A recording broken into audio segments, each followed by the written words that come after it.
Well, you've all been through a long, hard day, and I thought that instead of another technical talk on current work, it might be more useful just to, for this occasion at least, to remember what we're here for, 50th anniversary of the department, and to make some personal reflections on what the circumstances were like in the days when the department was being planned and what it's like today.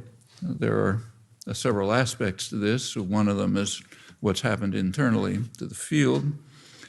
Second is what are the relations to the general scientific, intellectual context in which the field finds, or I think should find, its place. The earlier part is really not ancient history, because I think a lot of the issues that were alive in the 50s are still very much alive, and in some ways I think there's even been regression. I'll keep here to what René Hoybrechts and Henk van Riemsdijk called the generative enterprise. It's developed in many directions. It's by no means uncontested, even within the field, certainly outside it.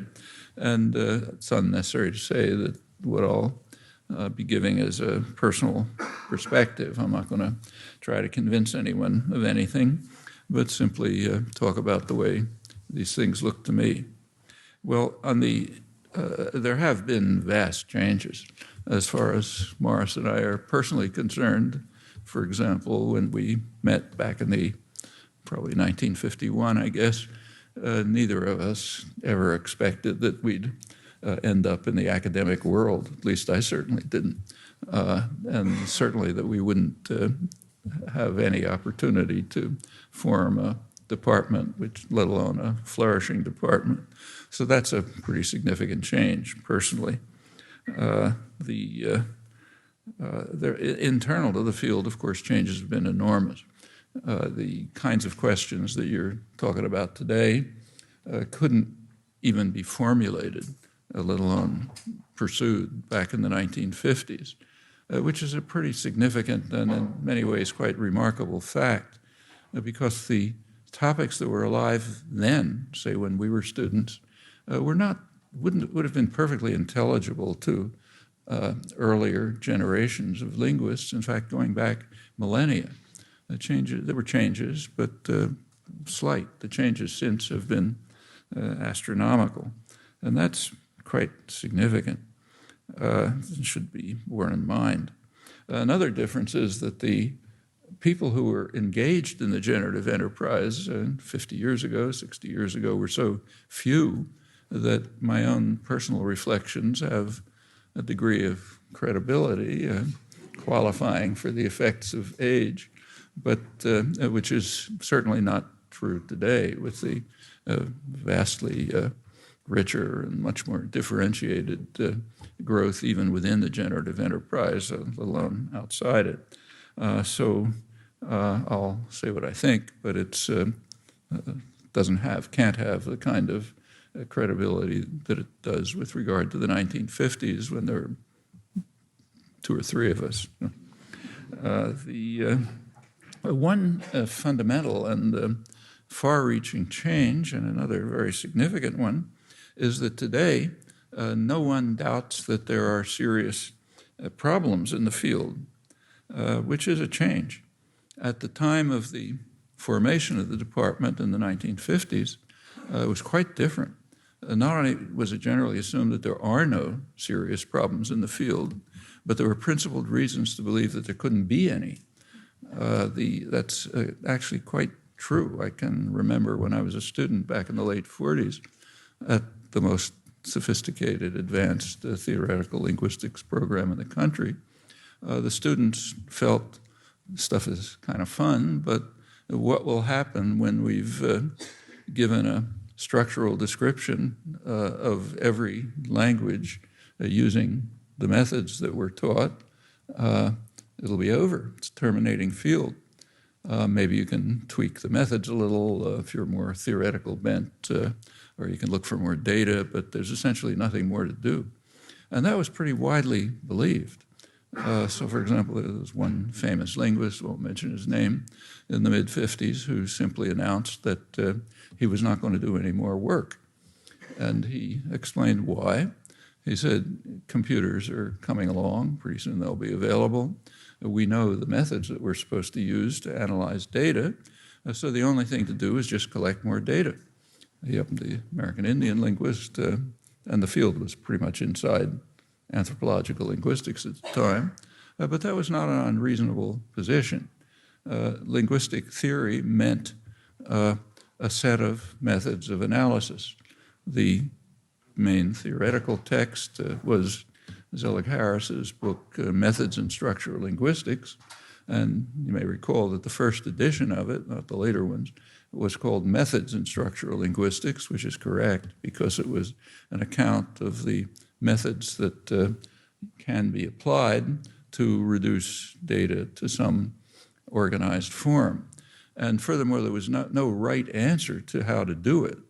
In fact, the concept of a right answer was sort of ridiculed. The famous linguist Fred Householder once dismissed with ridicule what he called God's truth linguistics, the kind of linguistic work by various mystics who think that there's something real to discover, whereas in fact all there is modes of analysis. Good reaction to Harris's book when it came out was it was the field, remember, was mostly in anthropology at the time, and there was a review in I guess it was American Anthropologist by a well-known structural linguist, Stanley Newman, who said that the book defines the course of the most promising methods employed during the past generation and projects an inevitable curve into the future. So it follows that there really can't be any problems about language other than identifying units, maybe tweaking the methods, and applying them. The methods were basically two, segmentation and classification. Those of you who follow computational cognitive science today will be aware that we're back there, in many ways worse, I think. I'll talk about that later. Classification is based on distribution of elements within a corpus, and the concept of a corpus was something that you elicit by intervention from an informant.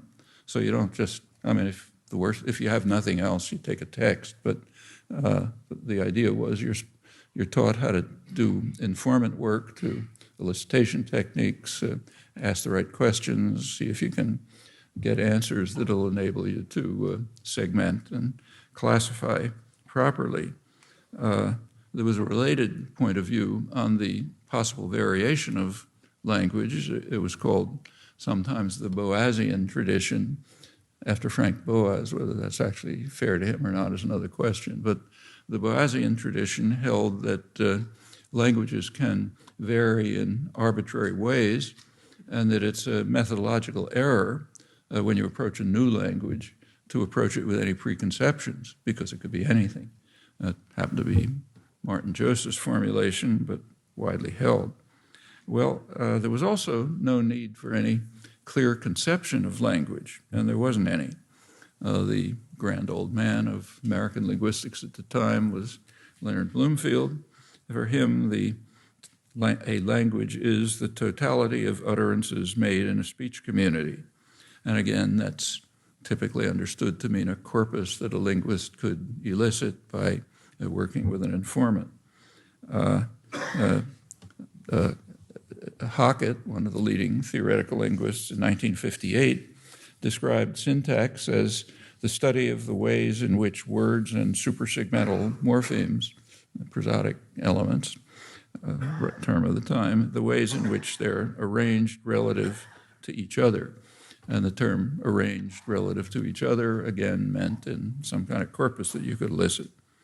Many years later, in 1986, Joseph Greenberg was writing retrospectively about the field at that time, and when he was a student, he was a little bit older, and he pointed out accurately that all of contemporary American linguistics consisted of elaborate but essentially descriptive procedures.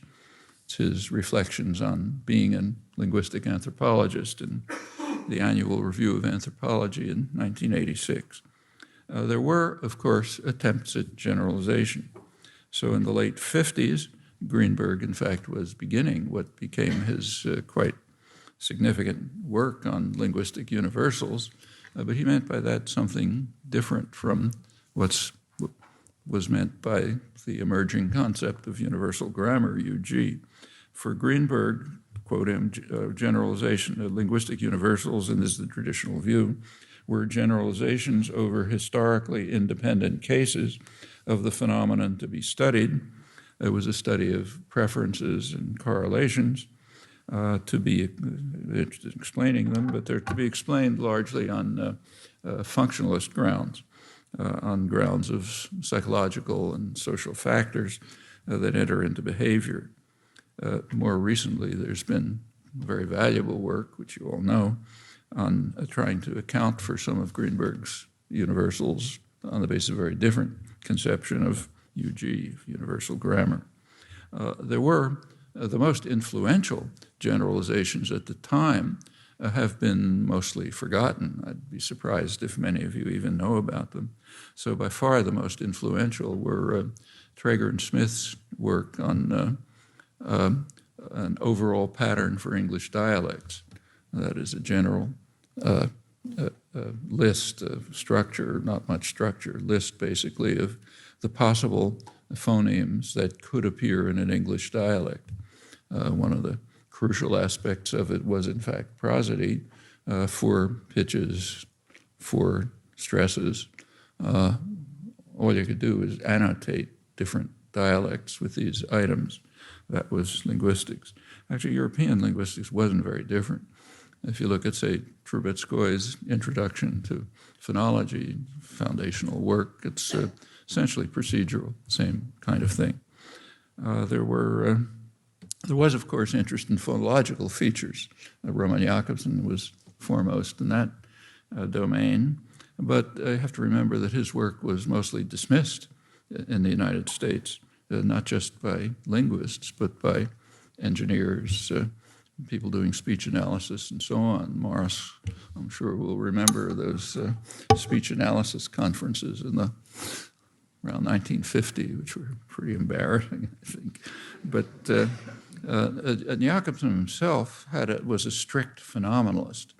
It was kind of a principle that you had to perceive the phonemic differences. Again, Morris and I'll remember a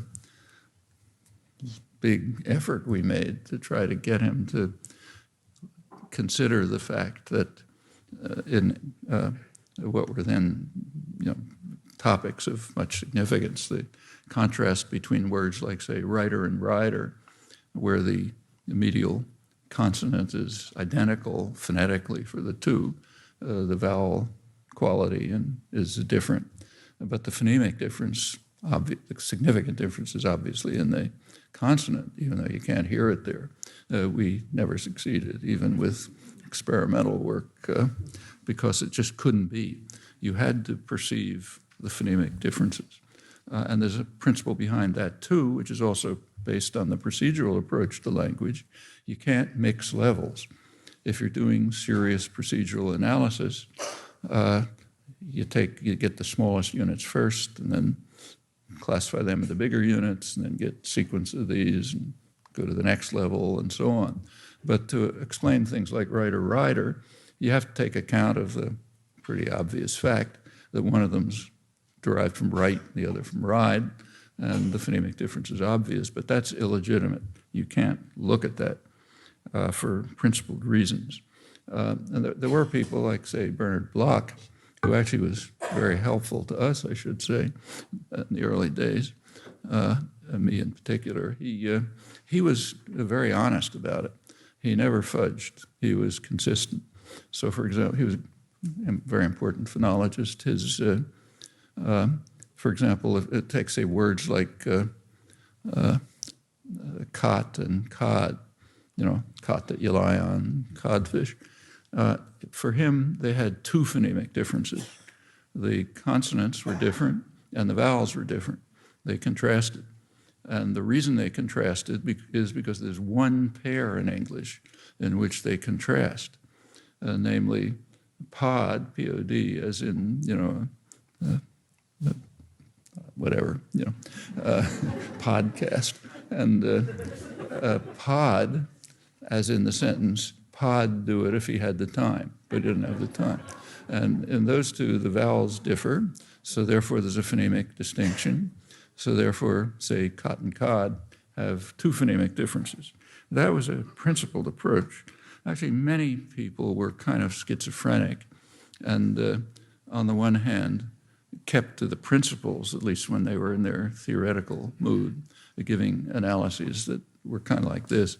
But in some other mood, when they were relying on their intuitions about language, did what made sense, even though it was inconsistent with the principles. Actually, the most famous case of this was, again, Bloomfield, was his work on ordered rules. In his classic text, the standard text language, he was dismissed with ridicule the idea that there could be ordered rules. That's mentalistic. You can't see it, so it doesn't make any sense. On the other hand, when he was doing his linguistic work, he was a very good scholar, in particular an Indic scholar. He knew the Indic tradition back to Panini, and he wrote, when he did his now famous, not then famous, Menominee Morphonemics, he did it in the style of Panini and Indic grammar with ordered rules, even though that was inconsistent, not only inconsistent with his own theory, but it was an approach that he dismissed as absurd. He published that in Prague, and I've often been wondered whether he did that because he just didn't want it to be read around here. But I don't know. I should say that this was discovered by Tom Bever, mainly in the early 60s, who ended up doing his dissertation on it. But before that, it was essentially unknown. In fact, it's even missing from the standard bibliographies of Bloomfield's work on Algonquin linguistics by his students. Just to make another personal comment, in the late 40s, I was kind of trying to reinvent this. I didn't know it existed, but I was trying to do more phonemic analysis, and this seemed like the only sensible way to do it.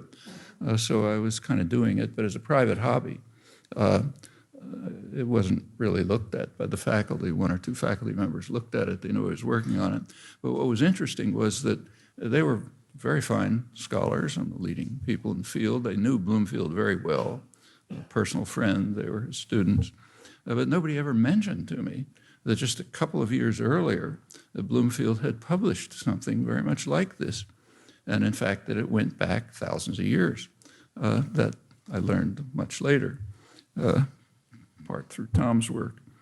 Well, looking at neighboring fields back in the 50s, the main neighboring field was anthropology. In fact, linguistics was pretty much embedded in it.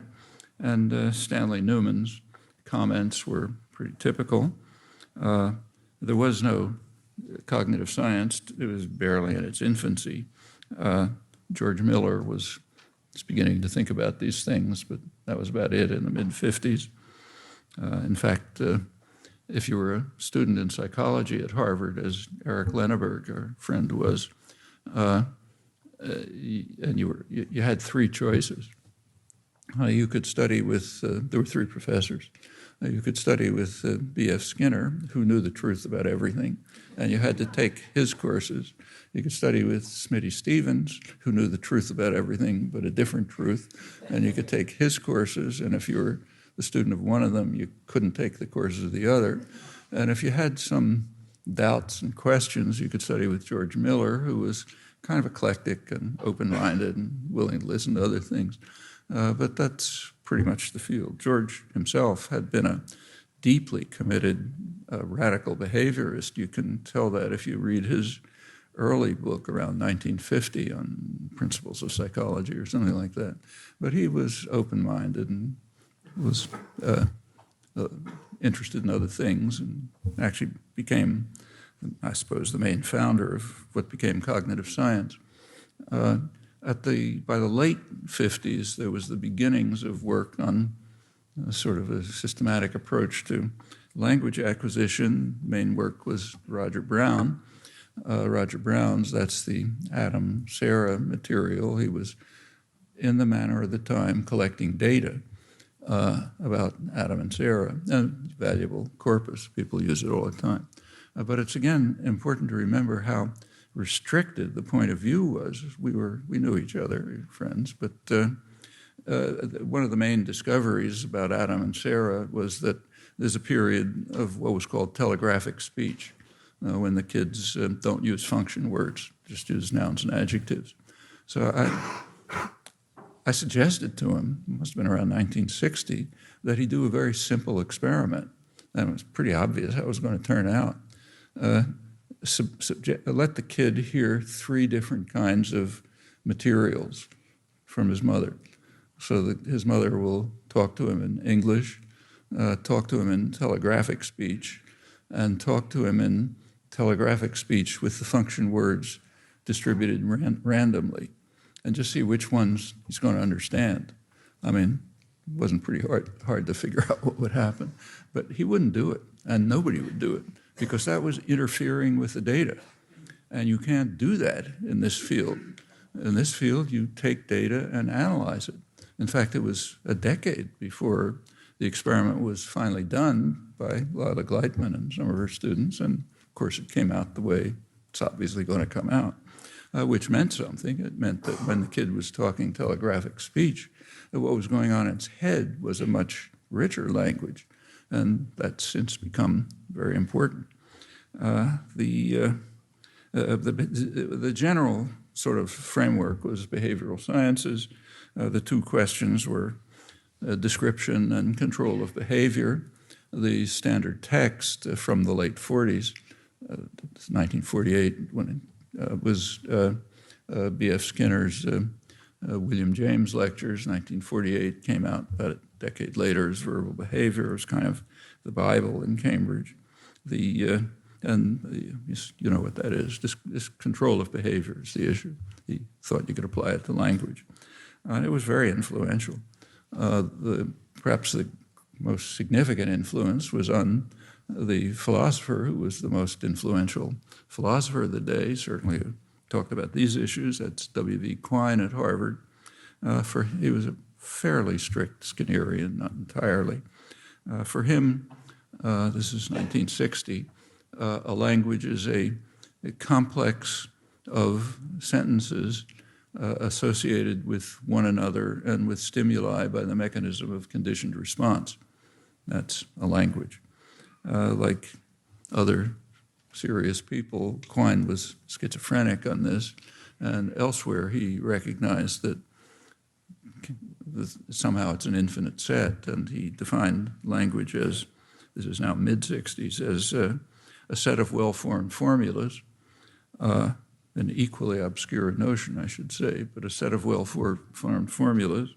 And he argued that for linguists, it's folly to try to find what they believe to be the right grammar for that set of well-formed formulas. That would be like trying to find the right axiom system for the set of the theorems of arithmetic. There's no right axiom system. It's anyone, you pick the one that works for your whatever your considerations are.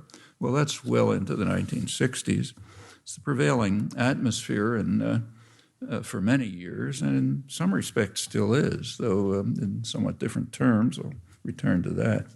Well, the work in the early 50s that turned into the generative enterprise sort of began, it was just a couple of graduate students, actually, Morris, me, Eric Lenneberg, 1 or 2 others, who began to, at Harvard, who began to question the framework. Then we came here. And I think there were, in retrospect, there were 2 basic departures that were being explored. Didn't come into focus for a long time. The first was to try to take seriously the question, what is language? Not to be satisfied with the totality of expressions, whatever that's supposed to mean, totality of expressions that can be expressed by a speaker. That doesn't mean anything if you think about it. Or for that matter, the set of well-formed formulas, which is, if you're interested in metamathematics or formal language theory, you can talk about that set, but that's because you have an independent characterization of it. You have to have some finite characterization of it. For our purpose, it would be a grammar. So it's kind of backwards to say, even if you can give some sense to the notion of well-formed formula for language, which is, I think, very dubious, you have to have a finite characterization of it, a grammar, in other words, before you can even talk about it.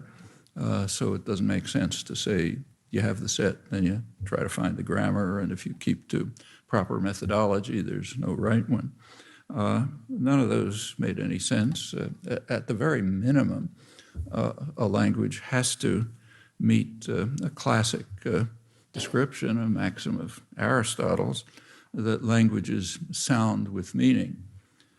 Well, if languages sound with meaning, then there's three topics you have to study. The first one is sound, although as we now know, it's not necessarily sound. Work of the last couple of decades has shown that it can be sign. In fact, it can be touch. In fact, as far as we know, it can be any modality. But maybe smell isn't refined enough. But touch and sight certainly work. So it's some form of externalization. It's one thing to study. The other is meaning, with all of its many ramifications, and they're quite numerous. And the third, which has never really been a topic of study, is the notion with. What does it mean to have sound with meaning? It means there's got to be some way of associating them. And if you think about that, it's got to be a procedure of some kind, a finite procedure, generative procedure, which characterizes an infinite array, because of course it's unbounded, an infinite array of structured expressions, each of which has an interpretation in some form of externalization at the sensory motor level and within the system of thought, roughly speaking, called later the conceptual intentional level. So there's at least two interfaces, maybe only two, and the generative procedure has to characterize the infinite set of structured expressions. If there's a generative procedure, it's going to be structured. You can't get away with that, and which is interpreted at these interfaces. So at least it has to be that. It very quickly turned out as soon as you get started trying to construct what that generative procedure might be, it very quickly turns out that everything is a puzzle. You don't understand anything. Quite different from everything being obvious, nothing is obvious at all. In fact, everything you look at is completely problematic. And that remains true, incidentally. You open a page of a book and try to think what the explanation is for those sentences. Way too hard a topic to study. And that was kind of surprising, very surprising, and very hard to get people to even think about. It still is in many ways, but shouldn't be problematic here. Essentially, everything is a puzzle, and the more you learn, the more puzzles there are. You think when you begin to understand something, new puzzles come into view, kind of like mountain climbing. You think you've climbed to that peak over there. When you get there, there's a bigger mountain behind you, which you hadn't thought about before. Well, that's normal science, but it was very foreign to the general conception of the behavioral sciences altogether. And remember, everything was in the behavioral sciences in those days: psychology, sociology, history, everything. Very foreign to that conception, and it still is very much so. Well, some of these early puzzles are still very much on the research agenda and still not being not completely understood by any means, in my opinion at least. One of them, one of the earliest, it's familiar to you, so I won't go to the details, is the fact that the rules of language, when the issue arises, invariably keep to structural distance, not linear distance, which is pretty surprising because linear distance is much more easily computable, obvious reasons, easier to parse, anything you can think of, but never used. You always keep the structural distance, minimal structural distance, in fact. That does raise questions, serious ones, still very much alive, like, for example, the question why. It can't be computational complexity because that gives you the opposite answer. So it's got to be something else. And the most far-reaching answer, if you can maintain it, would be that at the point of mental processing where structures are generated and created and interpreted, there is no linear order. So you can't keep you can't use linear order because it's just not there. If that's true, it would mean that linear order is part of the externalization of language. It's part of the mapping of the internal system of computation and interpretation to one or another sensory modality. That's one of many reasons for believing that externalization is an ancillary part of language. That would include almost everything that people work on, phonology, morphology, it's all externalization. And it's the part of language that varies enormously from language to language, changes very quickly. It's the kind you have to study when you're learning a new language. You don't study the syntax and the semantics for one reason, because nobody can teach them to you since they don't know what they are. But it sort of leads to a picture of language which says there ought to be something internal which is just fixed.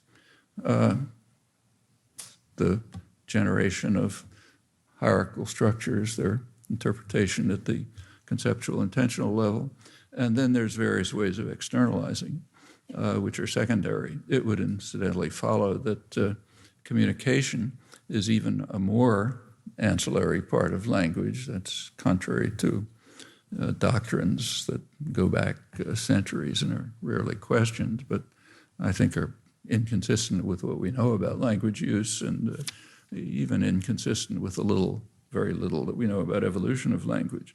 Well, there are arguments against this too. I mean, there's a lot of empirical work suggesting that, important empirical work suggesting that linear order and other forms of organization are part of the internal syntax. If it's true, it would be somewhat strange, in part because it doesn't seem to enter into the core semantic interpretation. So what's it doing there?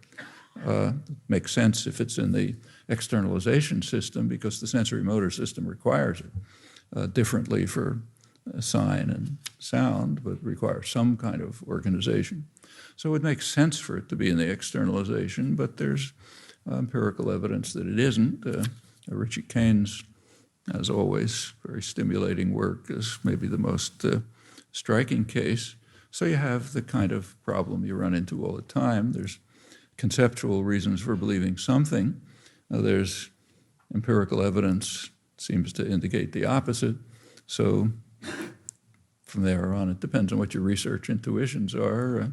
Either you accept what looks like it's got to be right and try to figure out what's wrong with the empirical evidence or the interpretation of it, or you give up what seems to be obviously right. You pick your own way. But anyhow, it's a significant problem. If the principle can be maintained, maybe fully at best, or at least in some modulated form, it would add to the independent evidence, I think there's plenty, that externalization is really a secondary aspect of language, not the core of language. Those are topics that are very much alive today. Well, along with the second departure from sort of the prevailing conceptions, along with the search for the study of, incidentally, this would mean, if it's correct, that the Aristotelian maxim has it backward. language is not sound with meaning, but it's meaning with sound, which, if you think it through, has quite different implications, pretty far-reaching ones. But apart from the study of this, the moves towards inquiring to this topic, the other main departure back to the early 50s was to begin to think about language as a biological entity, that is, as the language of an individual, as something like an individual's visual system, a real entity in the biological world. Later on, many years later, Massimo Catelli called that the biolinguistic approach, title he used for an important conference that was held here at MIT back in 1974, international conference, which he organized. According to this, if you think of language this way, it vastly enriches the array of data that you can bring to bear on what is a language. For example, language acquisition, processing, dissociations, a topic that Eric Lenneberg started to study seriously back in the early 50s and has become very important, and a lot more. It also follows from this point of view, even within linguistic research, narrowly, just language, that there is new evidence you can bring in. So, for example, if this is correct, then you can use evidence from Japanese in the study of English. The reasons obvious, logic straightforward. In order to account for the phenomena of Japanese, you're going to have to postulate something about the genetic component for language, which maps the data onto what you see. And since that component is shared, very good evidence for that, it's going to tell you something about English. That conclusion, which is pretty standard by now among people who work in these areas, was very bitterly contested, still is bitterly contested. I got a sense of it a couple of weeks ago. I was in Australia, and there were Australian linguists, a lot of very good Australian linguists, many of them from here, working mostly on Aboriginal languages, and there was stuff going around the blogosphere among linguists about how this point of view denigrates the study of indigenous languages. You can kind of see the argument, but it doesn't make a lot of sense. But it's nevertheless certainly a contested issue, though it shouldn't be. Well, these concerns, were of course by no means entirely new. Roman Jakobson's Kindersprache is a famous example. But they did gain a lot more, they became much more centered, crucial to the core concerns of the study of the field if you move towards the generative enterprise. There was a shift through the 50s into the 60s from investigating procedures of analysis to investigating language acquisition. It's similar but different.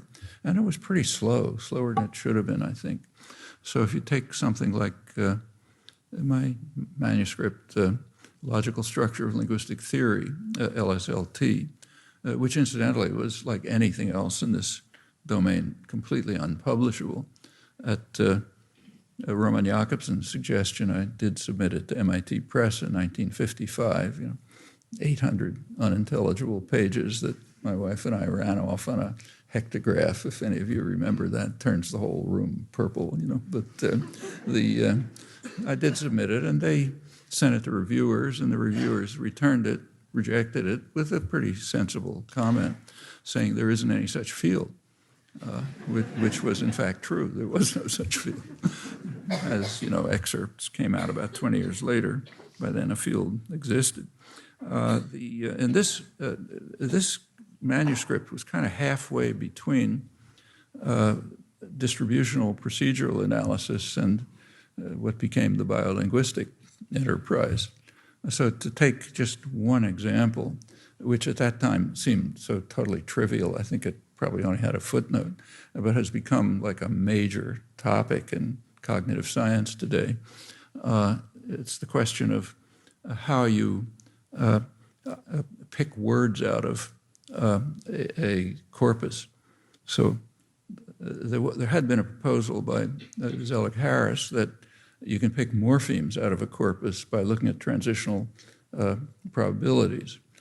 It's sort of plausible for an analytic language like English. Couldn't possibly work for inflectional languages. They don't have the, kind of beads on a string property. But it could work for words, you might think, because words are basically kind of phonological units, so they occur in sequence. Well, that was proposed as a possibility. But notice that, if it makes sense at all, in fact, it looked like the only possible way, so it was proposed as a kind of a necessity. Within the framework of procedural analysis, that makes some sense, but not from the point of view of language acquisition. I mean, when a child doesn't pick words out of connected corpus. I mean, a child does hear connected speech, but it already knows words, and it picks out the words it knows. It uses prosodic information. I mean, nobody seriously believes that that's how children can learn language from connected speech. But from a procedural point of view, it made sense. I'll come back to its current status, which is interesting. That's segmentation. The other, notice that approach already violates the principle of no-level mixing, because morphemes you're getting words before you get morphemes. And that's inconsistent with going step by step, level by level. But, it's kind of like the writer-writer case. But it just seemed necessary. It seemed no other way to do it. So you're sort of beginning to find conflicts that later disappeared when the procedural approach was abandoned, as it should have been. There was also a problem of how to find categories of elements. So once you've got words, the next thing you want to do is find categories of words, then categories of phrases. There was an answer within the structuralist American or European tradition. You look at the distribution of the elements. So you take the word, say, young and old, you're studying English, you ask whether they have the same distribution. Do they appear in the same contexts? Well, of course, in a corpus, in a text, they don't. No matter how astronomical the text corpus is, they're going to be completely different. It's radically different. And if two things have even similar distributions, it'll be a kind of an accident. If you're talking about an elicited corpus, however, that makes some sense. You can elicit, you can carry out an effort with your informant to see whether these things are substitutable, even in structures that don't make any sense, but somehow work. So you can look at it that way, but from the point of view of analysis of a text, it doesn't mean anything. I'll come back to that because it's a hot topic today, but it's worth remembering it doesn't mean anything. And in fact, the proposals that were developed back in the early 50s, some of them are in LSLT, one of them found its way into an MIT math department thesis, were kind of global efforts, try to get a global system of categories which would, as a whole, best match the data. That's a feasible, it's not feasible, it's a rational approach. But even if to the extent that it works, it's unfeasible. It's computationally unfeasible. So it can't be a method of acquisition. And it isn't, of course. Another example of this kind of exploration was the first paper that Morris and I did together. It was a paper on stress patterns in English, 1956, I guess, for a Festschrift for Roman. And I don't recall how well we recognized this at the time, but the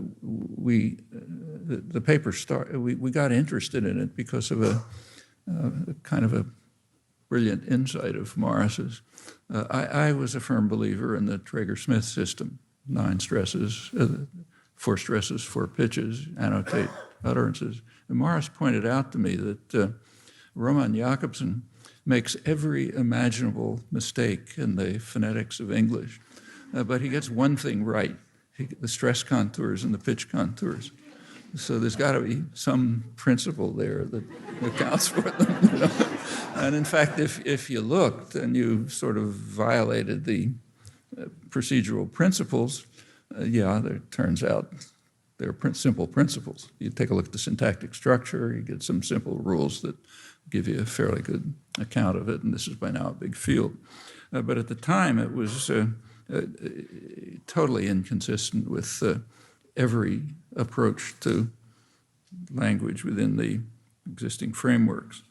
Well, the biolinguistic perspective also began to focus attention on some facts which are elementary and should be noticed, and by now are, of course, quite important.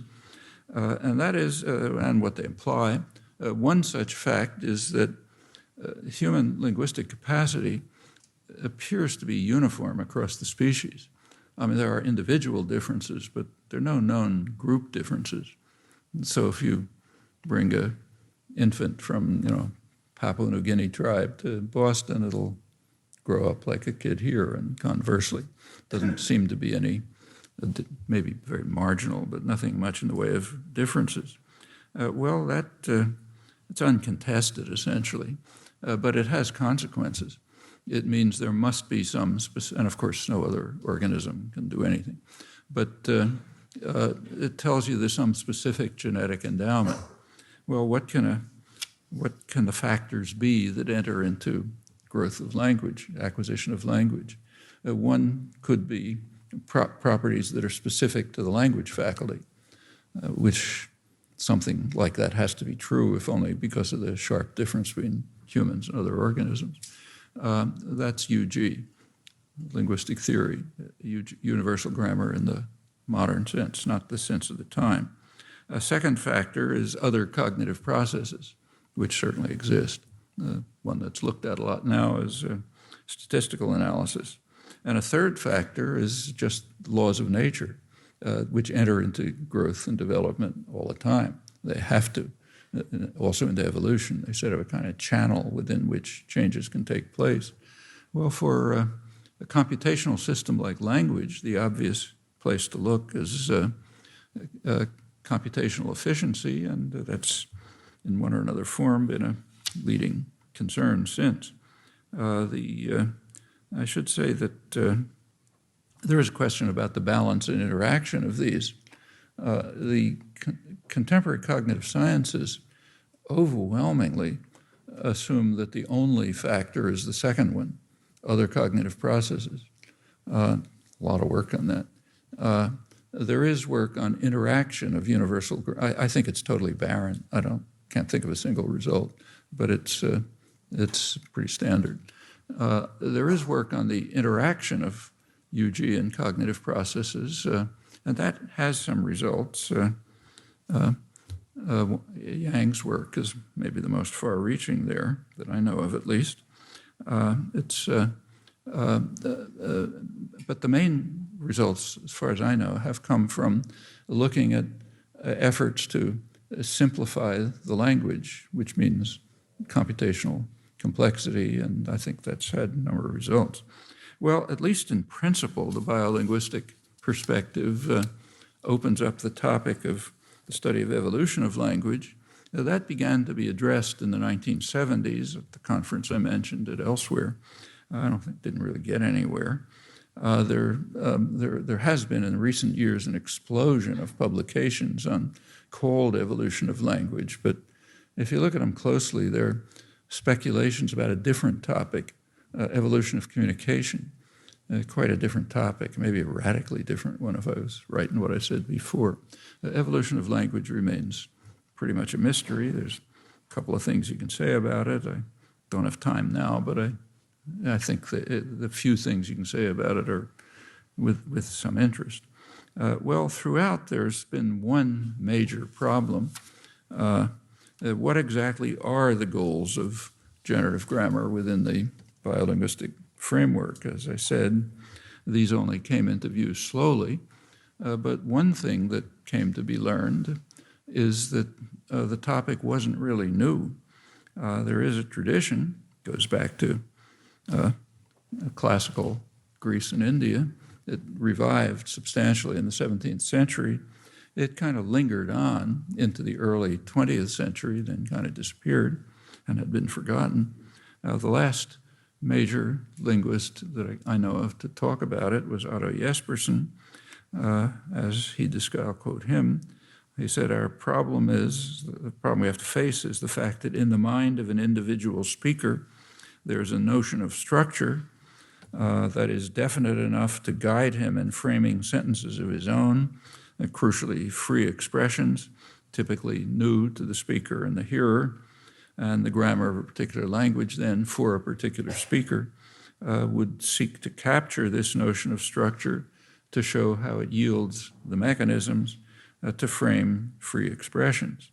And there's then a fundamental task, namely to not only to discover the grammars and the notion of structure, but also to find how they arise in the speaker's mind, language acquisition, and beyond that, to unearth the great principles underlying the grammars of all languages, that's what we would call UG, and not generalizations, but the genetic component, and by so doing, gain a deeper insight into the innermost nature of human language and of human thought. Now, those conceptions shouldn't sound very strange now, but at the time they were utterly remote from the reigning intellectual atmosphere of thought and inquiry, which was guided by the doctrines of behavioral science and by a rather dubious misinterpretation of logical positivism, which was quite influential. Well, the generative enterprise adopted all of this, gives you, without knowing it, just kind of reinvented it. It focused on the mind of the speaker, biological object, one which is internal to an individual, and where you look at it from a point of view that's intentional, that is, you care about the actual method of generation, not just some set of objects that might be generated. So capitalizing on the English words, it's been called I language. So that's what you that's, I think, the right thing to look at. It's the object of inquiry. Now that's counterposed, and here I concede my guilt, to something that people call e-language. I invented the terms, so I guess I have some proprietary right to them. When I introduced the word e-language, I said it doesn't mean anything. E-language is just anything else. So if you want to think of language as a socio-cultural entity determined by colors on a map, like Chinese, okay, that's e-language. And anything else you might think of. If you want to think of it as a set of well-formed formulas, whatever that means, you can think of it that way. But it doesn't really mean anything. Unfortunately, the term has taken off, and it's now used in a way which I think is totally incomprehensible. It's used sometimes for a corpus, and sometimes for a set of well-formed formulas, a set of grammatical sentences. I have to confess some guilt. I don't think that means anything, either one, but I got to confess some guilt in that too. In syntactic structures, the first paragraph says we're going, for the moment, we'll consider a language to be a set of well-formed sentences, a set of grammatical sentences. And the reason for that is the next two pages later, it says it doesn't make any sense. There's no set of well-formed sentences. Everything, including word salad, has some interpretation. The grammar has to deal with that. But apparently almost nobody got past the first paragraph. So that phrase is common now all over the place.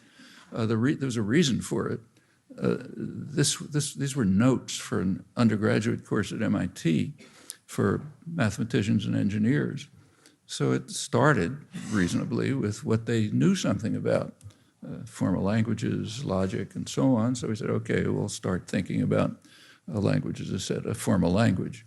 And then it went on to try to show for the rest of the course and the rest of the book that this doesn't make any sense. But all that stuck was the first one, so we're there. Well, I won't, it's getting late, too late. So let me turn to Throughout this period, a lot of developments, obviously, I won't run through them. One major shift, really striking shift, was the introduction of the principles and parameters approach around roughly 1980. Broadly speaking, there are three major approaches to language acquisition. One of them is roughly Percy and Charles Sanders Peirce's notion of abduction. You have some genetic factor, he called it an instinct, genetically determined, which puts limits on possible hypotheses. And then you somehow use data to pick something that fits within those limits. Well, he was considering scientific discovery, but there's something sounds similar in acquisition of language, radical differences, of course. So in acquisition of language, it's reflexive. It doesn't rely on the contributions of earlier generations. There's no instruction, very different from scientific discovery, but kind of abstractly looks sort of similar. Well, those were the early approaches to language acquisition. Universal grammar was supposed to give a format for grammars, languages. Here's what they can look like. Then there's some evaluation procedure that selects among alternative choices, and you find the one that's most highly valued. Theoretically, that gives a discovery procedure, a way of finding a language from data. But of course, it's totally unfeasible. It takes astronomical search, so that can't be right. A second approach is to assume that there's just a finite set of choices. One or another variant of that is the principles and parameters model. A third approach, which is very common in the cognitive sciences, is to assume that there's no language at all, that it's very much like the 1950s. It's just what I already described. So there's no language at all, there's no such thing, just some collection of cognitive processes, and you just, nothing to find, so there's nothing to discuss, no puzzles, nothing else except getting the data. Well, as I say, I think that's been pretty barren. But let me make a couple of comments on it because it is important, if only because it's the dominant view in computational cognitive science, at least, and much more generally. You can see that by reading the journals. And in fact, in the general scientific journals like Science and Nature and so on, it's very common. There's several, it's very much like the 50s. In fact, it's essentially returning to the atmosphere of the 50s that I described, actually regressing, I think. One is that one principle is that there are procedures of analysis. That's all there is. The second is essentially the Boasian perspective, or what was called that. Any amount of variation of languages is possible. And then come the procedures and their segmentation and classification. Just to give you a couple of examples, the most recent issue of Cognitive Science, October, Cognitive Science, the main journal of computational cognitive science, has an interesting paper. I'll quote from it. It asks, how many mechanisms are needed in order to acquire language from speech? Okay. And it says, well, obviously there's one mechanism that's been established. That mechanism is pure statistical analysis, Bayesian, et cetera. So there's pure statistical analysis. We know that that's a method. And the topic of the paper is what the authors call MOM, more than one method. Is there another method beyond pure statistical analysis? And then comes the paper. You can look at it and see what you think about it. I'm not interested in the paper, just the assumptions. The first assumption is you have to throw out, without comment, all the work that's been done on language acquisition, all of it, because that's not even an option. The only question is there something beyond pure statistical analysis? And then talk about some marginal thing. So you throw out all the work that's been done. The second is, what has been established about pure statistical analysis? Well, if you read the paper, it's conventional. It says what has been demonstrated by the Safran, Aslan, Newport study 10 years ago or so is that if you present infants with an artificial language, they can determine transitional probabilities, simple enough language. and so can tamarins and so on and so forth. But what does that show, actually? Notice that that's the proposal of LSLT. At that point, it was considered so marginal you don't even talk about it. Now it's quite generally assumed to have established that you can throw out all of the study of language acquisition, which is essentially the assumption of the paper and the editors, obviously. Well, what does it show? First of all, that's not the way children acquire language. First of all, it doesn't show anything about acquisition of what you can do with a real text, what happens in a text of natural language. Well, it turns out it doesn't work. It's known that it doesn't work. Charles Yang showed years ago that if you apply this method, you essentially get syllables in English. If you add UG principles, like principles of prosody, like a word has a prosodic peak, then you get something closer to words. There's later work by Shukla, Aslan, and others, which says if you look at more complex prosody, like prosodic phrases, you get even a closer approximation. So first point about it is it doesn't work. Second point of it is it's not the way children pick out words. So in fact, it's zero. But this total failure is sufficient to throw out the whole theory of all the work that's been done on language acquisition. Fortunately, that's not so unusual.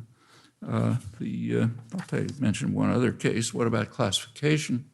Well, there are proposals coming up, some of them pretty sophisticated. One of them is going to be the focus of a special session at the LSA in a couple of weeks, which tries to show that the distributional methods of roughly the 50s variety can get you classification of words and phrases.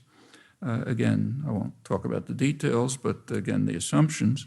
It's based on the notion of what's called a congruence class, a class of elements which share exactly the same distribution. And that gives you the answers. Well, exact same distribution in what? No, it can't be an actual corpus of material, because there you're never going to get anything with the same distribution except by irrelevant accident. What is intended, apparently, is in what the author calls an E-language. That is the full class of expressions. But that just begs the question. You don't have the full class of expressions until you've got the finite characterization of it, which is what you're trying to discover. So the same problem, which was well understood in the early 50s, and there were methods of getting around it, is now some of the most sophisticated work in the field. Let me say again that for practicing linguists of the 1950s, this was not a serious problem, because for them, a corpus meant something you elicit from an informant. So you explore and examine to see what words have roughly the same distribution. Well, of the three options, I think the only tenable one is some version of principles and parameters. I don't think the other two are even in the running. Well, right or wrong, it's been a highly successful research paradigm. It's led to explosion of work, very far-reaching work on a very wide variety of languages. You all know that. It also suggested a new research program, sometimes called Approaching UG from Below. That is, ask yourself the question, what would be the optimal answer to what an I-language or a theory of I-languages ought to be, meeting the boundary conditions set by the interfaces. And if what I said before is right, only the conceptual intentional interface, not the other one. So what would be the best answer? And then look at materials, and when you find deviations from the best answer, which is just about everywhere, you ask yourself, can I account for the deviations either by refining my notion of optimality, because it's not totally there's some obvious restrictions, but it's not totally a priori, or else by reanalyzing the data. Okay, that's a research program. Research programs can't be true or false. It's called the Minimalist program, another bad terminological choice, because that makes it look as if it's something new. It's not anything new. First of all, it's just normal science. And secondly, it's kind of a seamless connection from the earliest work. getting rid of T markers, getting rid of phrase structure grammar, on and on through the whole history. So it's just continuing. It's a research program, not true or false, not controversial, except maybe premature or something. And the only question about it is does it get anywhere? Well, I think it does, but I won't talk about that. Yeah. Well, I'll just end by reiterating 2 points that I made at the very beginning, which I think are worth keeping in mind. One point is that the kinds of questions that you're discussing today couldn't even be imagined 50 years ago. And that's a very sharp break in the history of linguistics. You go back millennia before that, and it's pretty much the same questions. Not totally, but pretty much. That's significant. The second is, related to it, is that by now, just about everything is a problem. Nothing is obvious. At that time, not only were there no problems, but there couldn't be any. It was in principle impossible for there to be any more than superficial problems. I think that's a pretty welcome change. It has historical antecedents. It has some similarity to the early days of the modern scientific revolution. You go back to, say, the 17th century, Galileo and others began to be puzzled, allow themselves to be puzzled at things which had been taken for granted for millennia. So, for example, why does a rock fall and steam rise? Aristotle explained it, they're going to their natural place, end of that story. And that was accepted for millennia as an explanation. As soon as you begin to ask questions about it, everything immediately falls apart. Turns out all your intuitions are wrong about the rate of fall, everything else, and you get modern science. And I think there's a lesson there, one that we should have been learning, and that is it's very important to allow oneself to be puzzled by what seems on the surface to be obvious, and that can turn out to be quite illuminating, as I think we've learned in the last 50 years. Thanks.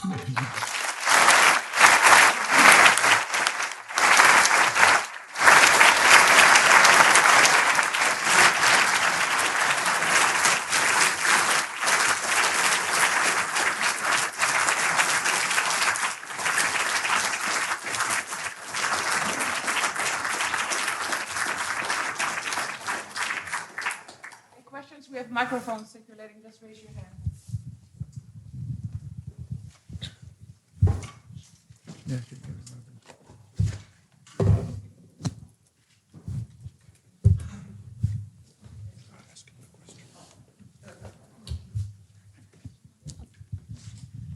I'm thinking about what you were saying about the early 50s, and I remember an article by Bar Hillel in which he criticizes distributional approaches to syntax because they don't take into account Ajdukevich's.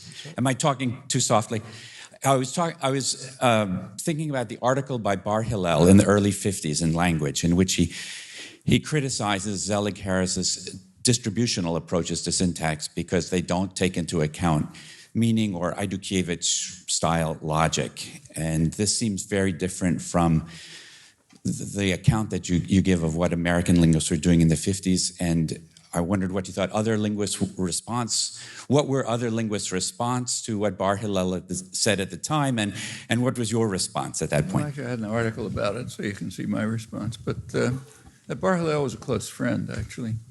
He was one of the few people who was starting off this generative enterprise. In fact, he was actually the only person to have read my own paper on generative grammar, the morphonemics paper back in the 1940s. He read it, had some very good ideas, and the version that finally appeared 20 years later, I mentioned that his ideas were significant in changing it in an important direction.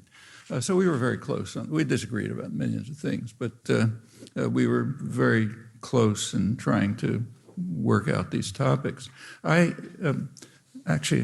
was asked by Zelig Harris to write a response to it. He didn't want to do it, so I agreed to write a response to it.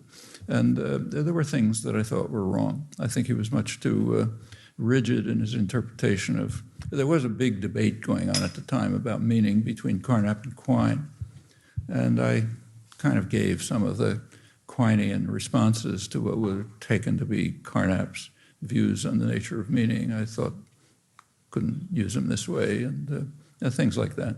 But basically, we were, as far as the Ayaukevich approach was concerned, which later turned into categorical grammar, it's a possibility. I don't think it's a good approach to I-language, but it is a possibility that you can try. Many people think it's important. So that was the nature of the discussion. I don't think anybody else ever looked at it, frankly. Not that I can recall. Yeah. Other questions?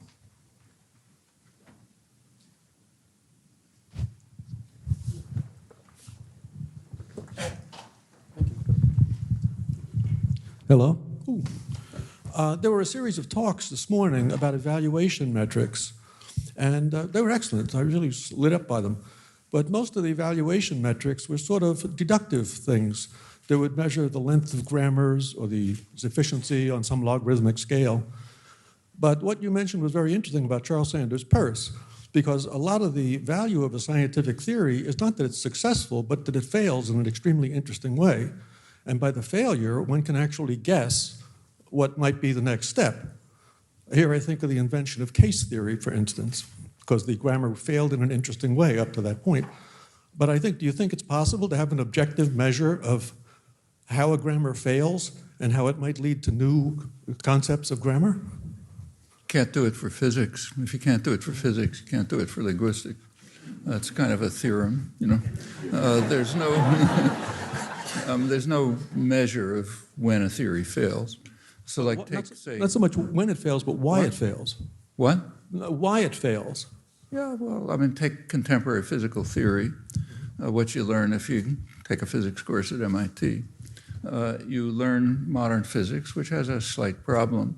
It can't find 90% of the mass energy in the universe. Well, you know, kind of minor problem. In fact, the CERN accelerator, you know, is now trying to find the famous Higgs bosons, which, if they exist, will maybe overcome this problem. Well, that's the state of science. Most things it doesn't understand, you know.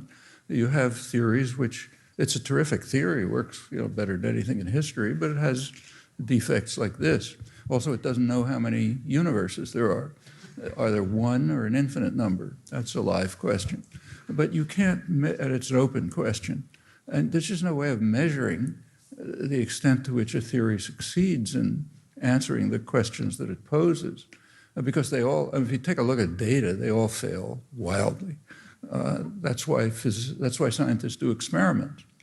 You know, you do experiments to try. Experiment creates an idealization, a highly idealized system in which you try to get an answer to something, but you don't try to get an answer to what's going on in the world. You know, that's way too complex, far too many variables, and so on. In fact, this is part of where the Galilean revolution kind of took off. Galileo was doing experiments. Most of them were thought experiments. He didn't actually do them, just kind of thought about them. And a lot of them are physically impossible, it's now known. But he tried to convince the NSF of his day, the aristocrats, that the results that he was getting meant something. And if you look back at the discussions, they couldn't see the point of what he was doing. I mean, why worry about a ball rolling down a frictionless plane, which can't even exist, instead of, say, worrying about how a flower grows? To try to get over that gap was no small task. And in fact, Galileo faced plenty of problems, like he was never able to explain why objects don't fly off the Earth. And if the Earth is rotating, why don't we all fly off it? Well, small problem. The people didn't give up science at that point. They kind of went on.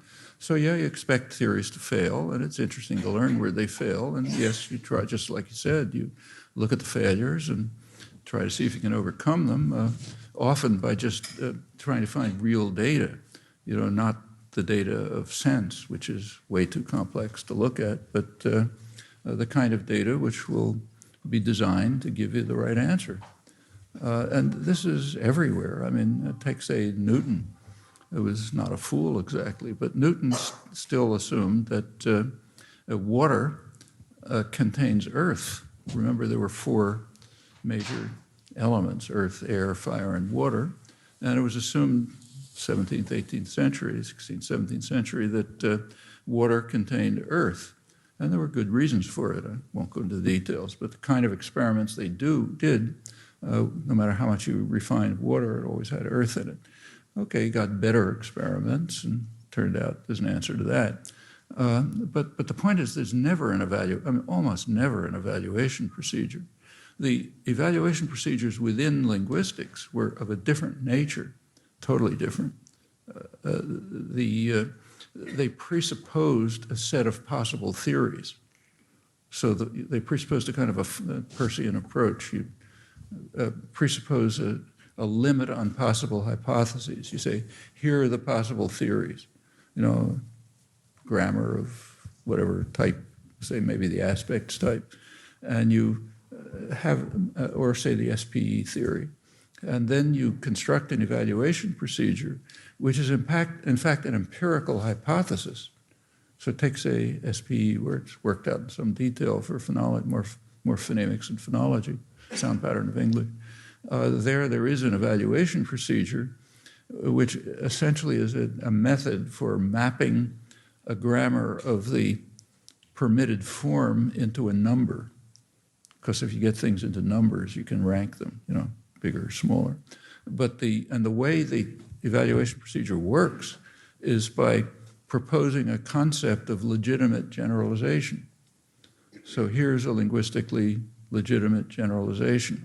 And then comes a notation which allows that generalization to map into a shorter grammar. Okay, so you get an evaluation procedure, but it's an empirical hypothesis. It's just it's just as empirical as the assumptions about the nature of the theory. And that's quite different from a general evaluation procedure for science that would tell you how good a theory is, which is just beyond any hope.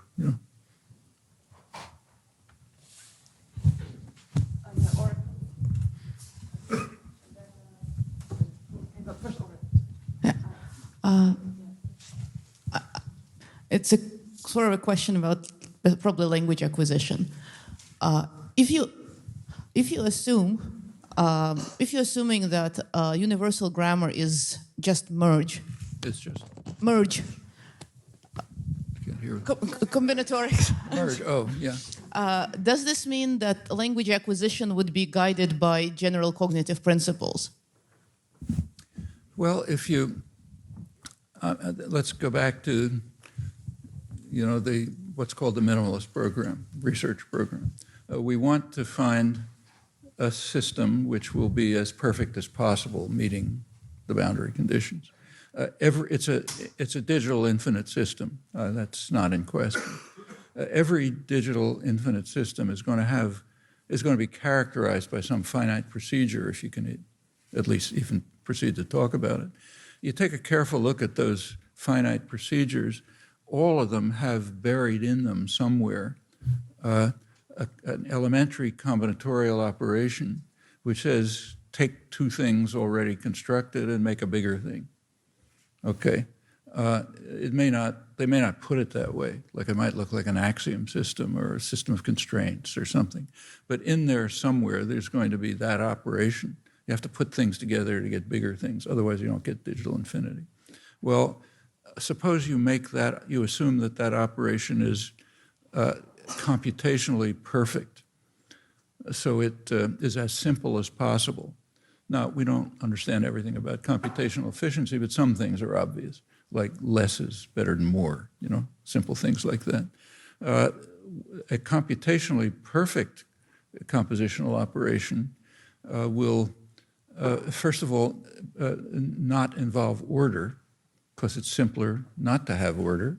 So it'll create a set, not an ordered pair. And furthermore, it'll meet what is sometimes called a no tampering condition. It won't, if it takes X and Y and wants to make a bigger thing out of them, it won't modify either X or Y.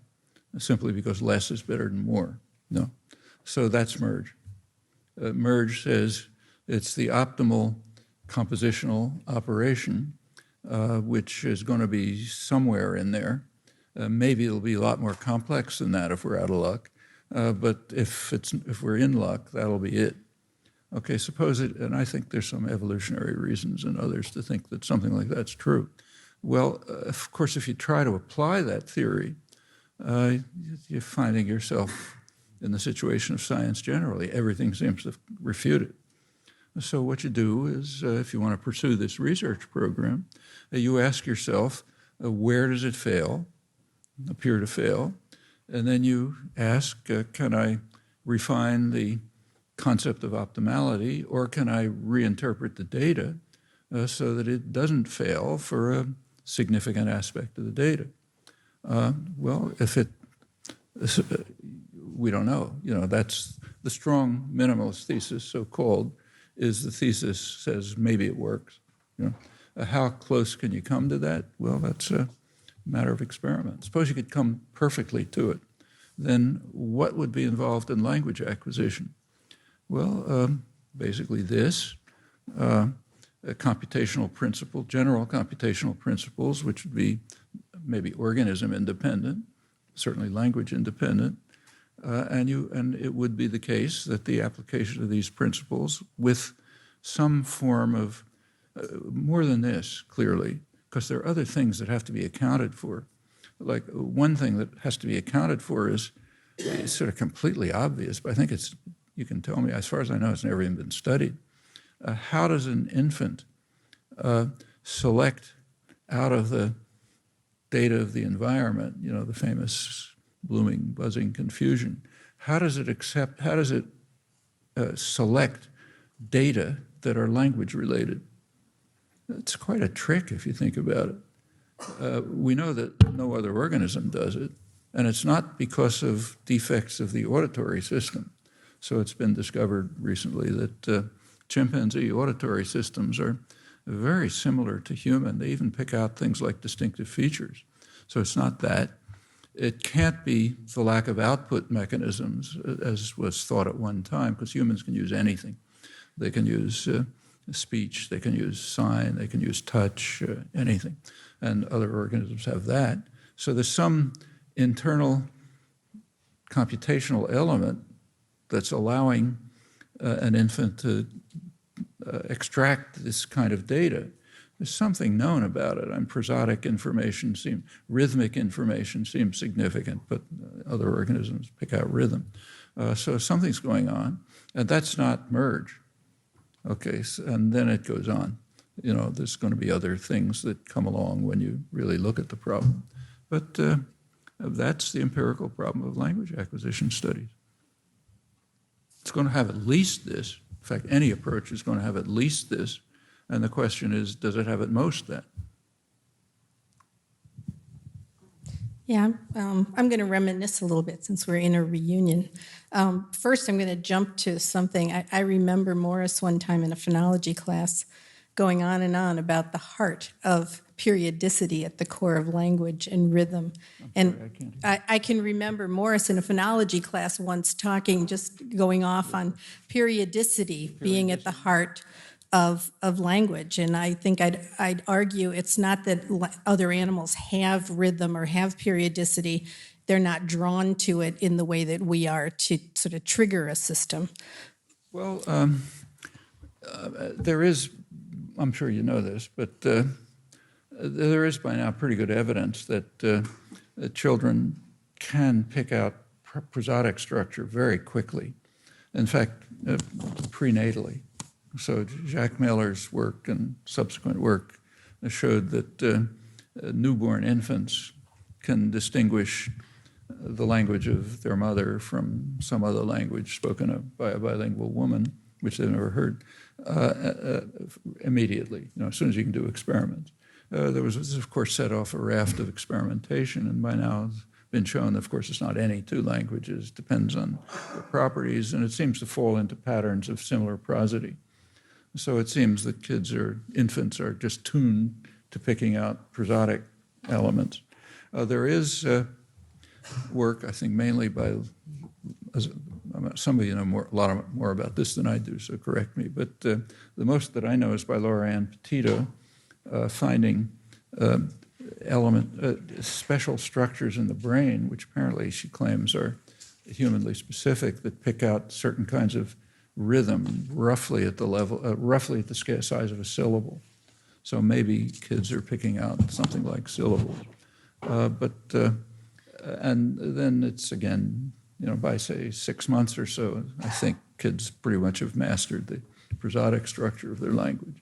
So something's going on very fast, you know, obviously pre-tuned. But it's more than just prosody and periodicity. It's of a specific kind. It's of a kind that's looking in specific ways and is using that information to construct everything we know. And in fact, what I said about telegraphic speech is quite relevant here, I think. The better experimentation has become, the more it's been learned that the younger and younger you get, the more that kids know. And there is evidence by now that, you know, by roughly maybe 18, 20 months, the kids probably know almost the whole language. One kind of evidence for this is the Helen Keller type case. Helen Keller was extremely fluent, you know, wonderful fluency. She was blind, deaf, but I think she became blind, deaf at 20 months. She invented for herself, it turns out, Lila Gleitman pointed this out to me recently with some old videotapes that surfaced.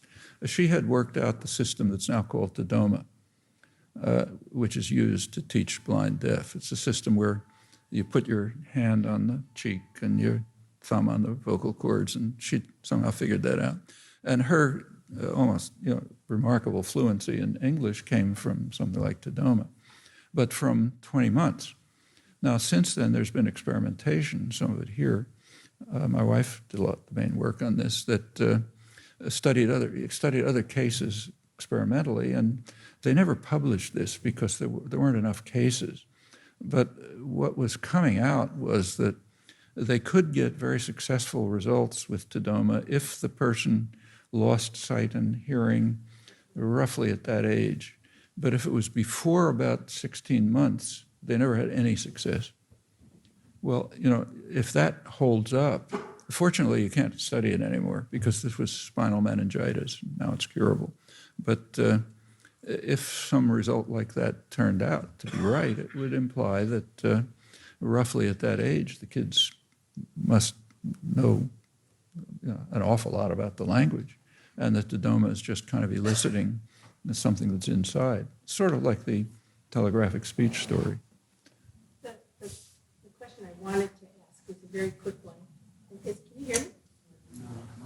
The question that I wanted to ask, which was a quick one, was being around the department in the 1970s. I think we all share the experience that you never know who was going to show up on what day and what conversation you were going to hear walking down the hall.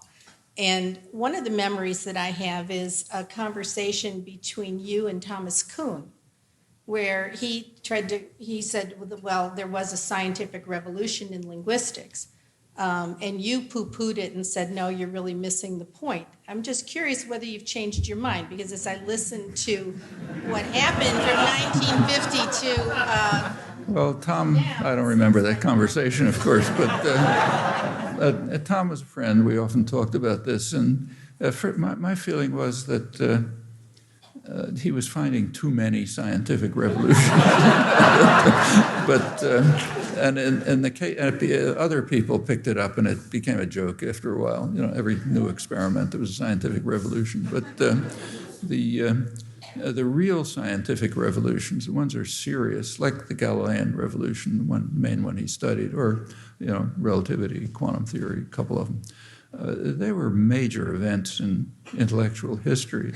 My feeling about linguistics then and still is that we're in a kind of a pre-Galilean stage. Maybe there'll come a scientific revolution, but I think we're kind of struggling towards it. You know, I can see some of the things that might fall together, but I wouldn't exaggerate. We have time for one more question. There was a question over there before. Mark, yeah. I don't know if this is worth closing on, but I have the microphone. So one of the current trends that concerns me personally the most that you were talking about is the idea now that you should study a language out of a corpus, not out of elicited material. And I had sort of thought that that was a regression to the bad old days.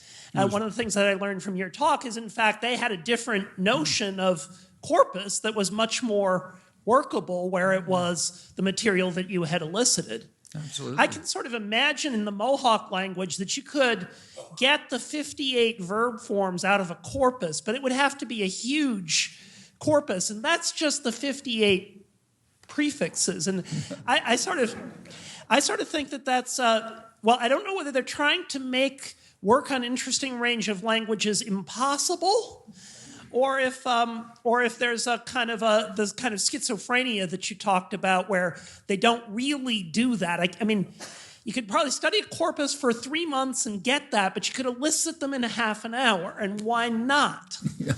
But then I was sort of curious about whether there were any controversies about what was a corpus back in those days that would be instructive for these issues now. I really don't think so. I mean, when I was a student, I was a student in the 40s, Zelig Harris and people. Being a student meant you took courses in field methods in which you studied how to, elicitation procedures, they were called. How do you deal with an informant to try to get relevant information from him? And then you studied methods. And that was it. The field was over.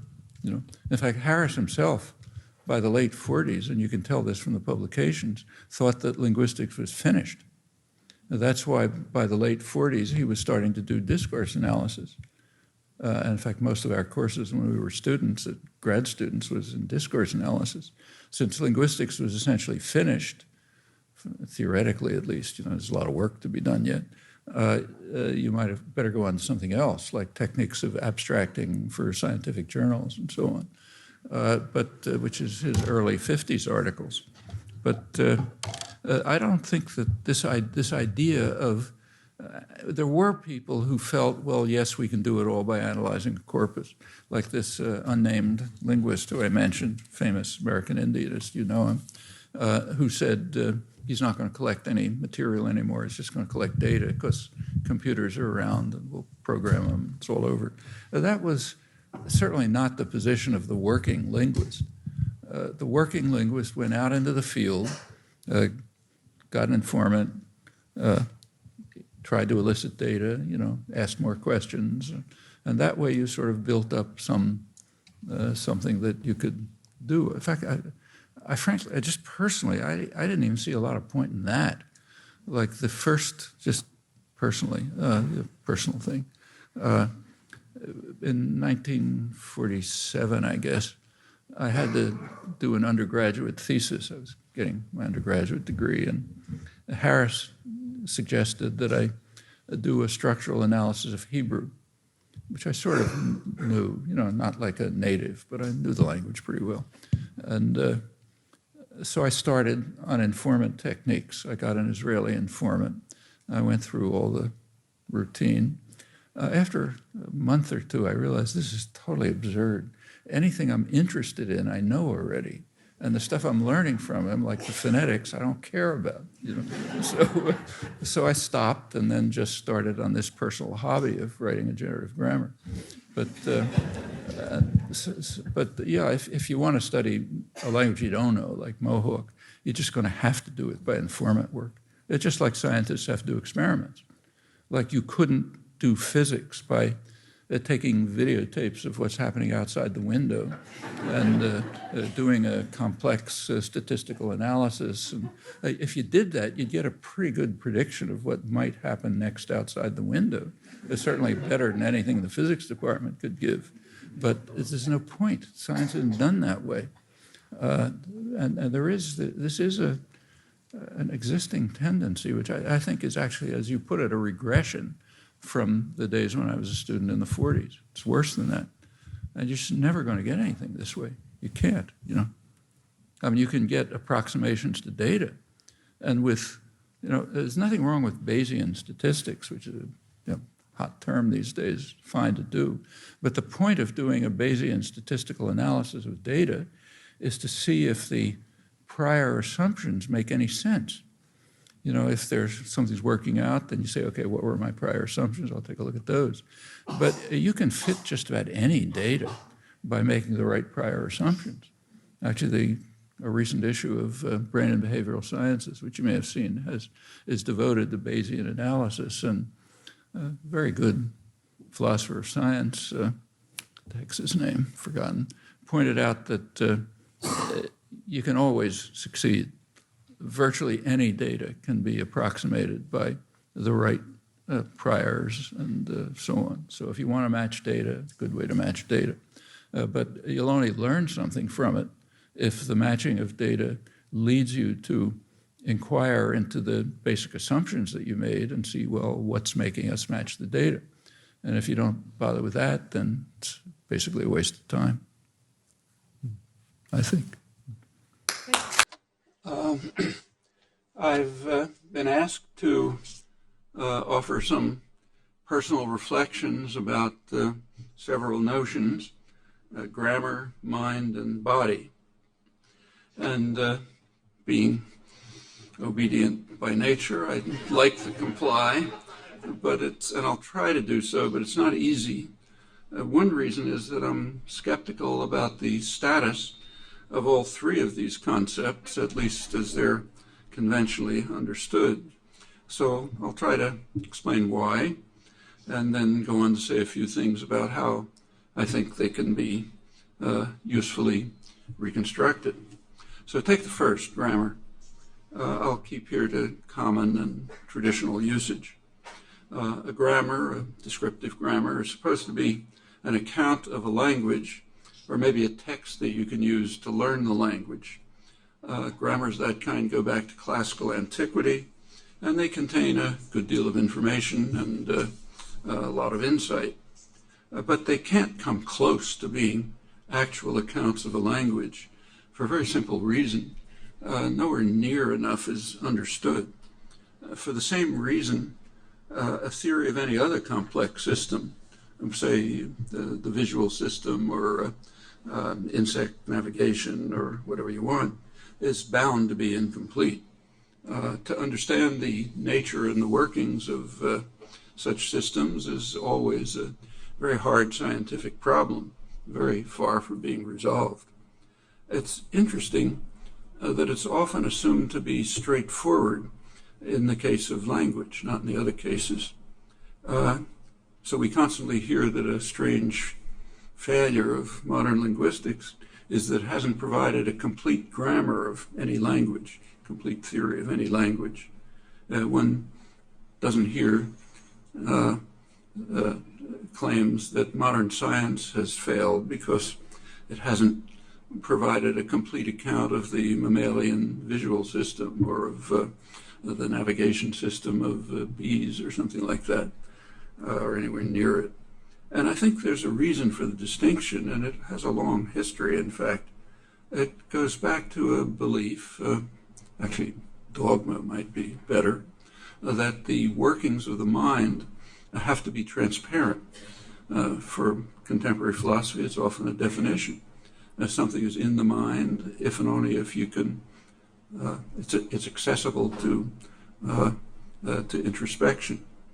Understandable doctrine, but completely untenable. It was thought traditionally, you go back centuries, that the study of psychology and the mind would be much easier than physics because it's all open to you. All you have to do is look. You know.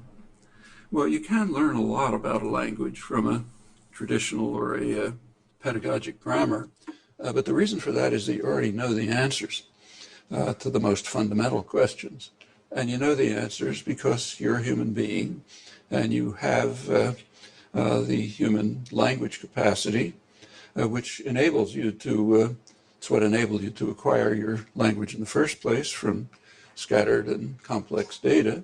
And it can help you use the data, more or less organized, maybe presented in something that's called a grammar of the language. It wouldn't be too far from the mark to say that grammars are collections of idiosyncrasies, the things you can't know just by being human. So you have to pick them up from data. It's in a rather similar way. If you have, say, a manual for teaching tennis, it won't go into the instructions that you send from your motor cortex to your arm to lift up the racket. And a theory of motor organization is not going to care how you get your ball past the opponent on the first serve. And in general, the scientific theories are almost complementary to the manuals of instruction. They deal with different things. What you don't care about for the manual of instruction is exactly what you do care about for the scientific theory. And something like that is true also with regard to what's called the grammar of a language, and what a linguist interested in the nature of the language, or language generally, would be interested in. So take one other example. There's one of the more interesting discoveries of perceptual psychology not too long ago is Shimon Ullman's rigidity principle. What this means is if a subject is shown several presentations of a few points of light in sequence, what the person sees is a rigid object in motion. The constructed image is just produced reflexively on the basis of inner resources, but the person who sees it hasn't the slightest idea of what they're doing or how or why.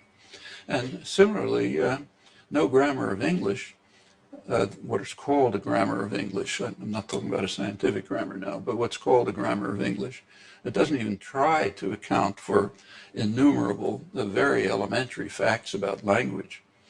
So, just give you a couple of examples to make it concrete. So take the sentence, he wondered if the mechanics fixed the cars. You can ask how many cars and how many mechanics. That's respectively how many cars did he wonder if the mechanics fixed, or how many mechanics did he wonder if fixed the cars? Well, think about those. The first of them expresses appropriately the intended thought, but the second doesn't express the intended thought. There's no problem with the thought, but the language is so constituted that you just can't express it in a simple way. The language design requires you to construct some more complex circumlocution. Well, what are called grammars of English don't deal with matters like that, let alone try to explain them. And for someone who's trying to learn English, that's no problem at all, because they already know the answer. Just as the person who's learning to play tennis doesn't have to be told how to send signals from the motor cortex to the arm, or say to follow the trajectory of a ball. That's part of your nature. Similarly, a person doesn't have to be taught how to perceive a rigid object in motion, even when there's no object and there's no motion. You perceive it anyway. Cases I mentioned. Well, take an even simpler example. So take the very brief sentence, can eagles that fly swim? And ask what it means. It asks whether the eagles can swim. It doesn't ask whether they can fly. Similarly, we can say, are eagles that fly swimming? Which means, is it the case that eagles that fly are swimming? But we can't say, are eagles that flying swim? Meaning, is it the case that eagles that are flying swim? Now, again, the thought is fine. It's fine thought. I just expressed it the proper way. But the language doesn't allow it to be expressed without a complex circumlocution. And again, there's no problem for the person learning English because the human language capacity reflexively yields that result, just as it determines that you see a rigid object in motion. And of course, grammar books don't try to teach you anything like that. They just confuse you if they did. In fact, nobody even noticed it. Well, it's, in fact, if you think about it, the facts are kind of puzzling. In each of these two, in these sentences, let's say, are eagles that flying, are eagles that fly swimming, are eagles that swimming fly. The verb at the beginning, the verbal element at the beginning, has to pick up a verb inside the sentence to be associated with, and it doesn't do it the easy way. The computationally easy way would be just pick up the first one. Then you would say, are eagles that flying swim, which could express a fine thought if the language allowed you to say it.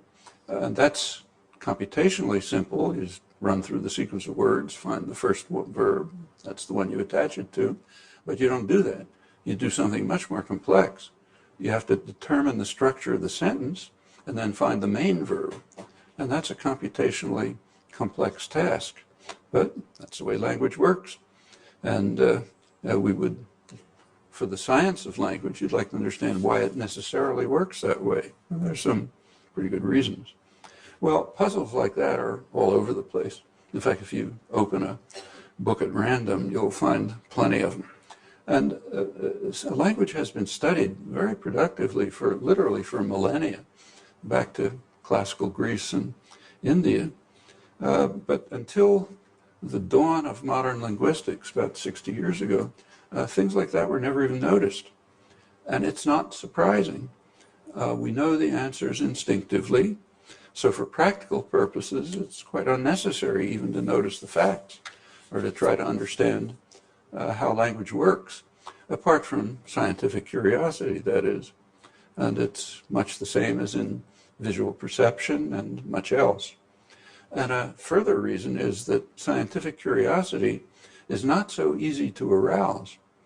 Most of what's happening around us just seems obvious, so you don't seek to explain it. Of course, through the ages, inquiring minds have sought explanations, and we have names for those quests. We call them a religion or myth or magic, or in an more organized and systematic form, we call them science. There was a substantial leap forward in scientific inquiry, particularly from the early 17th century. It's often called the Galilean Revolution. And an important part of that leap, that move forward, was the recognition that things that seemed obvious were in fact very puzzling, like the example that I just mentioned. So for millennia, suppose, for example, that I'm holding a cup in my hand and there's boiling water in it and has a cover. If I take the cover off, the steam goes up, and if I let it go, the cup goes down. So why does the steam go up and the cup go down? Well, there had been an answer for millennia, literally. They're going to their natural place. End of story. Steam goes up, cup goes down. Galileo and others of his period allowed themselves to be puzzled about that. Actually, really the first time. And when they allowed them to be puzzled, they found that it's not obvious. And first of all your intuitions about how it works are just wrong as soon as you begin to investigate it. Well, that willingness to be puzzled is typically a first step towards understanding. If you don't just say, look, it looks obvious, finished, then maybe you get some understanding. Well, efforts to solve the puzzle, the kind that I just mentioned, puzzles about motion, they led to a mode of explanation that was given a name. It was called the mechanical philosophy. Philosophy just meant science, so mechanical science. The mechanical philosophy had a goal. It wanted to dispense with the kind of mysticism of the neo-scholastic science, philosophy, forms flitting through the air, sympathies and antipathies, other occult ideas. And it wanted to keep to what is firmly grounded in common sense understanding and intelligible to common sense understanding. there was a conception. The conception was that something is intelligible to us if you can give an account of it in terms of a mechanical construction, where mechanical means the kind of thing that a skilled artisan could construct. And that's what the world is, something that in fact a super skilled artisan did construct. So now we have to give explanations in terms of mechanical constructions that we can provide. All of this was stimulated by the technology of the time. This is a period when there were very complex mechanical clocks being made, or models of duck digesting, or the gardens, the royal gardens, where you could walk through and voices spoke to you and statues stood up and all kind of amazing things happened. In fact, the stimulus of the artifacts of the time is not unlike the stimulus today from what's done by computers. It kind of stimulates the imagination and can lead you astray in both cases. Well, the mechanical philosophy, the mechanical science, provided a criterion of intelligibility. If there's no mechanical explanation, there's no understanding. I'll quote one of the leading Galileo scholars, Peter Machimer. He says that by adopting the mechanical philosophy and initiating the modern scientific revolution, Galileo had forged a new model of intelligibility for human understanding, with new criteria for coherent explanations of natural phenomena, based on the conception of the world as just an elaborate machine, where, again, machine means something that an artisan can construct. And for Galileo, and in fact other leading figures of the early scientific revolution, a true understanding requires a mechanical model. That's, again, a device that an artisan can construct and we could take apart, so intelligible to us. Galileo tried throughout his life to achieve this goal and mostly failed. He rejected traditional theories of the tides because he said we cannot duplicate them by means of appropriate artificial devices. And at the end of his life, his inability to find mechanical explanations for cohesion, attraction, other simple phenomena, it led Galileo to, quote him, to reject the vain presumption of understanding everything. And even worse, he finally concluded, there is not a single effect in nature such that the most ingenious theorist can arrive at a complete understanding of it, meaning an intelligible account in mechanical terms. Actually, that turned out to be true in a deep sense that he didn't anticipate.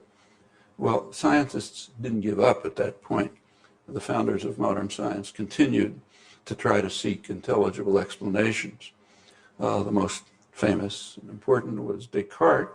He's thought of as a philosopher. He's primarily a physicist and biologist and so on. He, no distinctions among the sciences in those days. He believed that he had succeeded. In fact, he claimed to provide a mechanical account of all phenomena in nature, almost. He noticed that some aspects of the world remained recalcitrant, but in particular human higher mental faculties, what Aristotle long before had called the rational soul. And the facts that the case that Descartes found most convincing was normal use of language, what's sometimes called the creative aspect of language use. In normal language use, we produce new sentences freely without awareness of any novelty. They are not caused by situations, circumstances, but they're appropriate circumstances, which is a crucial difference. Not understood, but quite a crucial difference. It goes on indefinitely. There's no limit to it. They're intelligible to others who realize that they could have expressed the same thought themselves. This collection of properties, Descartes argued, correctly, in fact, lies beyond mechanism. Now, in the substance philosophy of his day, he then followed normal scientific principles. And here's something that doesn't fall within mechanism, so we need a new principle, kind of a creative principle. And in the substance philosophy, that meant that we need new substance. We need what was called thinking substance, res cogitans, which is alongside the extended substance. Substance is just something that can exist independently of other things. So we have a material substance, extended substance, and then we have a thinking substance. And then the next problem is to find out the properties of the thinking substance, the properties of mind, and to show how it links to the other substance, to the material world. Actually, he explored those topics. Some of it survives, not much, so we don't know exactly what he achieved because he destroyed a lot of it after he learned about the fate of Galileo. He was worried about it. So we don't really know a lot of what he said, or thought he said. Well, this imposed a lot of other tasks, incidentally. A very serious problem that arose right at the time was that this was the rising period of empire, and explorers were finding all sorts of strange creatures, like orangutans and the Native Americans. And it wasn't obvious which of them were humans. And it's an extremely important point, because if you're human, you have an immortal soul. And if you're not human, you're a machine. So it's quite significant to determine which of these creatures fall into which category. And there's a great deal of debate and discussion about this. My favorite, there is a very good Descartes scholar, late Harry Bracken. He presented some quite interesting arguments that these so-called rationalist assumptions provided a barrier against racism. You couldn't be a rationalist and a racist because you either have a soul or you don't have it. You can't have half a soul. So there's no gradations among humans. There's just a break between humans and machines. Well, given the crucial role that language played in these concerns, there was another crucial question. Do these creatures have a language like ours? And there are a lot of debates about this. Actually, one of my favorites was a suggestion by Louis Racine, son of the playwright. He suggested that he had a proof that apes are really more intelligent than us. And the reason is they don't talk. And there's a reason for that too. They know that if they did talk, we would enslave them. So they keep quiet. More seriously, Descartes' followers, so-called minor Cartesians, devised interesting experiments to try to determine if some other creature has this capacity, has the linguistic skills. These tests, which are kind of interesting, are precursors to what today is called the Turing test, named after one of the great 20th century mathematicians and computer scientists. The Turing test is generally regarded as a test to determine whether a machine can think. Turing himself dismissed the question of whether a machine can think as, in his words, too meaningless to deserve discussion. It's a short paper, 8-page paper he wrote, which is the basis for all of this, and that's one line in it.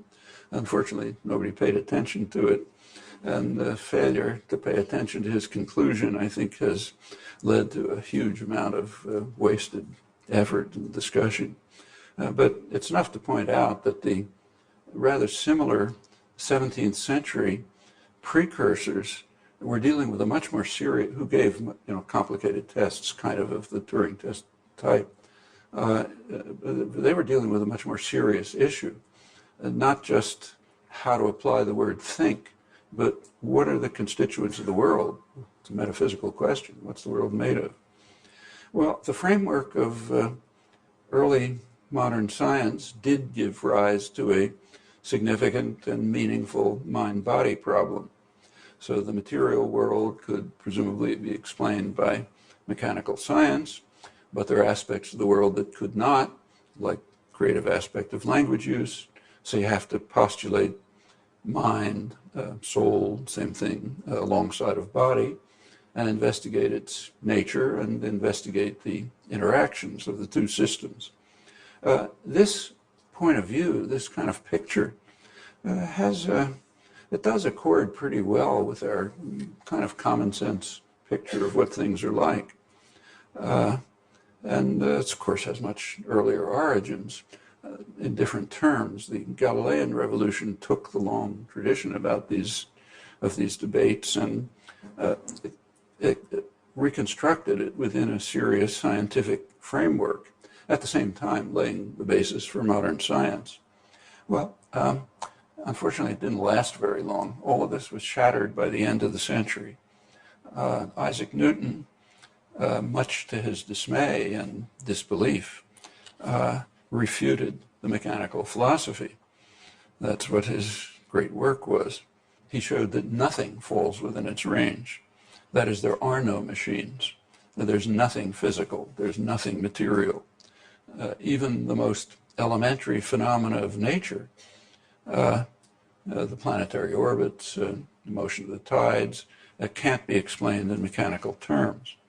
So to account for the phenomena of the world, it's necessary, he showed, to appeal to what were considered occult forces, the same kinds of mysticism that early modern science tried to expunge, the sympathies, antipathies, and so on. It was necessary to appeal to mysterious forces of attraction, repulsion, and the like, which are literally unintelligible, as intelligibility was understood, and also as intelligibility is understood in terms of our common sense understanding. Newton regarded these conclusions, his own conclusions, as an utter absurdity. So absurd, he said, that no serious scientist could entertain them for a moment. And in fact, he spent the rest of his life trying to find a way around the dilemma. He failed. Many other great scientists of the day and later tried as well, also failed. Finally, the task was just abandoned. It was never solved. It was abandoned. And with the abandonment of the task went the only coherent notions of machine, matter, body, physical, any of that array of concepts. So the standards of intelligibility for science were lowered. Instead of trying to develop intelligible theories of the world, an intelligible account of the world, the task of early modern science, there's a much more limited goal, namely to develop intelligible theories that we can understand, even if we can't understand what they're about. And that's actually modern science. That's a far different matter from early modern science and a much more limited goal. And I think this should be regarded as a very significant shift in the history of thought. By the time we get to the modern thinkers, people like, say, Bertrand Russell, who knew the sciences very well, the modern sciences, he dismisses the very idea of an intelligible world as, his words, an absurdity. And when you read what he writes about this, he constantly places the word intelligible in quotes to highlight the absurdity of the quest. Well, though Newton himself regarded his great conclusions as an absurdity, others understood that they had enormous significance. David Hume described Newton in his History of England as the greatest and rarest genius that ever arose for the ornament and instruction of the species. His greatest achievement was that while he seemed to draw the veil from some of the mysteries of nature, he showed at the same time the imperfections of the mechanical philosophy, and he thereby restored nature's ultimate secrets to that obscurity in which they ever did and ever will remain. That's a pretty far-reaching claim, and I think an accurate one, but very commonly denied. It's commonly claimed we can understand everything if we just try. It was understood in the 18th century why that can't be true. Well, there were other leading thinkers at the time who reached somewhat similar conclusions, sometimes on different grounds. John Locke, for example, he observed that motion has effects which we can in no way conceive motion able to produce, as Newton, in fact, had demonstrated shortly before. And so he went on, since we remain in incurable ignorance of what we desire to know about matter and its effects, therefore no science of bodies is within our reach, and we can only appeal to the arbitrary determination of that all-wise agent who has made them to be and to operate as they do in a way wholly above our weak understanding to conceive. That's Locke. Well, apart from the kind of resigned invocation of the deity, the conclusions are now commonplace among serious historians of science. So Alexander Poiré, one of the leading modern historians of science and physicist, he pointed out that Newton demonstrated that a purely materialistic pattern of nature is utterly impossible, and a purely materialistic or mechanistic physics is utterly impossible too.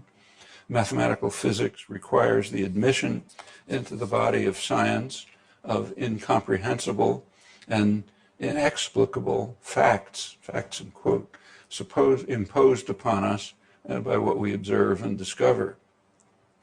Well, what then happens to the mind-body problem? There's a standard contemporary view of this. It was articulated clearly by the influential Oxford philosopher Gilbert Ryle in his famous book 60 years ago called Concept of Mind. If I can add another personal note, that was virtual Bible when I was a grad student in philosophy at the time, Penn at Harvard. Ryle dismissed the concept of mind as with ridicule. He assured us that modern science had gotten rid of the mystical belief that there is what he called a ghost in the machine, a mind inside the machine, just the machine, no ghost. Well, what had actually happened was almost the opposite. Newton had exercised the machine. He didn't touch the ghost. He left the ghost intact. So Descartes' work on the mind was untouched and undisturbed by Newton's critique. But his mechanical account of what was considered the physical world, that was demolished. And not just his account, but any possible account, because he showed there is no physical world. So there can't be any improvement, at least as the concept physical, material, collection-related concepts, at least they were understood in early modern science, which is pretty much in accord with intuition. Furthermore, these concepts have not been replaced by new notions, so we're still in the dark about what any of them mean. They're used, so people talk about physical, material, and so on, but they're kind of honorific terms. They refer to whatever we take seriously in our efforts to understand the world, just as we sometimes talk about the real truth, not implying that there's some other kind of truth. It's now often remarked that 20th century physics compels us to accept notions that are hopelessly counterintuitive, curved space-time, quantum entanglement, beginning of time, much more. But the fact is that the fundamental problem goes back much earlier, goes back to the early days of modern science, as was very clearly understood at the time and later forgotten, as the absurdities were just kind of absorbed into our familiar science. Well, as Locke and Hume and others recognized at once, intuition and common sense understanding are not reliable guides, and in fact can lead us completely astray. And furthermore, with the collapse of Cartesian science, that's science as it was understood in the modern period, it came to be understood that in empirical matters, we cannot hope for certainty, only plausibility. So we search for the best account we can find. We know that however well confirmed it is, it may turn out to be wrong. So there are no firm foundations for empirical knowledge, no foundationalism of any kind. That was understood in the 17th century. And since it was so well understood then, I must say I find it a little odd these days to read critiques of foundationalism in contemporary literary theory and cultural studies as if such a position could be upheld. It can't, at least in the empirical world. It's been known for centuries, maybe in mathematics and logic, but even there it's understood that the reach is very limited. Well, with the machine exorcised, no more machine, what is there to say about the ghost? Locke actually had quite a sensible proposal. It's known as Locke's suggestion in the history of philosophy. You simply have to assume that the constituents of the world, whatever they are, have the capacity of thought alongside of other capacities that are unintelligible to common sense understanding, like action at a distance, action without contact. The way Locke put it, back to the theological framework, just as God had added to the world inconceivable properties of motion, he might have superadded to the world the faculty of thinking. This is Locke's idea of thinking matter. It was pursued vigorously through the 18th century. It culminated in a quite sophisticated work by a great chemist philosopher, Joseph Priestley. He developed in some detail his conclusion, I'll quote him, that properties termed mental reduce somehow to the organical structure of the brain. Now that similar conclusion had been stated by Hume and others, later by Darwin, and it's almost inescapable after the collapse of the mechanical philosophy, mechanical science. To restate Locke's conclusion without the theological trappings, explorations of the mental aspects of the world should proceed alongside of exploration of chemical, optical, mechanical, and other aspects of the world. It's only in this sense that the concepts of mind and body and matter remain, as far as I can see. Well, there has been a persistent goal of the general project of the sciences, and you can ask why, but it is a persistent goal to try to unify inquiries into various branches of science to take what has always been the most crucial case, to show how chemistry and physics are related. Problem that goes back centuries. Throughout this whole period, it was taken for granted that this unification of chemistry and physics would have to proceed by reduction of chemistry to physics. That is, by showing that the laws of chemistry can be expressed in purely physical terms, in terms of physics. Well, no way was ever found to do this. And well into the 20th century, that was interpreted as, by the most prominent scientists, as showing that chemistry isn't really a substantive science. It's just a mode of calculation. It provides merely classificatory symbols that summarize the observed course of a reaction. It's quoting a standard contemporary history of chemistry. America's first Nobel Prize winner, the 1920s chemist, he dismissed talk about the real nature of chemical bonds as what he called metaphysical twaddle. They're nothing more than a very crude method of representing certain facts about chemical reactions, a mode of representation only. And the reason is they can't be expressed in terms of physics. In 1927, Bertrand Russell observed, quite correctly, that chemical laws cannot at present be reduced to physical laws. The phrase "at present," because he took for granted that the explanatory gap, as it's called in the philosophical literature, would be overcome as understanding proceeded by reducing chemistry to physics. Well, that belief proved to be incorrect. The chemistry was never reduced to physics. And the reason was that the physics of the day, the 1920s, was wrong. It was soon radically modified by the quantum theoretic revolution. And at that point, a virtually unchanged chemistry was in fact unified with the new physics. But that's not reduction, that's unification, something quite different.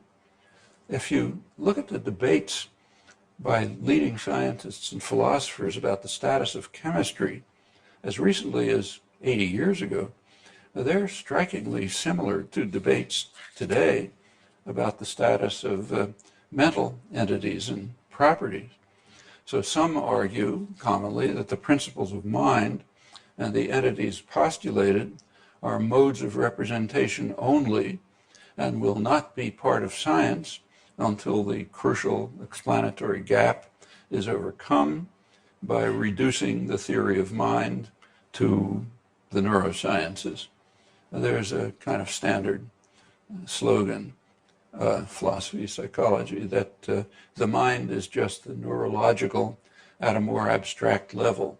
And so we'll get it down to, we'll explain it in neurophysiological terms.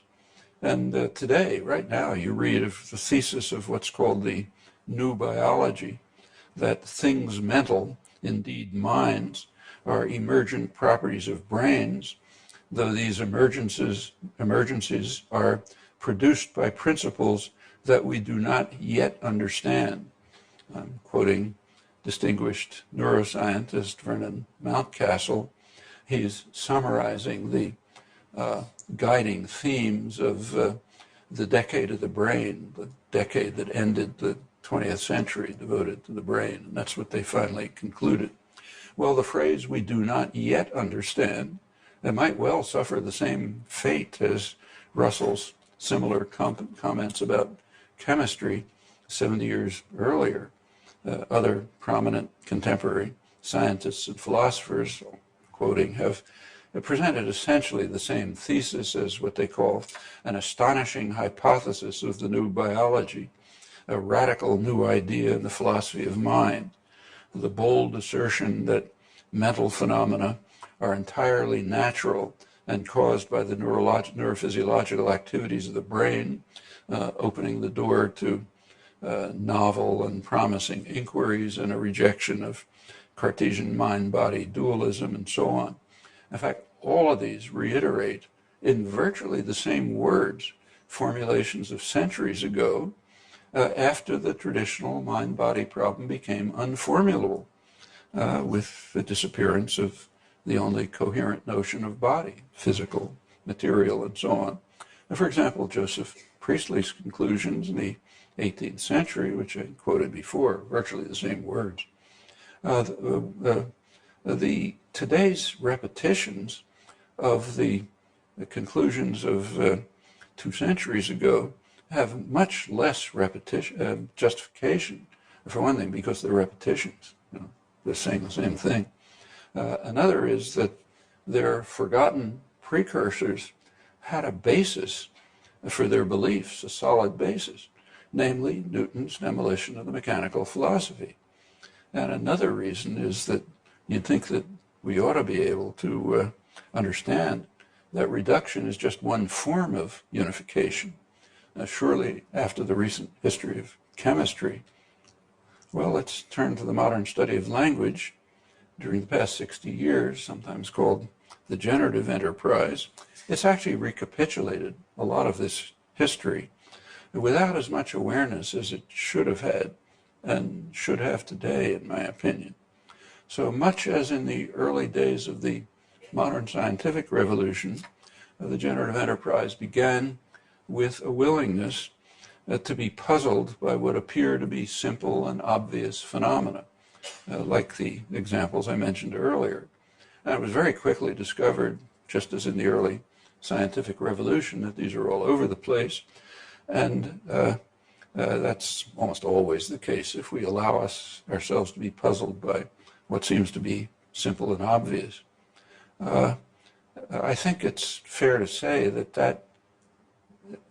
that step, that willingness to be puzzled, it's what opens the door to a serious inquiry that goes beyond the surface, just as it did in the early modern sciences.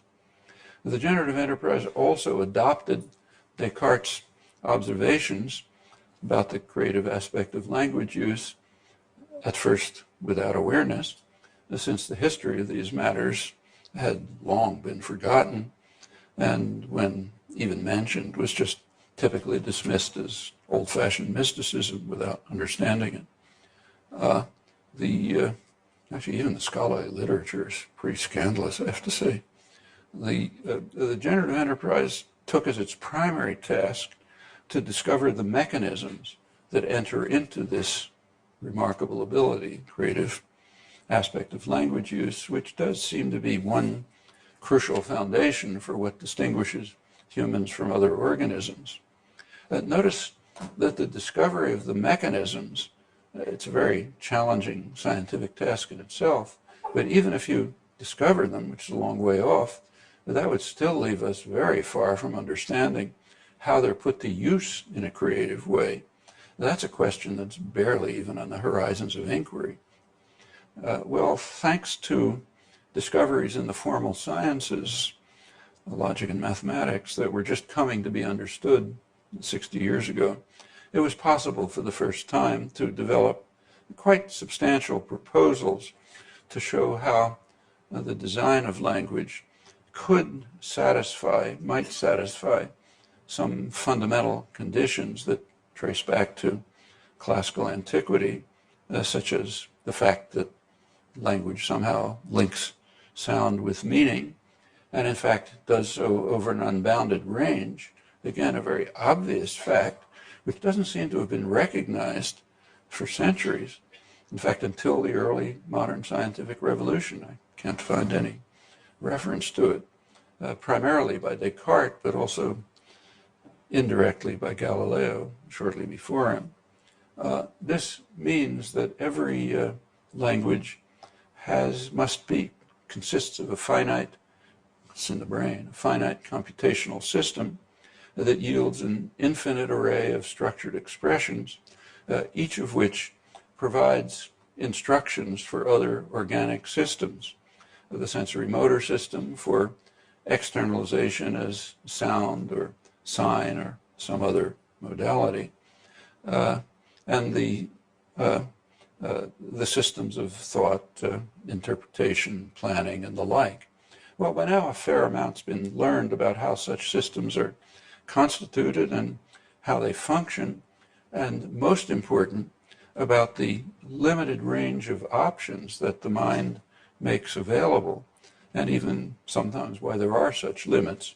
These are results that, I won't go into it, but provide some solutions to puzzles of the kind that I mentioned at the outset, which again are all over the place. Well, there are many further tasks. One is unification with the brain sciences. That might turn out to be reduction, although very few people should be surprised if the course turns out to be rather like chemistry. It's worth bearing in mind that physics a century ago was way more advanced than the brain sciences are today, and yet it had to be radically modified before it could be unified with chemistry. Now, there's quite important work underway in neurolinguistics. It's a difficult, promising field, but I think that few doubt that unification is a pretty remote prospect. Well, still another task is to inquire into how the language capacity might have evolved. Oddly, this is a very popular topic. There's a flow of books and articles pouring out regularly, and it is very odd if you think about it for many reasons. One reason is that far simpler questions are barely studied because they're understood to be much too difficult. For example, the evolution of the varied communication systems of hundreds of species of bees. A second reason why it's odd is that the methods of evolutionary biology are not available in the case of language. You can't do comparative work. Of course, you have no fossil record. That's been forcefully argued by prominent evolutionary biologists who are just ignored. Another, even more fundamentally reason why it's odd is that the evolution of some system, say, call it X, any system X, it can proceed only as far as you've told us what X is. Okay, so you can't study the evolution of the eye if you don't know what an eye is. That sounds kind of simple. But if you take a look at the numerous publications, the real libraries on evolution of language, they almost barely try to say what language is beyond the most superficial aspects. In fact, a careful look shows that with very rare exceptions, they're not even studying the evolution of language. They're studying the evolution of communication.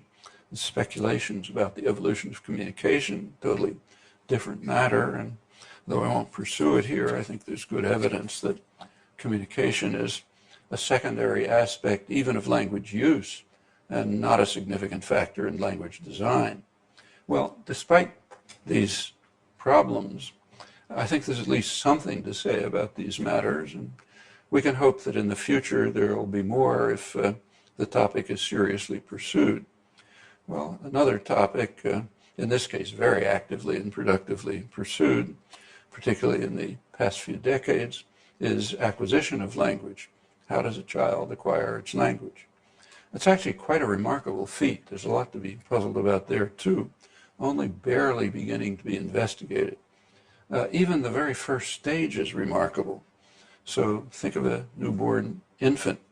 It's immersed in what William James famously called a blooming, buzzing confusion, just a massive unorganized data. Somehow, the newborn infant manages to extract out of this confusion data that bear on language, of course, reflexively and almost instantaneously. In fact, in part prenatally, we now know.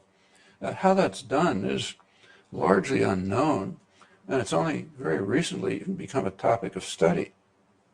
Seems pretty clear that it's not a property of the human auditory system. And one reason is that other sensory modalities seem to work just as well.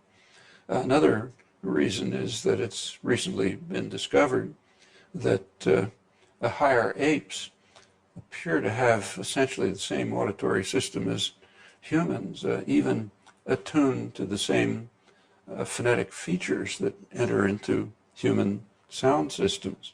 But they don't detect anything about language, of course. So there must be some form of internal computational processing involved from the very first instant. And the course of growth and development from that point on also are quite remarkable when studied closely, as has been done in recent years for the first time. Okay, well, I'll have to stop at that point. It should be obvious that this is only the bare sketch of some of the prospects for the study of language, mind, and body as they're reconstituted.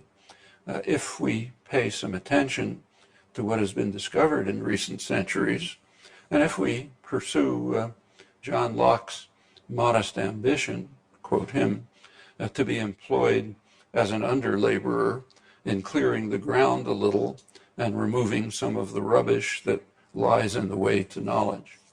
Thanks.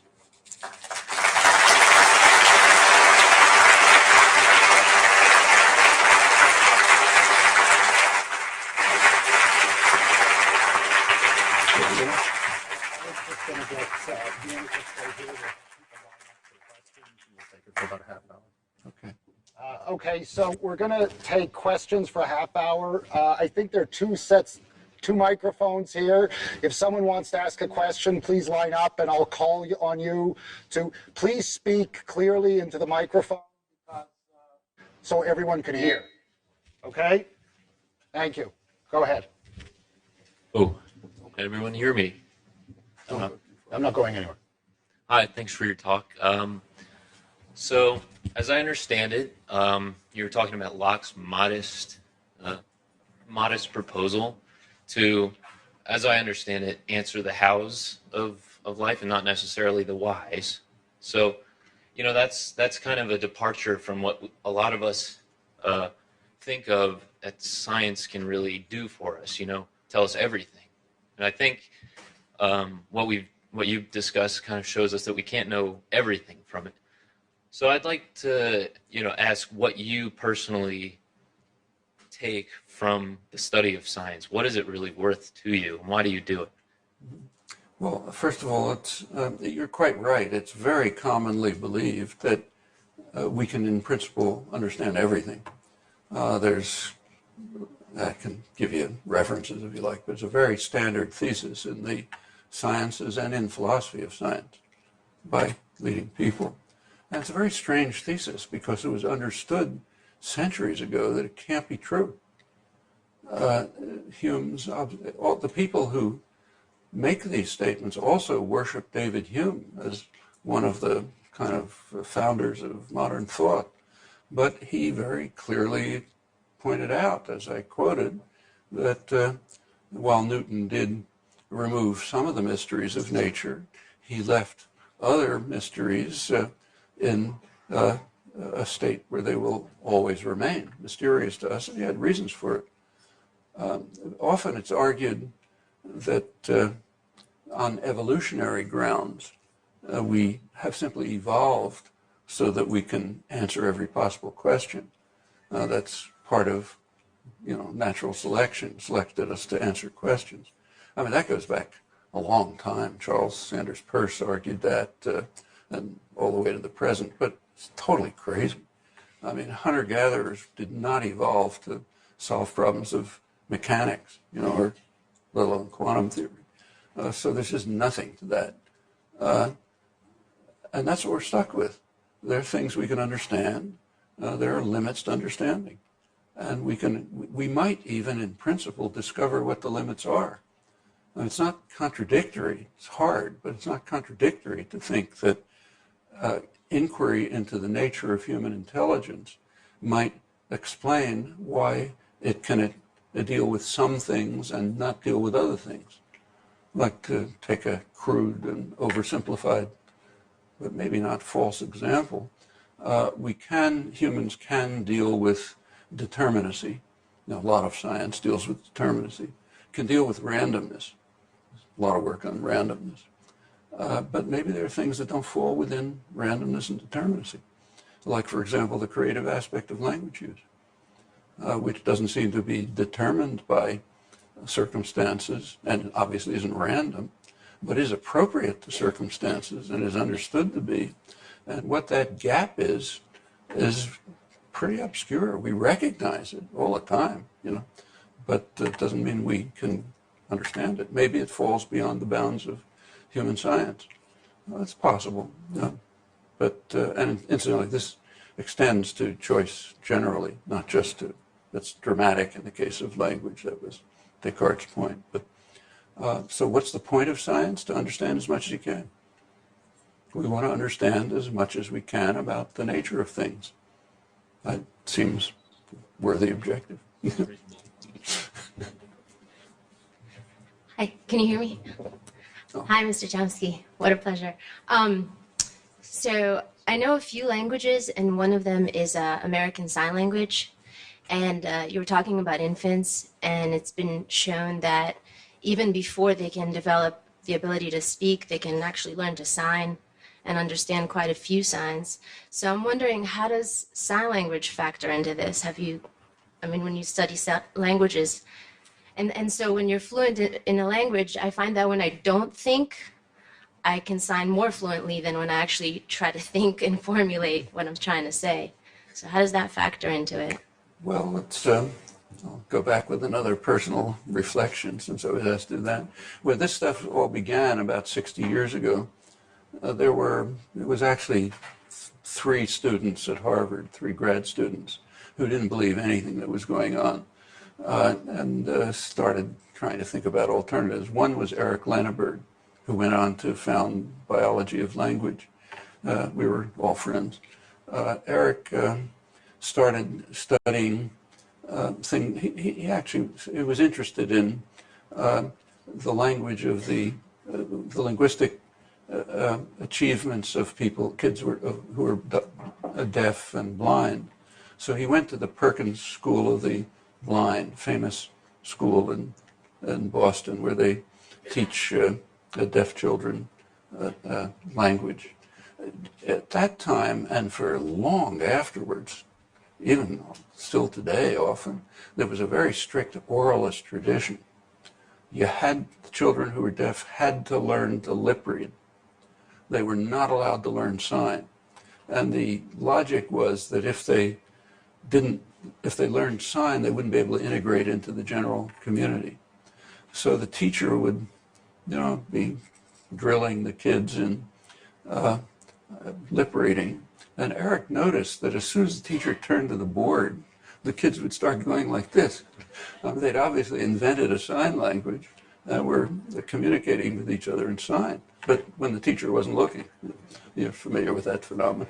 But it was kind of left hanging for a long time. But in the last, since about the 1980s, there's been serious study of it. And it's been discovered that a sign language is just another language. So, for example, at my department at MIT, there's a course on what's called exotic languages, meaning anything but Indo-European languages. And it's kind of meant in quotes. And a couple of years ago, they just used sign language. It's just another language. The acquisition is very similar to spoken language. To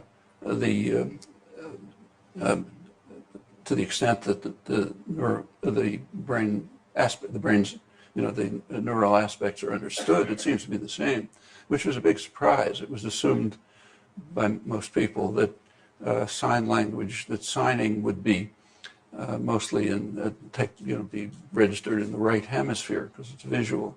But it turns out it's in the left hemisphere, same place as spoken language. So there's some kind of analytic system in there somewhere that doesn't care what modality it comes in. And some of the things are pretty amazing, but by now it's just another language. So there's nothing more to say. Yeah. Hi. Incidentally, there are many sign languages. Yeah, quite a lot. It's not just one language. Yeah. Well, thank you for the talk. So one question I had was, you talked very briefly at the end about sort of the difference between the general study of communication and just language. And so for those processes that you would associate with actual true language, how separable would you consider those from just the general cognitive machinery that goes behind the way that we interpret the world? The cognitive machinery? Yeah, the overall sort of cognitive framework. If you had some machine, say, that was able to produce models of sensory data and try to communicate them, would you expect some sort of, are there certain inevitabilities to the language process in terms of useful transmission of information, or is it hard to say? It's like saying, why do we assume that there's anything special about the visual system? I mean, suppose we had the mammalian visual system. I mean, after all, if we had some computational mechanism that was able to construct models based on data in the world, why should it behave like the mammalian visual system? Of course, the insect visual system doesn't, And it's kind of the same with language. I mean, it's, incidentally, what you're saying is a very common belief. Again, like in the cognitive sciences, I wouldn't say it's an orthodoxy, but it's very commonly believed that there can't be anything special about language. It's just a collection of an array of cognitive processes. You go back about 60 years and the same view was held. Language is just a set of behaviors, like all other behaviors. At that time, it would be developed by conditioned response and so on. And now it's by whatever cognitive processes are around. Well, it's conceivable just like it's conceivable for the visual system. It's kind of interesting that it's not entertained for the visual system. And the reasons for not entertaining it are at least as strong in the case of the language system. And if it's just a set of cognitive processes, why doesn't an ape do it? You know, they have cognitive processes. It's not the input system, because they have pretty much the same input system. For a long time, it was thought that it's because they don't have an articulatory system. But the work on sign shows that that can't be right. The apes can sign. They just can't do anything with that data. They're not designed for it. Just as we can't carry out the kind of navigation that an ant can. We're not designed for it. So yes, you can, I mean, the thesis is common. As far as I know, it has no evidence for it, and it's highly unlikely. Unless you believe what Louis Racine said, that apes can really do it, but they're smart enough not to because they know we'll enslave them. I can't think of any other argument. So, but yes, it's common. But there's not much point proposing. It's common in the cognitive sciences, and my view is it ought to be eliminated. I mean, if you can show how some capacity can be developed by general mechanisms, great, we'll all be excited. But just to say, well, maybe they can, I don't see any point in that in any aspect of biology. Thank you. Over there now. Hi, Mr. Chomsky. I'd like to touch on just kind of going back to what he said about the difference between communication and the study of language, and how you think, because as I understand it, some neurologists believe that a lot of emotional communication comes from kind of a musical expression in the right brain, while more data-based communication comes from language in the left brain. How do you think your concept of language explains how language can express emotion in communication? Well, you know, it's another dogma that language and communication are about the same thing. But if you think about it, it's extremely implausible. For one thing, almost any behavior you carry out communicates something. A gesture, a hairstyle, you know, almost anything. So sure, language behavior also communicates something. First of all, beyond that, almost all language is not involved in communication. And we all know that. I mean, you can't go 1 minute without talking to yourself. I mean, it takes a tremendous effort of will not to be doing whatever you're doing when what's going on in your head. Well, that's plainly not communication. You're doing it yourself. That's about 99.9% of the use of language. Now, in fact, when you really think, it's never been investigated, but if you introspect about it, it could be investigated seriously, you know, from kind of third-person point of view, but hasn't been. So you can only sort of think about it yourself. But I can only tell you my introspections. You can figure out yours. But my introspections are that when I am thinking in language, it's not really language. There's just like an occasional word will flit along, and I know what I want to say, and then I can express it somehow, sometimes, either internally or externally. But if it's the same for you, then that suggests that there's some kind of language use going on in there that isn't even using the articulated language system. And it's just kind of hovering in there somewhere. Occasionally bits and pieces come out, and if you try, you can say them to yourself or say them outside. And you know when you get it right, which means that you must have meant something, and the articulation that you produce can match what you meant. But what you meant is in some internal language.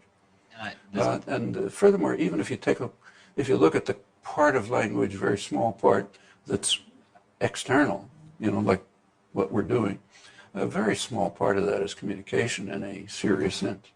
I mean, a lot of it is just setting up social relations, telling jokes to your friends, you know, passing time. I mean, it's not communication in a meaningful sense of the word communication. So I think it's just a big mistake to identify communication with language.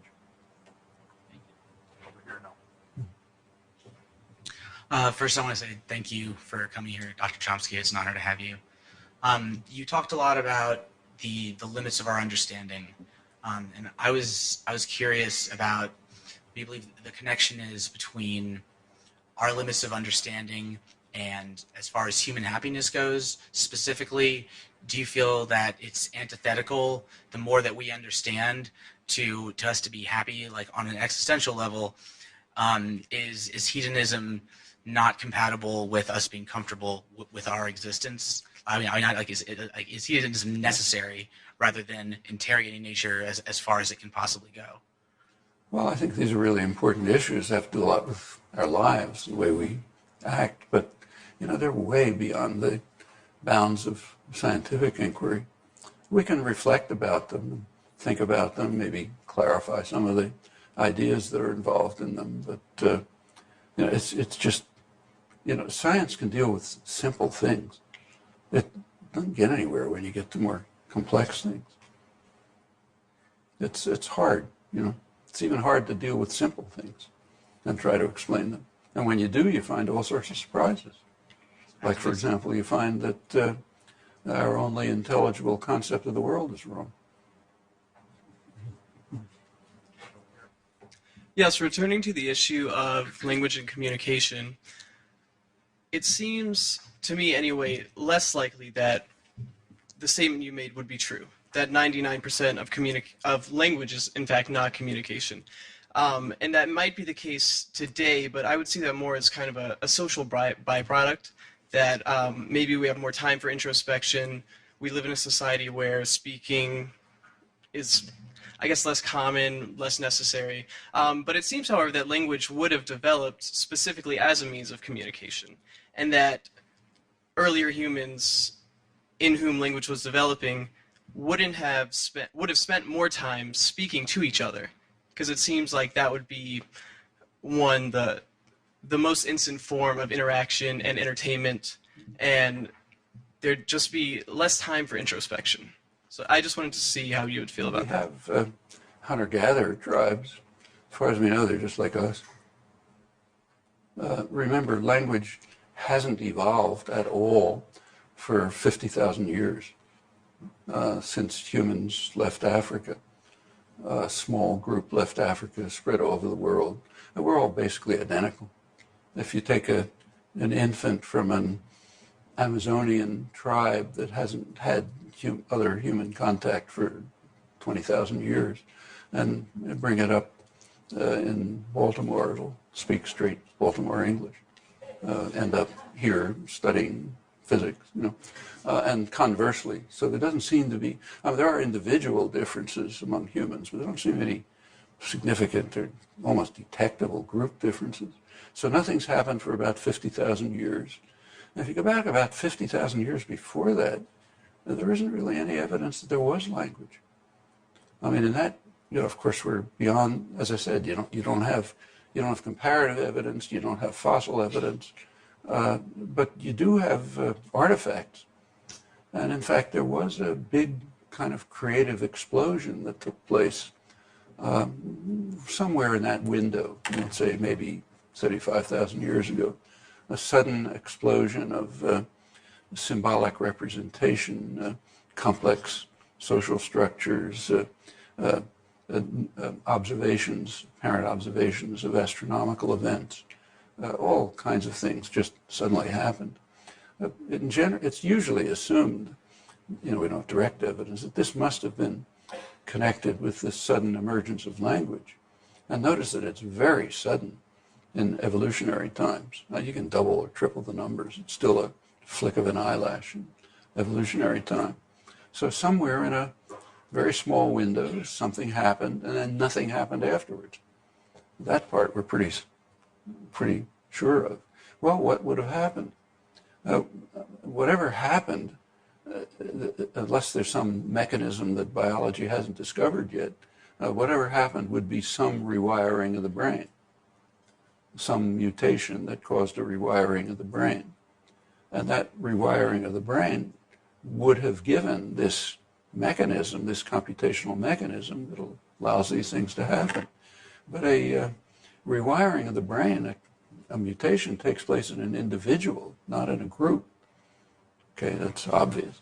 So this happened to somebody, you know, some person in some small hunter-gatherer group underwent this change. That person had the capacity to do what we all do internally, but without the externalization, because there was nobody to talk to. You know? So there's no reason to think it was externalized at all.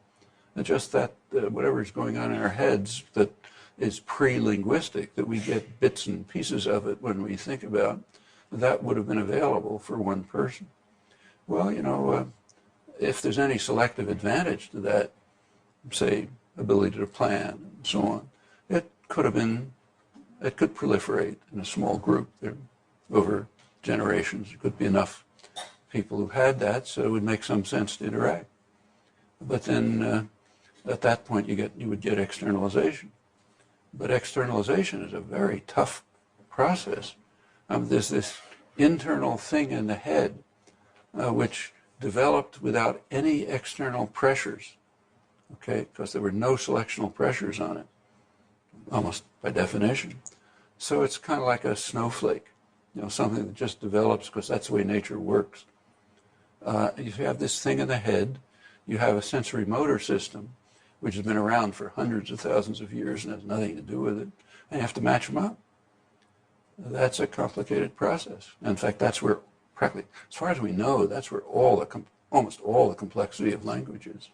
When you learn a language, that's what you learn.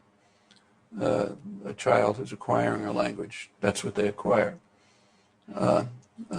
Nobody teaches you, you don't learn the kinds of things I've mentioned at the beginning, which are probably just part of the way the snowflake works. So it was, and then of course, once you have the externalization, you could have some kind of communication. So, you know, even from the minimal evolutionary speculation, and of course it's all speculation, it looks like a plausible scenario. It incidentally has looked that way to some of the leading evolutionary biologists too. It's hard to think of an alternative, in fact. So yeah, it does kind of sound intuitive that people ought to be communicating all the time. What else do they need language for? But like a lot of obvious things, when you look at it, it just doesn't seem to be true. I don't want to have to do this, but I think we're going to take 2 more questions because we're running up against time constraints in this room. So 1 and 2, and I'm sorry to disappoint the rest of you, but that's the way life is. Okay, 1.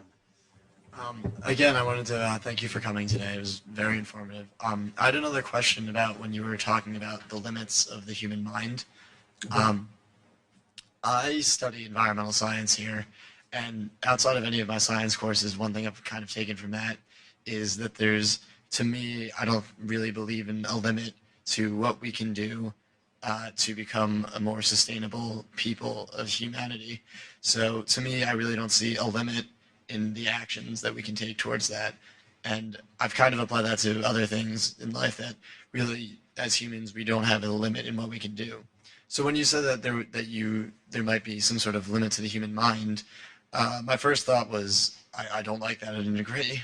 But as I thought about it more, I thought it was an incredibly good point. And I started to think more about, like, if the actions we take are necessarily completely limited by what our mind can do.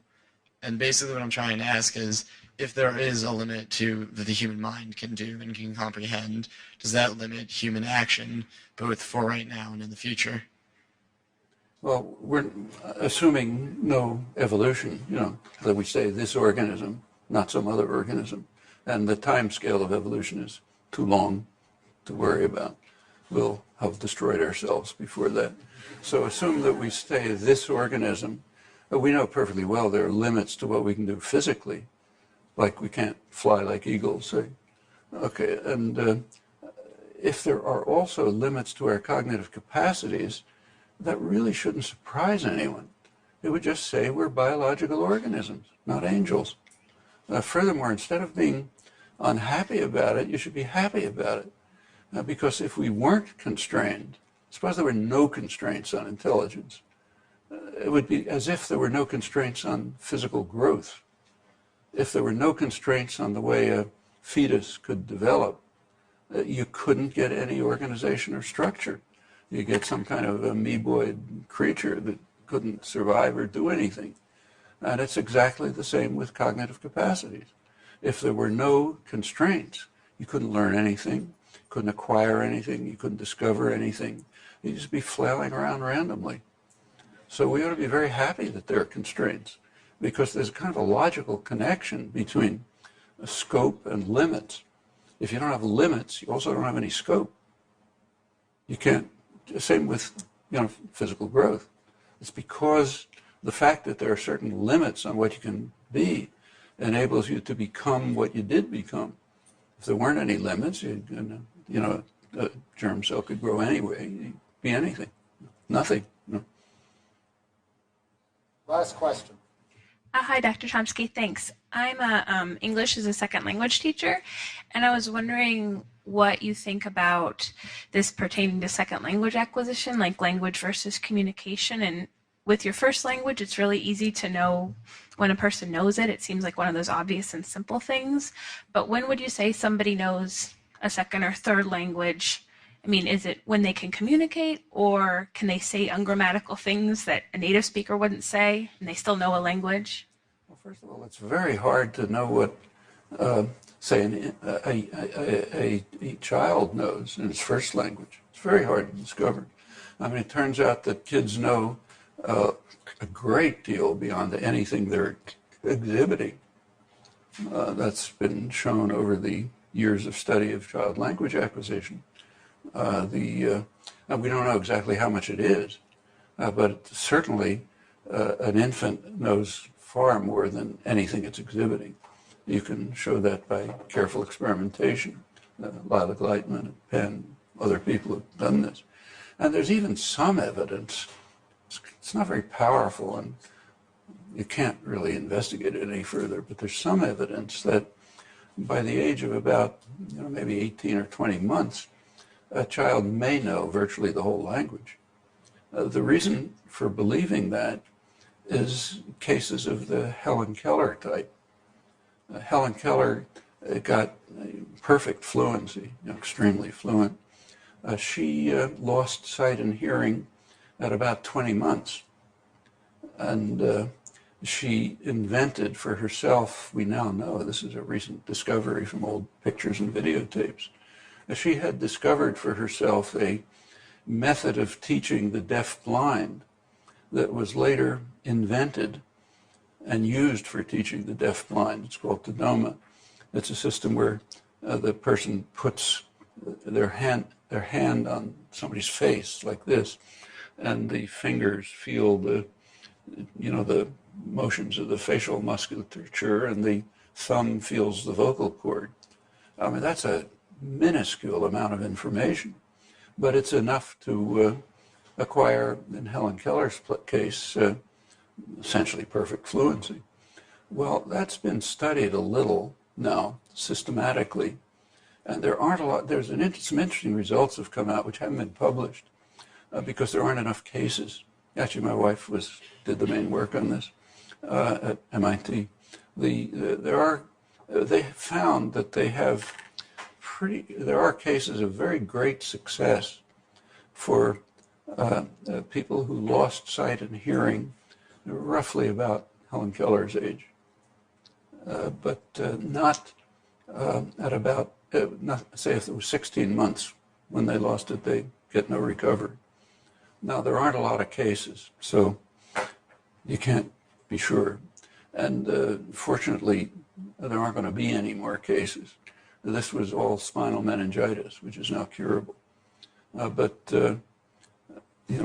that's what it looks like. There may be more indirect ways to investigate it, but it's at least suggestive that children, very young children, have a tremendous capacity, and there's experimental evidence for it. So I wouldn't say that in the case of first language learners, we know what they know. We don't.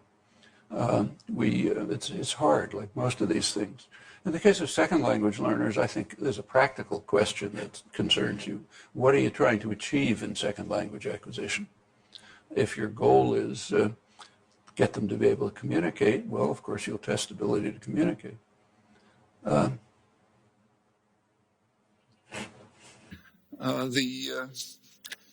most elementary question that one can ask about language, the simplest one, is the one that I selected as the title of the talk. What is special about language? How is it different, if at all, from everything else we do? One possibility, in fact, the simplest answer is that nothing is special about language. It's just a kind of a random, arbitrary selection from things we're doing all the time. That may sound kind of absurd, and my own feeling is it is absurd. But it's important because it's a very widely held position. In fact, it's, I think, overwhelmingly the dominant position among people concerned with language. Now, that sounds like a contradiction, and I think it is a contradiction, but it nevertheless is true. I'll give you some examples from now and from 50 years ago, and strikingly, they're about the same. So take, say, the journal Science, the journal of the American Academy for Advancement of Science, the main scientific weekly in the country, a main professional journal. There's a recent article, a review article that happens to encapsulate a lot of generally accepted ideas, so I'll refer to it a couple of times. It holds that it suggests that language is entirely grounded in a constellation of cognitive capacities that each, taken separately, has other functions as well, which means that language exists only in the sense, roughly, that, say, today's weather exists. I mean, today's weather exists, but it's not a topic of inquiry, of scientific study. It's just a collection of a lot of things that happen to interact to give you today's weather. But each of them is something separate, the wind speed, whatever it may be. That's Science Mag. If you go to the professional literature, the technical literature, the major journal of cognitive science is called Cognitive Science. One recent article, just a couple of issues ago, is about what the author calls MOM, more than one method. The question that the author is raising is this. He says, well, we know there's one method for acquiring language, namely statistical analysis of data. And is there another method, or does that do everything? Well, if that does everything, then there's no language, because statistical analysis would work for anything else too. And he concludes that the article studies an invented example in an artificial language and claims, rightly or wrongly, you can look at it, that this example could be handled by statistical analysis. So therefore, there isn't more than one method. There's only one method, statistical analysis. That throws out the window about 40 years of intensive research on acquisition of language, from which a lot has been learned. But the conclusion is there's nothing there, because just statistical analysis of data does it. In fact, that's the conventional view, almost universal view, close to but not entirely, in computational cognitive science. And in fact, a good part of the general field, and incidentally among linguists as well. This position is not new. If you go back 50, 60 years, pretty much the same view was held. So the most important, the most prestigious 20th century American linguist, Leonard Bloomfield, wrote the standard book Language. For him, a language is just a collection of all the sentences that can be spoken in a speech community. Well, first of all the sentences is you can't list all the sentences. In fact, it's an infinite list, so it leaves pretty obscure what it is. But another question is left open. How do you know if something's a sentence? How do you know if this action that took place is a sentence, or it's taking a walk or cooking dinner or something like that. There's no proposal about that. The leading philosopher, one of the major philosophers of the 20th century, and certainly the one who was most concerned with language, was W.V. Quine of Harvard. For him, a language is a fabric of sentences associated with one another and with stimuli by the mechanism of conditioned response. So that is supposed to hold for behavior altogether. So therefore, a language is just some arbitrary collection of objects, we'll call them sentences, which are like anything else that happens. He also recognized that language has to be infinite.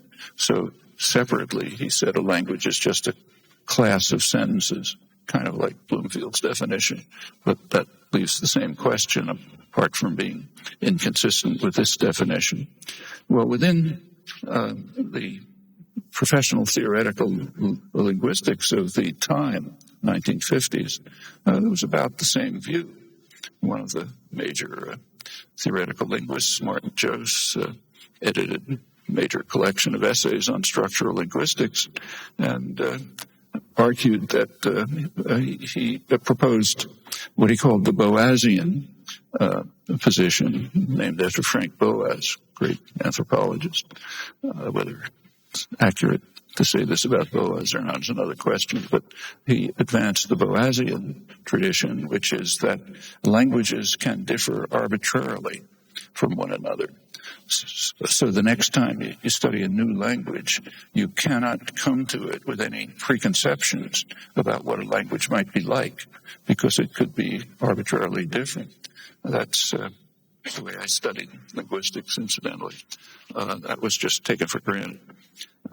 There's further views, which, again, Quine and others who've followed him, like John Searle, arguing that not only language, but every mental action has to be accessible to consciousness.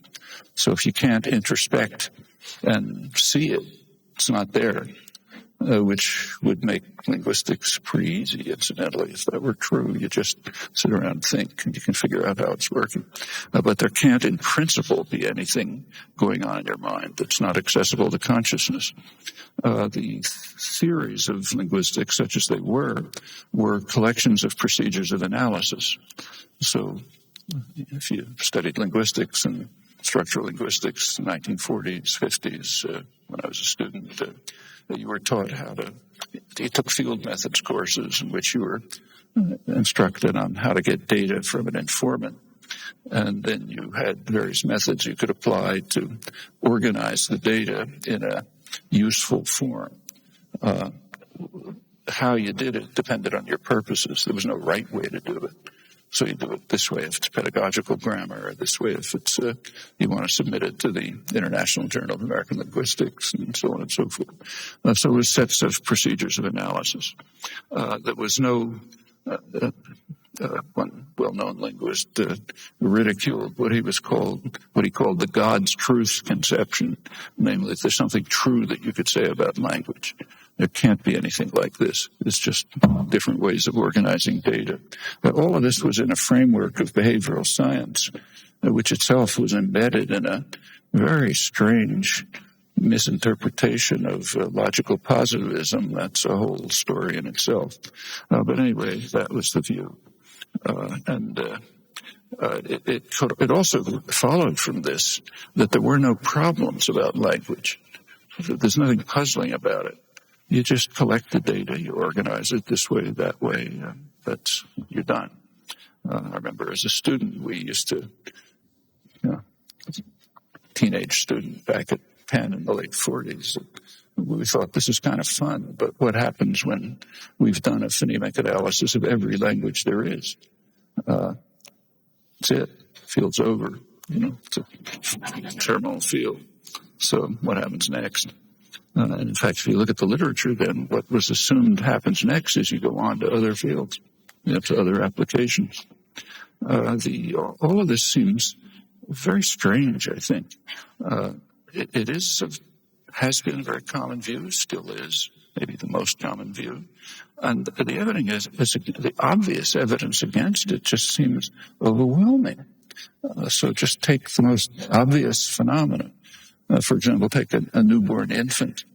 The infant is plunged into what William James famously called blooming, buzzing confusion, just a lot of things going on.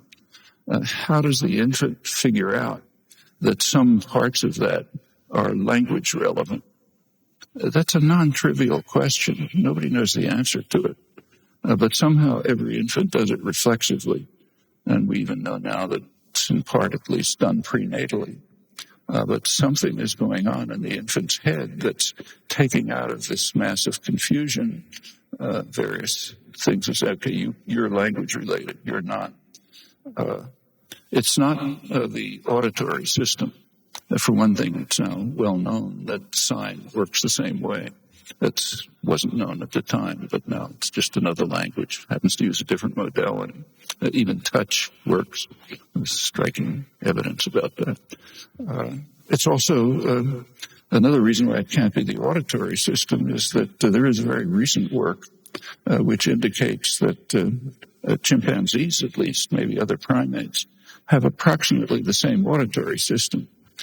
Interestingly, it's even tuned to the same phonetic distinctions that are used in human languages. But when a chimpanzee is faced with a blooming, buzzing confusion, it doesn't take anything out of it. So some kind of internal computation has got to be going on from the very first instant. It's reflexive, of course, and then a process of acquisition proceeds with virtually no evidence, often no evidence, that goes from meaning of words up to the structures, interpretation of sentences, and the means, the proper ways of using them. All of this, incidentally, and it's all apparently more or less reflexive. Doesn't matter. I mean, within a very wide range. It doesn't matter how the infant, the child, is raised. It's like a sponge. It just comes, like growing legs and arms. And all of this apparently is dissociated from other cognitive capacities. So there's dissociations all across the board. This just seems to be one cognitive capacity which develops the way, say, vision develops. Return to a couple of examples.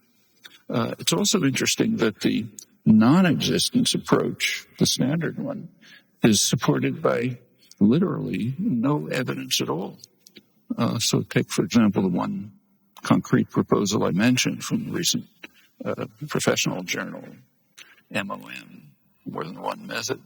Well, the one method, which was just taken for granted, it's been well established that method doesn't work. It doesn't do anything. It can do something if it's integrated with other facts, other principles of language. I won't go into the details, but if you do use these statistical techniques and you integrate them with material about prosody, pitch and stress, what's called phonotactics, the way different pieces hang together and so on, then you can get some answers about, say, where words are broken up, nothing else. So the one method that's taken for granted doesn't work.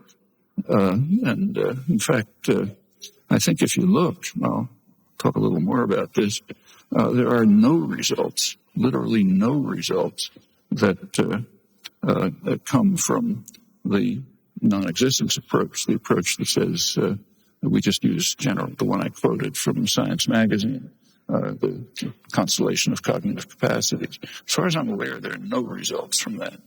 That may sound harsh, and you shouldn't take my word for it, but I think it is accurate. And it raises some interesting questions about intellectual history. So why do beliefs that have no empirical support, literally, prevail over long periods, while counter-evidence, which seems to be overwhelming, is simply ignored? That's an interesting question about our intellectual culture, the one we live in, the one in the universities. Well, let me just give you a concrete one. I don't want to make it totally abstract. So just take one concrete example to illustrate. I mean, there's myriad examples. Take the sentence, he wondered if the mechanics fixed the cars. Understand what that means. And there are a couple of questions you can ask about that. You can ask how many cars, how many mechanics. So you can say, how many cars did he wonder whether, how many cars did he wonder if the mechanics fixed? Okay, fine sentence. Try mechanics. How many mechanics did he wonder if fixed the cars? Well, if you think about what it ought to mean, it's a fine thought. It means for how many mechanics is it the case that those mechanics fix the cars? But while that's a fine thought, you can't express it that way. You can't express it by saying how many mechanics did he wonder if fixed the cars. That's for some reason not one of the sentences spoken in this speech community. Nobody learned that. Nobody was taught it.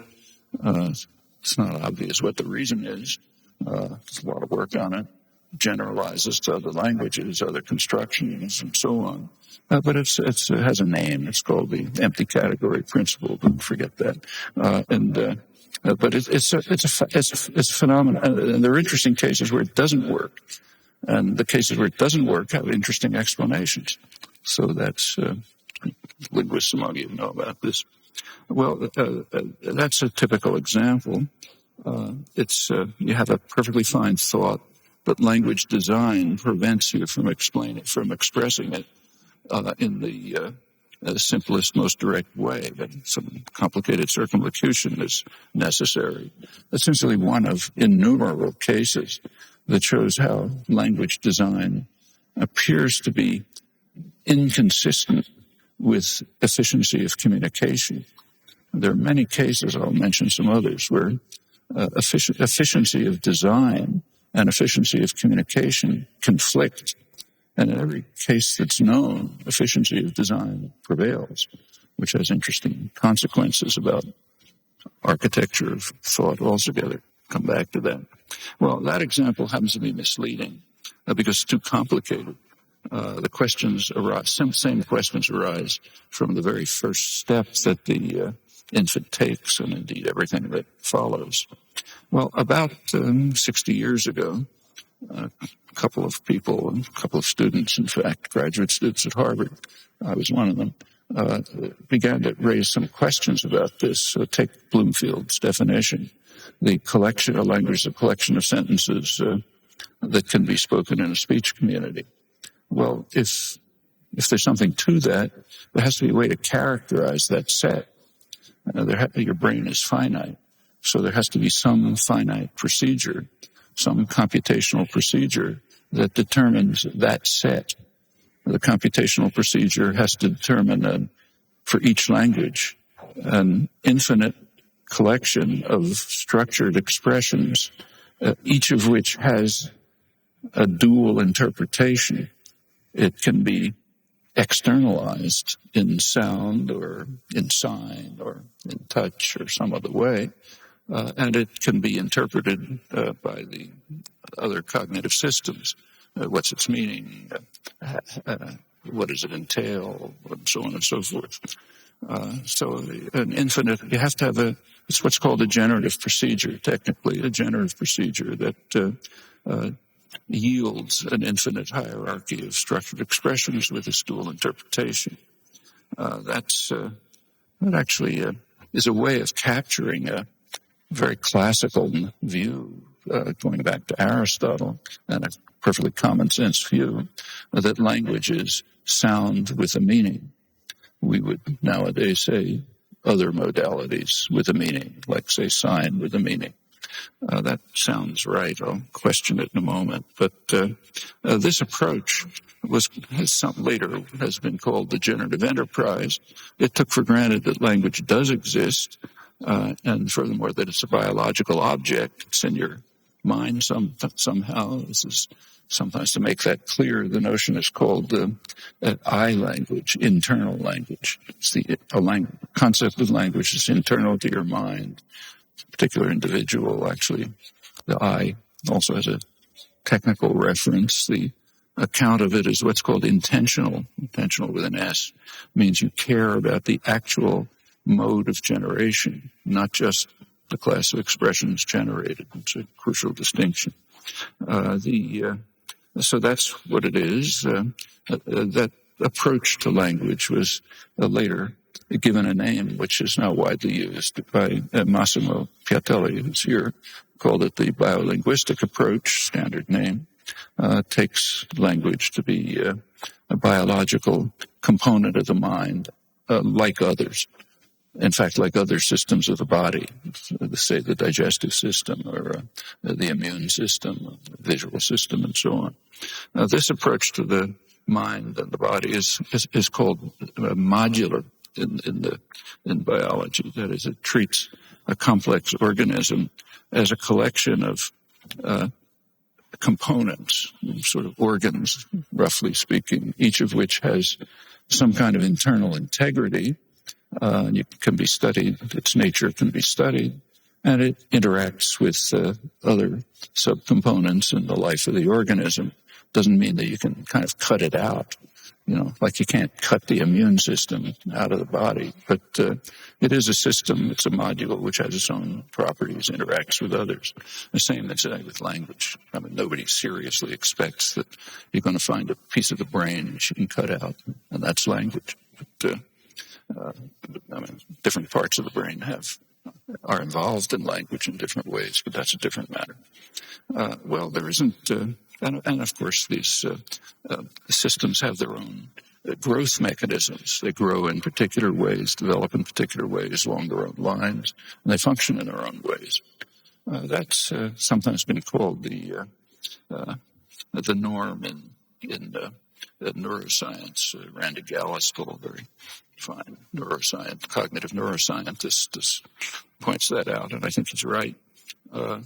There's no reason to believe that the human mind and language depart from the biological norm in this respect. In fact, there's every reason to think that they don't.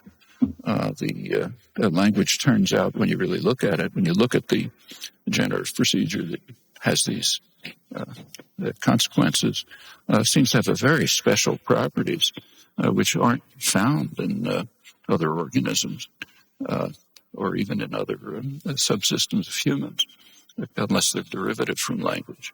But as far as we know, maybe there's some, but none are known. It doesn't have any. This doesn't seem to be anything homologous or even analogous in other organisms. Furthermore, this system in our minds, the language system, emerged millions of years after separation from any other surviving creature. There may have been others before, other lines of hominids, but they're all gone. Probably humans killed them, but anyway, they're gone. But these, among surviving animals, the closest related are many millions of years separated from humans and many millions of years separated from the origin of language. So it wouldn't be too surprising if this is a very special module of the mind. And it's at the core of human activities, human creativity, and so on. That opens the door to a discussion of evolution, which is a very hot topic these days. There's a huge literature on evolution of language, books coming out all the time, innumerable articles, conferences, etc., which is kind of curious because there are much simpler questions which aren't studied, barely studied at all. So why is this one studied? So take, for example, bees. The bees have quite complicated communication systems. Some of them do, some don't. But there's very little literature on evolution of the communication systems of bees. And the reason's quite simple. It's understood to be just much too hard. So therefore you don't study it. Science studies the kinds of things you can, kind of like right at the edge of understanding. Maybe you can make a little progress. And the study of evolution of bees is far simpler than the study of evolution of human language. And for one thing, there's about 500 species of bees. So there's a lot of comparative evidence. Some of them have quite complex communication systems, and in fact, different ones. Some have no communication system at all that anyone knows, and they've seemed to make out about as well as the ones that do the waggle dance and all these things. So it raises a couple of questions about what all this stuff is for. But in any event, there's plenty of comparative evidence. They have tiny brains. The brain has about the size of a grass seed. You can do any kind of experiment you like. You don't need consent forms, nothing like that. And they're very short gestation periods, so you can breed them, and so on. So it's a perfect animal to study, but take a look at the literature. There's very little on evolution of communication systems of beings. On the other hand, humans have a huge literature and a growing literature on evolution of what's called evolution of language. Another curious thing about it is that the few serious evolutionary biologists who've paid any attention to it are extremely skeptical. The main one is written about it is Richard Lewontin, a very fine evolutionary biologist at Harvard, who's written some of the main articles on evolution of cognition. And his conclusion is, go home. You're not going to learn anything about it. They said none of the kinds of evidence that evolutionary biologists know how to use is available for the study of evolution of cognition or particularly of language. I think it's a pretty persuasive article, but nobody seems to pay any attention to it. Another reason why it's curious. Another aspect of it that's curious is that if you look at this huge literature, turns out they're not studying evolution of language at all, with very rare exceptions. They're studying the evolution of communication. That's a different topic. Communication isn't language. Now, there's a kind of a dogma that the phrase is the function of language is communication, whatever that means. Biological systems don't have any particular function. They do lots of things. But that's a dogma. So therefore, people study the evolution of communication or think there's, at least speculate about it. They speculate about the evolution of communication. And then there's a title that says evolution of language or evolution of grammar or something like that. Well, if you study it, you can study evolution of communication, of course, but maybe you can't, at least you can speculate about it. But it's kind of misleading because in the case of communication, there are analogs. In fact, every organism we know of, down to bacteria, has some kind of communication system. So you can mislead yourself into believing that, human communication just must be kind of more of the same. That's especially true if you are kind of entranced by an old and long-forgotten idea, buried idea called the Great Chain of Being, which was believed at one point that they're simple organisms like bacteria, and then they get more and more complex, and finally you get to us. We're at the top of the chain. But in fact, chimpanzees have evolved as long as we have, so have bees, so have dolphins. There's no chain. There's just lots of different organisms. And in fact, when you take a look at this literature, you notice something else that's curious. There's never any characterization of language. Now, if you're studying the evolution of the eye, which does have a rich and significant literature, it's never done by people who don't tell you what an eye is. You have to know what an eye is if you want to, at least have to know something about it if you're studying its evolution.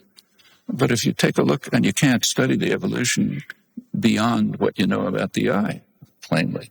But if you take a look at the literature on evolution of language, there's no characterization of language.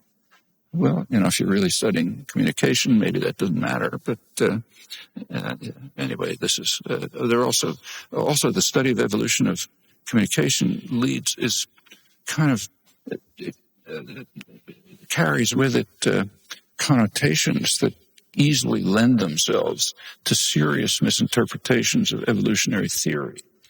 I mean, there is a kind of elementary school version of evolutionary theory, which says that everything happens by very small steps. a little more of this, a little more of that, finally get complex things. And there's certainly something to that, but there's plenty in the what's known about evolution. It doesn't work like that at all. It has sudden changes, small, very small reorganizations of, say, regulatory patterns of genes can lead to totally different organisms and so on. It's plenty of literature. Well, just to illustrate, going back to that same Science article a year ago by a well-known scientist, he's reviewing a set of books on evolution of language and so on, and he kind of dismisses them because the ones he's studying are all tainted by a false assumption, namely the assumption that language exists. That is, that there are rule systems of some kind that determine the form and meaning conditions, connections, and the conditions of language use, as, for example, in the one sentence that I gave you, and he's already denied that. He said it's just a collection of cognitive processes. Well, the editors of Science, presumably serious scientists, added a photograph to illustrate the point of the article. The photograph is of three infants, multiracial. We're kind of very politically correct these days. So three infants. And if you look at them, they're kind of paying attention to each other. And the title of it says Communication Without Syntax. So that shows that you can have communication without syntax, and therefore there's something wrong with the idea that there are rule systems. Actually, they could have had a picture of three bacteria who would have made exactly the same point. They also communicate without syntax. But the title of the article is Without Social Context, with a question mark, meaning how can anybody study language without looking at the social context of use? And, of course, study of the mechanism of language ignores the social context of use. I mean, you can go on to study how, once you have the mechanisms, they are used in a social context, but that's different. If you're studying communication, that makes sense.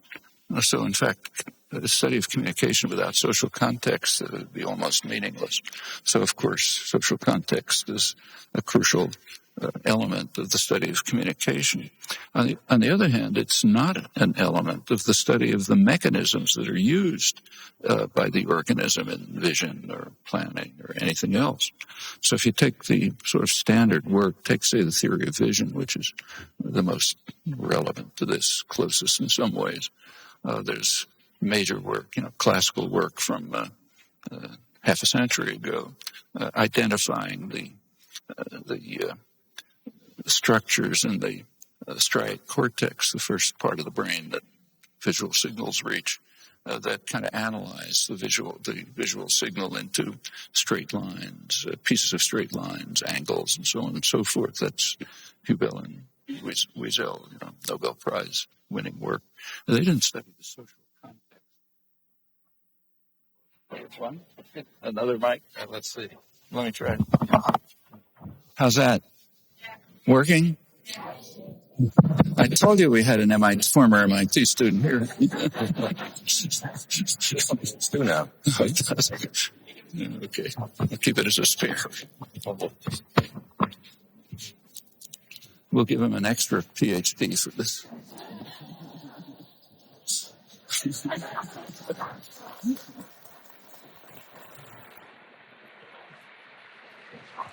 Well, I was talking about the way scientists carry out the study of the mechanisms that enter into behavior and action. And in the study of those mechanisms, they don't pay attention to social context. So the Hubel-Wiesel cases are an example. When, say, Elizabeth Spelke and René Baillargeon and others study notions of how infants identify, discover, internalize, or at least recognize the concept of continuity of objects. An object moves behind a screen, you expect to see the same object coming out, that kind of thing. They don't study the social context in which that is carried out.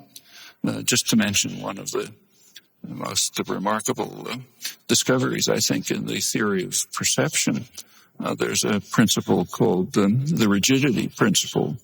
Stephen Ullman, he discovered that if a subject is given a series of presentations, very few, maybe 3 presentations, of a couple of points of light on a screen, what the subject will see is a rigid object in motion. That's just the way we were designed. Our visual system is designed. Well, obviously the social context doesn't matter. And equally, obviously, it's not learned. And in fact, any work that is trying to investigate the properties of the module, the ones that are put to use in some way, doesn't pay attention to social context. That should be obvious. Well, going back to the same science article, the author adds that there are well-developed gradualist evolutionary arguments, gradualist meaning small steps, gradualist evolutionary arguments to support the conclusion that there's no such thing as language except as a complex of independent cognitive processes. And he also rejects, as do many, what he calls the saltationist argument. That is the argument that there's a sudden gap, something happened not step by step. The crucial question is how you get from finite to infinite. And it's supposed to be a great heresy to say that this is saltationist. You have to do it step by step. That's about as interesting as saying that 2 + 2 = 4. It's a point of logic that it has to be saltationist. But that conflicts with the dogma that everything has to happen by small steps. So throughout the literature, and even in this article in Science, you got to reject it somehow. Strange confusions about evolutionary biology. Well, do we actually know anything about evolution of language? Actually, there's some there's some facts about it that we know, not much, but they are suggestive. So one thing that we know with high confidence is that for roughly 50,000 years, there has been no evolution of the language faculty. And the reason we can be pretty confident about that is that it appears that our ancestors left Africa roughly 50,000 years ago. And if you look at all humans in the world, they seem to have the identical capacity. Now, there are individual differences, but there's no known group differences. So, for example, if you take an infant from a tribe in the Amazon that hasn't had human contacts for, tens of thousands of years, if the child's brought, say, here, it'll speak just like any kid here, and conversely, which indicates that there just hasn't been any evolution of this capacity at all. Individual differences, of course, always appear to some extent. So that's one thing we can be pretty confident about. Something else that we can be reasonably confident about is that if you go, say, maybe 50,000 years before that, there's no evidence that language existed at all. Of course, we don't have tape recordings, but we have an archaeological record, and it appears that roughly in that very small window, you can double the numbers and nothing changes. It's a very small window from the point of view from an evolutionary point of view. There is a pretty sudden explosion of complex artifacts, many signs of innovation and creativity, symbolic representation, the representations of astronomical events, complex social structures, and so on. One well-known paleoanthropologist, Jared Diamond, calls it the Great Leap Forward. And it seems to have happened in a very, very suddenly from an evolutionary point of view, which means maybe over tens of thousands of years, that's very suggestive about the nature of language.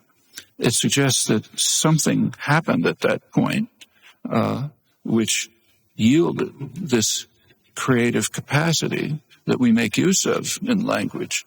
Recall that at the core of language, every language is a generative procedure, which has the general properties I mentioned. It yields infinite array of structured expressions with with interpretations. If this emerged suddenly, there's only one way known in which that could have happened. There had to be some kind of rewiring of the brain, maybe very small rewiring of the brain. There's so little understood about the brain, you don't know. But some kind of rewiring of the brain, which provided this capacity. Well, that can happen only after some mutation, maybe a mutation in regulatory genes, something else to be discovered. But whatever it was, that happened in a single person. Groups don't undergo a mutation. A person does. So some person underwent this mutation, had a brain rewiring, suddenly had this capacity. And notice that that person had what's sometimes called the language of thought. That is, it's the structured expressions that were made available, unbounded, could relate to conceptual structures that already existed, which means that to some extent this person could think, plan, interpret, and so on and so forth. But it, let's call it, was the only person that could do it. Nobody else could. So there would have been a couple of consequences followed from that, plausible ones. One is that there were no selectional pressures at all. So therefore, whatever developed in the brain was acted upon solely by laws of nature and general principles that hold no social context, obviously. Well, what laws of nature? It's a computational process.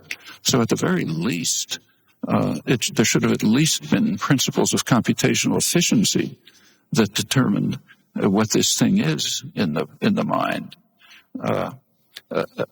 So it should have been kind of like a snowflake. It's just it comes out perfectly simply because of whatever the laws of nature are that apply to it. So you'd expect it to be basically perfect. Furthermore, it had no externalization. Since this person is the only one who had that capacity, there was no point whatsoever in figuring out a way to get it to come out of the mouth or out of the hands or anything else, because nobody else has this. So what you would have had is something like an internal snowflake connected to thought processes, but with no externalization. Well, speculating on, if this capacity had some selectional advantage, it might have proliferated to offspring. Now, that's not so trivial because it's well known that small changes that have selectional advantage almost always don't proliferate. Sometimes they do, or we wouldn't have evolution, but usually they don't. So, in fact, this might have happened many times in the proto-history of the species, but we know it happened once at least because it remained. Well, when it proliferates to descendants after a couple of generations in a small hunter-gatherer group, it could come to be a substantial part, maybe even dominate the group. At that point, there's a reason for externalizing, for one person to have a means to convey to others what it's thinking.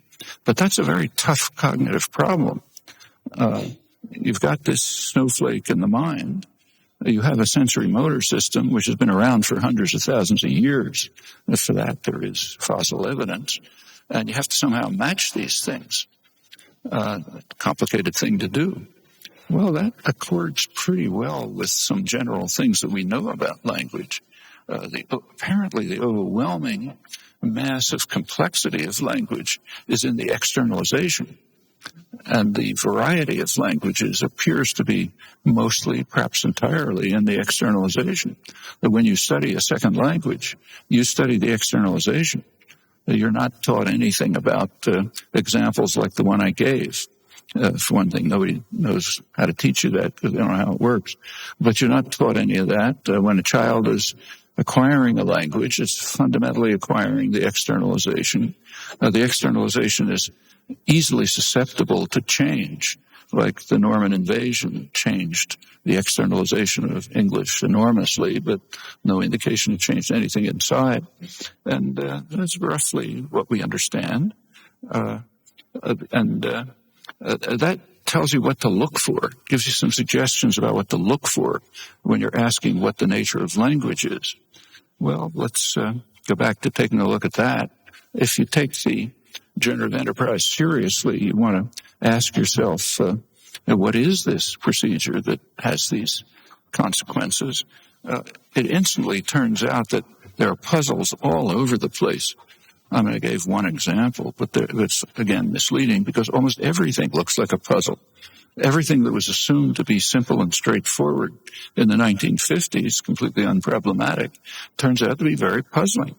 That's reminiscent of things that have happened in the history of science. So if you take a look at the history of modern science, for millennia, there were some things that were assumed to be perfectly obvious and not cause any puzzles. Like, for example, the fact that, say, if I hold this up and it happens to have boiling water in it and I take the top off, if I take the top off and let go of it, the steam will rise and the bottle will fall. Well, there was an explanation of that that goes back to classical Greece. They're seeking their natural place. So that solves that problem. Galileo allowed himself to be puzzled about this. He asked, well, why is this happening? So did other scientists of his era. That's the birth of modern science. As soon as you allow yourself to be puzzled about things that look obvious, it turns out at once you don't know the answer. And when you look a little farther, it turns out that all your intuitions are wrong, like about the rate of fall having to do with mass and so on and so forth. So that's where science begins, really begins with the willingness to be puzzled about things that look obvious. And that's very much what happened in the early 50s. So just to give a couple of illustrations, one hoary example has to do with a process called auxiliary inversion. An auxiliary verb like can or be or something like that moves from where it's interpreted to the beginning of a sentence. So you have sentences like, can eagles that fly swim? Okay, simple sentence. Well, we know what that means. And we know some puzzling things. We know that can is connected to swim, not connected to fly. Similarly, if you put are, be, a form of be in the front of the sentence, say, are eagles that fly swimming, that's okay. But you can't say, are eagles that flying swim. Again, that's a perfectly fine thought. It asks, is it the case that eagles that are flying swim? But you can't say it as, are eagles that flying swim. You can only say, are eagles that fly swimming, very much like the can case. And in fact, every case works like this. And that's extremely puzzling because the simplest computational procedure would say that the auxiliary verb in the front picks the closest verb and attaches itself to that for its interpretation.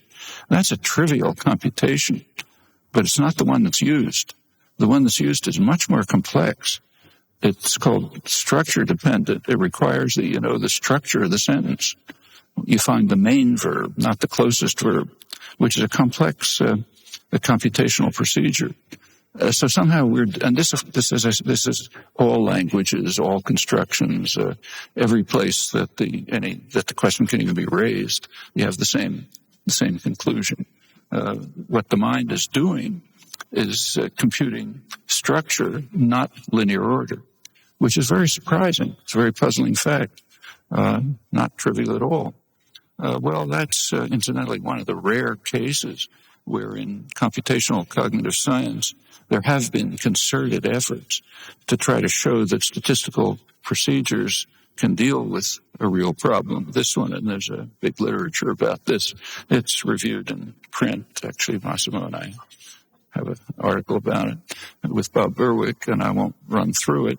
But if you look at it, you can see that every effort not only fails, but fails dramatically, like unresurrectable. Furthermore, more fundamentally, and I don't think we made this point clearly enough, it wouldn't matter if the methods worked, because if the language worked the other way, if you used linear order, the same methods would give you those results. So even if they worked, they wouldn't be telling you anything. That's one of the very rare cases which has actually been studied and doesn't work. So what's the explanation? Well, there is a far-reaching explanation that comes to mind. The explanation would be pretty much what I said about speculations about evolution. Order is part of externalization. The sensory motor system requires that you have order or some other arrangement. For example, sign doesn't use just linear order. It uses a lot of simultaneous things. But depending on the modality, you might have different arrangements. But there has to be some arrangement for the sensory motor system. On the other hand, there's no reason at all to believe that for a semantic interpretation, the order matters. I'll talk about that in a minute. But it is a reflex of the sensory motor system. So a plausible conclusion is that order just isn't there when the computations are being carried out. So therefore, there's no choice of using order because it's not available to the computational system. And there's actually some interesting neurolinguistic evidence about this. There's a group in Milan, the linguist in the group, Andrea Moro, a lot of you know. They did a study relevant, looking at this basically, in which they gave subjects two essentially nonsense languages, invented languages. One of them was, these are monolingual German speakers. They gave one of the languages was modeled on Italian, so it satisfied the general principles of language. The other was violated what we take to be general principles of language, sometimes called principles of universal grammar. For example, it used order.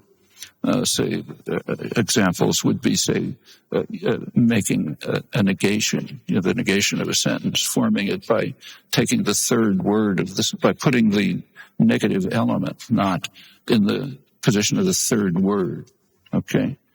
Which is not the way language works, but it's a very simple way it could work. Well, it turned out that the results are that for the nonsense sentences that are modeled on a real language, they got the usual activity in the language-related parts of the brain, Broca's area, just normal activation. But for the cases that violated principles like using order, they got people that solved the problem, but they were apparently solving it as a puzzle. Other parts of the brain were doing it and took longer and so on and so forth. That's a very suggestive result, and more work of that kind ought to be done. In any event, there is a far-reaching thesis which is plausible, and it seems to be quite general. So let me take just one second example. This is one of the other few cases where there has been some effort to pay some attention to a real problem in computational cognitive science, the problem of language, that is. Take questions of what's called a binding theory, the theory of referential dependence. When does a word called an anaphor, like, say, himself, relate to an antecedent, like he, and he saw himself? Early approaches to this in the 50s and 60s, 70s, assumed that order was crucial. And there's a lot of work showing how this depends on the order of the elements, which kind of looks right for the overwhelming majority of sentences you think about. But by the 1970s, it was beginning to be understood that this is wrong. So sometimes you get cases where the order doesn't work. So take things like he thinks that John is a genius. He doesn't refer to John in that case. It refers to somebody else. Now take his mother thinks that John is a genius. There, he, his, can refer to John. But the order is the same. So it can't be just ordered. And in fact, if you look at this, it depends on hierarchy, not order. The he is buried inside his mother, so there's a hierarchic structure that differs. Furthermore, that you can violate order, or at least superficially so it appears. So take, for example, which picture of himself does John like best? Well, there the himself goes back to John, but it precedes John, at least in the external order. Well, that kind of research led to the conclusion that, in fact, order doesn't play any role at all, that it's just hierarchy. And that appears to work for many other cases of every known case, in fact, of semantic interpretation. This, as I said, is one of the rare cases where there has been an attempt to approach the problem from the non-existence approach. There's a recent issue of the same journal, Cognitive Science, by two well-known scientists who argue that the antecedent-anaphore relation is just a simple cognitive process. The, say, John himself relation is resolved as quickly as possible in parsing and interpreting the sentence. You just solve it as quickly as you can. Well, that's actually clearly you can easily show that that's false. Even the examples I mentioned show it. But take a more interesting one. Take the sentence, do they expect to see each other next week? Okay, there, each other goes back to they. Now add the word who in front. Who do they expect to see each other next week? Doesn't work anymore.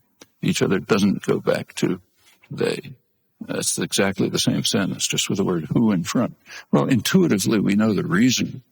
Intuitively, we know that although you hear the who in front, it's actually being interpreted internally to the sentence. It's being interpreted as something like, for which person they think that person, they think that they expect that person to see each other. Well, then you can't do it because there's that person in the way. Well, you don't hear that, but evidently the mind is hearing it. So the mind is picking up that missing element and it's interpreting it even though it's not there in the sound. And certainly this bears directly, one of many things that bear directly on the kind of dogma that nothing can be going on in the mental processing that isn't accessible to consciousness, because you can't possibly introspect about this, and figure out what's going on. Well, it also shows that if you want to look into it, you quickly get into pretty complex questions about how the generative rules, the syntactic rules, operate, the things that the non-existence approach is trying to replace. It becomes much more obvious if you look at, this goes on to much more complex examples. Well, let's turn briefly to the generative process. Now, there are three kinds of questions that you can ask about it, as in any scientific investigation of any other biological object. You can ask, first of all, what questions, what is it? What we might call how questions, how does it develop? And why questions, why is it this way, not some other way? Those are the most interesting. So take this case. The what questions, the natural approach is to start with the very simplest assumption and see how far it can take us. So what's the simplest assumption? We have a computational procedure. Every computational procedure contains within it, somewhere buried within it, a very simple operation that says, take two objects already formed, put them together, make a new object. Okay, let's call that merge. Now, that's going to be anywhere in a computational procedure. If this is as simple as possible, the two objects that are brought together are not changed in the course of the operation. If they are changed, that's more complex. So the simplest assumption is, well, they're not changed. Furthermore, they're unordered. To order them is more complex than to leave them unordered. Well, what that means is that the simplest computational operation takes X and Y and just forms the set containing X, Y, nothing else. So let's take that to be merge. Well, if you think about merge, it has two logical possibilities. One of them about X and Y. The one possibility is that X and Y are distinct from one another. The other possibility is that one of them, let's say Y, is inside X. That exhausts the possibilities. Turns out there's no possibility of overlap. Well, let's call those external merge and internal merge. So, for example, if you say they see each other, the pieces are put together by external merge. Now, let's go back to who do they expect to see each other? What's going on there, and would account for the facts, is that the who is actually taken from the sentence, they expect who to see each other. It's part of that sentence, and it's merged to it. So you get, who do they expect to see each other? Well, if nothing has changed in the process, that's internal merge. If nothing has changed in the process of computation, you have two copies of that who. So what the mind is really hearing is, who do they expect who to see each other? And then the mind just uses the obvious operation, looks for the closest antecedent. Of course, the ear isn't hearing that. The ear is hearing something else.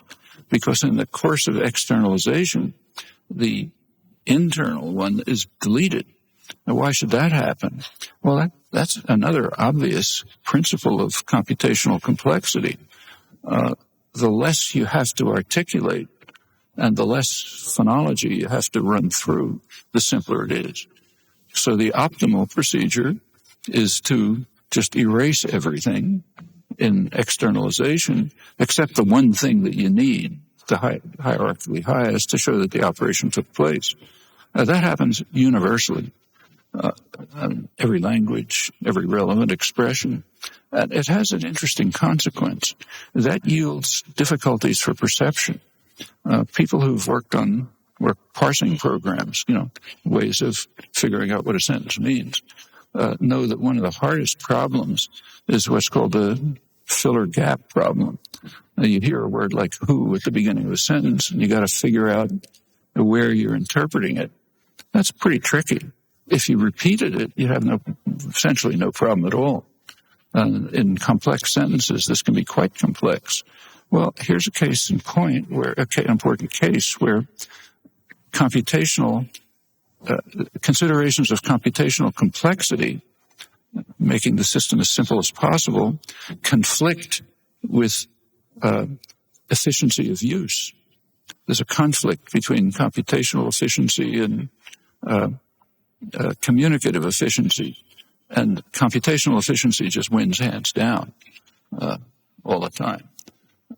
And there are many other cases like that. I won't go into them. And they all seem to have the same consequence insofar as we understand it. And that strongly suggests that the Aristotelian maxim that I mentioned, language is sound with a meaning, ought to be revised. It should be language's meaning with some kind of externalization, which is a very different conception. It means that language is essentially a thought system. Then on the side, there's some ways of externalizing it, one or another. That looks like the correct answer. Well, let's quickly turn to the how questions, language acquisition. I won't go into it in detail, but clearly that can take place to the extent that you have some answer to the what questions. If you know what you're aiming at, you can ask the question how it's acquired, otherwise not. Then come the why questions, the hard ones. Why would language have these properties rather than some other properties? And the best answer would be pretty much what I speculated about. Some sudden, very slight event yielded merge in its optimal form, the form that's least complex, and the rest follows from natural law. So, kind of things I've talked about. Well, we're very far from reaching that goal, but it looks a lot more plausible than it did not many years ago. And it is the goal that is the natural kind of point to which the study of the topic ought to strive. It has a name these days. It's called the Minimalist program, but And that's led to a lot of misunderstanding. It's just normal science. There's nothing to say about it. It's the effort to try to show that the simplest assumptions carry you. See how far they can carry you. Maybe all the way. Maybe there's some residue. But that this should be true is even kind of suggested by the very little we know about evolutionary history. Well, before I end, let me just mention one more extremely serious problem, which has barely been addressed. Any computational procedure assumes kind of atoms of computation, the smallest things that you compute with. So minimal meaning-bearing elements, kind of roughly words. Let's take words as a first approximation. Well, there's two aspects to this. One has to do with sound, the other with meaning. The question is, how do these things relate to the mind external world? Well, in the case of externalization, there are fields that study it. Acoustic and articulatory phonetics are effectively the study of how these units and their elements relate to the mind external world.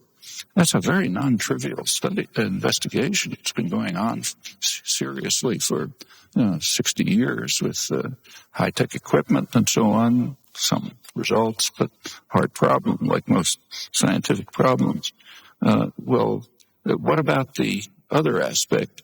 How do these minimal elements relate to meaning, something outside, and to use of language and so on? Well, there is a standard answer to this. It's called the referentialist doctrine. It holds that a particular word, let's say the word cow, picks out cows, those things out there, the things that, some physicist could identify, maybe by some kind of causal relation. That's virtually dogma in modern psychology and philosophy. It seems that it may be true for animal communication. So as far as we know, animal communication, the symbols in animal communication do apparently pick out mind-independent entities that an external observer could identify. Like if a monkey has a certain call, it could be elicited by, say, leaves moving around in the tree. We interpret that as a warning call, an eagle's coming or something. And apparently animal communication is like that everywhere. So it does seem to satisfy something like the referentialist doctrine. However, nothing like that is remotely true for language, even for the simplest elements. Take person, river, tree, thing, anything you pick. As soon as you look at the meaning, you find that that's just not true. You cannot individuate the entities that people use the term to refer to by any mind-independent properties. There's a lot of work on this. I won't talk about it. The most you can say is that these internal things provide a kind of perspectives from which that you can use for interpreting and referring to the world. Actually, that was kind of understood in the 17th and 18th century. There's a lot of work about it then. Discussions trying to argue that these elementary things involve what we now call Gestalt properties, cause and effect, sympathy of parts, things directed to a common end, psychic continuity, crucial for individuating animals and people and so on. Most of this has been forgotten, but there's pretty good evidence that it's true. And if it is, it's another vast chasm between humans and other animals, and a huge problem for evolutionary biology. The origins are completely unknown, and if Dick Lewontin is right, maybe never will be. Well, one final comment just for a few of you, those who are familiar with all this stuff. There are some, and I apologize to the rest, but it's only be a minute or two. There are some important differences between early generative grammar and the kind of merge-based systems that I've been talking about here. The basic properties that were studied from the beginning, we can divide into contiguous and non-contiguous relations. So you go back to early transformational grammar, generative grammar. There are contiguous relations like composition, order, and projection. And those were handled in phrase structure grammar. Then there are non-contiguous relations. The crucial one is displacement, long distance agreement. These were handled by transformational grammar. That was the division of labor. By the 1960s, changes were coming along. X-bar theory developed, and it overcame a lot of problems. So phrase structure grammar is highly stipulative and extremely complex. It's kind of strange. It's still used in computational cognitive science. It's the worst possible system. Has all kind of things wrong with it, which were known 50 years ago. X-bar theory overcomes these things, but it introduces some other stipulations which haven't been even noticed, let alone given enough attention. The one thing, X-bar theory requires that all constructions be endocentric. Another consequence is you get things like first merge, second merge, and so on. You get specifiers and multiple specifiers. Now, all of this is highly stipulative, and you can see it even if you look at the simplest rules. Like take the standard, first rule of old-fashioned generative grammar, SRO, NP, VP. We put it a little differently now, but the same issue arises. But what about the NP and the VP, the subject and the predicate? Well, in an X-bar theory, one of them has to be the specifier of the other, and the structure has to be endocentric. There has to be a head. What's usually assumed, is that the T, the affect, the inflectional element is the head, and the subject is the specifier. But that's completely arbitrary. You could just as well say that the TP is the specifier of the NP and of the N, the head of the NP. And this runs all through the system. Furthermore, there's no reason to believe that all emerges is to a head, which would make everything endocentric. That's an extra complication. And these things have to be looked at. It's another puzzle that you can't just ignore, although it's taken for granted in almost all work. Well, if you look at a merge-based system and you have no special constraints on it, the division of labor is going to be different. Composition and displacement will all be simple merge. Orders taken out of the whole system. It's externalization. It reflects the sensory motor system. Now, what about projection? Well, that's different from the other properties. The other properties are virtually visible. You see them in the expression. Projection is a theory internal notion. You don't see it at all. It's just somehow internal to the theory, which raises the question whether it exists. And if it does exist, what is it? Well, there is a motivation for assuming that something like it exists. A projection tells you what kind of a phrase you have. How could you tell that? Well, the best way to do it would be by a minimal search procedure, which goes from I would say at least phase head to a designated element that tells you what kind of a structure the thing is. That works fine for endocentric constructions, for something of the form head complement. Then the head is picked up by minimal search. But it doesn't work at all for other constructions, XP, VP, YP constructions, like, say, subject-predicate. And there's no reason to rule those out. Well, how can you find now it's called labeling instead of projection because you're searching for something and trying to label it. How can you overcome those cases?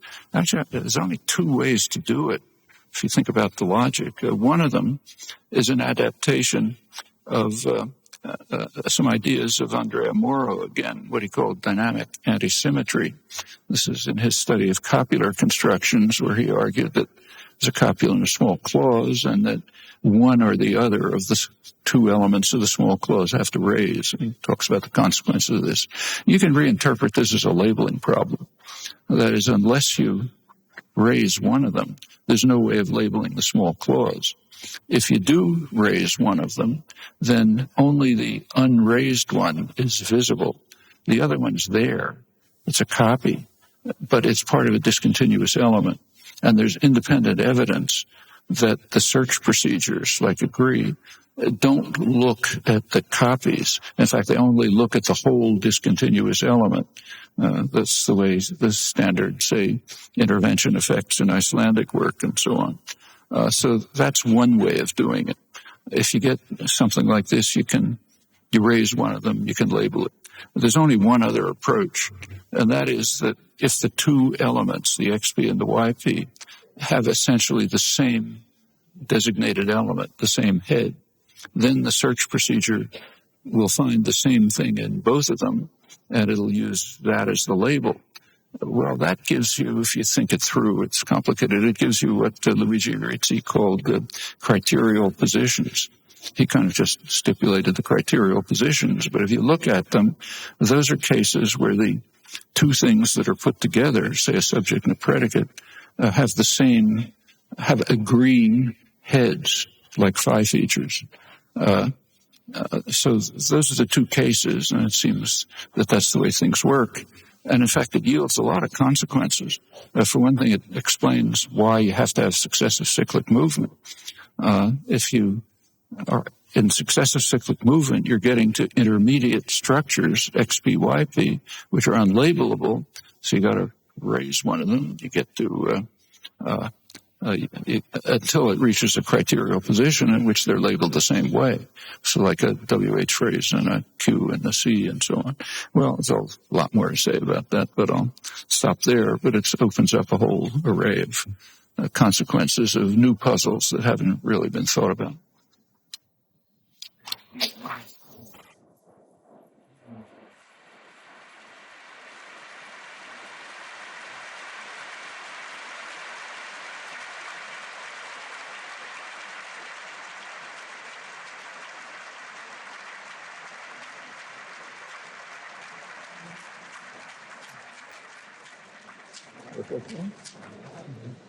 Dr. Chomsky, where do you see exclusive externalization, like in Pig Latin, or changing language intentionally to keep secrets, of causing the most impact on the evolution of language, before or after the 50,000 mark? So how does evolution affect the externalization process in the last 50,000 years? As far as we know, it doesn't. I mean, externalization changes all the time. It changes very rapidly in the history. That's historical linguistics. Historical linguistics is the study of how existing languages have changed through time. But if you take a look at it, it's almost entirely the study of externalization change. There is work on syntactic change, but very possibly, if that's reanalyzed properly, it may turn out that there isn't any syntactic change, that the things that are changing are either in the morphology or in the phonology. And morphology and phonology are part of the externalization process. So I wouldn't be surprised if that turns out. It's a big job. You have to, it's a goal. The goal would be to show that nothing changes except the externalization. We do know that the externalization changes enormously. Now, that's why, you have the Tower of Babel. People can't understand each other. But whatever came out of Africa 50,000 years ago has gone in a lot of different directions. And that's not too surprising, because every child has to solve a very hard cognitive problem. The problem is, first of all, the child isn't presented with a single language. Never. Even in the smallest community, there's always differences in the way people talk. Often, your aunt talks this way, your friends talk a different way, and so on. So the child the blooming, buzzing confusion is pretty confusing. And out of this, the child has to get from those noises or signs or whatever they are to something inside, which may be something like a snowflake. That is something which is just designed perfectly by the laws of nature, maybe laws of computational complexity. Now, we don't know that, It's just that the kind of evidence begins to point to that. But the effect, the result is that as far as we can detect, there is no evolution. Notice that historical change is not evolution. Evolution means genetic change. Okay? And there's no reason to think that, say, tribes in Papua New Guinea or whatever have a different language capacity than you and I do. Again, there's individual differences, but that's a different matter. We're talking about group differences. I should say there is some slight evidence, very slight, for group differences. There's some work claiming, I don't know how credibly, there's some papers in the literature, maybe some of you know something about this, that that speakers of tone languages hear things a little differently than from birth than speakers of non-tone languages.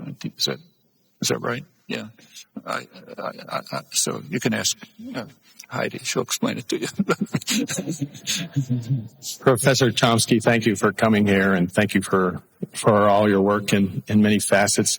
On behalf of a group called Audit Arizona, I'd like to just bring in some language with social context and present you with this packet, with your permission, of about a local lawsuit that's going forward, prosecuting the Pima County for election fraud. Well, that's different. Okay. Happy to have it. Professor Chomsky, my question is on computing. There are a number of us here on campus, presumably in this room, who work on a field so-called computational linguistics, a field heavily influenced by your work. So, for obvious reasons, we grew up being quite used to highly structured views of language, for obvious reasons, right? So, on the other hand, one trend that a lot of us have been observing over the years is that in the field, most successful computational applications related to languages are built on relatively shallow, if any, shallow, flat, linear, or, almost no linguistic structure motivated computational models. So two questions naturally arise in my mind. One is, what is your view on this? What do you think is going on? Is it a major departure from your framework or just a minor digression? Or is it a totally irrelevant question? How we build things is totally independent of how we understand language. So that's one question. What is going on? The second question is pragmatically, do you see this shallow linguistic, although highly statistical computational approach as a viable approach to building computational intelligence that have language capabilities? I apologize, don't hear very well. Yeah. In general, I think we should have one question per customer. There are some very good, there's a lot of very good work in computational linguistics. I think the things that I was discussing are mistakes, pretty prevalent. But there's very good work right here. Sandue Fang, for example. There's Maryland has a very good program. University of Michigan, Rick Lewis does very good work. At Penn, Charles Yang has done quite good work, I think very good work, relating, integrating learning theoretic ideas, a lot of them involving statistics, with principles of language, and showing that if you integrate these things, you can account for some interesting phenomena. Actually, in this MOM case, Yang is one of those who showed that if you study the statistical analysis, study of transitional probabilities, try to get word boundaries out of that. And he showed that doesn't work, but he showed that if you take that information and you also look at prosodic information, principles that say a word has a prosodic peak, then you get better results. And then there's further work by Shukla, Aslan, and somebody else whose name I forgot, which shows that if you look at prosodic phrases, it's a more complex notion, and integrate that with statistical analysis, you get even better results. And in fact, I think Young's most interesting result, at least for me, is on the study. There's been a ton of study, as you know, especially in the connectionist literature, of how irregular verbs are learned. It's kind of an odd topic. Nobody ever really studied it. But that was kind of like the heart of the connectionist literature. As far as I know, Young is about the only one who has a good explanation. It's based on a proposal of Morris Halley's, actually, that verbs, the irregular verbs, are first put into classes. Like there's the sing, sang, sung class and other classes. And then he argues, yes, the probability of occurrence does play a role in determining acquisition, but rather strikingly, improbable verbs, which are in a class that has high probability verbs, those are learned just as fast as the high probability verbs. So what's being learned really is the rules, not the examples. Well, that's interesting work. And there's other work of this kind, which I think makes perfect sense. So first off, I'd like to thank Professor Chomsky for coming out and giving this talk today. It was great. So I'm not a linguist, so excuse the potential naivety of my question, but I am a thinker. And I've also often wondered how things such as like the establishment of national languages or dictionaries that limit what is a word or what isn't a word have affected language. So my question is, do you think that the state or other organizations have hindered the evolution of the free evolution of language? It doesn't affect the evolution of language. Remember, evolution means genetic change. So after you've been through a boring grammar course in 8th grade, you may try to speak differently, but your genes haven't changed. So there's no indication that any of this has anything to do with evolution. Prescriptive grammar, there's nothing wrong with it. Like, I use dictionaries, but remember, dictionaries, if they're any good, they're giving you hints, and they're telling you things that are idiosyncratic that you couldn't know just by being a human being. So you couldn't know which meaning is pronounced which way, or things like that. So the Oxford English Dictionary, this huge thing, it'll give you information like that.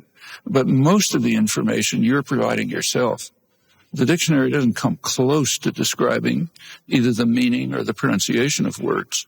You're adding all of that yourself, just by being a human being.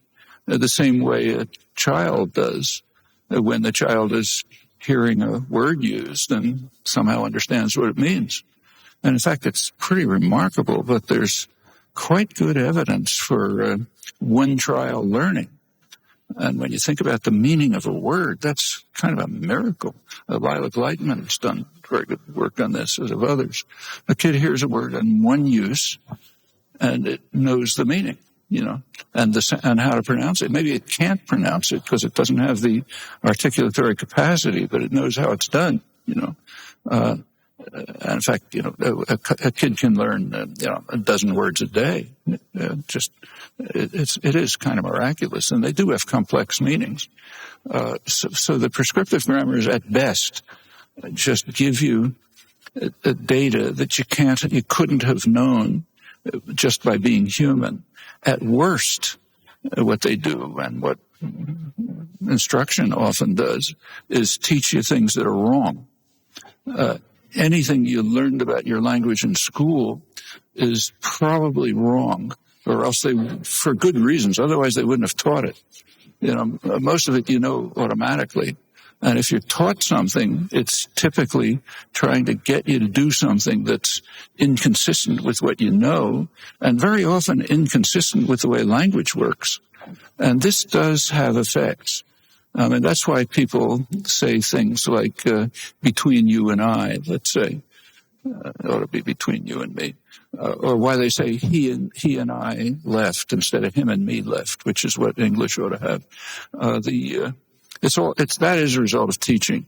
The teaching is based on misunderstandings about Latin that go back a couple hundred years and work their way into teaching curricula.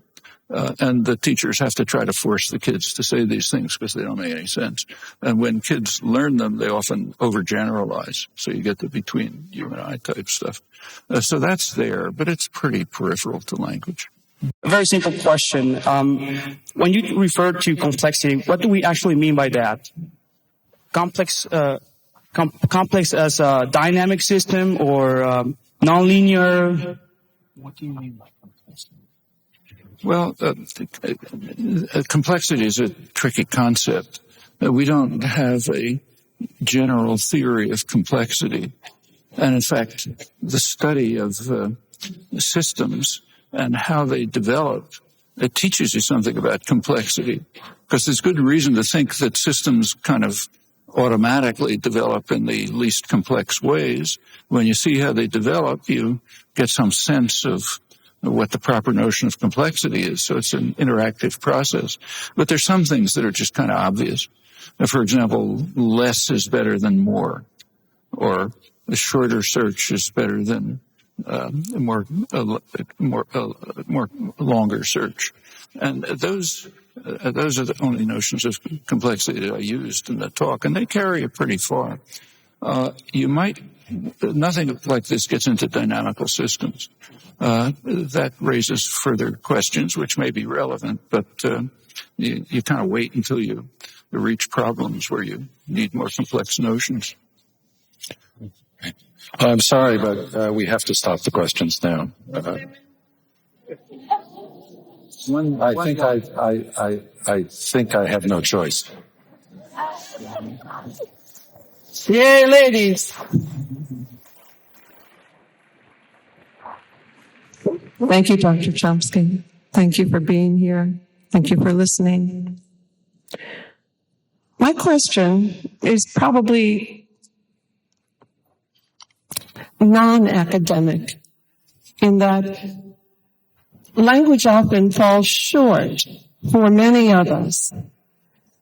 And so we sometimes refer to a foreign language to try to explain something. Why is it that my thinking process or my experiential process cannot be articulated with language? Where is that disconnect? Well, each language has, first of all, I think altogether, I think all of us know that language does not give us the full capacity, maybe anywhere near the capacity to express what we're thinking, feeling, hoping for, whatever. There's an awful lot of thought that goes on that just doesn't come out the mouth, and probably can't. I mean, when you introspect, you can see this. So, for example, here's a topic that hasn't been studied, but should. People are talking to themselves all the time. You can't prevent yourself from talking to yourself. Actually, I don't know if that's true of signers. Do signers sign to themselves all the time? All the time, yeah. Okay. But you've seen it. Yeah. Well, you just can't prevent yourself from doing it. It takes a tremendous act of will. Now, if you pay attention, at least when I pay attention to what I think I'm doing, it is externalized language, like I can tell whether two words rhyme. But I think it's fragments. I mean, at least what I think I'm doing is sort of fragments come to mind, a word, another word. And all of a sudden I know exactly what the thought is, and I can express it. Well, if that's true, that means that the thinking is going on. The bits of externalized language are kind of spurring you to express it, and then you can express whatever it is you're thinking. But even with all of that, there's a lot of stuff you just can't express. That's why we People write poems, and that's why we have literature and art and music and all sorts of other things. And that does something, but not enough. As for looking at other languages, there are sometimes concepts that do have kind of like the mot juste, the right word that happens like that, happens to be in another language. It doesn't happen to be an expression of English. And there are things like that, schadenfreude, angst, and stuff like that. So there are cases where some other language just happens to have the concept that you're looking for. But there are plenty of cases where, at least my feeling is, where no language does. And we just can't begin to exhaust the content of our thoughts, feelings, emotions, and so on. I think everybody knows this from their own experience. It's not studied much. And one of the reasons it's not studied is because of the pervasiveness of certain dogmas, like the kinds I mentioned, that nothing can be going on unless you're conscious of it, or at least you can become conscious of it. That's a very deep-seated conviction in philosophy and psychology. I mean, I've looked, maybe some of you know better, but I can find almost nothing in the history of thought that raised the question that there are unconscious thoughts. And incidentally, that includes Freud. There's debate about this, but as far as I read Freud, I think when he talks about the unconscious, I don't think he means by it inaccessible to consciousness. In fact, the whole technique of psychoanalysis wouldn't make sense on that assumption. So it's as if it's there somehow and you can bring it to consciousness. But the idea that there's something, that the stuff going on that is completely unconscious, that's rarely discussed. I mean, there's some in Jung, there's some in Vico, but not much. And I suspect that this bears on current work that's being done. There was some very interesting work that came out recently. Some of you will remind me. I forgot the name of the experimenter, which was all publicized all over the place. Someone found that before you make a decision, let's say to lift your hand, there's something going on in the motor cortex that would be connected with lifting your hand. I forget who the guy was who did this. This was interpreted all over the place as being an argument against freedom of will. It isn't that at all. All it's saying is that decisions are unconscious, So if you make a decision before it becomes conscious, something's going on. So all the problems remain exactly as they were, but you learn something you should have guessed anyhow, that things are happening that just aren't accessible to consciousness. Why should they be, any more than the rigidity principle is? Yeah. There are many questions that one can ask about language. The most fundamental one, surely, is what it is. So, what is language? To the extent that you have some grasp of this, one can proceed to investigate other questions. Lacking that, inquiry is necessarily curtailed. For example, no biologist would seek to study the development or the evolution of the eye without a fairly clear conception of what an eye is, of its essential nature. So it would not do, for example, to say that it's used to read, or for language that it's used to communicate, among numerous other uses. On the basis of a tentative account of what language is, and the more far-reaching, the better, we can proceed to ask how the concepts, principles, and results of this characterization of language inform other inquiries, the study of acquisition, use, neural representation, historical change, evolution, and others. Reciprocally, what's learned about these topics can lead to recasting the basic theory that was proposed. The logical hierarchy of questions does not, of course, determine the course of inquiry.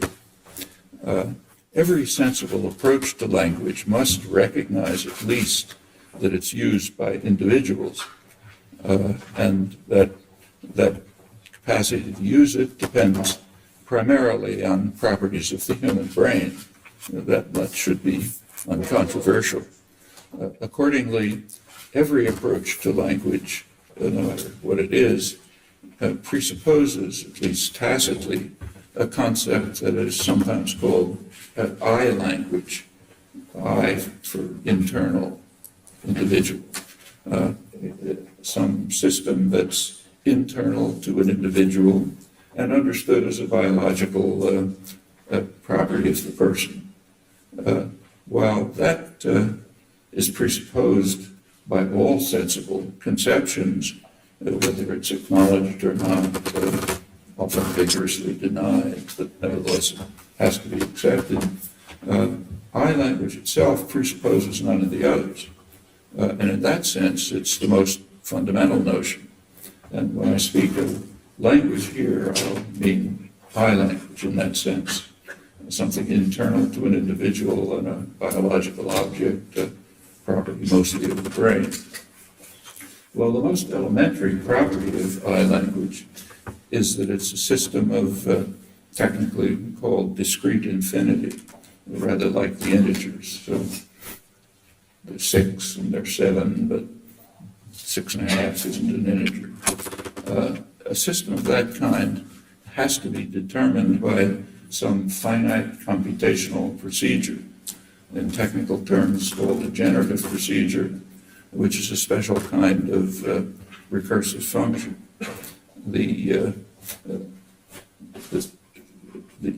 So the study of I language is its core notion is some kind of recursion.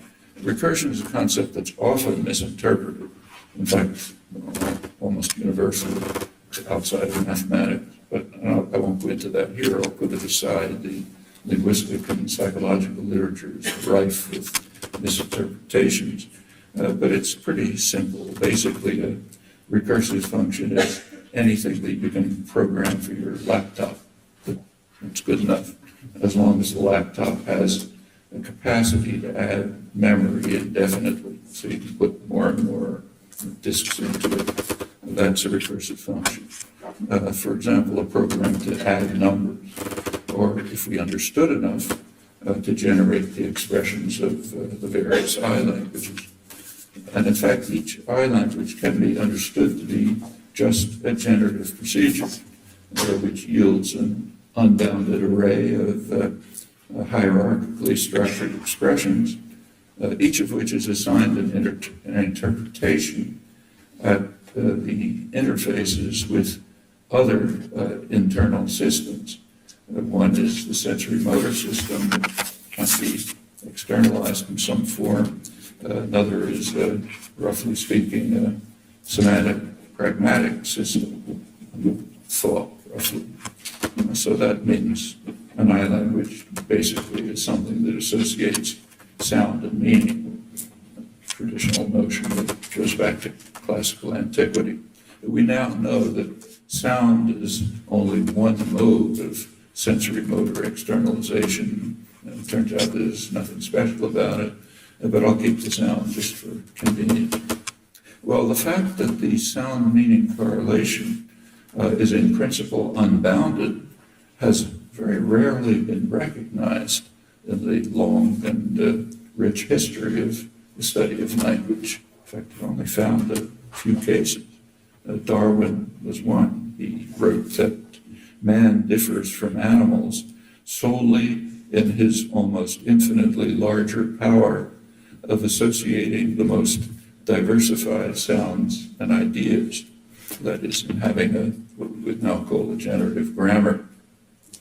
The phrase almost infinite is a traditional phrase that is understood ambiguously as meaning very large or infinite.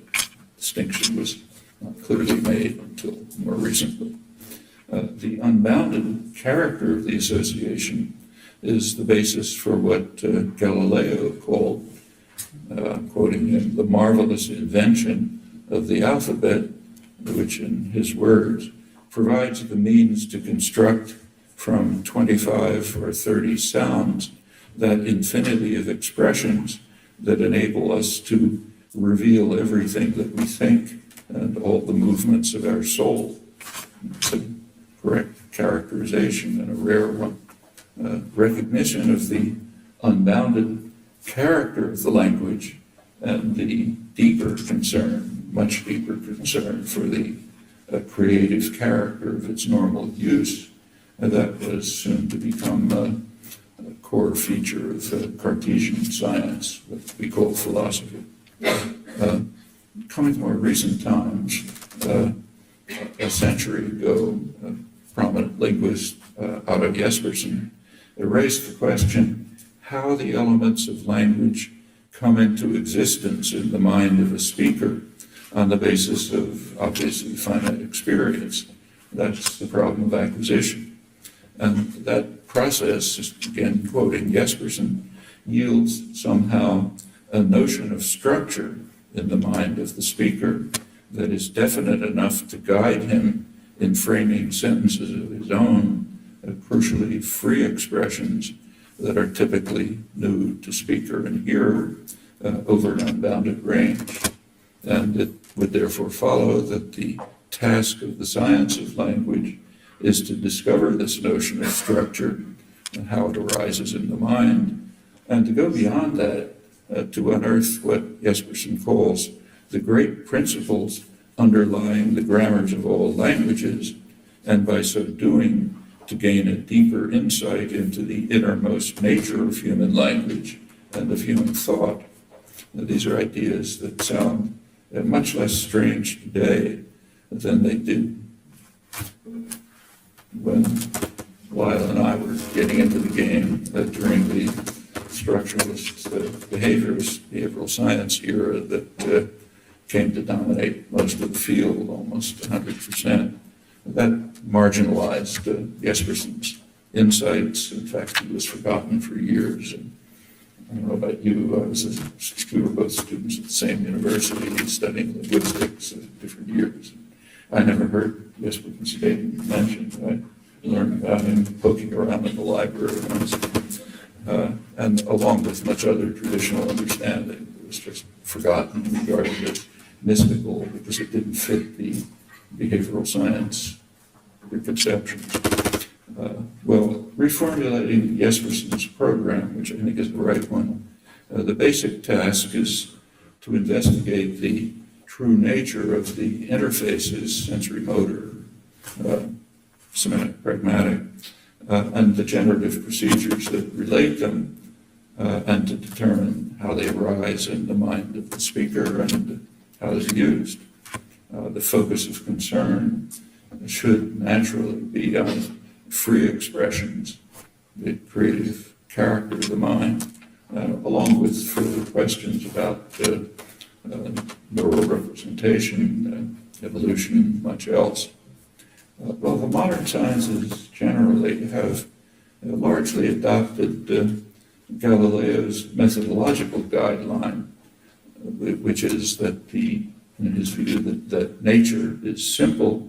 It keeps to what he called the easiest and simplest rules. And the task of the scientist then is to try to demonstrate this fact as fully as possible and to show that the observed variety and diversity of phenomena is only a superficial manifestation of deeper principles that we have to somehow try to unearth. Physicist Jean-Baptiste Perrin put the matter in his Nobel Prize lecture this way. He said the essential art of science is reduction of complex visibles to simple invisibles. These have been quite useful guidelines for the study of language as well. Well, for language then, the task is to determine how closely language approximates what we might call minimal recursion, optimal recursive operations, and to do so within the boundary conditions that are set by the interface conditions which come from outside language. That's why a recent collection of technical essays has the title interfaces plus recursion equals language, followed by a big question mark, because there's so much that's not understood, surprisingly. In the early days of modern generative grammar, 50, 60 years ago, it seemed that highly complex and intricate assumptions were needed to account for the variety of linguistic data. It also seemed that languages could differ in almost every imaginable way, although it was recognized that this could not possibly be true, or else no language could ever be acquired by a child. Incidentally, rather similar views were held by biologists about the variety of organisms that could be anything imaginable. Over the years, it's turned out just very narrow, limited restrictions.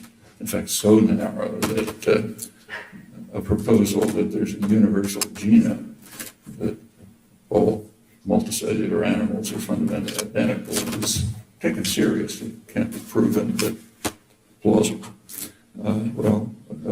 Over the years, something similar has happened in the study of language. It's been shown, I think, convincingly, that a good deal of the complexity can be stripped away, and that the variety of languages is quite narrowly constrained, much more so than appeared to be the case. In recent years, the study of the inquiry into this topic has gotten a different name. It's been called the Minimalist program. It's the phrase in the title. But that's not a sharp departure from what preceded. On the contrary, it's a seamless continuation of the effort to show that if we can gain a proper perspective, a proper point of view on language, it will be seen to be fundamentally simple, following the simplest rules, like many other aspects of nature that seem hopelessly complex and varied when they're not understood. The Minimalist program does introduce some new research suggestions. One of them is to take as a starting point what's sometimes called the strong minimalist thesis. The idea is first postulate what the simplest theory of I language would be, and then take a look at the innumerable apparent departures from this and try to show that they're misunderstood, that if they can be understood within a different perspective, then they'll be shown to fall within a principled, simple framework of principles. That, I think, has been quite a productive research program, and although, needless to say, a great deal remains unexplained, the strong minimalist thesis looks far more plausible than it seemed to be not too many years ago, and it also has some interesting implications about the nature of language and its acquisition. I'll mention a few of these as I go on. Well, let's turn now to language acquisition. That's the development of an organic system. And like the development of any other organic system, it involves several factors. One factor is external data. So any organic system, a visual system, its development will take various forms depending on what the external data is. It's known experimentally that it can be radically changed in mammals by very early intervention. So one factor, of course, is external data. The second factor is genetic endowment. The organism must be prepared to develop in a certain way. And a third factor is more general principles, physical laws, conditions that growth and development have to meet. And so, for example, the fact that cells divide into spheres is not because of genetic endowment or experience. It's for principles of physics, really. So it just has to happen that way. They can't divide into cubes.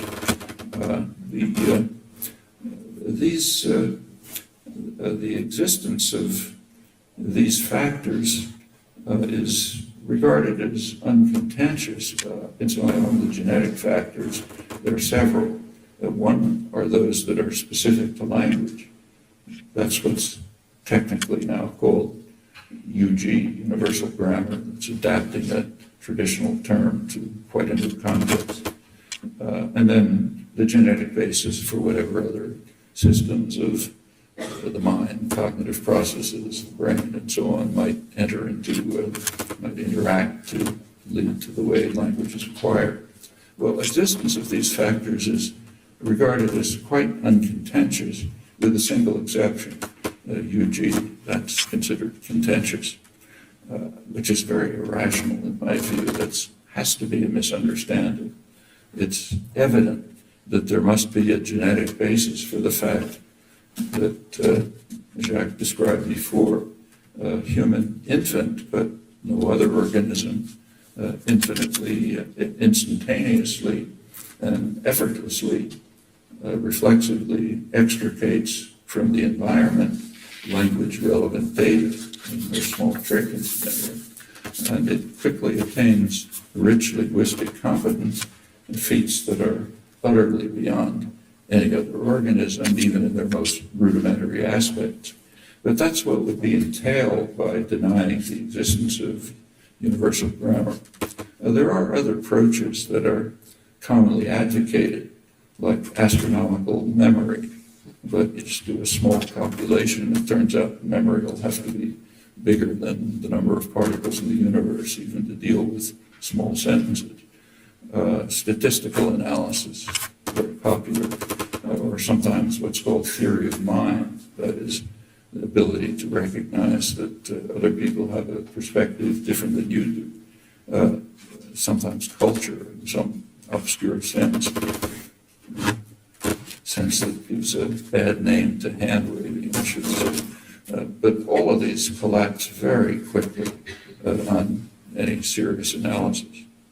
In fact, I think it seems well established, quote Susan Curtis, done a lot of pioneering work in establishing the conclusions. She concludes, and I think correctly, that language represents a domain-specific mental faculty, one that rests on structural organizing principles and constraints not shared in large part by other mental faculties, and furthermore, in its processing and computation is automatic and mandatory, not in its use, notice, but in its processing and computation. And she's reviewing work on dissociations, or multiple dissociations of human language capacity from other capacities in both directions, and other evidence. Notice again that it's the processing and computation that are automatic and mandatory. The normal use of language extends far beyond these limits, and there's no reason today to doubt the fundamental of insight of Descartes, one of the foundations of Cartesian science, namely that use of language has a creative character. Normally, typically, it's innovative, without bounds. It's appropriate to circumstances, but not caused by circumstances, or as far as it is known, caused by internal states. And it can engender thoughts in others that they recognize they could have formulated themselves. Those are very mysterious properties, but very hard to question. There's also a by now famous aphorism of Wilhelm von Humboldt, namely that language involves infinite use of finite means, but it's often overlooked that he was referring to use. That's a mystery. It means we've made considerable progress in understanding what the means are, but the ability to use them in a creative way remains, for now, an impenetrable mystery, maybe forever. It goes back to questions of free will and choice quite generally. The rejection of universal grammar is sometimes based on a confusion of universal grammar, which is just the genetic basis for iLanguage, confusing that with linguistic universals. That's quite a different notion. This important work on linguistic universals that's known as linguist Joseph Greenberg's very important compilation. These are generalizations, meaning that they're expect that they'll probably have exceptions. UG does not have exceptions, except in the case of pathology. For normal humans, UG is fixed, invariant, single genetic basis. That's not insignificant. One reason is that it tells us that it tells us at least something about the evolution of language. And in fact, there's precious little to add of any substance. Huge literature growing exponentially, but based on literally nothing, except one fact which isn't usually recognized, and namely that there has been essentially no evolution of the language capacity, at least in the 50,000 years roughly since our ancestors began to leave Africa. So if you take an infant in an Amazonian tribe, which has had no other human contact for as long back as you like, they instantaneously learn Portuguese, just like any other child. And if such an infant were brought to Trieste, it would speak like any native of Trieste, and conversely.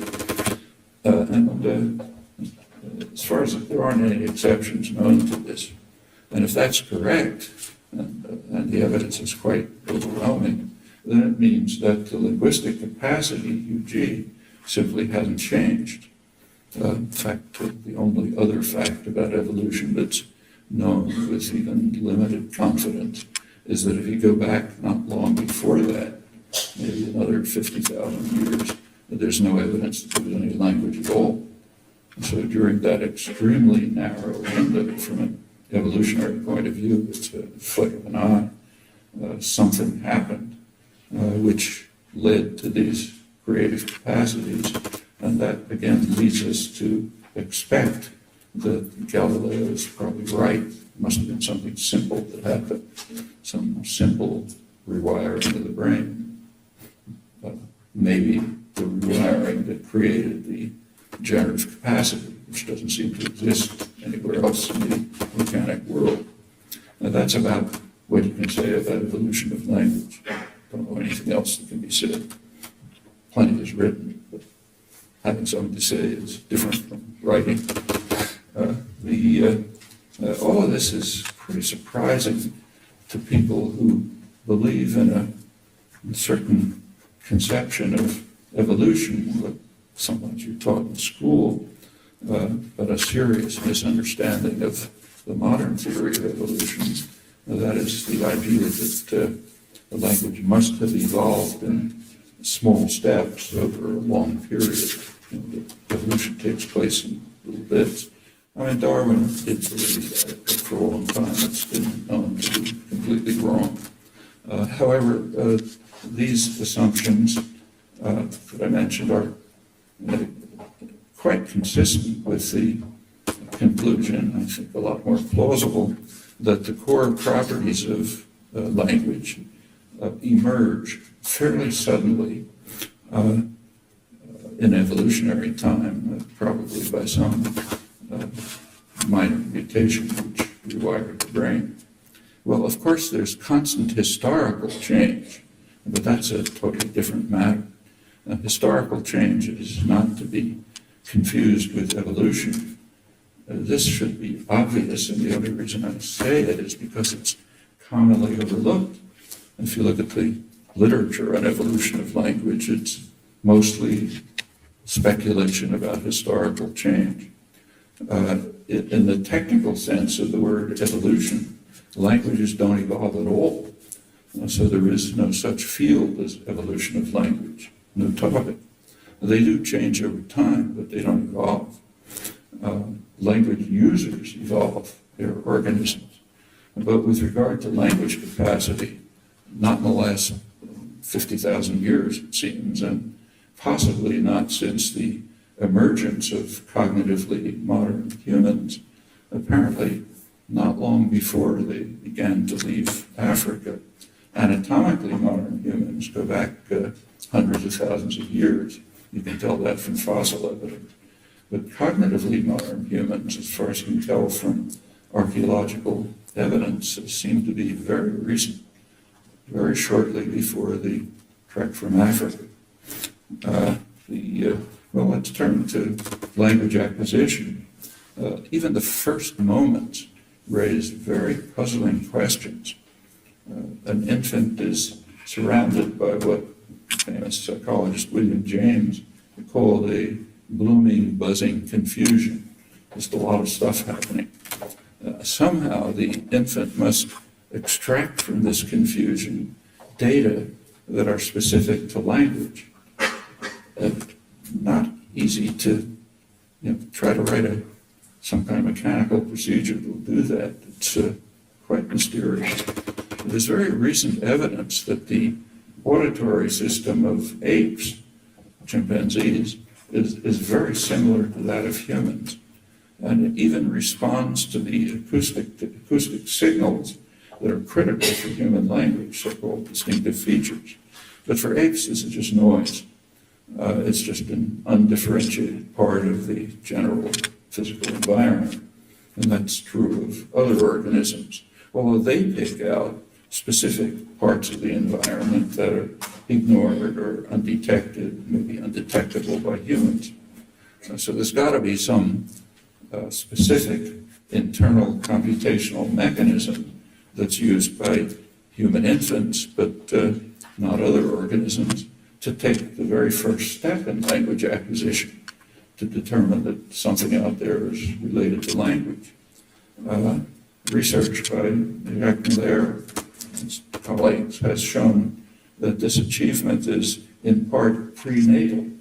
That means a newborn infant can distinguish the language of its mother from certain other languages, both spoken by a woman's voice that it's never heard before.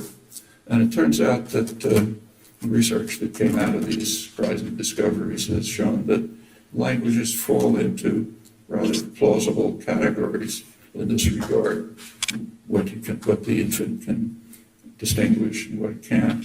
It's mostly based on what are called prosodic features of rhythm, pitch, stress, so on, which are specific to languages in various ways. Well, after the first instant, acquisition follows quite a regular course. And by about 6 months, the children can normally master the specific prosodic system of the language spoken around them. And a few months later, 10 months, they discard phonetic distinctions that the language doesn't use. In actuality, there are typically several such languages, but I'll put it aside. Meanwhile, children doing something else that's equally miraculous. They're acquiring the meaning of words at an extraordinary rate, up to 1 word an hour, a waking hour at peak periods of language growth. And this is, again, quite a remarkable achievement. The mystery is considerably obscured by a conventional illusion that words relate directly to things or events. So nouns name objects, verbs refer to states or events, and so on. But something like that does appear to be true for animal symbolic systems. So, for example, say a vervet monkey may have 5 calls. One of them we interpret as a warning call. It's apparently reflexively triggered by leaves moving in a certain way. So an eagle's coming, get out of the way. Or another call might be triggered by some internal hormonal condition, which we take to mean I'm hungry or something. And that appears to be exceptionless. As far as is known, all animal symbolic systems are like this, a one-to-one association between the symbol and some physically detectable configuration, and probably reflexively produced. But nothing remotely of the sort is true for human language. You take a look at even the simplest words, water, river, tree, person, house, anything you think of. In every case that's been looked at with any care, it can very easily be shown that they do not pick out physically identifiable configurations. There's no reference or denotation relation in the technical sense of philosophy, linguistics, psychology. They're used to refer, but using an expression to refer is very different from saying that the term itself has a reference, a fixed, determinate, physically identifiable configuration that it relates to. That simply isn't true. Referring is an action which has to be distinguished sharply from reference, a relation between a word and a thing. That does not seem to exist for human language. It's quite contrary to conventional doctrine, although the point was reasonably understood long ago, back to Aristotle, in fact. So persons, for example, are individuated by properties such as psychic continuity.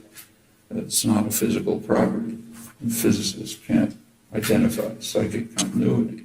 It's an interpretation of the world that's imposed by our modes of cognition, our ways of thinking about things. And these are facts that were studied quite interestingly in the 17th century. John Locke and others, later adapted by Kant and understood by every infant. For example, the typical fairy story is based on properties like that, psychic continuity, which a child understands with no problem. And in fact, every word you think of is like that. And what's true of simple words, of course, becomes far more mysterious when you move to complex concepts, to acquisition, or even more strikingly, to acquisition of language under conditions of sensory limitations. For example, acquisition of language by the blind, who very readily achieve quite exquisite understanding of words for sight, look, see, glare, and so on. It's work that Lila Gleitman and Barbara Landau have carried out, or borrow another example of Lila's to illustrate the amazing facts of language acquisition. I'm now quoting her. Consider such words as fair, as in, that's not fair. She points out that's a notion and a vocabulary item that every child with a sibling learns very quickly and in self-defense. But it's a concept of considerable subtlety. In fact, it's a centerpiece of contemporary moral philosophy. Trying to figure out what that means. For infants, it's obvious. Such facts like this just abound, and they pose very serious mysteries, not only for the study of acquisition, but also for speculation about evolution of the human language capacity. And they haven't been addressed. And the reason is that because of easy acceptance of the referentialist doctrine, the words and things doctrine, which just is false for human language. Well, for even very young infants, the knowledge of language extends far beyond their performance. It's been shown experimentally by Lila and work going back 50 years and later by others. In fact, there's some evidence that by about 2 years old, a child may have mastered the basic rudiments of its language, although it may be producing only two-word expressions. The evidence for this comes from the study of language acquisition by the blind deaf, people like Helen Keller, who lost sight and hearing at about 20 months and had fantastic command of language, which he learned by touch. It's the only data Since there have been other cases studied, mainly in work by my wife at MIT in a project there, and for some of the subjects, quite subtle tests were necessary to detect limits of their knowledge of English. The knowledge attained is derived simply by putting their hands on someone's face, on the face and throat of a speaker. It's the total data, extremely limited data. There's one suggestive result that remained unpublished because the sample wasn't large enough. These are cases of, all of these cases of loss in sight and hearing that were studied were the result of some debilitating disease that destroyed the sensory system. I think it was spinal meningitis. And in every case studied, acquisition of language took place only if the disease had passed about 18 months. Meaning if you had a 16-month-old child who had the disease, they'd never acquire language. But if it was 20 months old, like say Helen Keller, they could acquire perfect knowledge of language. That pretty strongly suggests that the basic properties of the language had already been acquired during that brief window, and they were just being elicited by the training procedures. Well, fortunately, this research can't be continued, at least in this manner, because the disease can now be cured, but maybe there's some other way to study it. One quite far-reaching thesis about language acquisition is what's called the continuity hypothesis. It implies, I'm quoting, that children are free to try out various linguistic options compatible with universal grammar before they set the parameters that determine the language that they hear. I'm quoting Stephen Crane, done a lot of work on this. The continuity hypothesis is invoked to account for the discovery by Crane and Ross Thornton that child language sometimes exhibits properties for which there's no evidence at all in the environment, although they're found in other languages and compatible with universal grammar. So in their experiments, English-speaking children sometimes follow rules of German or Italian before these options are discarded, very much in the way that phonetic distinctions that aren't used in the language disappear from the child's repertoire. And as Thornton and Crane point out, results like this provide quite interesting and significant evidence about the nature of universal grammar. Well, let me try finally to draw together the two strands that I've been talking about, the Minimalist program and language acquisition. Clearly, the inquiry into language acquisition presupposes some concept of the target that's attained or approached, and I assume it to be an I language, although of course it's much more than that. It's also necessary to somehow at least recognize, even if we can't account for it, the mysterious creative aspect of language use. It's the primary criterion for mind for Descartes and his followers, and we have no real reason to question that. Well, as I already mentioned, acquisition involves three factors: external data, genetic endowment, general principles. For a computational system like language, you expect that the third factor, the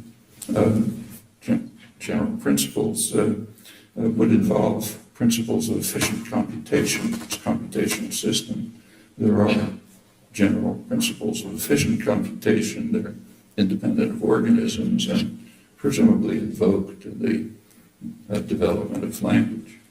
The genetic component, UG, that includes at least a generative procedure which has to yield an unbounded array of hierarchically structured expressions which can be interpreted at the interfaces. Well, any such procedure must involve an operation that takes two objects that have already been constructed and produces a new object. It's called that operation merge. Adopting the third factor principle of minimal computation, we would naturally assume, to start at least, that merge is as simple as possible. That means that it leaves the two objects unordered and unchanged. Think about it, that means that merge of x and y simply yields the set xy. That suffices to account for one crucial property, an unbounded array of structured expressions that leaves open many questions. One question, of course, is where order comes from. That question at once raises quite long-standing puzzles about acquisition, going back 60 years, and the topic of quite a lot of research since then. The simplest one in the literature, it's called the problem of structure dependence, being illustrated very simply. The relation between instinctively and fly is not only much more natural, but it's also much more easily computable. It's just a matter of minimal distance. Fly is the closest word to instinctively, so the relation is very easily computable just by counting. The relation between instinctively and swim, instinctively eagles fly, swim, it's also a minimal distance relation, but a much more complex one. It's minimal structural distance, because fly is embedded inside another phrase, so you have to search more deeply to find it. So it's minimal structural distance, not minimal linear distance. Nevertheless, in every language and every relevant construction, and there are a great many, the languages uniformly adopt the complex computation of structural distance and reject the simple computation of linear distance. And children know this reflexively without any evidence at all. Well, that's important. That's one of a great many puzzles that were never noticed until the first efforts were made to study I languages carefully about 60 years ago. All of this is reminiscent of the earliest days of the modern scientific revolution. If you go back, say, to Galileo, for millennia, scientists were very well aware that, say, if I'm holding a cup of boiling water and I let it go, the cup will fall and the steam will rise. But that wasn't considered a puzzle because there was a very simple explanation. Each of them is seeking its natural place.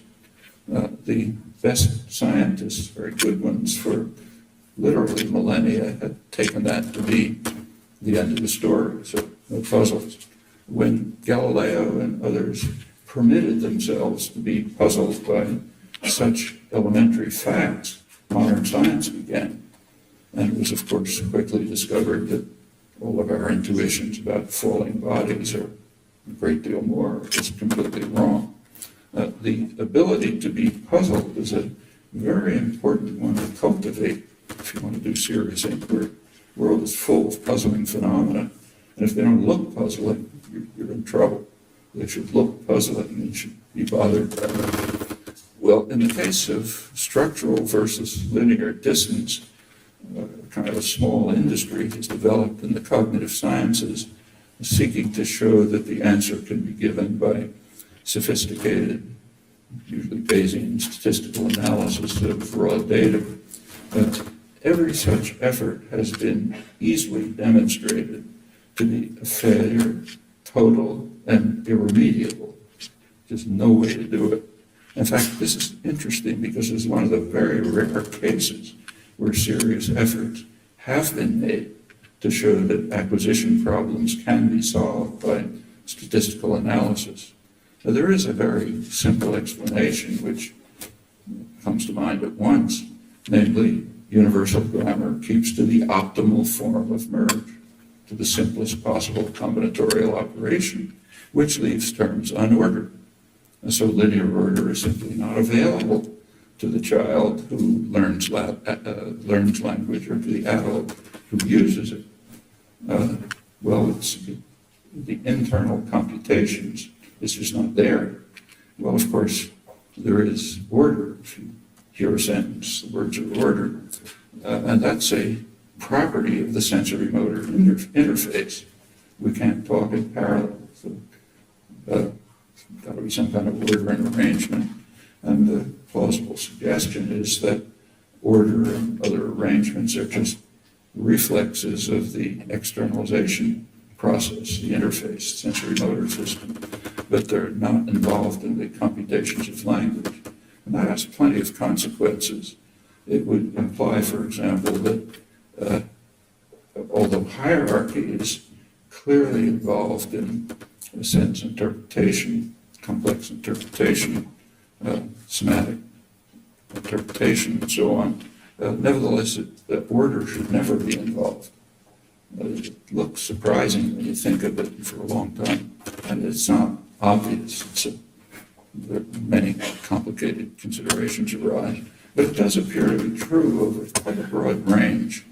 That's a very important fact about, and a non-trivial conclusion about the basic architecture of language. In this case, there happens to be interesting, independent neurolinguistic evidence. There's a research team in Milan, which Andre Moro over there was the linguist involved, who found that in processing of nonsense expressions, if they observe UG principles, nonsense expressions, nonsense language, but observing the principles of universal grammar, then the normal language areas of the brain are activated in the processing as expected. But apparently that doesn't happen for otherwise comparable expressions formed or interpreted by violation of UG principles. And the interesting case is reliance on order. So say a nonsense language created in which you negate a sentence by putting the negative particle after the third word, let's say, a very simple computation, much simpler than the ones that are actually used in language. But apparently, and subjects can learn it, but apparently the other areas of the brain are activated in the process, not the language areas.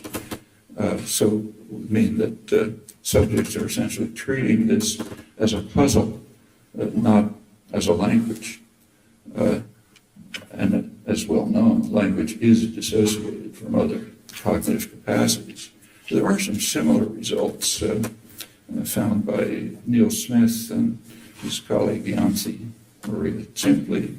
They've been studying for a long time an autistic savant, call him Christopher, has remarkable linguistic capacities, but very low cognitive and social competence. He's been their subject in a lot of illuminating work. And they did some similar experiments with him and with normals.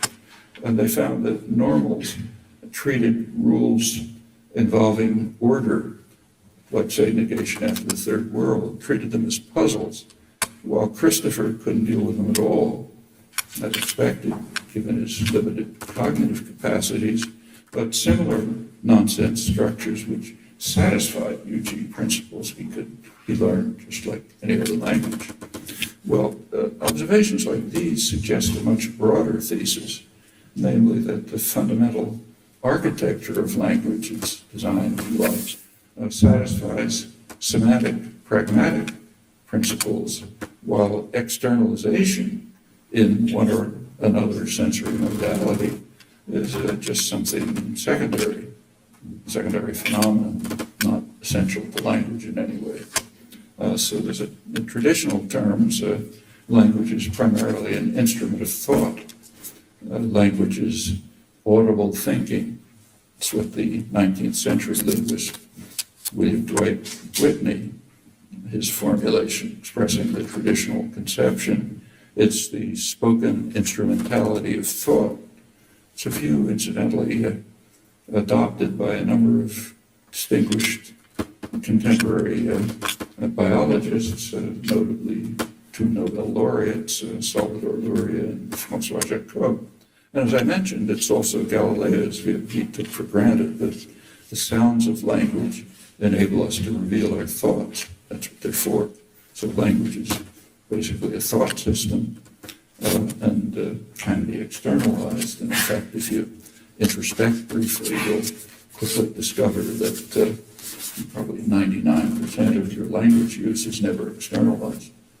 And in fact, if you introspect a little more carefully, you'll notice that you're not even conscious of what it is, and it's inaccessible to consciousness. Everyone must have the experience of trying to say something. You know what you want to say, and you try to say it, and it didn't come out right. Or even to say it to yourself, try to think it, and it's not right. It doesn't capture what you meant, and you try some other way, and maybe you can never get there. That can only mean that there's something going on linguistically that's pre-conscious and inaccessible to consciousness. Sometimes it can get as far as consciousness, and sometimes it can get externalized. But all of that is secondary. Again, these are topics that aren't much investigated because of another dogma, a modern dogma, that language is basically an instrument of communication. That's modern. It's not the traditional view. And I suspect also it's a reflection of behaviorist preconceptions. It looks as though communication is just some marginal aspect of language. You can use it for communication, you can use it for internal thought, you can use it for lots of other things. From the little we know about evolution, very little, it's plausible. I won't go into that.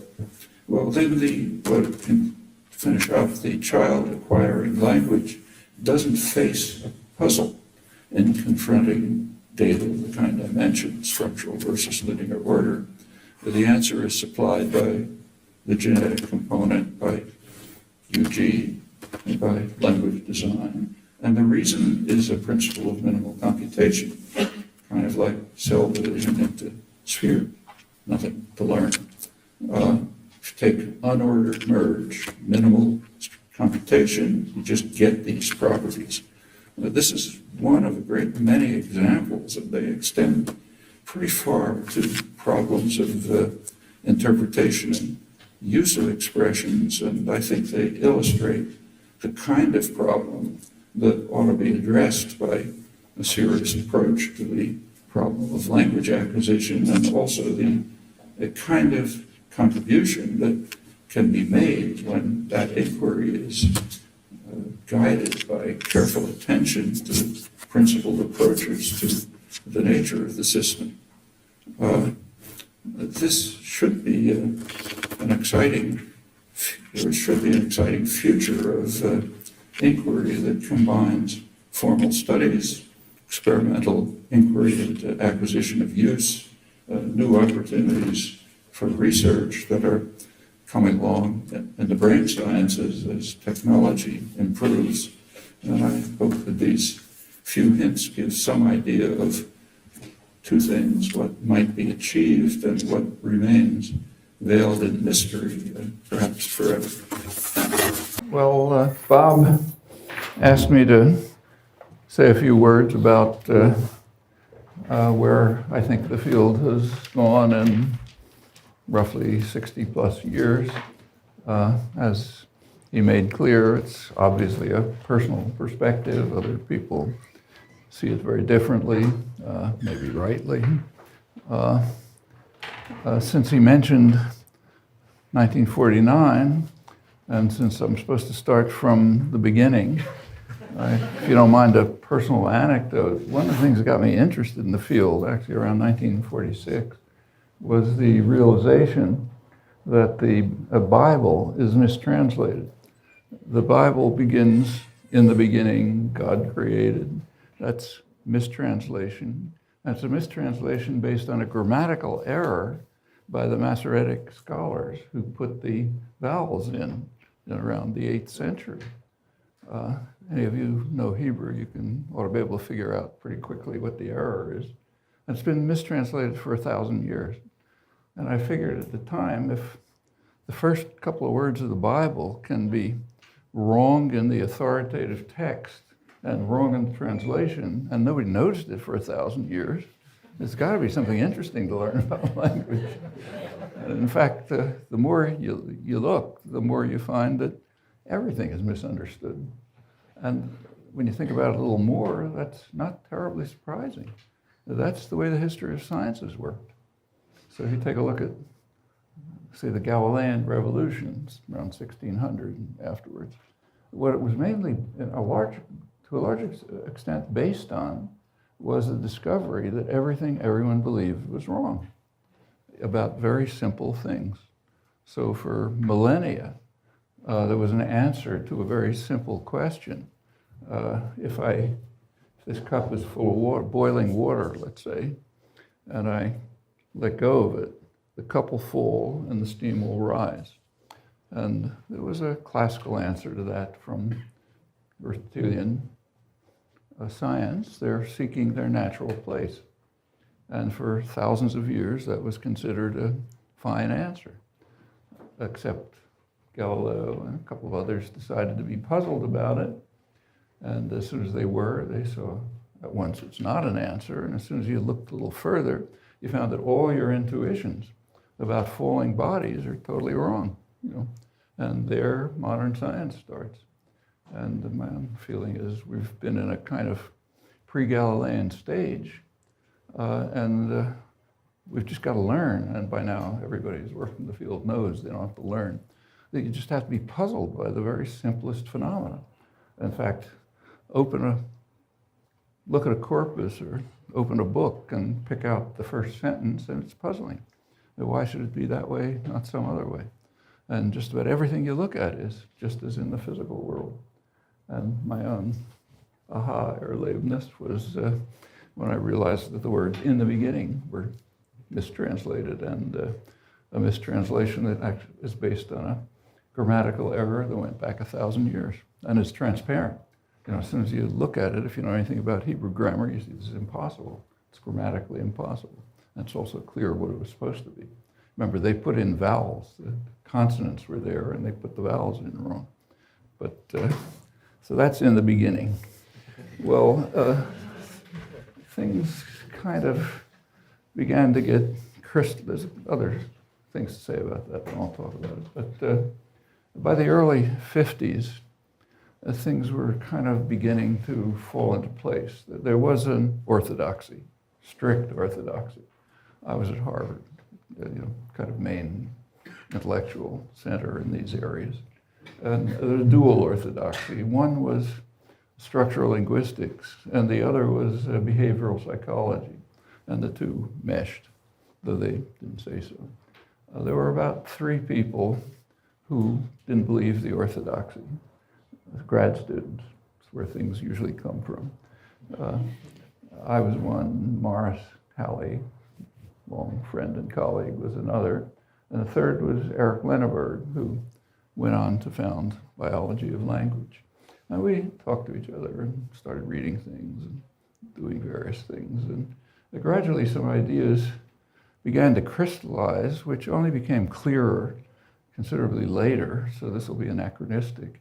But that's the way things usually are, as you sort of think you understand something, and 20 years later you see you really did understand it, but you didn't know you understood it, and so on. Some of these assumptions that began to take shape seem to me as if they ought to be truisms. In fact, they are truisms, but they're highly contested, in fact, vigorously denied right to the present.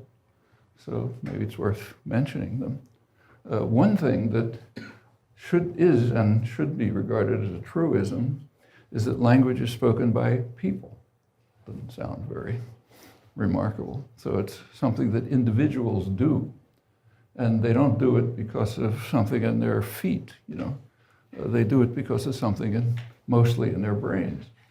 So language capacity must be a biological property that's mostly in some part of the brain. We now know some things about where and how, but it's just got to be there, which means that the core problem of language should be viewed from the point of view what years later came to be called biolinguistics, the study of a internal, individual, biological property which manifests itself in action, like others. Say motor organization or vision or anything else. It should be just normal science, study of some biological capacity. And I think that's true of all cognitive capacities, but that's another story which I won't go into, also highly contested. A second assumption, which is again, should be obvious, it gradually became clear, is actually an insight that goes back to Descartes. I think he was the first to formulate it with any clarity. And that is that ordinary use of language, and let me stress use, has a kind of creative capacity, normal, ordinary use of language. So it's constantly innovative, it's unbounded, it's appropriate to circumstances, typically, but not caused by circumstances or even elicited by them, which is a critical difference, which wasn't understood then and isn't understood now, and is actually the basis for most of Cartesian science, what's called philosophy. Well, it's kind of interesting that you don't find this in the long history of the subject. In fact, the only person I've been able to find, maybe some scholars here can fill in details, is Galileo, who had a kind of a weak version of it, but he was talking about the alphabet, which is a reflection of this capacity, not the capacity. That one was pointed out to me by Erwin Panofsky, who you may know, a great scholar. But if there's anything else, I haven't found it. It's perfectly obvious from a moment's thought that that's what language use is, but not there. If you get the modern period, virtually nothing. In fact, if you which is an interesting question in itself. How can these obvious things not only not be seen, but be vigorously and often passionately denied, up to the present? Well, that's the second. Actually, about 50, when I got interested in the history, I started looking at it considerably, and I did find some later things which brought it up. There's a phrase of von Humboldt, I've quoted a number of times, that has been very seriously misunderstood. Maybe my fault, but by now it's widely used. Language involves infinite use of finite means. That's what he said, exactly what he meant. Not so obvious, pretty obscure if you read it. But whatever it was, he was talking about use. Okay, he was talking about infinite use of finite means. Now, we know nothing about the infinite use. Essentially, just that it's there. But we've learned a lot about the means. In fact, most of the work in the last 60-odd years is about the means that enter into the infinite use, which leaves us a long distance away from the classical and very intriguing problems about what is it about human. It may be totally human, as Descartes thought. We don't know that that's wrong. But whatever it is, it's an elementary fact about humans, manifests itself in other ways, kind of the core of human nature. We don't understand it, don't know how to study it. But you can get in some areas, and language is one of them, one of the very few, you can learn a lot about the means that are put to use. Different question, but an interesting one. Well, that's the conclusion from that, I think, in retrospect, should have been obvious a couple thousand years ago. It certainly should have been obvious in 1950, is that you should study language from what's later been called the biolinguistic perspective, and with a focus on what's now called I language, at least what I call I language, which is just grammar in one of the earlier uses of the term grammar, ambiguous term. So this was a technical proposal to get rid of the ambiguity. So some system that's internal, individual, and thanks to English spelling, is viewed intentionally with an S. So you're interested in the actual procedure, not it's kind of irrelevant what the output of the procedure is. It's some ancillary phenomenon. corpus or something like that. It's data, not what you're looking at. So that's I language, earlier years grammar, same concept, nothing new except the term. And I language means some kind of generative procedure. Any system of means that's infinite, unbounded, has got to have, we now understand, has to have some generative procedure that, recursive procedure that characterizes it. And that's what you're interested in, the actual procedure, not its output. Actually, some years later, this was discussed in a kind of an interesting way, but a somewhat orthogonal, which is also not understood, by Dave Marr, who I knew pretty well. And it was actually using grammatical models. And he, as you should know, developed an approach to cognitive science generally, which separated the computational level, which is kind of like characterization of the problem, the algorithmic level, where you have a procedure that deals with the problem, and I forget what he called it, a material level, where you look at how it's all working out in the brain.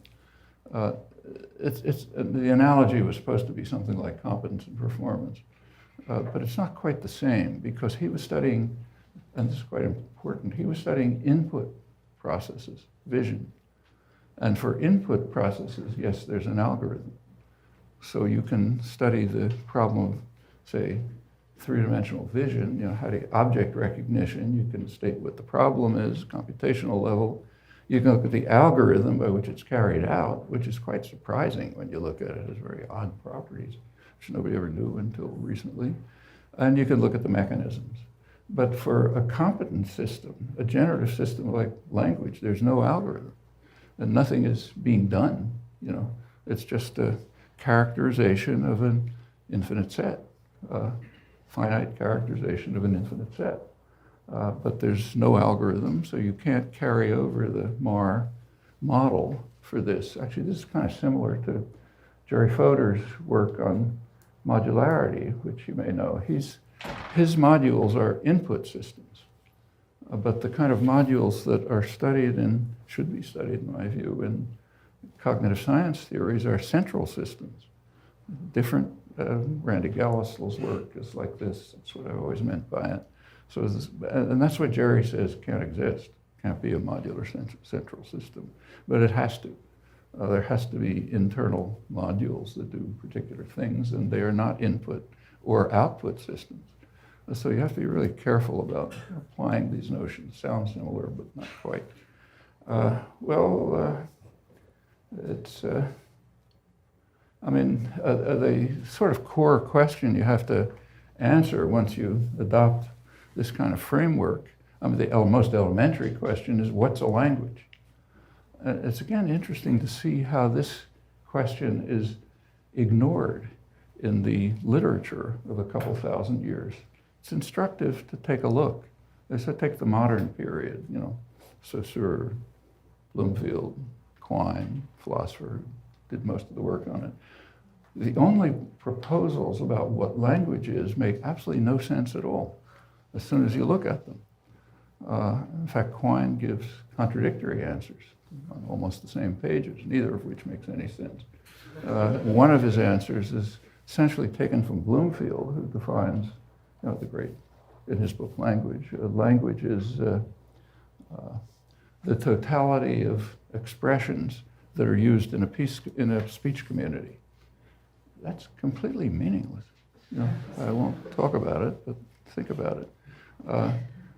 One of Quine's proposals is about the same. The other one contradicts it. If you look back at Saussure, there's essentially nothing. It's a social contract of some kind.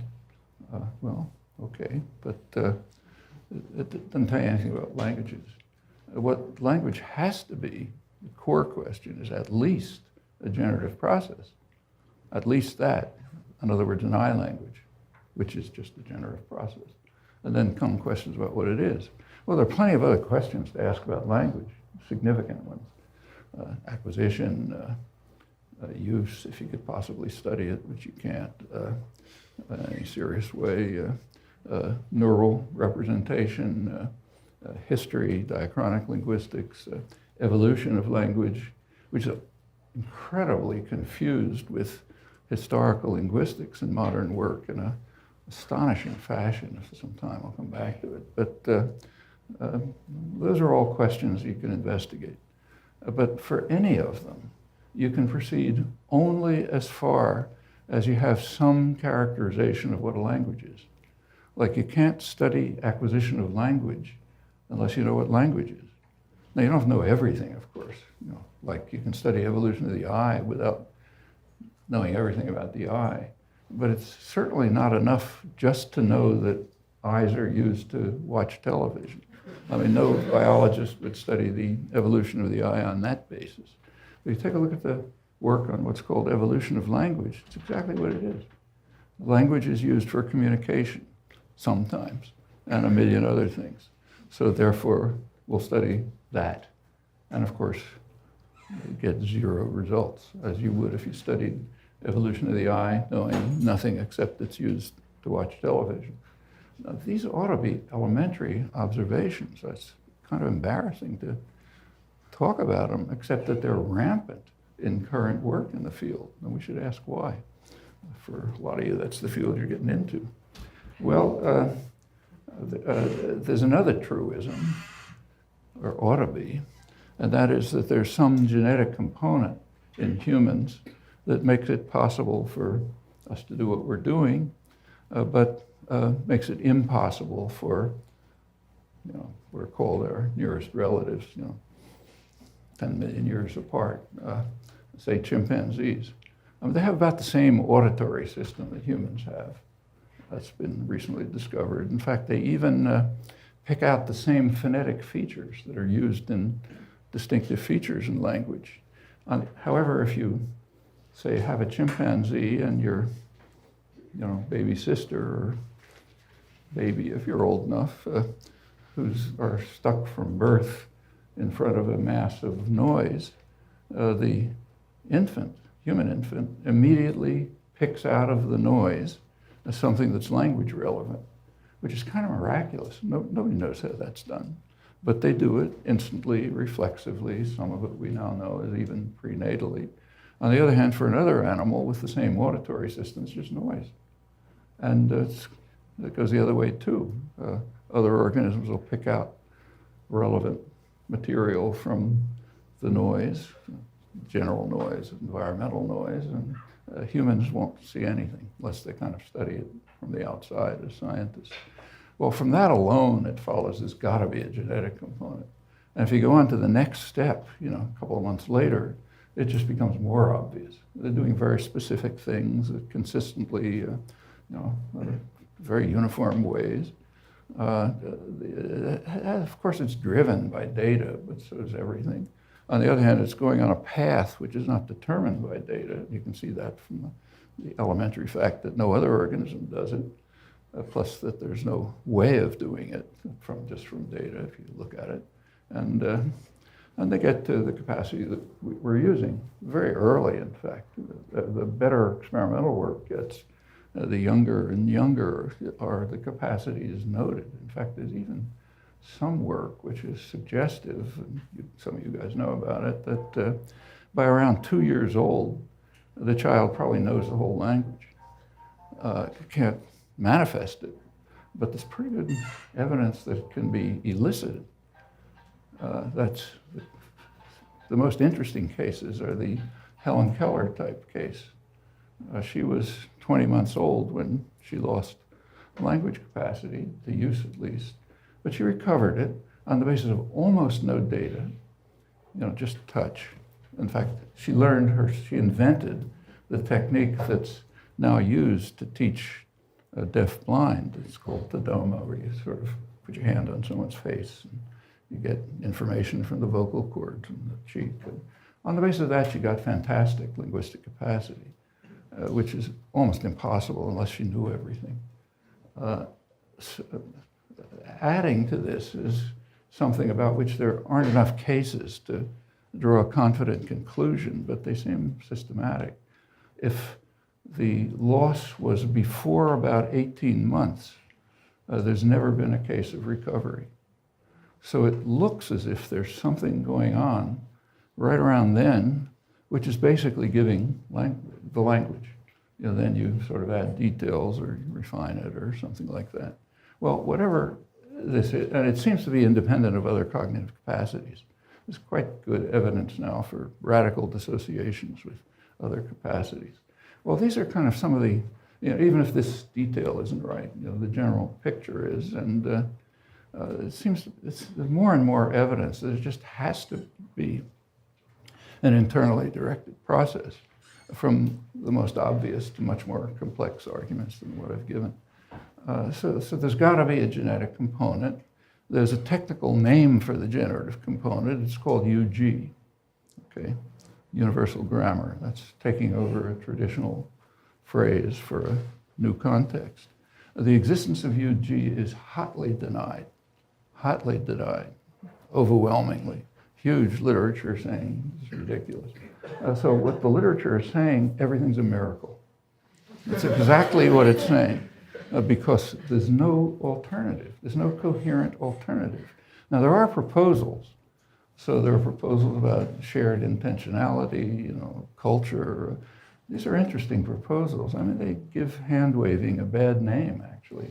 If you look at them, there's just nothing there, and there can't possibly be anything there, if only because of dissociations, or because of timing, like a 2-year-old doesn't know anything about the culture, and shared intentionality, like autistic kids don't have it, they speak fine.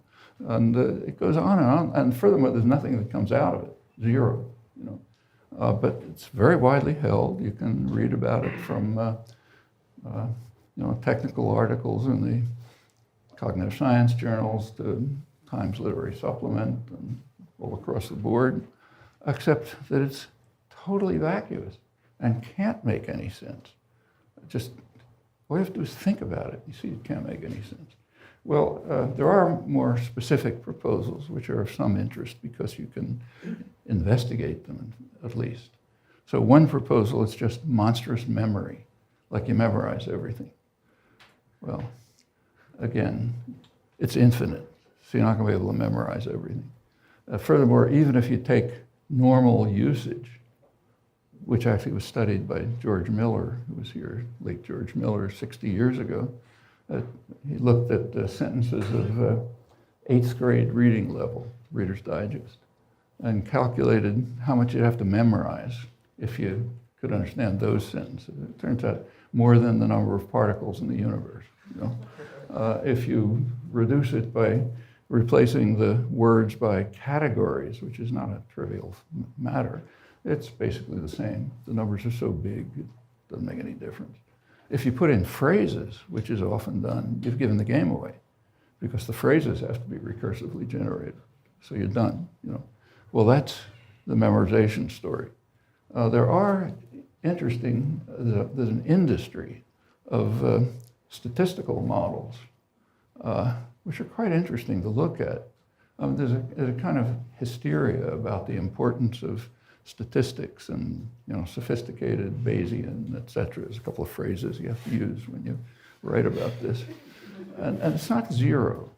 I mean, if you look back, say, to the beginning, early 50s, there was an argument, actually I wrote about it back in the mid-50s, that you should be able to detect words from phrases, from continued text, to isolate them just by looking at transition probabilities.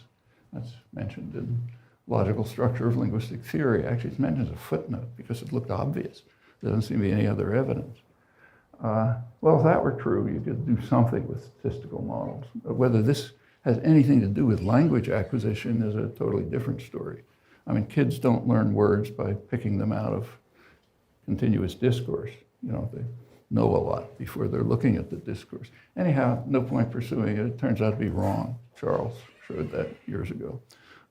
You can get something, but only if you add UG principles. And there's subsequent work by Shukla, Pierre Humbert, others, which shows you got to know quite a lot even to do this. That's one of the very few examples There's another interesting one. Interesting ones in Charles's work. Again, one thing that he showed is there's been a lot of study in recent years of connectionist work and others on trying to account for the learning of irregular verbs. It's kind of a peripheral problem. It was never studied very much, but recently it has been. None of it works except for Charles's proposal, which gives a very interesting answer to the question of how irregular verbs are learned by intermingling probabilistic arguments with UG principles. And as far as I know, everything in this field, you can correct me if I'm wrong, if it gets anywhere, it works that way. Or else it deals with different problems, like processing or communication and so on. Okay, everyone always agreed, sure, statistical models are significant there. But again, you can read there's plenty of literature, a lot of it very triumphalist in the technical journals listing all kind of great results that have been achieved. Every one you look at, when you look at it and take it apart, it achieved absolutely nothing except a total irremediable failure, but it just goes on and on. This is kind of unstoppable, and so taking over a lot of cognitive science. Well, actually the only work that I know of, change me if it's wrong, is kind of around the margins as far as the nature of the system is concerned. It's the only question we're asking, and its acquisition, and maybe its use, and involves an intermingling of UG principles with probabilistic arguments. Charles's book is about how these interact. So I think the conclusion is about the same. It should be the same. Adopt the biolinguistic perspective. Study, the core topic is I language, generative procedure, and you got to try to figure out what UG is. What is the genetic basis? Incidentally, there's a lot of literature pointing out, sort of saying, gosh, after 50 years, these guys have been studying the UG and they still don't know what it is. It must be something wrong. Try studying the genetic basis for having blue eyes, or let alone any complex trait. I mean, it's known. You just take a look at your favorite advanced text in biology, evolutionary biology.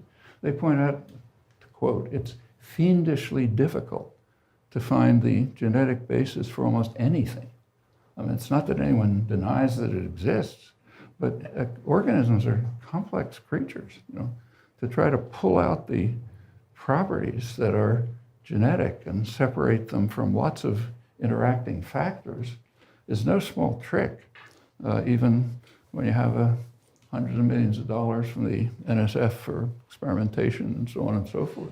And to do it for a trait as complex as language, a cognitive trait, that's beyond fiendishly difficult. So if there are any results at all, and I think there are, it's amazing. It's an amazing achievement.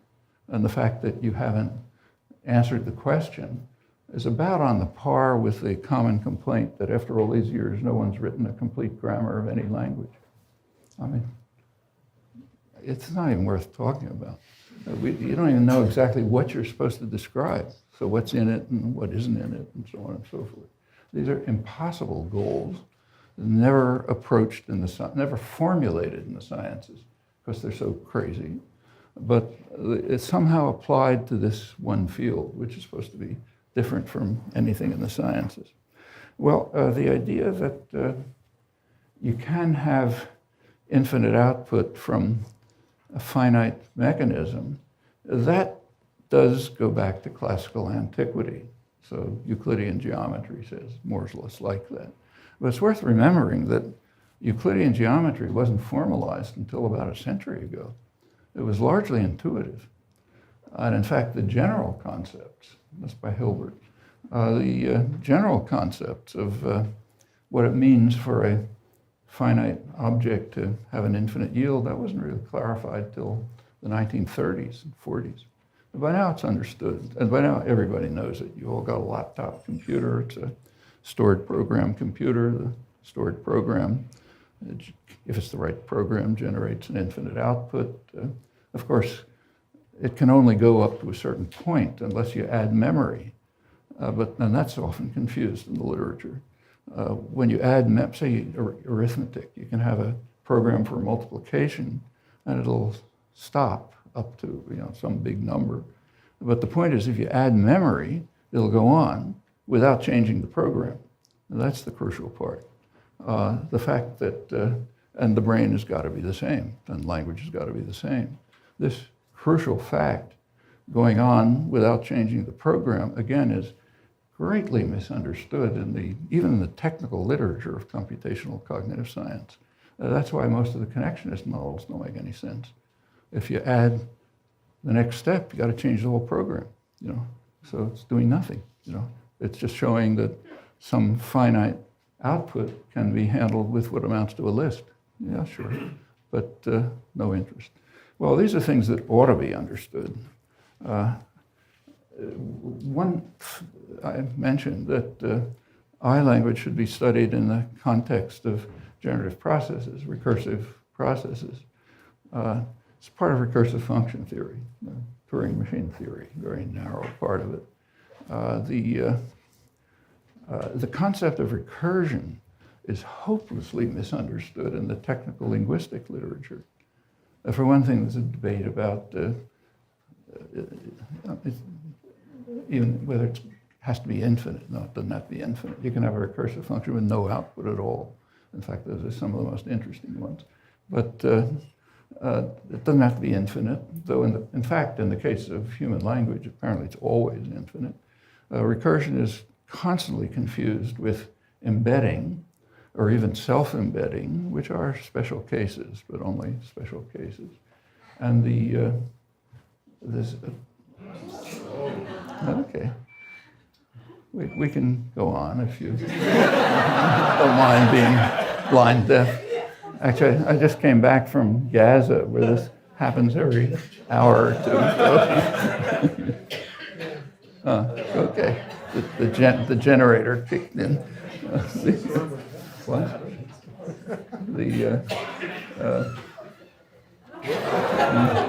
Somebody doesn't like us. Okay. There is another thing that's, if you look at actual language output, it seems there are very strange gaps in it. Actually, the classic study of this, which is very important and isn't read enough, Richard Kane, an article by one of your colleagues, Ken Hale, about 35 years ago on cultural gaps. It's very much worth reading, particularly because of a lot of complete nonsense that's flooding the field now about languages that allegedly don't have this or that. In fact, every case that's mentioned in the recent literature is discussed by Ken much more seriously, because he's a serious linguist, and gives good arguments showing how these apparent gaps are simply narrow restrictions on UG principles that the people all know. Then gives plenty of evidence from Australian languages, other languages. So that one's quite worth. He also has some pretty interesting comments about the universal nature of relative clauses and embedded relative clauses, which are quite interesting, worth thinking about.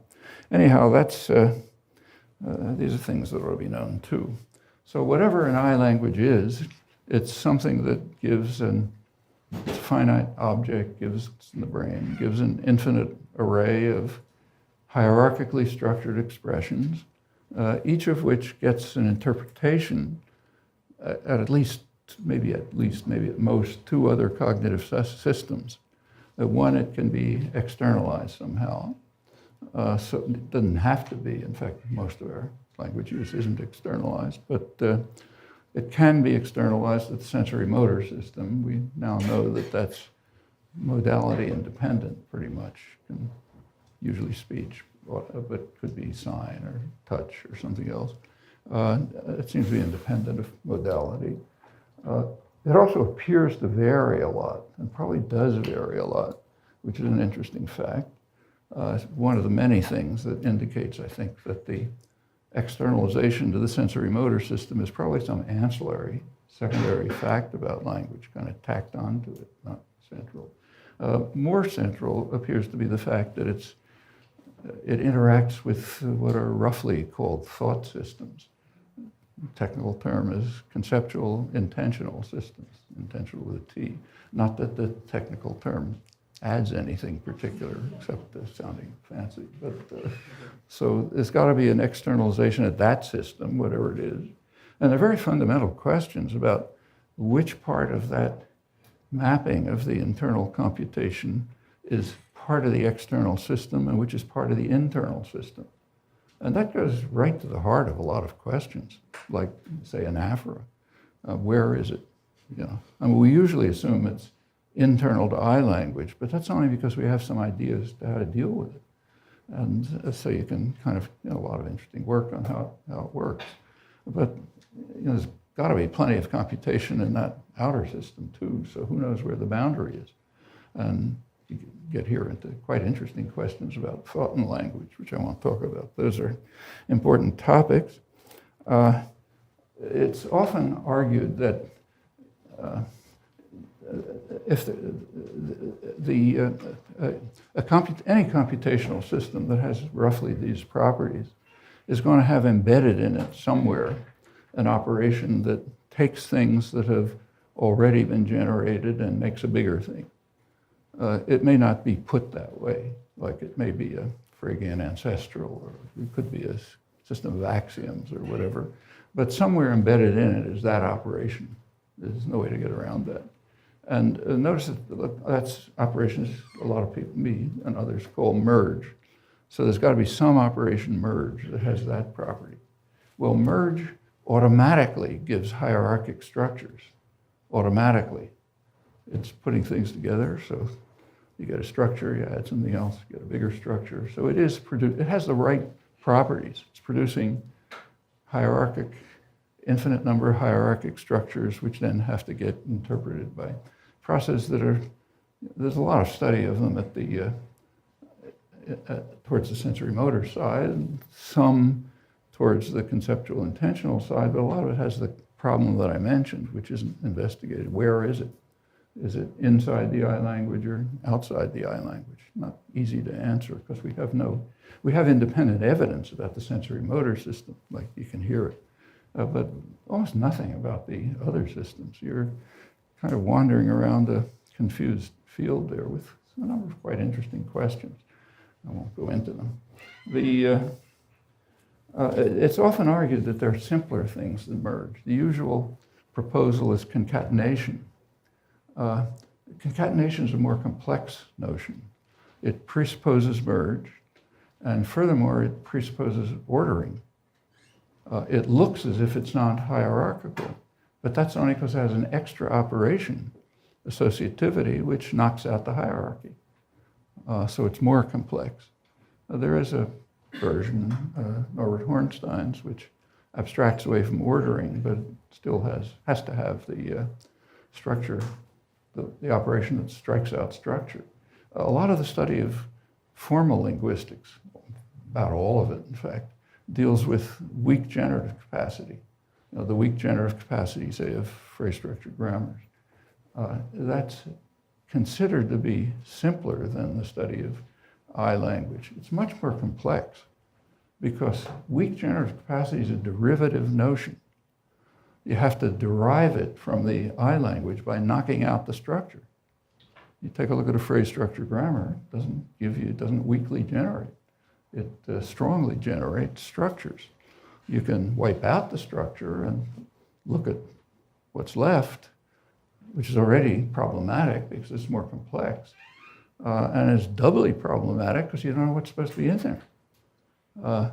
Every linguist knows that if you open a technical article in, say, linguistic inquiry, you're going to get expressions with stars and question marks and star question mark and all sorts of other things. And these are very interesting. A lot of the most important work has to do with these distinctions. So why is there a distinction between, say, subjacency and ECP violations? That's interesting. But it's all at the level of technically what wouldn't be generated by weak generative capacity. And this is not a new observation. This was discussed at length in the 1950s, a chapter of logical structure of linguistic theory devoted to it. Doesn't answer the question, but talks about some of the problems. So the study of weak generative capacity is, first of all, derivative, more complex, based on arbitrary stipulations. And it's not clear that it has anything to do with language. I mean, I worked on it. I thought it was fun, but it's a small branch of formal logic or mathematics. There's some vague relations to language, but not much.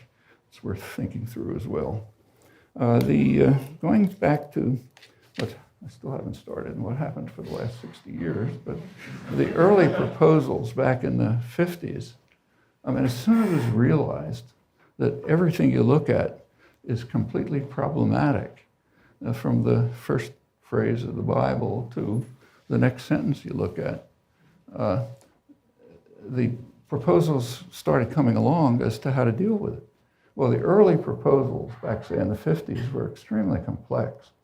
I won't review them, but if you look at my proposals, others, they assumed a lot of complex mechanisms, which seemed necessary.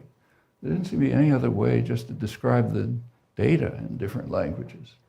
And I think the history of the field, at least at the theoretical level since then, has been an effort to try to simplify it, to remove the stipulations, the complexity, the mechanisms, and see if you can get to principles from which a lot of these things follow. There should be nothing problematic about this. That's what's called science. Science is the search for simple mechanisms that account for complex phenomena. Anything else is, flower collecting, which is fine, nothing wrong with that, but it's not science. So there's nothing problematic about it. I won't run through the steps, which you're all familiar, most of you at least are familiar with. There's been a kind of steady progress in that. In recent years, work in this direction has been given another name, which was a mistake, I think, my mistake. It's been called the Minimalist program. And that led, anything you say about language, there's one thing you can be certain of. It's going to elicit enormous confusion and misunderstanding. That's a kind of a theorem, I don't know what it follows from, but it's a fact, And the Minimalist program is totally misunderstood. It's constantly described as a theory, and then there's arguments that the theory is falsified by this. It's not a theory, it's just science. It's trying to find the best explanation for complex phenomena, eliminating stipulations where you can, eliminating complex mechanisms, showing how they can be derived by deeper principles, and in fact, just deepening explanation. That's what inquiry is about. The Minimalist program is just a seamless continuation of efforts that went on from the first notice that we don't understand anything. Well, it did. The program did suggest some new research programs, which the research programs it's not true or false. Either it's useful or it isn't useful. I think this one has been useful. The research program that it suggests is to start by assuming that a language is essentially perfect, that it in the most optimal fashion satisfies the interface conditions. Now, those of you who took courses of mine since about 1980 will remember that every course started by saying, okay, let's assume this, and then started looking at the facts and everything fell apart, so we didn't get anywhere. But around the 90s, the program started to make more sense. And my guess is it's going to turn out to be the right program. It's hard to show, but I think that's kind of a long-run goal that people might keep in mind, and I think there's reasons for it. What that means is try to formulate what's sometimes called a strong minimalist thesis, not the strong minimalist thesis. We don't know enough to do that, but one that looks plausible, one that says, here would be a perfect solution to the external conditions on I language.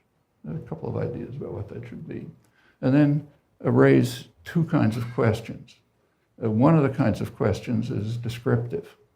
When you take a look at the data of a wide variety of languages from this starting point, you find a lot that doesn't work. So the first, almost automatically. So the first descriptive problem is see if you can show that what doesn't seem to work is based on misanalysis of the data or misformulation of the principles. And if you can do that, okay, you've advanced the program. And I think there's been a lot of work going in that direction. Nowhere near the end, but quite a lot. The other question you can ask is kind of more abstract, and that is, assuming that something like your strong minimalist thesis is correct, what does that tell you about the nature of language, the architecture of language, or maybe of cognition generally? And actually, I think it tells you quite a lot, which more than is generally appreciated. Well,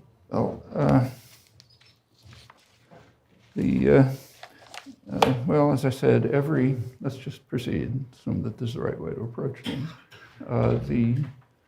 I mentioned that any strong minimalist thesis, in fact, any approach to language, is going to have to assume a merge-like operation. So the question is what it is. Well, of course, if just proceeding in the normal manner of science, that is, following the minimalist program, which is all it is, at least you'll start by assuming that the operation's as simple as possible. Okay, if it goes wrong, you complicate it. As simple as possible means that when you merge, say, two things, X and Y, then neither of them will change. So you're minimizing, the overriding principle that one ought to try to keep to is a sort of minimal computation. Try to show that the system has at least the least messy it has to be. So minimal computation. I don't think that's a UG principle. I think I've sometimes called a third factor principle. It's an overriding principle that works for the sciences altogether. Maybe it's a law of nature or something, or a law of human cognition, whatever you think it is. But it determines what counts as rational inquiry. So look for minimal communication, computation. That means you're not going to, that the merge XY is not going to change either X or Y. That's called the no tampering condition, but it's just minimal computation, which has interesting consequences, very interesting consequences. The other condition it ought to meet is that it's unordered. That's simpler than being ordered. So the least computation will take X and Y and not change them and leave them unordered, which means it just forms the set XY. That's what it amounts to. That would be the perfect answer. Okay, here we get into a real morass, because where does ordering come from? It's all over the place, and a lot of complicated issues related to it. One thing that shouldn't strike you right away is that ordering and other arrangements, in fact, are required at the sensory motor system. Like we can't talk unordered sets, hierarchically structured unordered sets. So something's going on, at least in the externalization, that's imposing order and, in fact, other arrangements. Like in sign, there's more than order, and even in speech, prosody and so on, but at least order. So maybe it's a reflex of linearization, of externalization, one possibility. If that's true, it shouldn't, just by the general architecture of the system, it shouldn't enter into narrow syntax and semantic interpretation, the mapping to the CI interface. And I think there's a fair amount of evidence that that may be true. These interpretations typically seem to involve hierarchy, not order.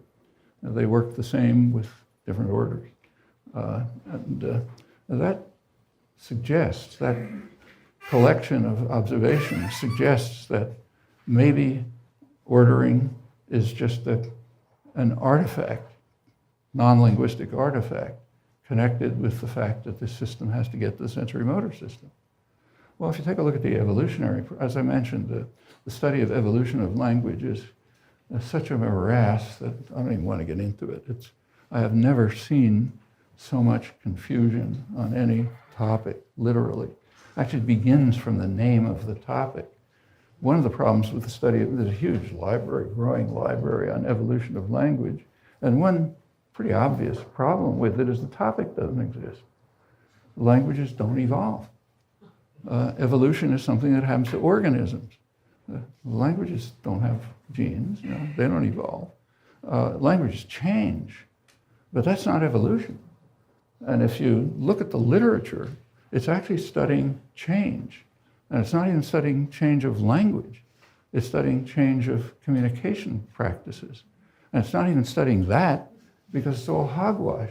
It's just concocting stories. Maybe it happened this way, maybe it happened that way. Well, there is a field of historical linguistics, a serious field, but you can't get away with it in that field by saying maybe this happened or maybe that happened, but that's almost the whole field of what's called evolution of language. However, there are few things to say about it, very few. I actually know of only two things that can be said about it. One is that it's of course evolution of the language capacity. It's an evolution of humans, language users. And one thing we can be quite confident about is that nothing has happened for at least 50,000 years, whatever the date is from when humans began leaving Africa. Small number of humans started drifting out of East Africa, roughly 50, maybe 75,000 years ago. There's archaeological evidence about this. And since that time, nothing's happened. And you can be pretty sure of that just from the fact that infants today are equally capable of acquiring any language without any difficulty. So they've all got the same language capacity. I mean, there are individual differences, but I don't think there are any group differences known. Not everything's been studied, of course, but the evidence on this is pretty overwhelming. So there's strong evidence that either nothing or nothing of any significance has happened for maybe 50, 75,000 years. The second piece of evidence, which is less certain, but reasonable at least, is that if you go back another, say, 50 or 75,000 years, there's no evidence, archaeological, paleontological evidence, there was anything like language. Okay? You don't get the artifacts, the complex symbolic representations. It all seems to have come along pretty suddenly, sometimes called a great leap forward by paleoanthropologists, roughly in that window. Well, that's an extremely narrow window from an evolutionary point of view. It's a flick of the eye. So what appears to have happened is that something changed suddenly, which yielded this capacity. And notice that there were no selectional effects at that time. Things that change happen to an individual, like a group doesn't undergo a rewiring of the brain or genetic alteration or something. An individual does. And that individual is under no selectional pressures, zero. I mean, the capacity could proliferate through a small breeding group, which is what our ancestors were. And maybe after a while, a lot of people have it. And at that point, it would make some sense to figure out a way to make it public. It's all going on in the head. That's externalization. Externalization is a tough problem. It's a tough cognitive problem. You have to match whatever's in the brain, which got there somehow, probably like, some small rewiring. You've got to match that with a sensory motor system, which had been around for hundreds of thousands of years. And for that, there's good fossil evidence. So there's a sensory, and maybe as far back as chimpanzees, 12 million years ago, but 6 million years ago. But you've got to match these two different systems, which have nothing to do with each other. And that's a pretty complex process, which can be done in a lot of different ways. There'll be a lot of ways of mapping something that sort of satisfies the strong minimalist thesis to a system that has absolutely nothing to do with it.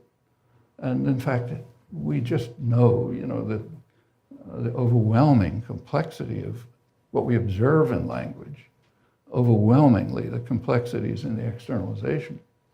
Of course, maybe we just don't know other things about what's internal, but the vast complexity looks like it's in the externalization. Also the diversity.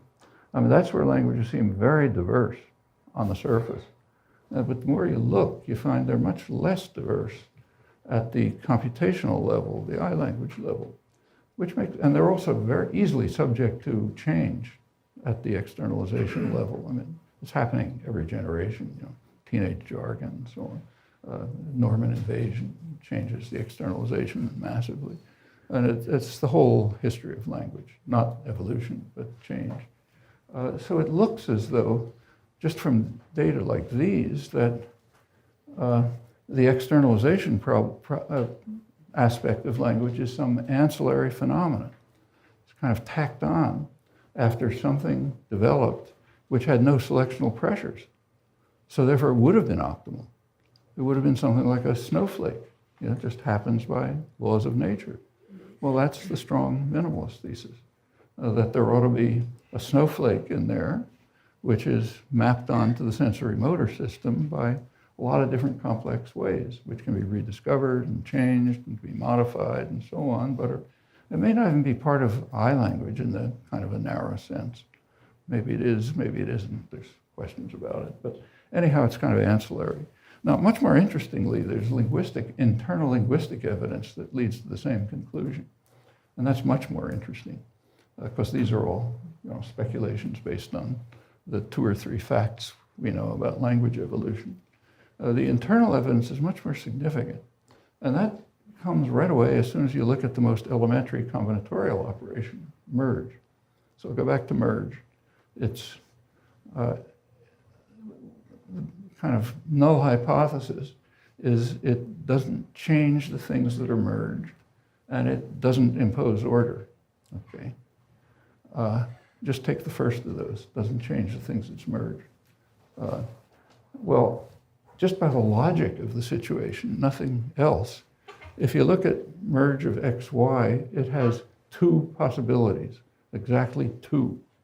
One of them is called external merge, the other is called internal merge. And by just logic, nothing to debate, those 2 are available and they have a definite output. External merge is essentially what puts things together and leaves them as a unit. So you take whatever underlies the man and whatever underlies is tall, and you put them together, you get something that underlies the man is tall. Okay, external merge. Internal merge, which is the only other possibility, takes some unit, let's say, read the book, and takes something that's inside that unit and merges it to it. So the book, read the book, or what, the man saw what, Okay, that's internal merge. Now notice that has 2 properties. For one thing, it yields the displacement. Displacement's a ubiquitous property of language. You see it all over the place. The other is it yields the copy theory.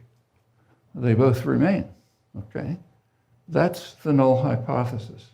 There's a lot of confused literature about the copy theory, assuming it involves other operations, copy, remerge, and so on. No, nothing.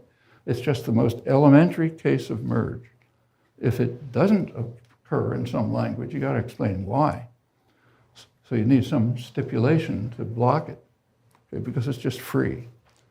Now that's important for a number of reasons. For one thing, those of you who know the literature will know about this, and those of you who work on it, that the copy theory has extremely important consequences at the CI level, conceptual intentional level. It yields most of the basic reconstruction effects automatically. Now that's quite significant. These are very complex semantic effects. I won't go into them, but you know about them. They're very complex semantic judgments, and it's extremely mysterious where they come from. A child has no evidence for them, 0, but everybody knows them, and they know them in a very specific way. So it's got to follow that they just come from some elementary mechanisms is there anyhow, and it yields these results. Now, it doesn't yield all of them, and that suggests a research topic. Show that it yields all of them, because it ought to. And if it seems that it's not yielding all of them, there's something we don't understand about reconstruction processes. And important topic of inquiry is fill in the gap. show that, in fact, if we understood everything, yeah, it would yield all close enough to make that plausible. And it's conceptually natural, because it ought to. The second fact about it, sorry.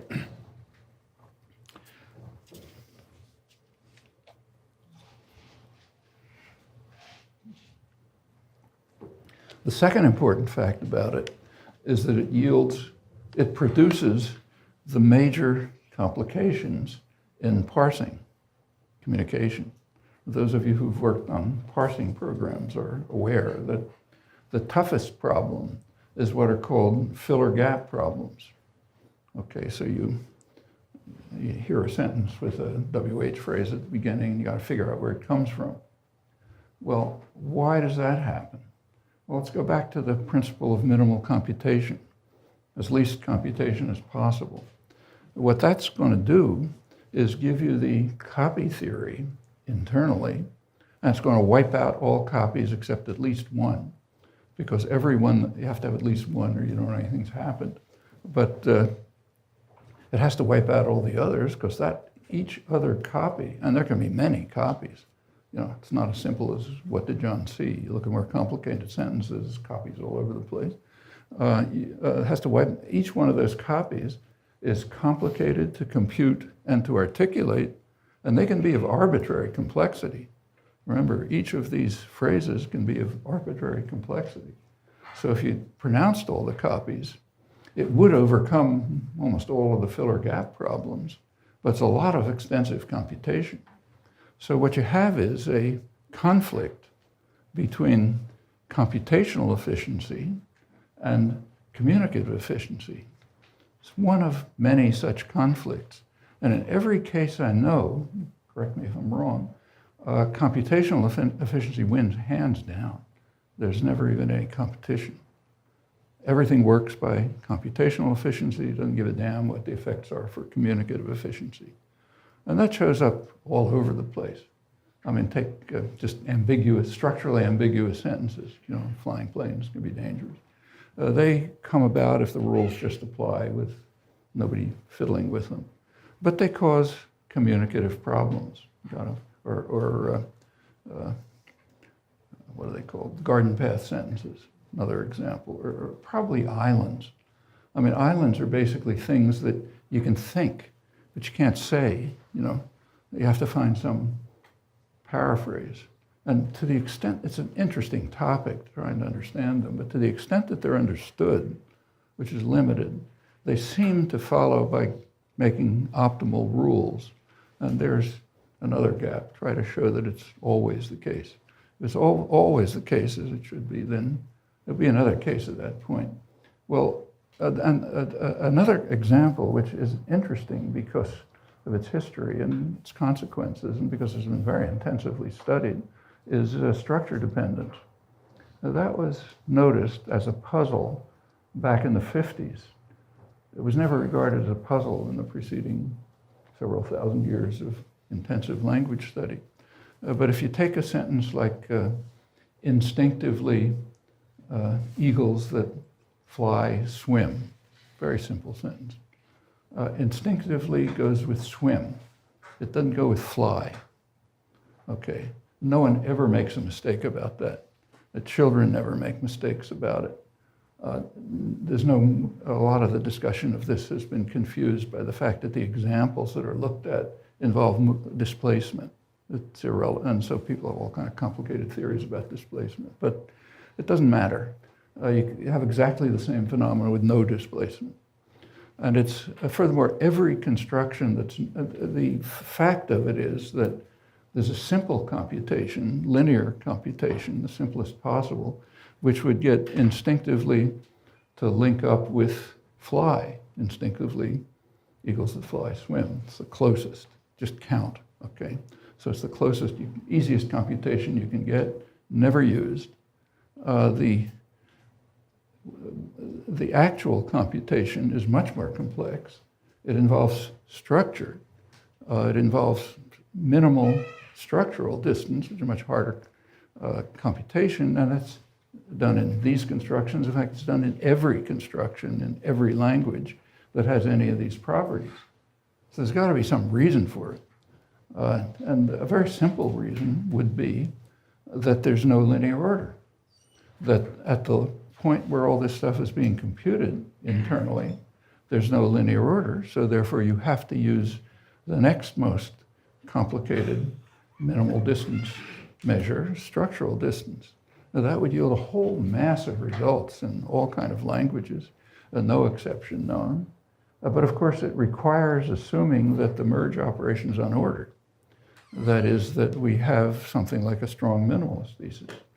Now, this one is kind of interesting because just modern history, there's a small industry in computational cognitive science. It's even gotten into the linguistic literature, whole issues of linguistic journals devoted to pointless proposals about this, as you guys know, trying to show that you can get it somehow, some other way.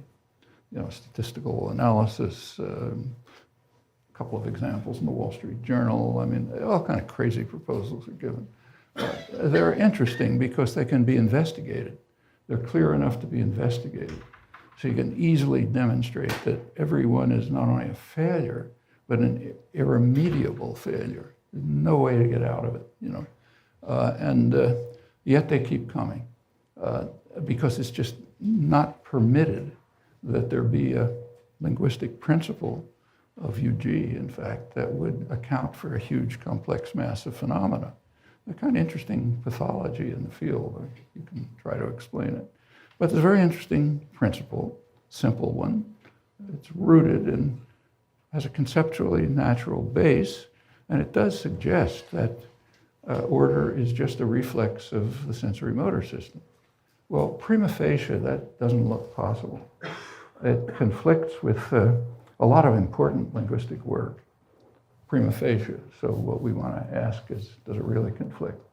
I think the most striking conflict perhaps is with the work on what's called cartography, you know, Cinque, Rizzi, others. So say take Cinque's, what he calls universal base hypothesis, you know, mood, tense, verb, object, that kind of thing. And plus a lot of refinement, you know, extensive refinement of these categories with dozens of postulated functional categories in his system which are ordered in a particular way. Well, this seems to conflict with it because that all enters into semantic interpretation. However, these studies, which are extremely interesting, and the empirical work is very impressive, I think, but it just can't be right, you know. There's no way in which anyone could possibly learn that functional structure. I mean, it's inconceivable. There's no evidence for it, you know. And although it could develop through an evolutionary process, it's pretty hard to imagine how. I mean, why should evolution ever give this crazy thing? Why not reordering them somehow? So the natural assumption, and I think Cinque kind of agrees with this, we've talked about it a lot, is that, and Luigi Rizzi also, that there ought to be some semantic or pragmatic reasons why they come out this way and not some other way. You know? And there's some work, a couple of dissertations, some other work trying to work it out. Well, there's a good reason to expect that that's where it's going to go if we learn enough. So another gap to look at. But if it does, then this work, while, you know, I'm not questioning its significance, I think it's very significant, it probably won't have to do with language, language. If you can reduce some observed phenomenon to a pragmatic consideration, let's say, like it wouldn't be useful to do it the other way, there's an extraneous source, you know, outside the language system. And of course, there's plenty of interaction of all kinds of things. So I think that's a direction to look, an important direction to look. Anyhow, what all of this seems to me to suggest is that we abandon a contemporary dogma, and I stress contemporary, very modern dogma, that the core of language is communication. That's the last 50 years. If you go back before that, the traditional view was that language is an expression of thought. I mean, that goes all the way back. You get it in linguists like William Dwight Whitney, Descartes, Galileo, Aristotle, everybody. Language is supposed to be an expression of thought. Today, it is literally a dogma that it has to be based on communication. Like in the philosophical literature, there are articles by good people saying, I can't understand how I can even question this, since it's kind of it's like the nose on your face. It's got to be true. Well, there's strong evidence that it isn't true, of the kind that I mentioned, but that doesn't matter. It's got to be true. Why?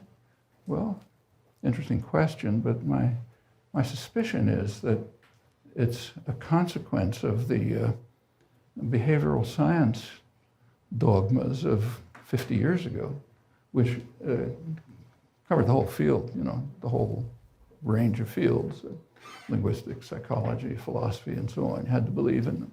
And if you believe that, then it's natural to think that communication would somehow be the core of language. I suspect it's also based on total misunderstanding of evolutionary biology, which is very common among the people who talk about it. Not evolutionary biologists, but anyone who alludes to it. That's the belief that there is a phrase in Darwin, it's there, which crucially there, right in front, which says, evolution has to be the result of small changes. Accumulation of a lot of small changes that gives you different organisms. His book, of course, is called Origin of Species, but you notice there's nothing about species in it, because even today it's extremely unclear how species develop. But the evidence, by now it's quite well known that no one's questioning Darwin's insights. Yeah, of course, natural selection is significant, but it's very well known that that's just not true.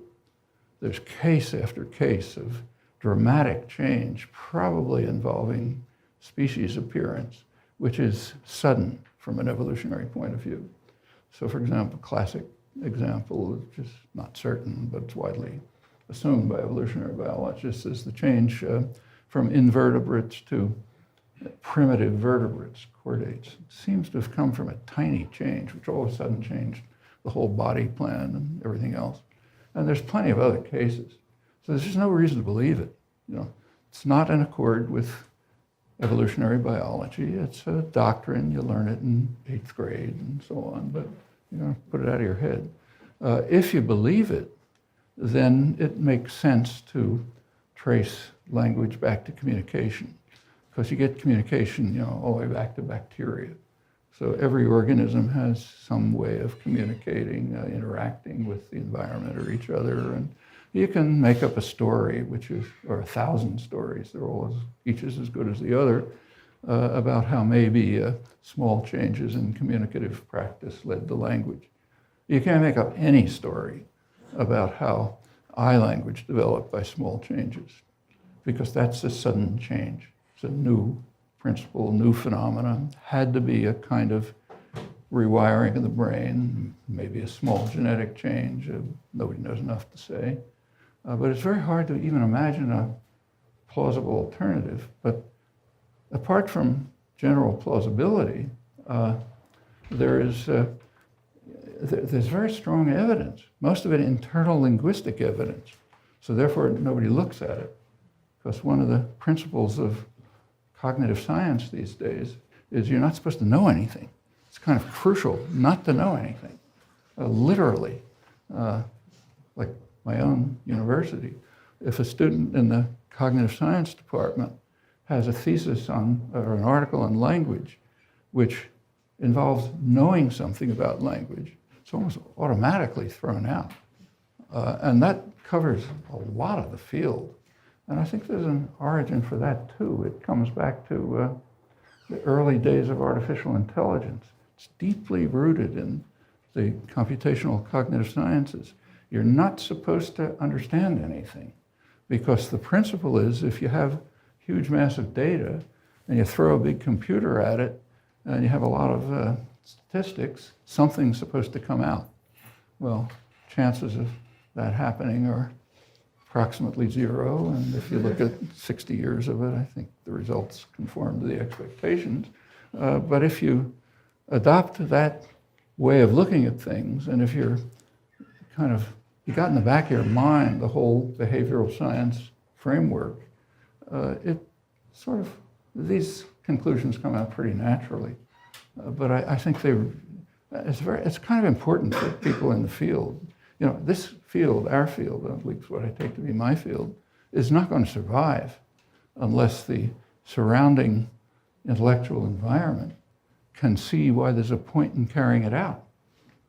And to a very large extent, that's not the case, and it's diminishing, which is a problem for those of you who are not my age. If you were to think about it, not a problem for me. I won't be around. But, well, there are, how are we doing on time? About 35 minutes. 35 minutes? Yeah. We have, okay.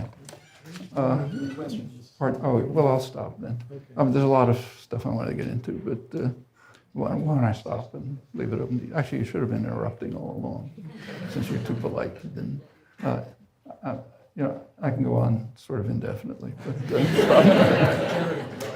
yeah, thanks.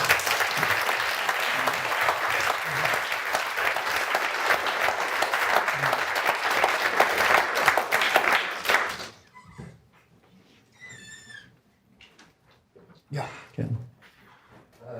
From the logic that you lay out here about, say, copy theory being simply result of no tampering, would you have to say that the interpretation of these kinds of structures would have to be something that is a third factor kind of thing? So, for example, if you say, you know, what did John see, you're getting what did John see what, but that's not what you're interpreting.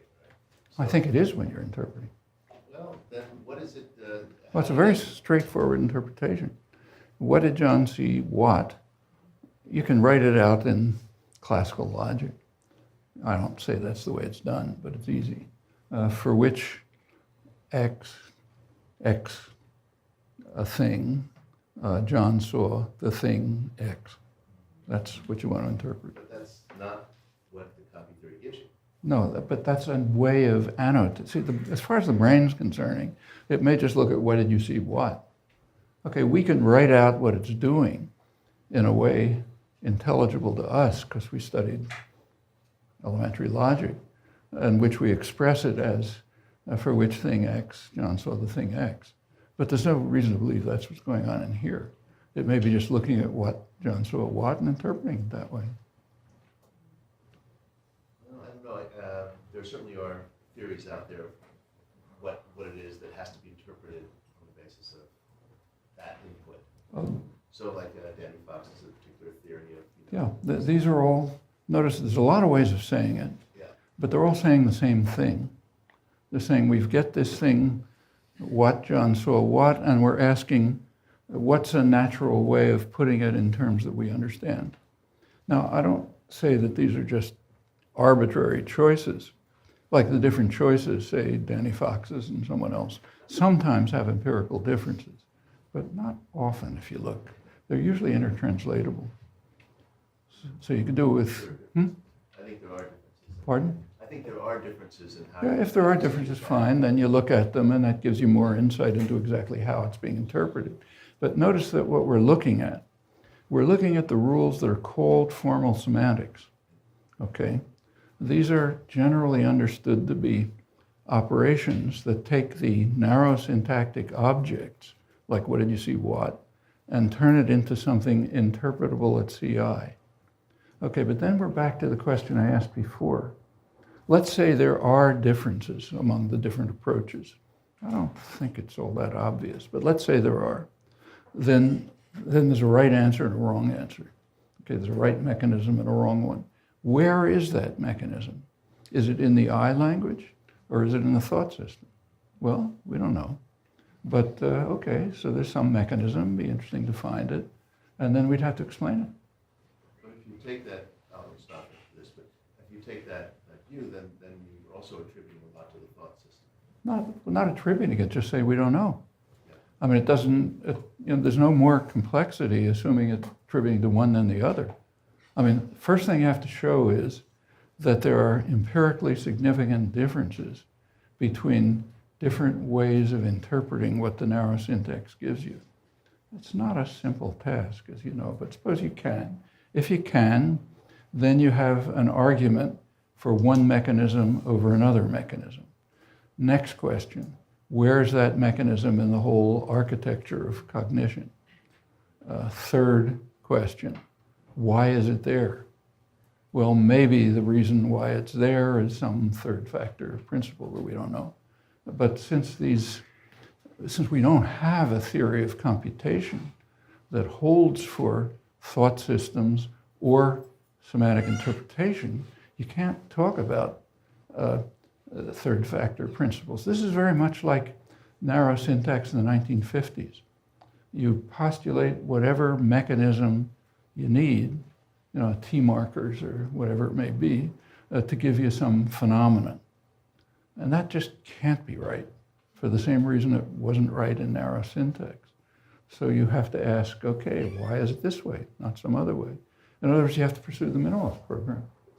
You have to, and that, I'm not criticizing it, but it hasn't even been undertaken in these domains.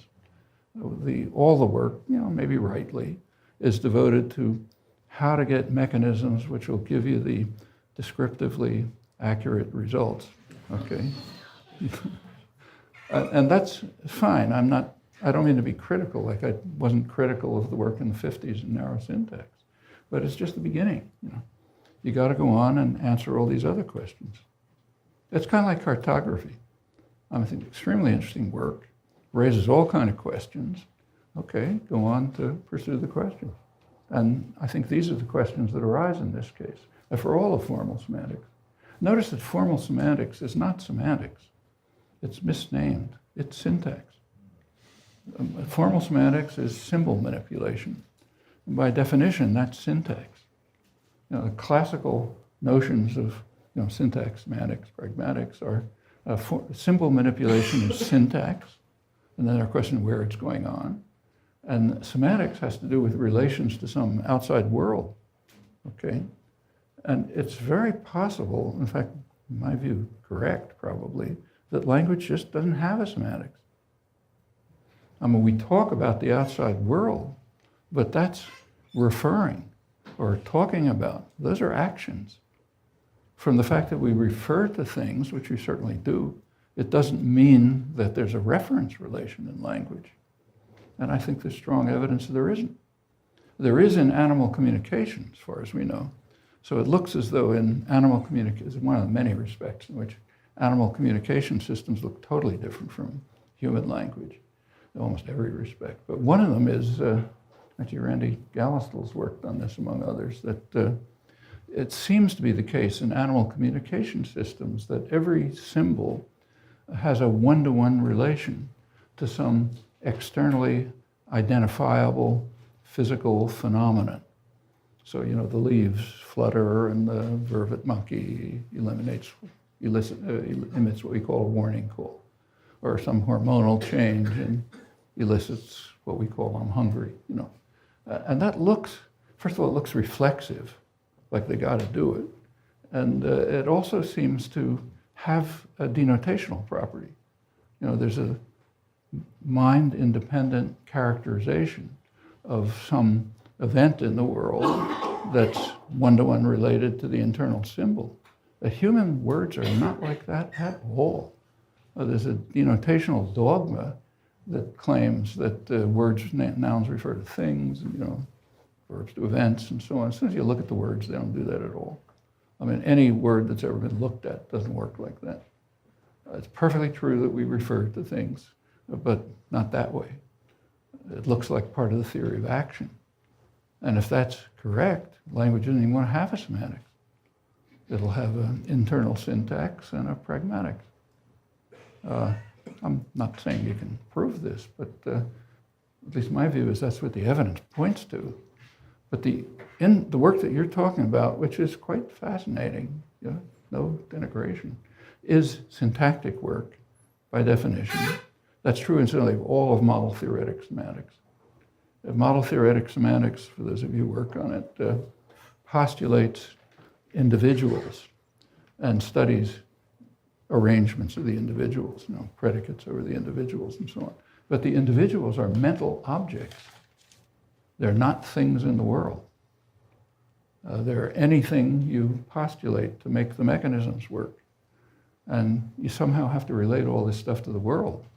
Well, at that point, you're getting into semantics, but nobody looks at that. And in fact, if you do look at it, I don't think there's any way to do it.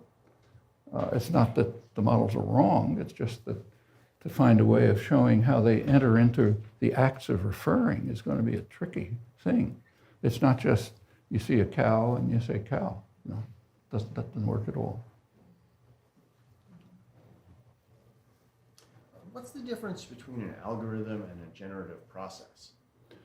Well, you can take, say, Marr again. A generative process can be studied at any of his three levels. Actually, let's take an input-output. So general processes are different. But take what he's talking about, say vision. So you can study vision, which was his topic, at all three levels.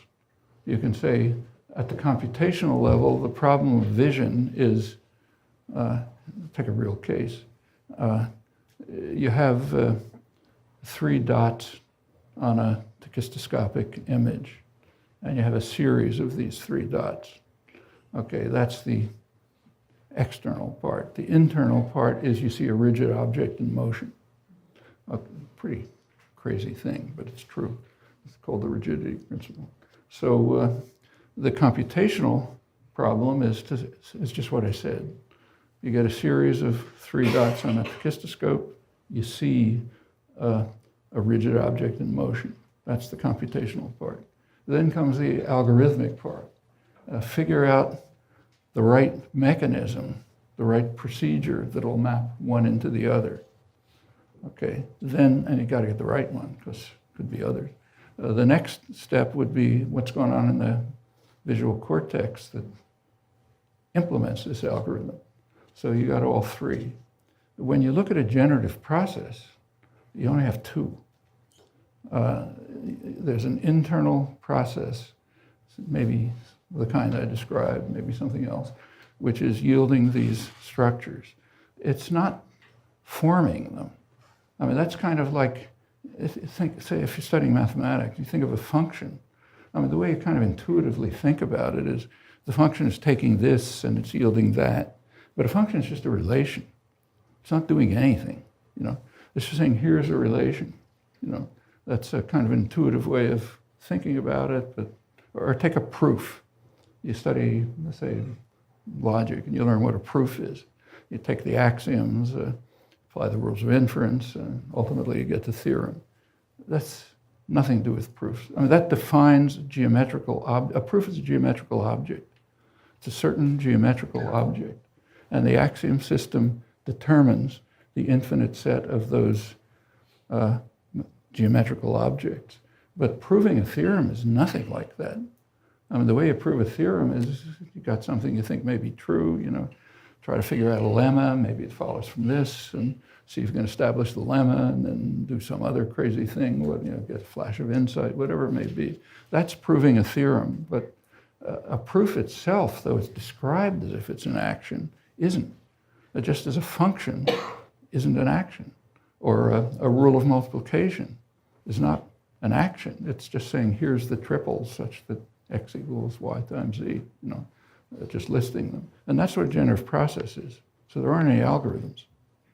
There's a computational account. You can say, here's what it's doing. Somewhere, which we don't know, there's some mechanisms that are going on, but there's no middle level. That's why the applications of Dave Marr's very interesting and valuable approach just don't work for generative processes. The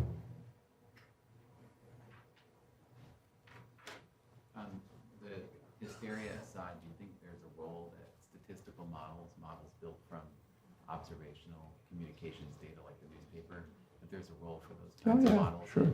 Like, give you a personal anecdote, if you don't mind. When I got my degree, PhD, which was a total fraud, incidentally. I hadn't done any work or anything else.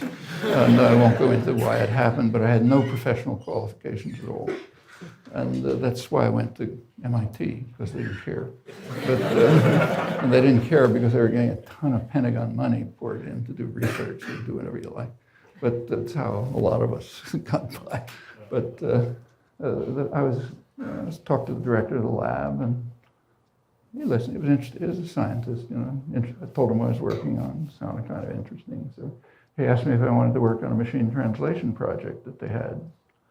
And I said, that's a stupid project. I'm not going to work on it. But if you want to hire me under the project, that's fine. And then I'll do the work that I'm talking about. He thought that was a pretty good answer. So I got the job, luckily. But I don't suggest that as an approach, but it worked in this case.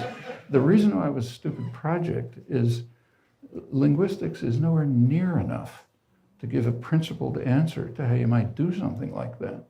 So if you want to get it done, do it by brute force.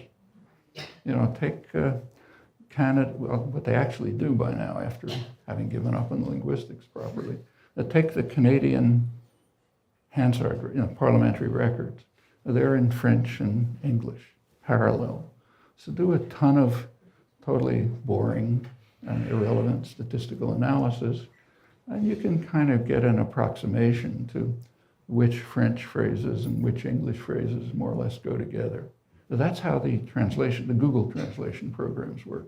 They just match up a lot of garbage and do some techniques that don't give any insight. And it's like building a bigger bulldozer. There's nothing wrong with big bulldozers, but you don't study physics that way. So sure, it's fine. There's a lot of things you can do that way. In fact, almost anything in areas that you don't understand are done that way. I mean, almost all of engineering was done that way up until a generation ago. Like when I got to MIT, you know, main engineering school in the world, there were very good math and physics departments, but they were service departments.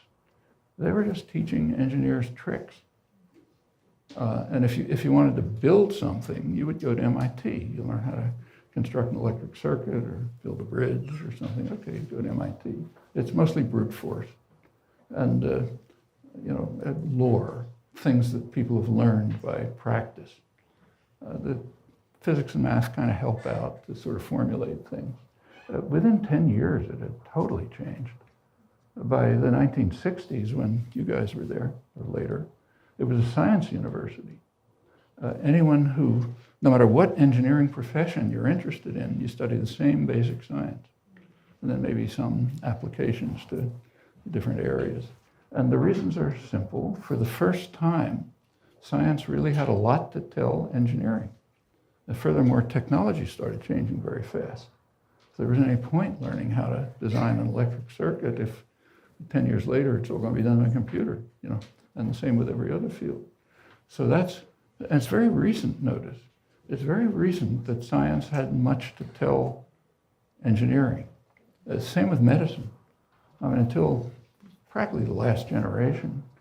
In fact, there's a famous line in the history of medicine that I forget what year, maybe 1920, was a critical year in the history of medicine because it's the first time when, if there was a confrontation between a patient and a doctor, the patient might improve from it. And the reason primarily was chemistry and engineering. So you get drugs that really cure things, and you know, people can fix your broken bones and stuff like that. But almost all medicine is still just lore. Good doctors or nurses and others kind of know from experience, intuition, wherever it's coming from, that this is a way to deal with this problem, sometimes right, sometimes wrong. But science is finally contributing something. And, you know, linguistics is nowhere near physics and biology. I mean, we don't understand the most elementary things.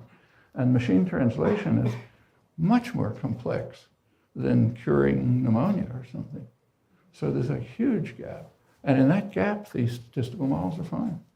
They're brute force methods, don't yield any insight or understanding, except in the way that Charles does it, when you integrate it with UG principles, which gives you something, you know.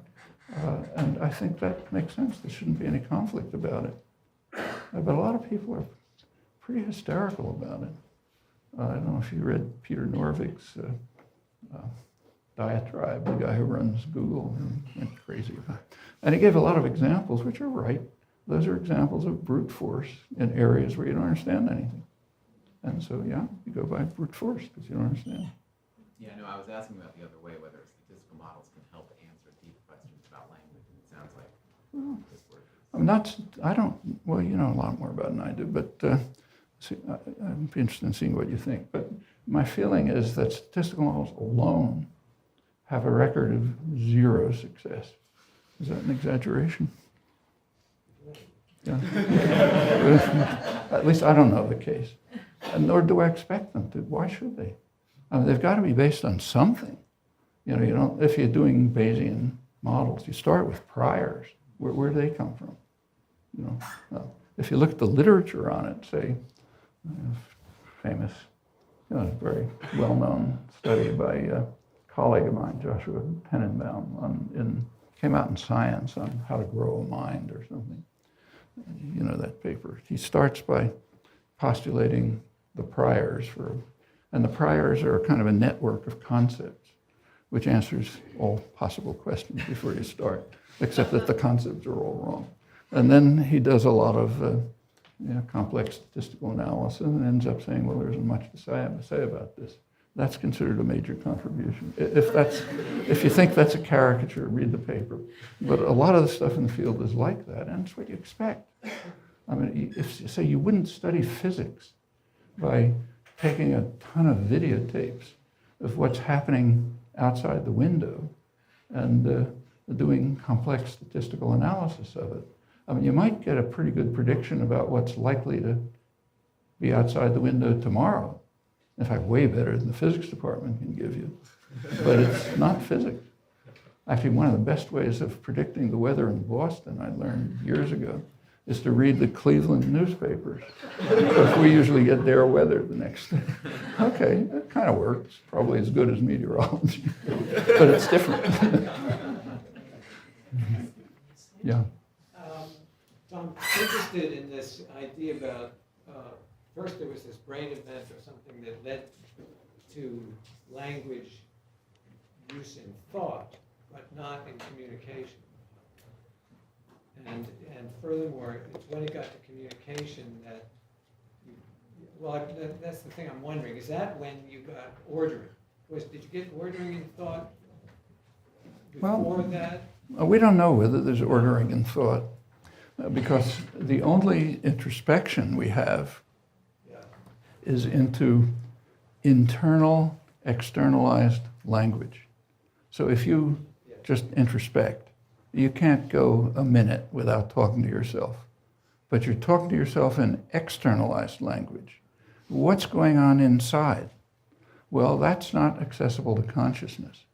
But if you introspect about the process, there hasn't been much work about that, so let's talk my personal introspections. My impression is that when I try to say something, even to myself, something is there first. I mean, I know what I mean, and I try to say it, and it doesn't come out right. And you try something else, and maybe that gets closer. And sometimes you find you just can't express it. You know, you can't find a way to express it that captures what you're thinking. That kind of experience, and there's a lot, actually there's some experimental work that's like it, that really bears on it, seems to indicate that probably everything of any significance is going on beyond consciousness.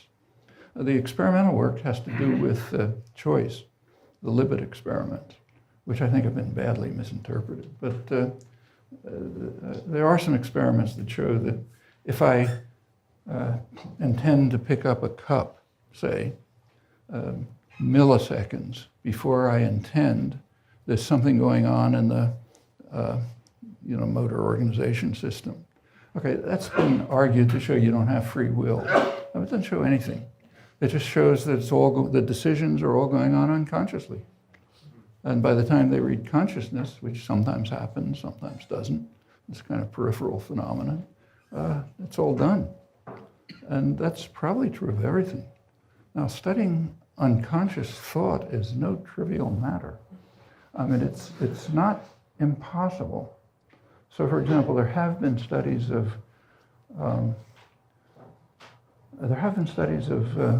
somebody will know the details of people who are just thinking about things to say. It turns out you can detect a very slight lip movements and things like that.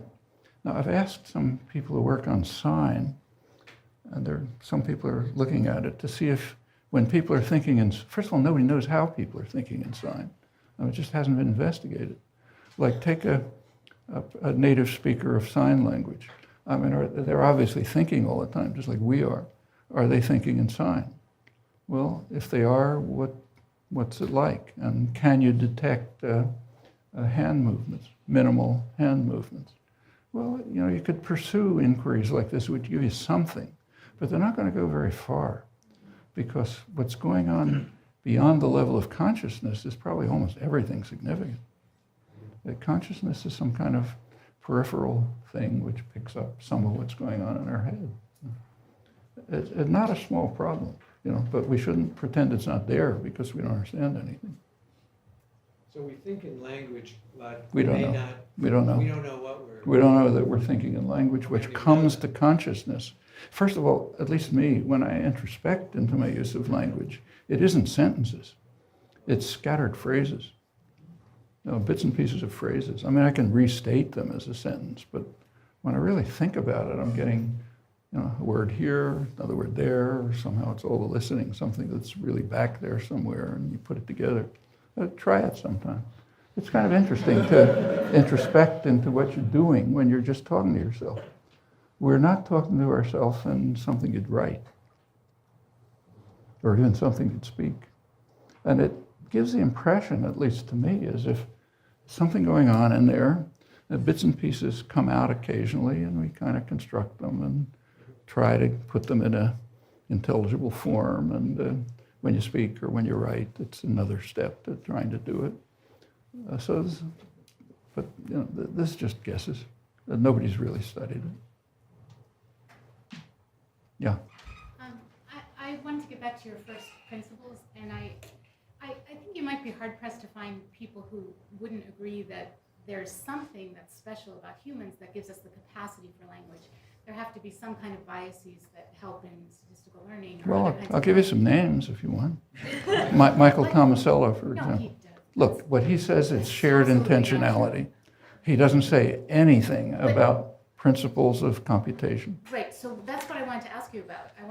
And shared intentionality is totally irrelevant. Totally. Because people without... Very well what? In autistic children, it correlates very well with their ultimate attainment in language, their abilities to join attention. No, that's different. That's use of language. But you can have an autistic child, I in fact know some, who have no idea what anybody else wants and can't deal with anyone else, but whose language is perfect. And in fact, if you look at the acquisition rate, acquisition of language is very early. Acquisition of what's called theory of mind or something, shared intentionality, that's considerably later. Is that based on Ouija board kind of? Yeah, and any kind of experimentation that's done. I mean, it's 3 or 4-year-olds that are picking up the ability to do this theory of mind experiments. But there's a much more serious problem. Even if we believe it exists, suppose it's based on shared intentionality, as he claims. How do you go from shared intentionality to structure dependence? Or anything. Well, there's also categorization and grouping. Yeah, but categorization is a different thing. That's a thought process. That's not language. I mean, if it shows up in language. So this is what I wanted to ask you about. You had said there were clear dissociations between general cognition and language abilities. And I wanted to know what those were. Well, read the people who write about it, like Susan Curtis has extensive work on any kind of dissociation you can think of.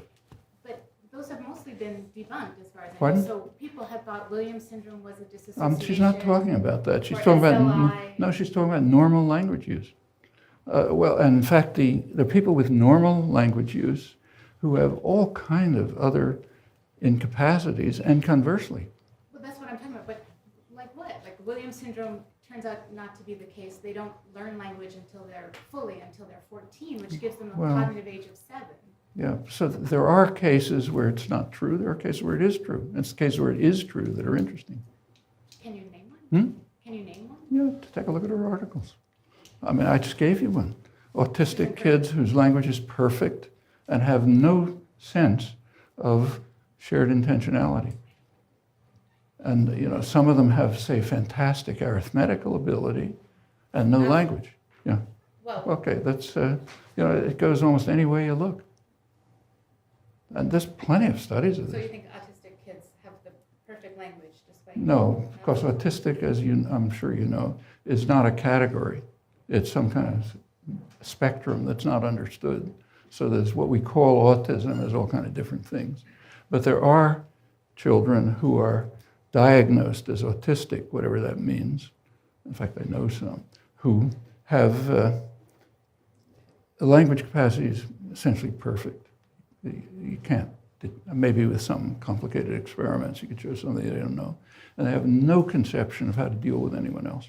They can't get along with anyone, you know. Okay, and it works the other way. There are people who, kids who get along fine with everyone and don't speak. And there's every other kind of dissociation you like. No? Well, I think the literature is pretty strong on this. Okay, whatever you think. But even if there weren't dissociation, suppose there were none, still the proposals that, say, Tomasello is making are completely vacuous, because there is no way to get from shared intentionality or culture, whatever that is, to anything simple that you think of, say, structure dependence, to take the simplest thing. In fact, if you look at the work, Pretty specific accounts of structure dependence. he has 0. His account is somehow we know subject predicate because of this and that and the other thing. So therefore we use structure dependent rules, which doesn't have anything to do with the question.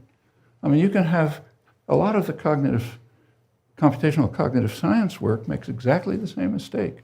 They say, well, look, we have a way of getting hierarchy. That shows you use structure dependence. Doesn't show a thing.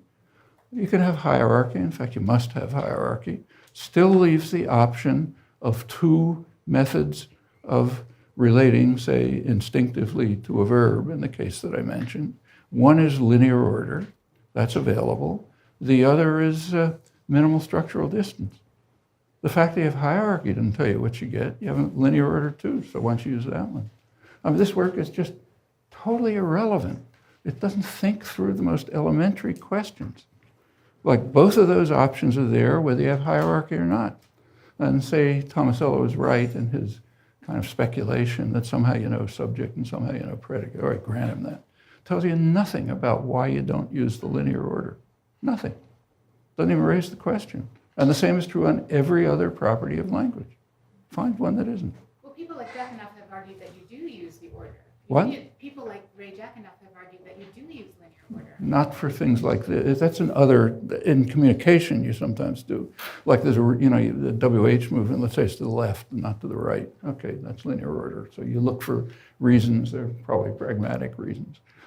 Ritchie has a lot of evidence about how linear order shows up. Okay, look at it. But the idea but it just doesn't bear on any of these topics. It doesn't. It bears on various ways. I mean, language use is a very complicated thing, has all kind of things interacting. You can find some which involve, emphasis, focus, some cases of, say, affronting of negation, which change things. Furthermore, incidentally, on this case, there happens to be direct and pretty interesting neurophysiological evidence that you can't use linear order in the core cases. The work that came out of the Milan group, you know that? Well, the very interesting studies that came out of it's been replicated a lot by now, but about 10 years ago, a research group in Milan, Andrea Moro's the linguist involved, and they did some very straightforward experimental work. They took speakers of, I think, German, and gave them 2 kinds of nonsense language. One kind was modeled on some language they didn't know, but accorded with UG. The other involved extremely simple computational principles, that aren't known in language. Like, for example, negating a sentence by putting the negative particle in the third word position. Well, they were just studying neural correlates. It turns out that when they give them the UG conforming nonsense, you get the normal activation in the language areas. When you give them the trivial computation, put the negation in the third word, say, you get, it's a puzzle, people can solve it, but different areas of the brain are working. In fact, it's very diffuse, it's all over the brain. It's puzzle solving. And there's some experimental work that it's tricky, that conforms to this. Smith and Simpley's work with their, Chris, their sort of language genius. This is a guy who has essentially very low cognitive capacities. They have to help him go upstairs because you know where to go in the house where he lives. Almost nothing. But he learns language very quickly. Actually, it turns out he learns phonology and morphology very quickly, and lexicon. He learns those aspects of language. It looks as if he's learning syntax and semantics, but you look closely, probably not. It's just there, But he acquires languages very fast. They tried to teach him and a group of normals different languages. Some of them were some language neither of them knew. Okay, Chris acquired what looks like competence very quickly. He does it in no time, memorizes the dictionary, things like that. The normals had a problem, sometimes they finally solved the puzzle. Then they gave them, nonsense languages which did, same as moral, did and did not violate UG. The ones that did violate UG, the normals treated it like some language they never heard of. They finally got it as a puzzle. That Chris could do nothing. It's just because he can't solve puzzles. Okay, there's that kind of evidence. But I think the evidence is very strong. And quite apart from the evidence really doesn't matter because there is no way to go from the kind of things that, say, Tomasello looks at to anything about language. It's just hand-waving. You say, okay, you do it by induction and analogy or, something else. That's nothing. That's what I meant by saying this stuff gives hand-waving a bad name. I think it really does. Try to work it out. That's pretty strong. One more question. Yeah. You said that a perfect language system would satisfy the interface principles in the most optimal fashion. Is there a way to operationalize optimal, what that means? Well, first of all, I would like to qualify that because of what I said later. I think it should satisfy the CI level optimally because the sensory motor system seems ancillary. Now, it has to satisfy that too, probably optimally, but it's going to be quite complicated. So the question is a fair question. What does optimally mean? Well, we don't have a perfect theory of computational complexity. But computational complexity is used in biology and, in fact, for physics all the time, without a perfect theory of it, but some ideas about it. And the way you refine these ideas is by seeing what works and asking, what does that tell you about computational complexity? So, and some of the ideas are quite simple. For example, less is better than more. Okay, less computation is better than more computation. Actually, that's alone is sufficient for everything I said. Or minimal search is better than deep search because it requires more complexity. What I call the no tampering condition, you don't mess with the things you're merging is more efficient than changing them. That's any theory of computation is going to have that property. Or eliminate copies on the way to externalization. That gives you a massive restriction of computation. Or to take another case that I didn't mention, it's kind of language internal here, but if you look at work on displacement, over the years it's been assumed by me too that displacement is somehow a complex property as distinct from what I call internal merge is something complicated that you somehow have to explain away. It's a kind of an imperfection of language. And external merge, just putting two things together is straightforward. Actually, it's the opposite, it turns out. If you think about it, external merge requires a lot more computation than internal merge. Technically, external merge requires searching the entire space of accessible objects, the whole lexicon, the whole workspace, and big search program. And then you can put together C and John. Internal merge is much simpler.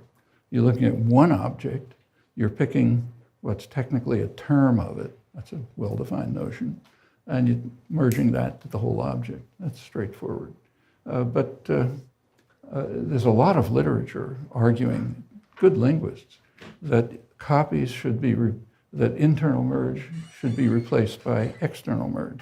So take, what did you see, what? Okay. The argument is, well, you just generate, you see what, and then you take what, which you've generated outside, and you externally merge them. That's a very bad idea for a lot of reasons. For one thing, it requires a stipulation. You have to block internal merge, which is free. That's like blocking any other thing that comes free. Second is it involves a huge amount of computation. Everything that's displaced has to be independently generated, and it can be of arbitrary complexity, and it can be present arbitrarily many times in the construction. And you got to do all that computation instead of doing a very elementary computation. Take a term of an object and merge it. Now, any theory of computation is going to at least meet that condition. And I think you can generalize. This is instantly true in other parts of biology.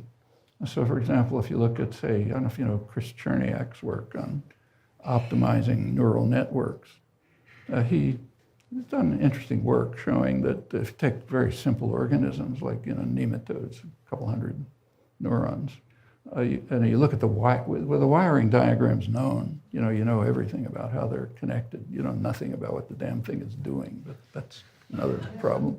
But he's shown, I think, pretty convincingly that you can predict the wiring diagram by a principle of computation, which essentially is the same principle that's used in building transistors, minimize wire length.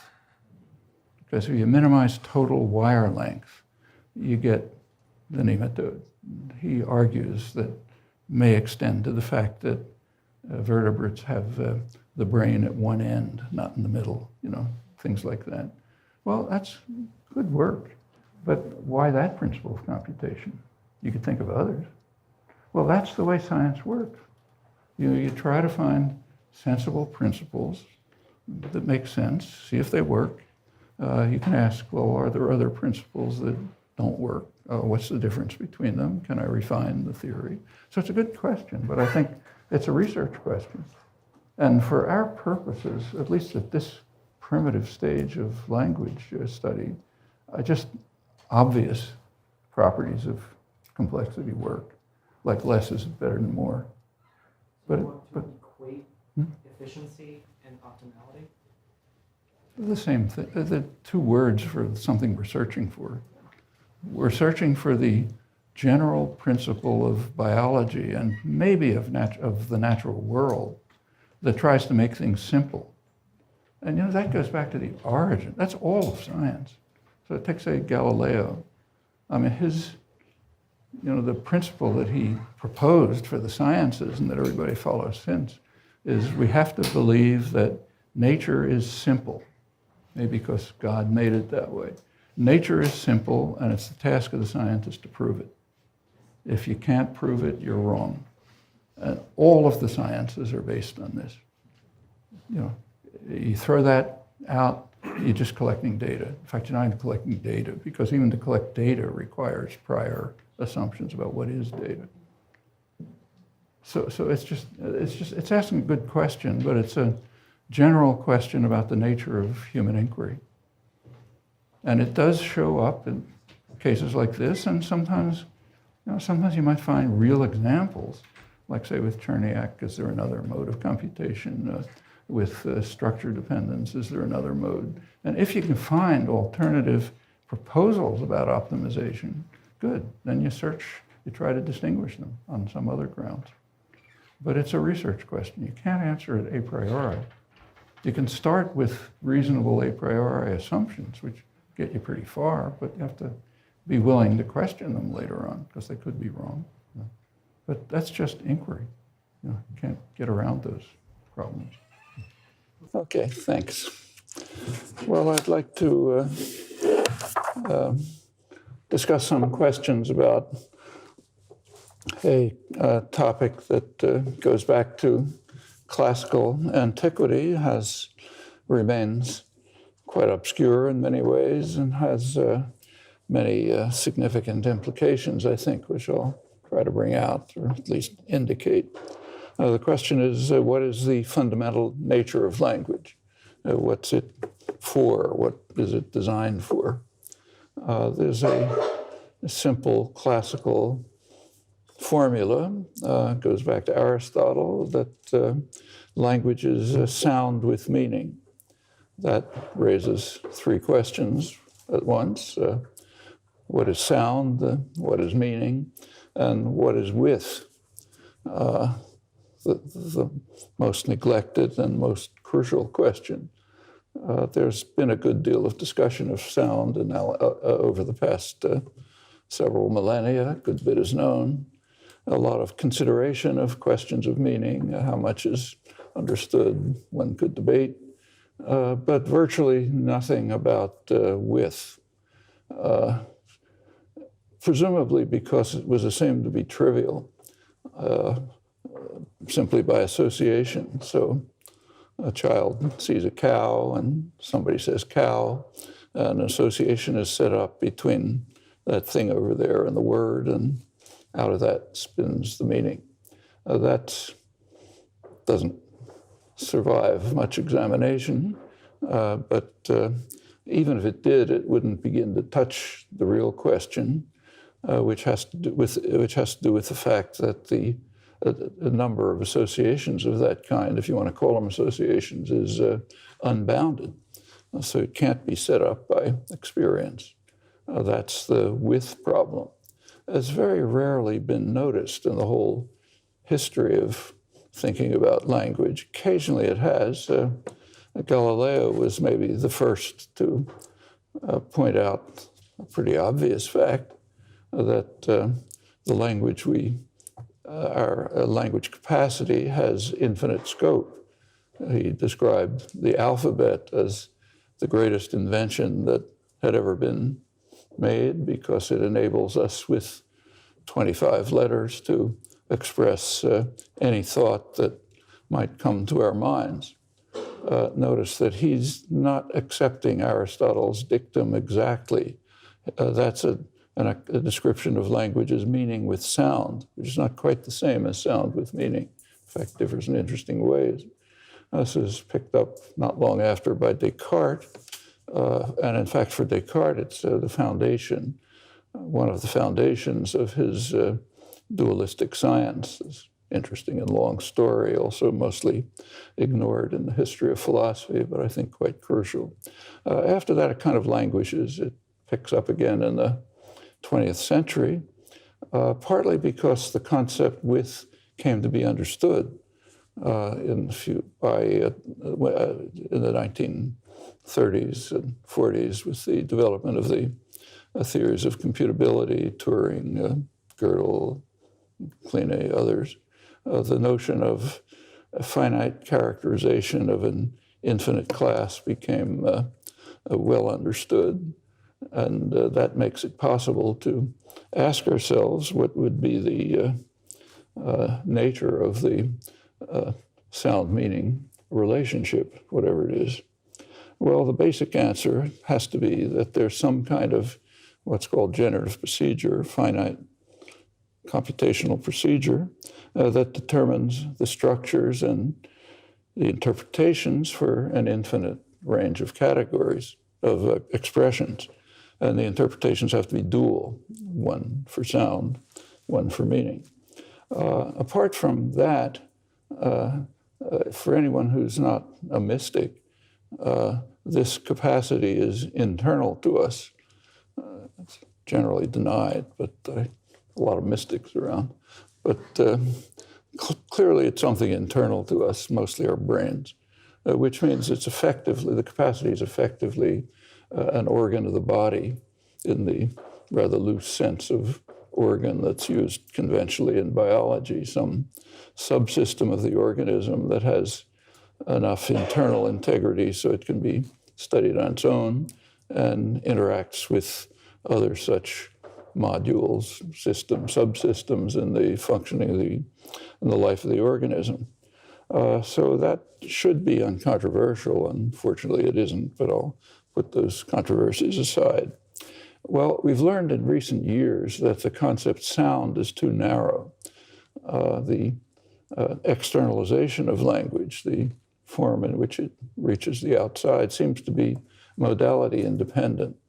So it can be visual, it can be sign, it can be touch, a lot of interesting work on that, and so on. There seems to be some internal analytic capacity that's common to any form of external expression. Now, that already suggests to us that maybe Aristotle's dictum should be inverted, just as Galileo's observation does. Maybe it should be meaning with not sound, but some form of externalization. Well, I'll keep the sound here just for simplicity, but I mean any form of externalization. If it turns out that this distinction between whether language is sound with meaning or meaning with sound, it bears on many other questions. There is a debate over what's sometimes called the essential function of language. We'll come back to that notion in a minute. There's a traditional view, which in fact is Galileo's, that language is primarily an instrument of thought.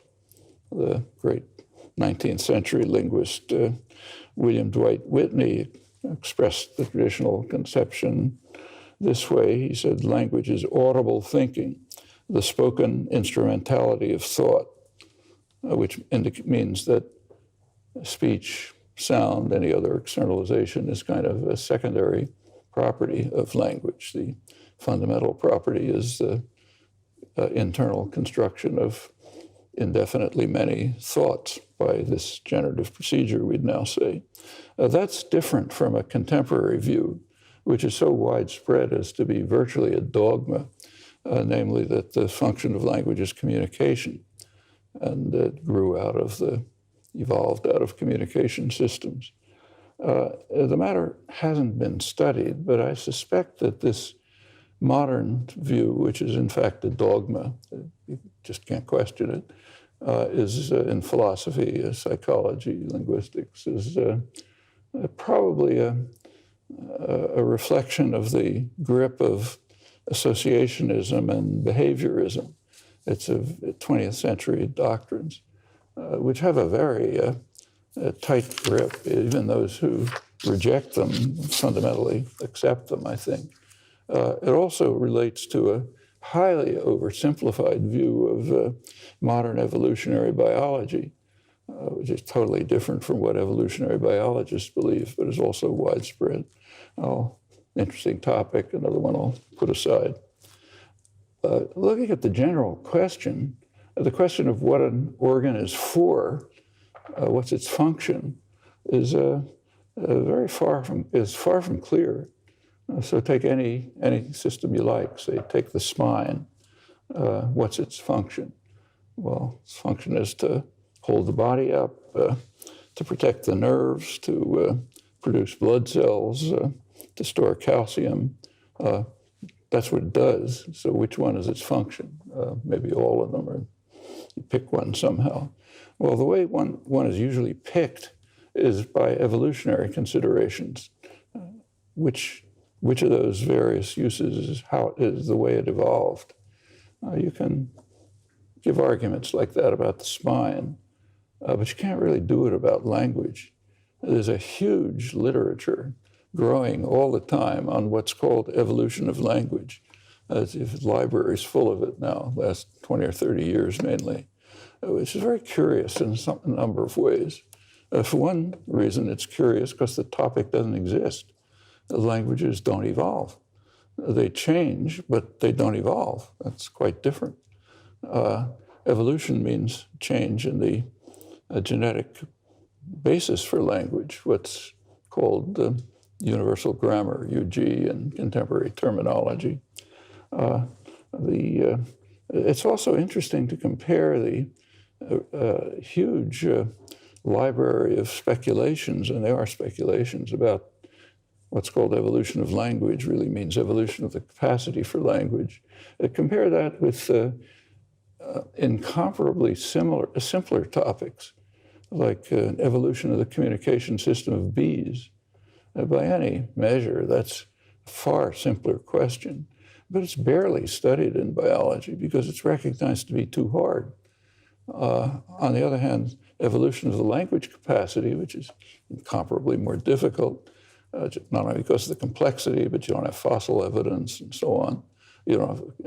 That's a huge topic. Now, actually, a little bit is known about it, and not very much. And what is known is suggestive. I'll come back to what it indicates. The one thing that is known with considerable confidence is that in the past roughly 50 to 80,000 years since humans left Africa, our ancestors left Africa, there's been no evolution of the language capacity. It's stayed identical. And there's very strong evidence for that. There's no difference that's detectable in capacity for language, any language, in a Papua New Guinea uncontacted tribe and Dublin. Children are interchanged. They'll grow up the way their society is. And that seems to be true of cognitive capacities generally. If there are group differences, they're so subtle that they're virtually undetectable. So that tells us that something, at least, the UG, the language capacity, hasn't changed, hasn't evolved in roughly 50,000 or more years. With less confidence, but some, you can suggest that if you go back another 50 or 100,000 years before that, there probably wasn't any language at all. You look at the archaeological record. Of course, we have no fossil record, but if you look at the archaeological evidence, there is a sudden leap in creative activity. It's sometimes called the Great Leap Forward by paleoanthropologists, roughly around 75,000, 100,000 years ago, somewhere in that neighborhood. And it's complex tools, complex social arrangements, numerical development of numerical representation of planetary, celestial events, and so on and so forth. It's generally assumed, sort of plausibly, that's connected with the emergence of language, which with human language, which differs radically along any dimension you can think of from from any communication system that exists in other animals, primates, and so on. Well, these are among the reasons. Of course, everyone would like to know something about the neural basis for language, but it's very difficult to explore the topic. One reason is it's disconnected, it's unrelated to any other systems that are known. So we know a lot about the human visual system, but that's because the human visual system is quite similar to the visual systems of, say, monkeys and cats. And rightly or wrongly, we allow ourselves to carry out invasive experimentation with other organisms. So you can learn about their visual systems. That tells you something about ours. So something about the neurophysiology of the human visual system is understood, but that's not going to work for language. There just are no other organisms So there's no other one to look at because there's no analogous system anywhere in the biological world. There's kind of very weak analogies, with birds, and ants, but it's evolutionarily so remote, can't possibly tell you anything. So the comparative study is out, and we don't allow ourselves to do invasive experiments with humans. You can think of all kinds of possible experiments that could teach you a lot, but you can't carry them out. So that means research in this domain has to be sophisticated and indirect. Some things are learned, but not a lot. Nevertheless, I think it is possible to say something about the essential function of language, the core property of it.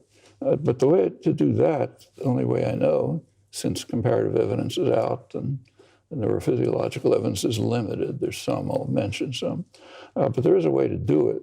And that's to look into the way in which language design. What kind of a system is it when you investigate its character? And another way of approaching it is to consider questions of communicative efficiency. What would be in a system that is efficient for communication? Compare it with design of language, and in particular, compare it with questions of computational efficiency. There is an assumption here. The assumption is that however language developed, it's satisfied, it's a computational system, so it satisfied general principles of computational efficiency, which are not specifically linguistic or even biological, maybe laws of nature. So granting that assumption, for which there's a good deal of evidence, not only in this, but in other domains, we can ask about computational efficiency and communicative efficiency and ask how they interrelate. Well, I think considerations of that kind, I'll barely have a chance to hint at them, do suggest quite strongly that the traditional view is correct, that language is an instrument of thought informally, and that the modern dogmas about language and communication are just wrong. Communication is a use of language, of course, but there's plenty of other uses as well. And it's secondary. It's not really a critical part of language, and not particularly specific to language. You can communicate in all kinds of other ways, style of dress, how you comb your hair, facial expressions, innumerable ways to communicate. Language, of course, is one, but nothing special about the connection. Well, these questions began to take a clear form approximately 60 years ago, when there were the first serious efforts to try to actually construct generative procedures, computational procedures that would meet the minimum condition required, namely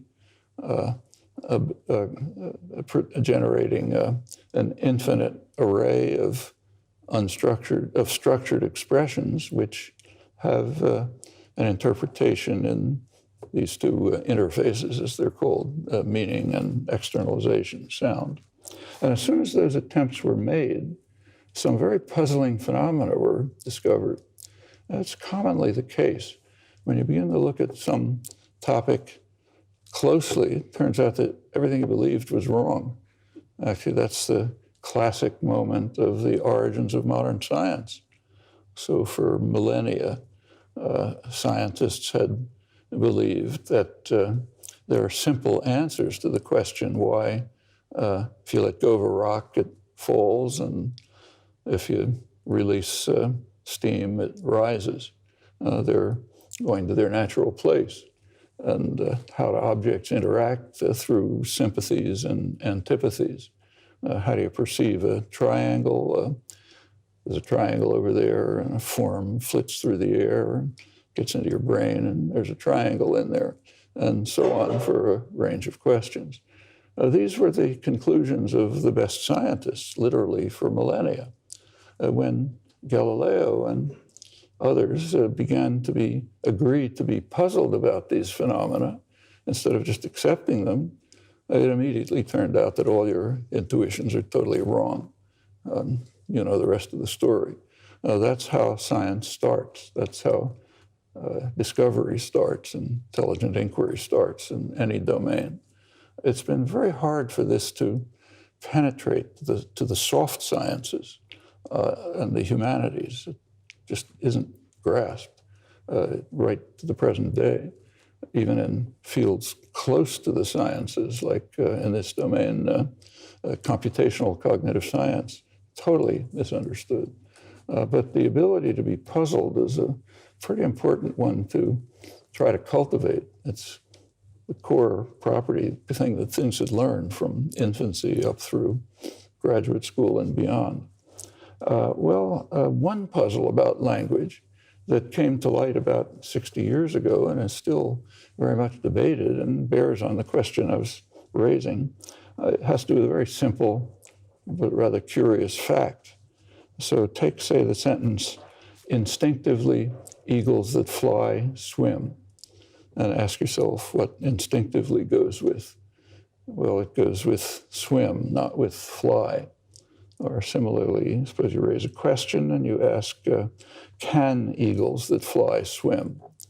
Well, the can goes with swim, not with fly, which is a curious fact because a computational procedure is involved, which is quite complex. There is a minimal distance relation that is true of the actual linkage, but it's minimal structural distance. It's distance, it's the closest, the two things that are closest to each other when you look into the structures. And that's a complex computational problem. On the other hand, if it worked the other way, through proximity instead of structural distance, it would be a trivial computational problem. You just check the closest verb to instinctively or to can, and that's the one it's associated with. And that's elementary computational problem. But language doesn't use the simple computation. It uses a complex one, which ought to be puzzling, and is puzzling, I think. And it's not just true of these examples, it's true of every construction that's known in every language that's known. So there's something far-reaching about it. The general principle, minimal search, closest distance, that's all over the place in language, and probably it's just kind of a effect of the general property of minimal computation that I mentioned. In this case, there is some supporting evidence from neuroscience. One of the most interesting experimental results in neuroscience has to do exactly with this. It's work done in Milan. For those of you who are linguists, the linguist involved is Andrea Moro, other biologists. They investigated the following paradigm. Take, say, speakers of German, and give them two nonsense languages, invented languages, one of which satisfies the properties of, say, Italian, which they don't know, and the other is designed to violate principles of universal grammar. So in this connection, take an invented language in which you negate a sentence by putting the negative particle after the third word, let's say. Language does it in a much more complex way with using structural distance. Well, it turns out that for the case of the nonsense language that satisfies UG principles, you get normal brain activation in the language areas. For the case that violates UG principles, like having negation as the third word in a sentence, you get a lot of brain activation all over the place, and people can ultimately solve the problem. But it's evident that they're treating it as a puzzle and not as a language problem. There's also some evidence, some of you may know this, from observation of cognitively impaired but linguistically capable subjects. Neil Smith's work with his famous subject, they did try experiments like this and compared with normals, and you find pretty much the same thing. Well, that yields a suggestion, a possible explanation for the curious fact that a child reflexively uses structural distance, minimizes structural distance, and ignores the much more simple computational process of linear distance. The assumption would be that linear order is simply not available to the language learner who's confronted with examples like the ones I mentioned. Rather, the learner is guided by a UG principle, a principle of language capacity, which simply says there is no such thing as linear order. It's just there's only structural properties, and you have to minimize those. And that conclusion has caused a lot of consternation in the cognitive sciences. There's actually a small industry in computational cognitive science trying to demonstrate that you can get these results by statistical analysis of massive amounts of data, paper after paper on that. Every approach that's clear enough to look at fails irremediably. Furthermore, it wouldn't make any difference if they worked because they're not dealing with the right question. Suppose you could show for the cases in English that I mentioned that you could somehow, a child could learn this by statistical analysis of data, which is totally impossible. But suppose you could show it, it would be totally meaningless because the question is, why does language do it this way? Always, not just for these cases, but every case, not just in English, but in every language. Why does no child ever make a mistake about it? Why is it basically reflexive?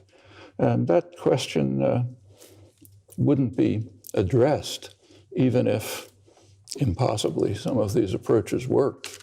Papers keep coming out about it. And that's actually a good illustration of the unwillingness to be puzzled that has to be overcome if science is even going to begin to take off.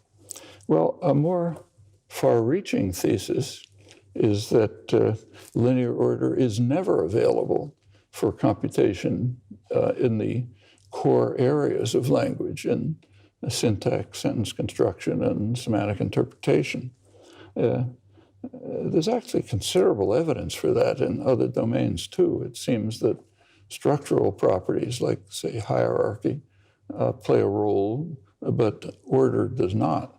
Languages that have, say, almost mirror image word orders operate exactly the same way. This suggests that the linear order is only a peripheral part of the language system. And you can understand why it's there. The sensory motor system requires it. So you can't speak in parallel, let's say, and you can't speak in structures. You have to speak in a sequence of linear order of words. So linear order has to be imposed somewhere and other arrangements. But it looks like it's just a reflex of the sensory motor system. Well, one of the few things that's known about evolution with fair confidence is that the sensory motor system was around for hundreds of thousands of years before language ever emerged. Doesn't seem to be adapted to the language system. Apes, for example, have approximately the same auditory system as humans and even focus on the same kinds of phonetic features, phonological features that are essential for human language. But of course, when they hear language, it's just noise. They don't hear anything. Actually, there's another striking curiosity that's almost never been studied. Again, a failure to be puzzled is how come an infant, a one-day-old infant, can pick out of all the noise around them some subpart which is language-related? It's a very tricky task if you think about it. If some other, even an ape, let's say, with essentially the same auditory system, is presented with the same noise, it's just noise. But for an infant, it's not noise. Some scattered part of it is language related, and that's reflexively picked up and goes on almost reflexively to gain the capabilities we're now using, including such properties as the one I mentioned, that you can't use linear order in the internal computations, despite the computational simplicity of it. Well, that suggests already that we should probably return to the traditional concept of language, a concept that Galileo, Descartes, and others expressed, that Whitney articulated in the form I mentioned, and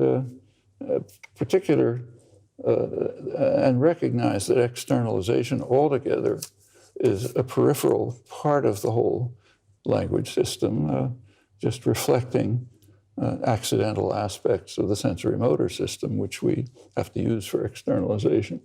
And of course, it would follow from that particular uses of language, like communication, are even more peripheral and secondary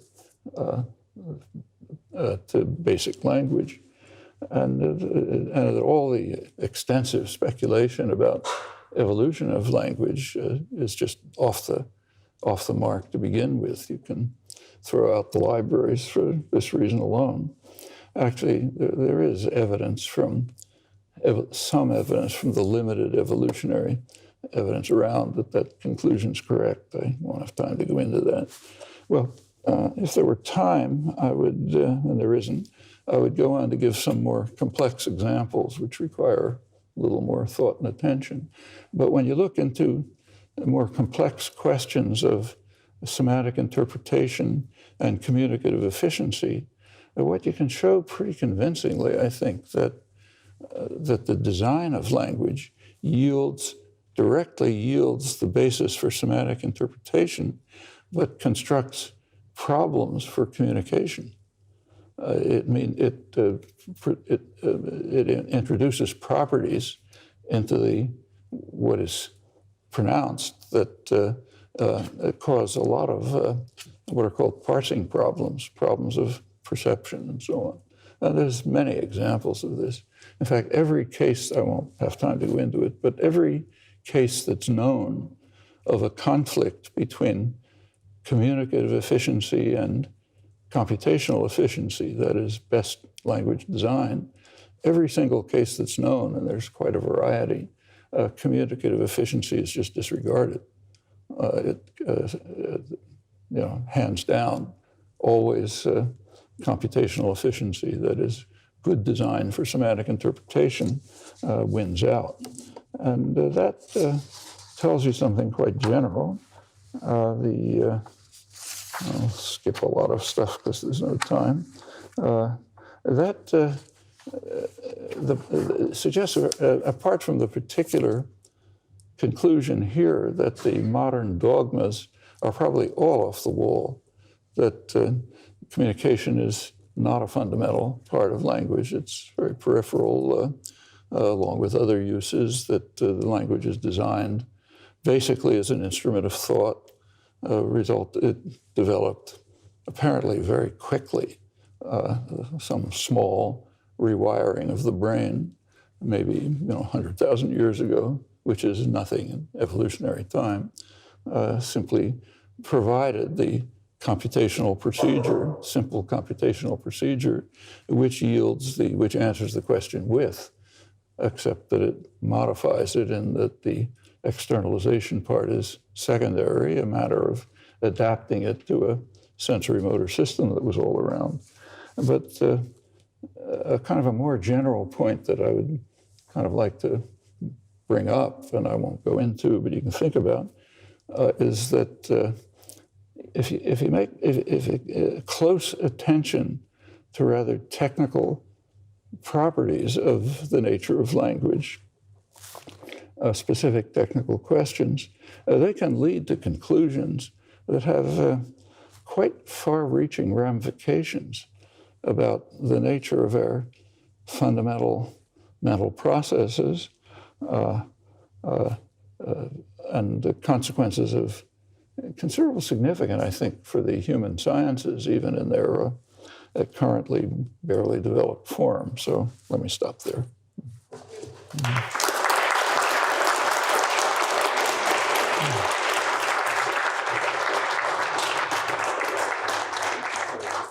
Okay.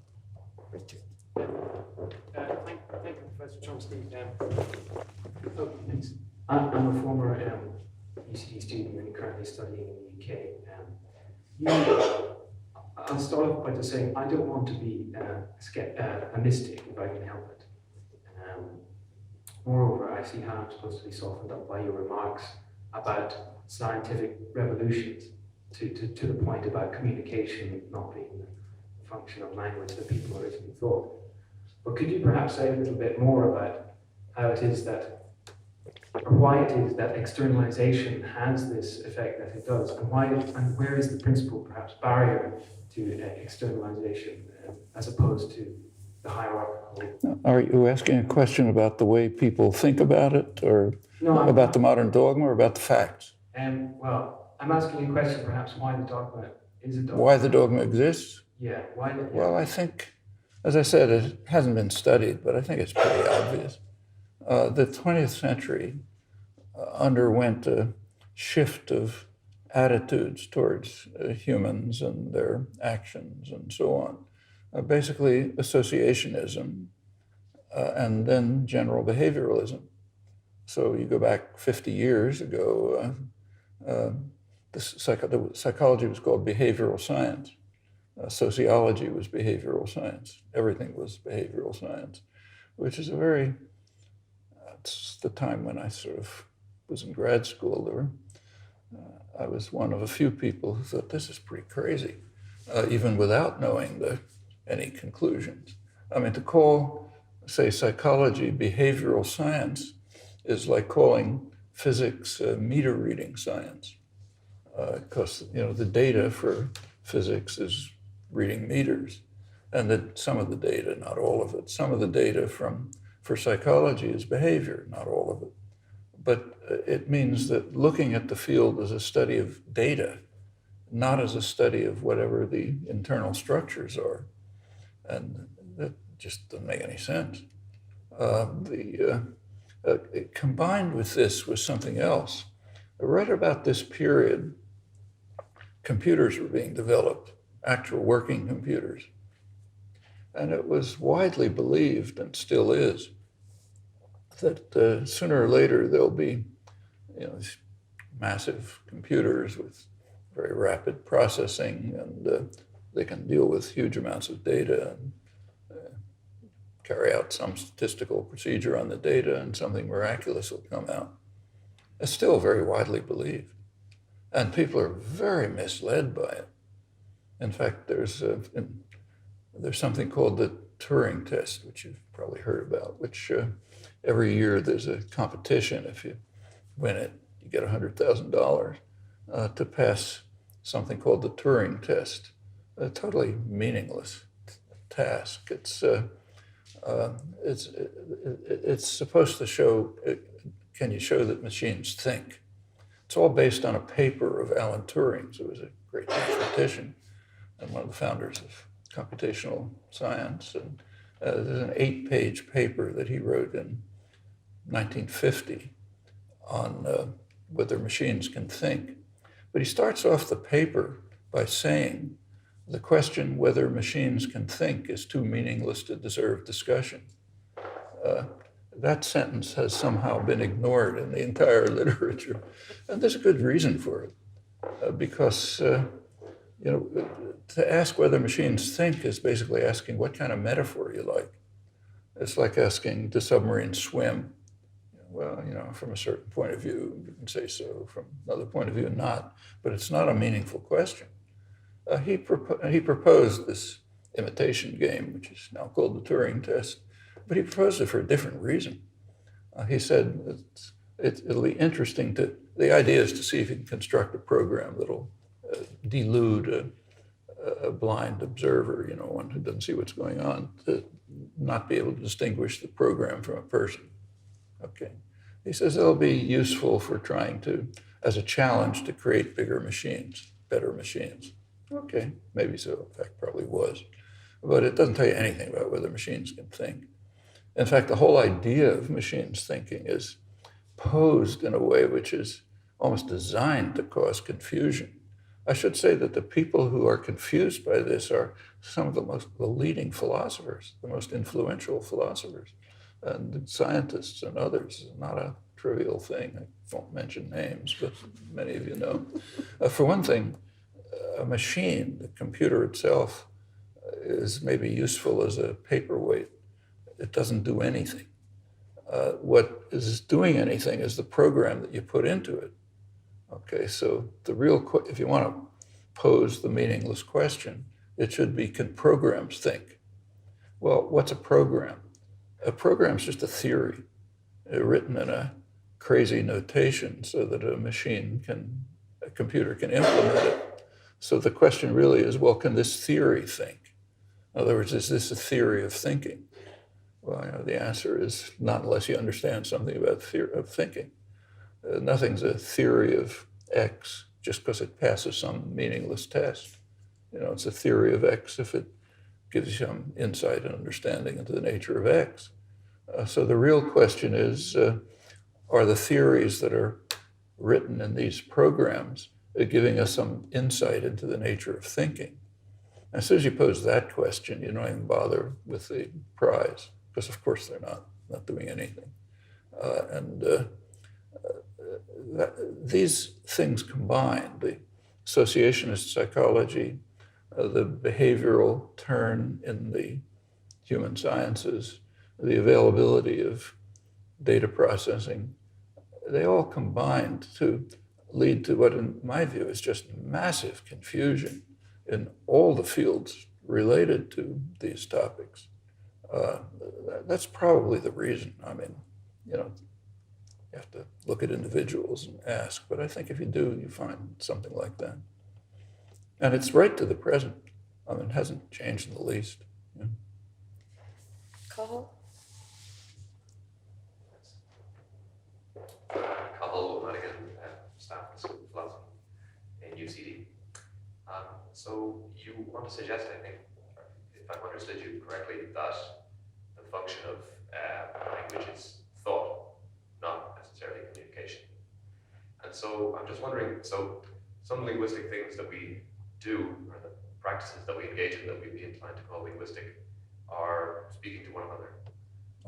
Speaking to one another, also correcting each other's use of language. So if I point at a duck and I say, look at the lovely pigeon, somebody will say, that's not a pigeon, it's a duck. Right? So we try to get our language use to conform, so we're all speaking, using the words in the same way. Do you mean that kind of thing is far thought? And if so, I mean, it takes place, but if you just think about it for a minute, probably 99.9% of your use of language is internal. It doesn't involve any other people. So you can't, it takes a tremendous act of will not to think to yourself in language. It's almost impossible. Every minute of the day you're talking to yourself, when you sleep, doing the same thing. There are cases of the kind that you describe. There are all kinds of uses of the system, just like there are all kinds of uses of the spine. But that doesn't tell you much. In fact, if you really look closely, this has not been studied. There's another dogma here that's blocking the study of this.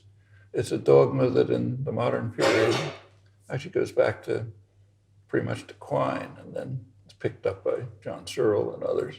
The idea that there can't be anything in the mind that is not available to introspection. Nothing can be in the mind unless it may not be conscious, but it's got to be available to consciousness. Otherwise, it's not in the mind. That's totally hopeless. Most of what goes on internally is completely beyond the level of introspection. For example, the case that I mentioned. I mean, the principle, which is pretty well established, that linear order is not available for syntactic and semantic computation. You can't introspect into that. It's not conscious. The same is true of just visual perception. For example, one of the most interesting results in the study of visual perception is conclusion that came out of David Marr's lab, Shimon Ullman's principle, what's called the rigidity principle. They were able to show that if you present a subject with tachistoscopic presentations, just a screen with a couple of dots on it, if you have successive presentations, not many, maybe 3 or 4 presentations of a few dots on the screen, what you perceive is a rigid object in motion. Okay, that's pretty curious too. In experience, you have no experience with rigid objects. Throughout all of human history, till very recently, there weren't any rigid objects. Like if you walk in a forest, no rigid objects around. But somehow the system, it's probably true for other, it hasn't been really tested on other organisms. It's hard to test, but it's probably true for apes and cats and so on. Our system is just designed to impose rigid objects in motion on virtually no data. And that by now the mathematical properties have been worked out, the neurological properties less known. But again, you can't bring that to consciousness. And I think the same is true of speaking to yourself. Try it sometime. Think about what you're actually doing when you talk to what you call talking to yourself. I think you'll find that what's actually in your mind consciously is just fragments. Little fragments flit by. And out of those fragments, you can suddenly construct a sentence, a meaningful sentence. And that meaningful sentence is probably being constructed unconsciously, beyond the level of consciousness, internally, by whatever these generative processes are. And bits and pieces of it reach consciousness, like a couple of fragments of phrases. And that's what we call thinking to ourselves. And by now, that seems to be true in other domains too. There's some by now famous experiments, the Libet experiments on decision making, which have been widely misinterpreted. But what was found was that if you decide to do something, say I decide to pick this up, milliseconds before I decide, something's going on in the motor areas, namely the right organization of motion to pick it up. Well, the immediate conclusion that was drawn from this is, okay, that shows there's no freedom of will. It doesn't show anything of this sort. What it shows is that everything that's going on is beyond the level of consciousness, which we know in every other domain too. But as long as philosophy of mind is going to be bound by this dogma that you can't go beyond what's available to consciousness, or else it's not in the mind, it's never going to discover anything. And I think, and there's a whole collection, and I think that dogma too probably goes back to behaviorism. I mean, it's pretty clear in Quine's case. It's Quine, you may remember, distinguishes, it says actions can be in accord with principles or guided by principles. That's all. In accord with principles means like the planets following Kepler's laws. Guided by principles means you formulate what you're going to do and then you do it. And say virtually all action doesn't fall in any of those categories, either of those categories. And with John Searle, it comes up as what he calls his association principle. Has to be available to consciousness somehow before it can be attributed to the mind. And spins off a whole theory about rules and so on. But that's just approaching these questions with your hands tied behind your back. And I think the same is true of the considerations that you mentioned. They're real, but it's very peripheral to the use of language. Can I ask a quick follow-up? Yeah. So does that mean, I suppose more essentially what I was maybe thinking is whether you think that if you were raised without an external language, without a shared language, so your desert island thought experiment. What would happen? Yeah, is that person... There's actually some evidence about this. There are, the most striking evidence is there's a couple of studies of children who were found who deaf children whose parents had been indoctrinated into what's called the oralist tradition, which is very common until pretty recently. That is that deaf children should not be allowed to learn sign language because they have to be part of the general society, so they have to learn how to lip read. It just makes no sense at all by now, at least in sensible areas. That's all been dropped. But that was a major dogma for a long time. And there were parents who were, one famous case of three cousins in Philadelphia, who, student of Lila Gleitman's, worked on it. Three cousins who'd played together, little kids had played together. Three were deaf. Their parents were so indoctrinated that they didn't even gesture to the kids because they didn't want them to be misled into developing signs. So when the kids were discovered, it turned out that they were chattering to each other in a sign language, which is at the expected level of development for a 3-year-old, 4-year-old. Same structures, everything the same. So they'd essentially invented their own language out of no data. Actually, this had been noticed much earlier by Eric Lenneberg, who one of the person who really founded modern biology of language. He was a fellow. We were friends back in grad school. And at the time, he was interested in language deficiencies. So one of the things he did was visit the school for the deaf, this famous school for the deaf and blind in Boston, Perkins Academy. He went just to observe, see what's going on. And they were all strictly oralist. That was the dogma. But he noticed that if the teacher turned to the blackboard, the kids would start signing to each other, like the kind of things that kids do if the teacher isn't looking. And obviously they had developed their own sign language and were just using it when they weren't under control. Well, in those days, you couldn't publish anything like this because it was so counter to everything anyone believed. So it never got published. But since then, when the topics become legitimate, there's other discussions like that. Now, let's take the case of somebody who has no input at all. Okay. There are a couple, that's the Wolf Boy case. Well, the chances are very strong that the language capacity would never develop. But that's normal. I mean, take, say, the visual capacity. Remember, in the case of vision, we can study cats and monkeys, and we know what happens. So if you take, say, a kitten, and in the first few weeks of life, it's deprived of structured visual stimuli. So like it has a ping pong ball over its eye, and all it gets is diffuse light, but nothing structured. Then the neurological basis for analyzing visual systems just degenerates. It's not even there anymore, so they're never going to learn how to see. And that's true of just about every capacity. They tend to have what are called critical periods, periods in which the capacity has to develop or it'll never develop.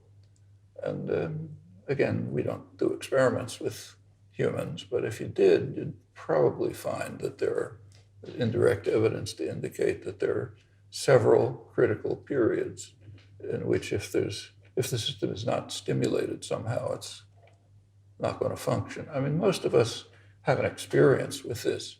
For almost all adults, there are individual differences, but for most adults, it's extremely hard to learn a second language. Infants do it reflexively, and a 10-year-old will do it reflexively. But for older people, it's work. I mean, if one of you were to go to a foreign country with your 10-year-old child, you would discover that in a couple of weeks, the kid is jabbering fluently, and he doesn't care. Maybe the kid doesn't even want to be there, that experience. But they just can't help it. They just learn speak the language like a sponge. On the other hand, the adult can study and take classes and work hard on it. It's not easy. And probably some critical period has been passed. There is one case that's been actually studied carefully of a girl who's called Jeannie. Look it up in the literature, Genie. You have to be careful about the literature because there's a lot of popular literature on it, which is pure garbage. But there's also some technical papers. There's a woman named Susan Curtis, very good cognitive neuroscientist who worked with Jeannie, and her papers tell the story straight. What happened with Jeannie is that she was found when she was, I think, 13 years old. She was up in an attic, tied to a chair. Some psychotic parents, and they would shove food in occasionally. She could pick up the food and eat it, but she had they tried to deprive her of any external stimuli, so nobody ever spoke to her, that sort of thing. When she was found, of course, she was rescued, and there were efforts to try to help her. And Susan Curtis was the therapist, actually, who took care of her.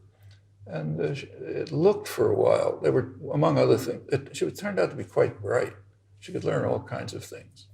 And she learned very quickly how to delude people. She was apparently very manipulative. She could make people think she was doing all kinds of things which she wasn't doing.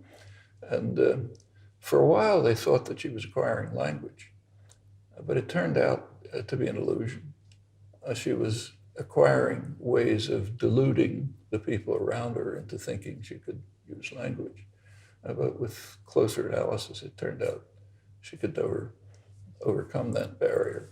Now, you can't really be sure what that means because a kid who's been raised in those circumstances is going to be totally psychotic. So naturally. So how much of this is just general psychosis and how much is deterioration of the language faculty? You can't tell. To do that, you'd have to do invasive experiments of the kind that you can imagine, but we can't do. That's the kind. Actually, there's another kind of evidence that is quite interesting. Has never been. Take Helen Keller.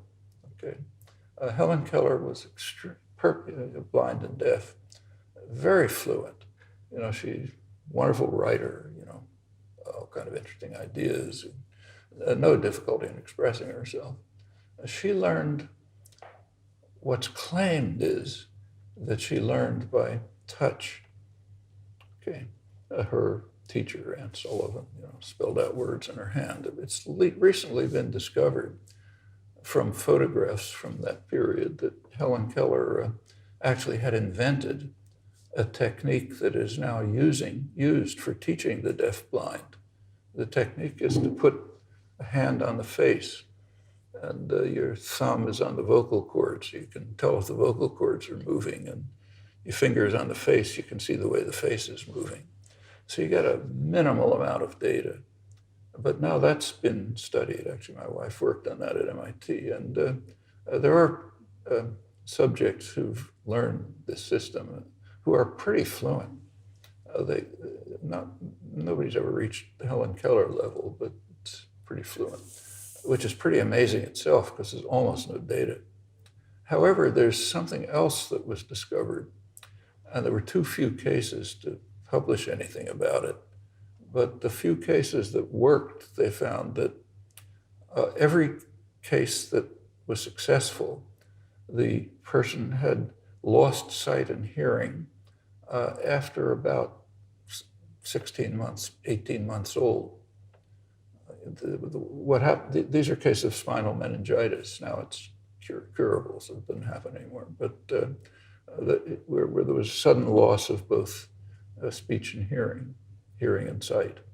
And if they were more than roughly that age, then they could gain fair facility. And Helen Keller was 20 months old when she lost sight and hearing, and she gained, perfect fluency. Before that, there weren't any successful cases. Well, that suggests something. It suggests that by, say, 18 months old, kid already knows the whole language. They're not exhibiting the knowledge, but anyone who's paid attention to children know that they know a lot more than they can exhibit. They're understanding all kinds of things, and they don't seem to be able to do anything. And it's perfectly possible that by, say, that age, the child has actually acquired the major aspects of language, and that the Tadoma, the method that I mentioned, is just kind of eliciting it, eliciting something that's already inside. Now, again, if you could do direct experiments with humans, you could test it. But of course we can't, so you have to look at indirect evidence. But I think the evidence points in that direction. Thank you. Jamal? My name is Jamal Rohana. I'm at Linguistics University. I have many technical questions I would like to ask you, but if I could ask one general question. Since language is hierarchical and system of externalization is linear, then there is, of course, a non-trivial question of how you convert a hierarchical system into a linear system. Yeah. I was wondering if you could say a few words about that. That's a good question, and I didn't hear who you were, I'm sorry. But is your background linguistics? Yes. Well, then you know He's the professor of answer. linguistics. There's a lot of work on it, like Richie Kane's work on LCA, for example. There are various ideas about how a structured system can be mapped into a linear system and what are the principles that do it. And there's some quite interesting ideas, pretty far-reaching. But it's a real problem. It's a real question. And it's only been asked in recent years because it was only recognized to be a problem in recent years. Now, if you go back to Saussure and Bloomfield and the great modern linguists, they didn't see it as a problem. So for Saussure, it's all association. And in fact, Saussurean linguistics didn't have a concept of sentence. Sentence is somewhere in a boundary between langue and parole. It doesn't fit anywhere. For Bloomfield, language is just the collection of expressions that can be used in a speech community, the same as for Quine, and that doesn't mean anything. But as long as you look at the problems that way, which is pretty much like scholastic physics, sympathies and antipathies, going to your natural place, then you're never going to see any problems. It's when you start asking what it means for what kind of a set is it that's the expressions that can be used in a speech community. When you start asking those questions, that everything suddenly becomes very puzzling, including this question, which is a very live one today. What is, it raises all kinds of questions like how do Japanese and English yield linear order when they seem to have opposite structural orders? There were two questions there, Paul.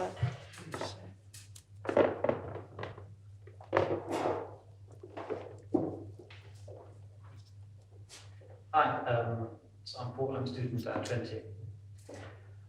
So I agree with you in sort of the rejection of this dogma of having externalization of use as prior to thought.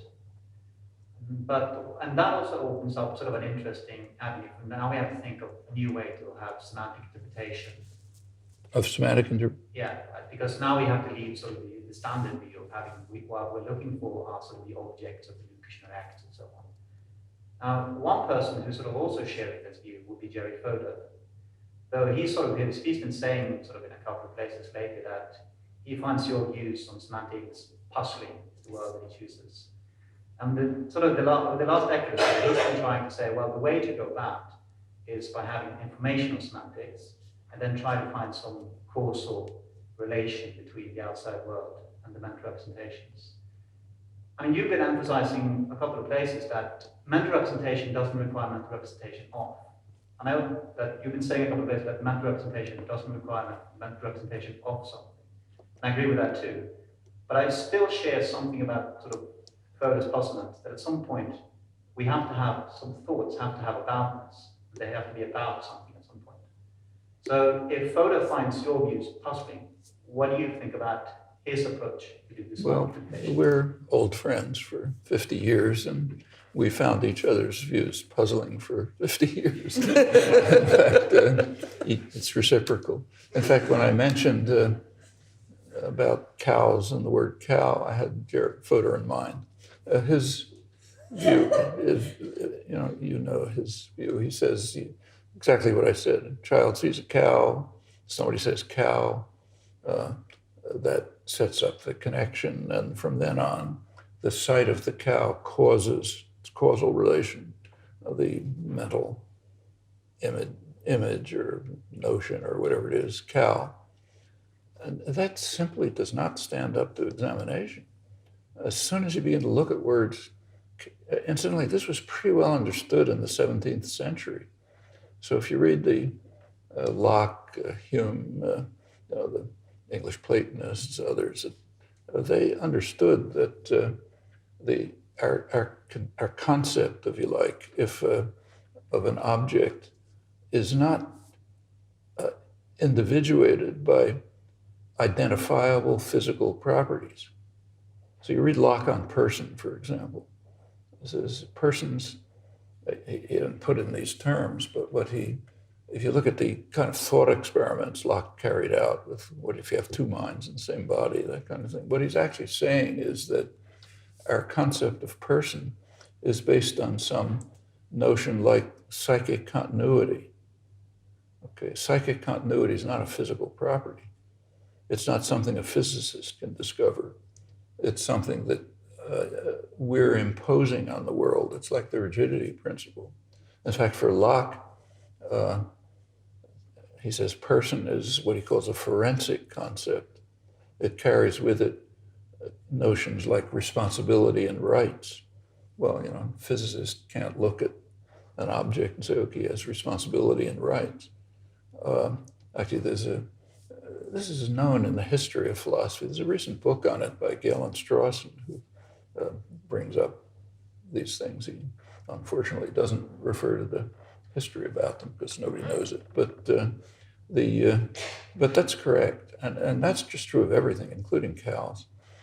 So you can quickly make up simple thought experiments that show that notions like cow are also based on psychic continuity, among other properties. In fact, there's some part of this that's very familiar to everyone. Fairy tales. Infants have no problem understanding fairy tales. It's easy, but just think of the standard fairy tale. The wicked witch casts a spell on the handsome prince and turns him into a frog, let's say. And for the rest of the story, the prince has all the physical properties of a frog, all of them. Then the beautiful princess kisses the frog and becomes the handsome prince again. That means it always was the prince, didn't matter what its physical characteristics were, because what makes it a person is this strange property of psychic continuity that runs through the whole thing, always. And you can do the same. There's similar stories with animals, turned into something and then turned back into themselves and so on. And children have no problems with that. That's perfectly straightforward because their concepts are simply not based on physical properties. Of course, in part they are, like you don't distinguish, say a cow and a house or something, but it's only a small part of it. Most of our concepts, even of the simplest notions, are pretty much like the rigidity principle. You see them a certain way because of the way you interpret the world, and you can't get that by association and causality. So I think Jerry's approach is, it's not just him, everyone's, is hopeless from the start. In fact, I think if you look closely, I think you find that in human language, there really is no notion of reference or denotation. There's ways of interpreting the world based on our internal conceptual systems, but they do not set up a relationship between an internal symbol, like a word, and some mind-independent entity, which was what reference or denotation would have to be. And in fact, if you look at the history of philosophy, some of the famous conundrums have to do with this. So take, say, the ship of Theseus, Plutarch's story. The story is that Theseus is on a ship in the ocean, and there's a variant of it, and one of the boards rots, throws the board overboard, replaces it by a different board. This keeps going until finally every board has been replaced, and it's still the ship of Theseus, although all the physical properties have changed. Well, the conundrum comes when you add, say, that there's somebody on the shore who's picking up the old boards and putting them back together and rebuilds the original ship. Which one is the ship of Theseus? Nobody has an answer. And the reason is our cognitive systems are not designed so they can deal with a question like that. Actually, I tried this out with a ridiculously small sample of my grandchildren once. They made me watch some space program, Star Trek or something, where they have this device on the spaceship in which a person can go into it and be transported somehow, reconstructed on another planet. Okay, so nobody has any problem with that. But then I asked them, what would happen if the person who was reconstructed on the other planet was still in the box that he went into? Which one would be the person? That's the ship of Theseus. They were kind of stuck with that. They thought about it, had different answers, but basically had no answer. And I think if you look at Kripke's puzzle, it's pretty much the same. The puzzle dissolves if you don't assume that there is an entity, a mind-independent entity that words like London or Paderewski and so on are referring to. But if there is no such relation in language, then the puzzle can't be formulated. And of course, there are going to be questions you can't answer, like which is the ship, or which is the person in the box. But there's no reason why you should be able to answer them. Why should our cognitive systems be developed so that any question you come up with, we have an intuitive answer to? No, they're not. Those are the traditional puzzles. And to find out why they're unanswerable, we have to look into the nature of our conceptual systems. And I think it's here that ideas like, say, Jerry's just founder right at the beginning, because there is no way of, try just about any word you can think of, no matter how simple, you'll find that it's the concept is individuated by non-physical properties. Actually, this was noticed by Aristotle. Aristotle talks about it, he talks about it in metaphysical terms. So he asks, what's a house? What's the definition of house? Doesn't say the definition of the word house, the definition of the thing. This is in the metaphysics. And he says the definition of house is a combination of matter and form. Okay, so the matter is boards and bricks and stuff like that. And the form is what it's used for, what the design is, things like that, which are, this was all later reconstructed in the 17th century in epistemological terms. This is the cognitive structures without Aristotle's metaphysics anymore of matter and form. But I think the basic idea is right, that what constitutes a concept for us is some combination of things we perceive and constructions that we impose on it by our complicated cognitive systems, for which things like psychic continuity and design and use and so on are critical. Now, if there's something that looks like a house, say, but it's used to store books. It's a library, it's not a house. And this holds of every term you can think of. River, tree, almost everything. Maybe everything. Everything has been looked at. Ashley? Hi, I'm Ashley Green from Trinity College Dublin. So you started off with sort of some science of meaning, and this is really interesting. And then you sort of, part of your explanation for this is that there are certain semantic structures in the head. And one of the things that drops out of your view, it seems, is that while communication is a use of language, it's not an essential function of language. But I was wondering, on your view, whether you think that communication can become essential when we've got kind of other people involved. So when human beings want to cooperate with each other, it might turn out that, say, when I see someone's facial expression as a smile and it's meaningful, and I say, and then I ask myself, well, are they smiling at me because they agree with what I'm saying, or perhaps they're smiling at me because they think what I'm saying is slightly ridiculous, or there are all these possibilities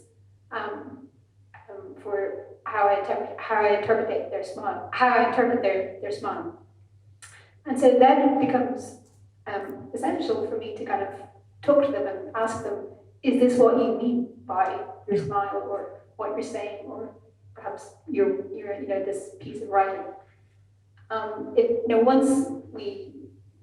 Once there are other people around who we want to cooperate with and we want to understand, it can become language can then become essential.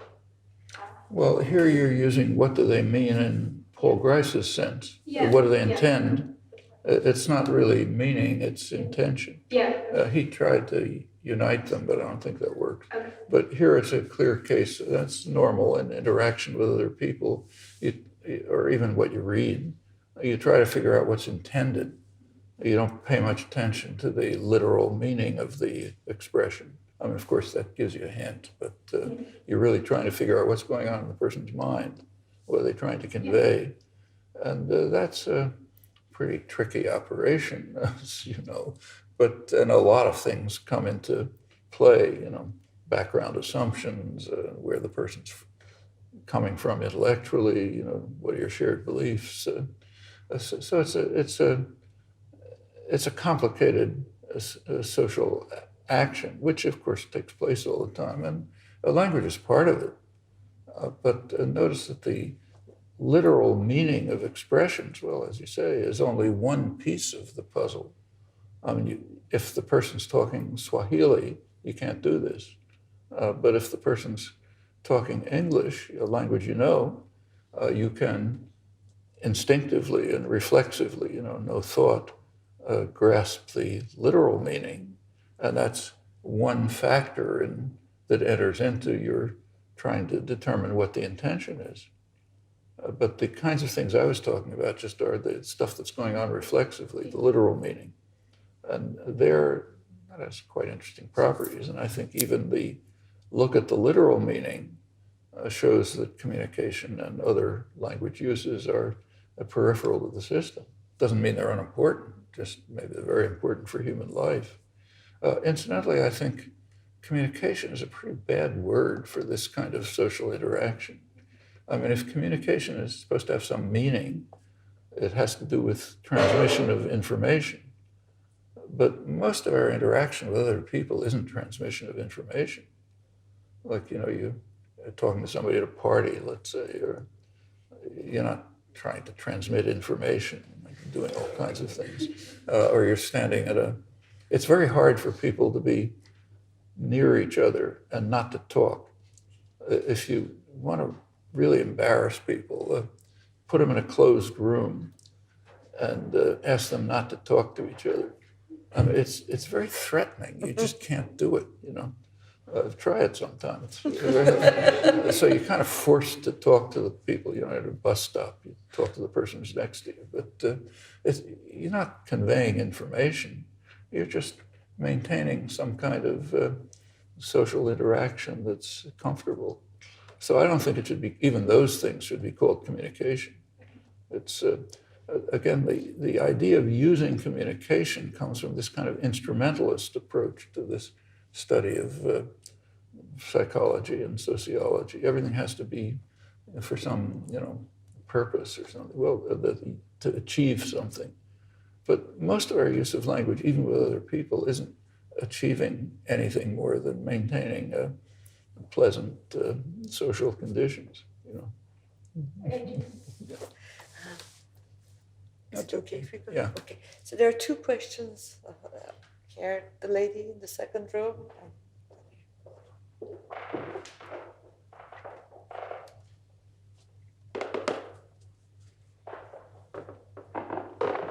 My name is Ethna Gilfoyle, Dublin City University. I'm a linguist.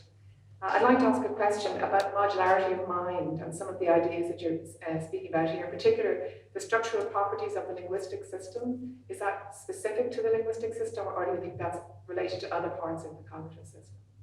That's my first question. The second one is a bit, I guess, maybe more trivial, but for those individuals who don't have language for whatever reason, who fail to develop, is there cognitive impairment as well? Would you see that? Is there a cognitive impairment as well as a consequence? Like, how related are those two things? Well, first of all, about modularity, we have to make a distinction between two interpretations of that concept. The one that's in common use, actually, is Jerry Fodor's, he's talking about modularity of processing systems. So it's the input systems that are modular, he's arguing. And it would have to be extended to output systems, of course. According to him, what he calls the central systems have to be unstructured, Quinian, isotropic. So there can't be any structure to the input systems. That does set up a problem. So, for example, why do you hear English and speak English? Why don't you hear English and speak Japanese? I mean, if the systems are unconnected, why is that the case? Well, there has to be structure for the central systems. And here you get a different notion of modularity, a notion of modularity that's more related to acquisition than processing. So given all the noise and confusion around you, how do things get sorted out into different systems? Well, that's where the internal system of modularity arises, and I think that's where your question comes. So what are the connections between, if any, between the internal linguistic system and other cognitive systems? It's an interesting question, and the way to, there are other languages, every group of humans that's ever been discovered has essentially the same kind of language. But there are other common properties that are found, like music. Just about, I think every society that's known, uncontacted, so-called primitive, hunter-gatherer tribes, they always have some kind of music, drumming, whatever it may be. I think they almost always have dance. That seems to be universal. These things just have no function at all. Like what's dance for? But children pick it up instantly, kind of automatically.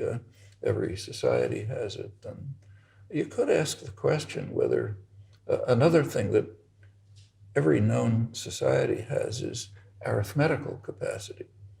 Now there's a lot of misleading information about that. It's often claimed that Aboriginal groups don't have arithmetic.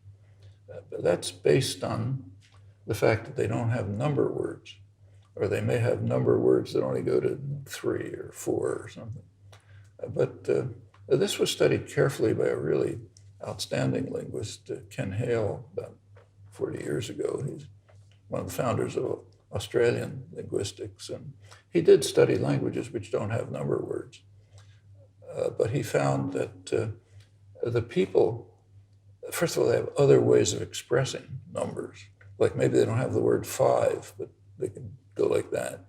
And other ways of doing it. He also found that if these people are introduced into a market system, they start selling and buying, they can do all the computations immediately. So they must have the whole number system. And the same appears to be true about color systems. Like a lot of the system is well known that there are languages that don't have color words sometimes beyond black and white. But as he found with the Australian Aboriginal groups, they have other ways of expressing it. So they may not have red, but they can say blood-like, And so the whole conceptual system all seems to be there. The arithmetic is particularly interesting because where that comes from is an old problem. Actually, that goes back to the origins of evolutionary theory. So Darwin and Wallace puzzled about the fact that all humans, they didn't know all the data, but they were right, that all humans have arithmetical capacity. And that's a puzzle for them because it wasn't selected. It's never been used. So there was no selection. In fact, using the arithmetical system is very recent and very restricted to small groups of people, but everybody's got it. So where'd it come from? Wallace, in fact, thought that there has to be some other process in evolution beyond natural selection. Darwin didn't like that, so they debated it. What I think the answer in all these cases has to be that these things are kind of piggybacking on systems that are already there for some reason. In the case of arithmetic, if you look closely at language design, at the elementary computational principles that enter into the generative procedure, they actually yield arithmetic. If you take those procedures and you take a system with one element in the lexicon, call it 1, it yields arithmetic. So arithmetic just could be piggybacking on the system that's already there. But what about music? There is work, some interesting work, trying to show that the basic properties of musical systems are similar to the structural properties of linguistic systems. There's quite interesting work on that, and maybe that'll come out. Dance, you could try this. Actually, Nelson Goodman tried to do something with dance. But I think these are really good questions, because you have to ask, where do these things come from? In the case of language, we have no idea where it came from, but you can imagine a way in which it could have evolved suddenly, some slight rewiring of the brain, then maybe the other things just spin off it. Or maybe there's some other origin. That's a good question. But in order to study it, you have to accept the notion of modularity that is not used in the philosophical literature. Not input modularity, but rather central modularity. And that's what's explicitly denied by Fodor and implicitly denied quite generally.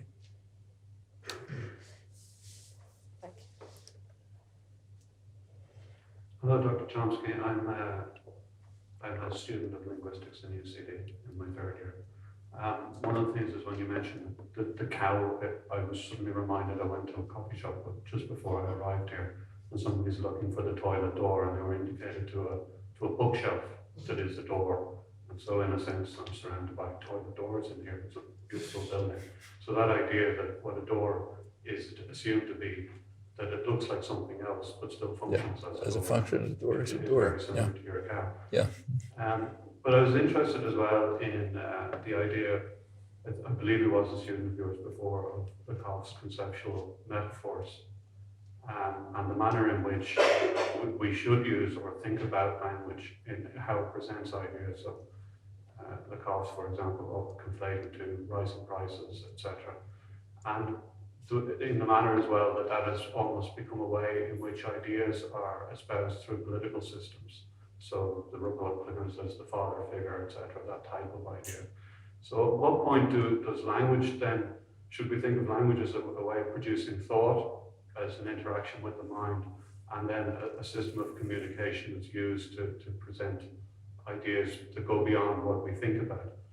I don't quite have that question straight in my own head. But can something like a conceptual metaphor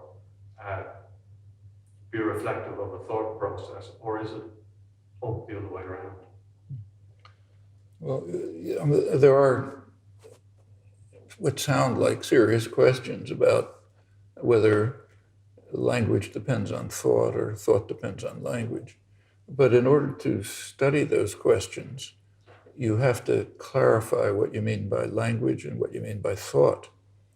And the fact is, there's very little to say about thought, except insofar as thought is expressed in language, which undercuts the investigation. We have to find a way to think about thought that's language independent. And that's not easy. You could do it in other domains, like imagery, visual domains. How do you find your way home at night? Things like that. Well, it's some kind of thought. A lot of it can't be expressed in language, but this is no theory of thought. And until there's some kind of a theory of thought that's independent of language, it's going to be very, very hard to even pose the questions. So it's a traditional question, but it's one of those questions which I don't think we're in a position to formulate because we don't understand what we mean by thought.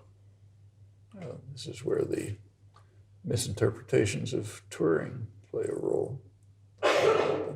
So good questions. I just don't know how they can be formulated yet. I think we have time for one more question. Paul Elburn.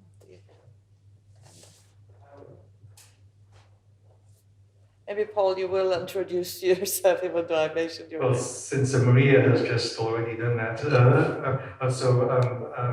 I work at Queen Mary Westfield College in London. I'd like to ask you, Noam, about something that you said in response to a couple of questions back, namely about words not having real-world reference. I suppose what I'd like to point out is that some of those cases seem to be cases that are not accessible or not easily accessible to consciousness. So, for example, the word house, you pointed out all these strange features of it, both now and in your writings, but I think it really takes someone to point out those kinds of features before people realize them. With other examples, though, I think the oddness, or let's just say the fact that these phrases don't have real-world reference, seems more easily accessible. So, for example, another sentence of yours, I think it goes something like, "The bank moved across the road after burning down."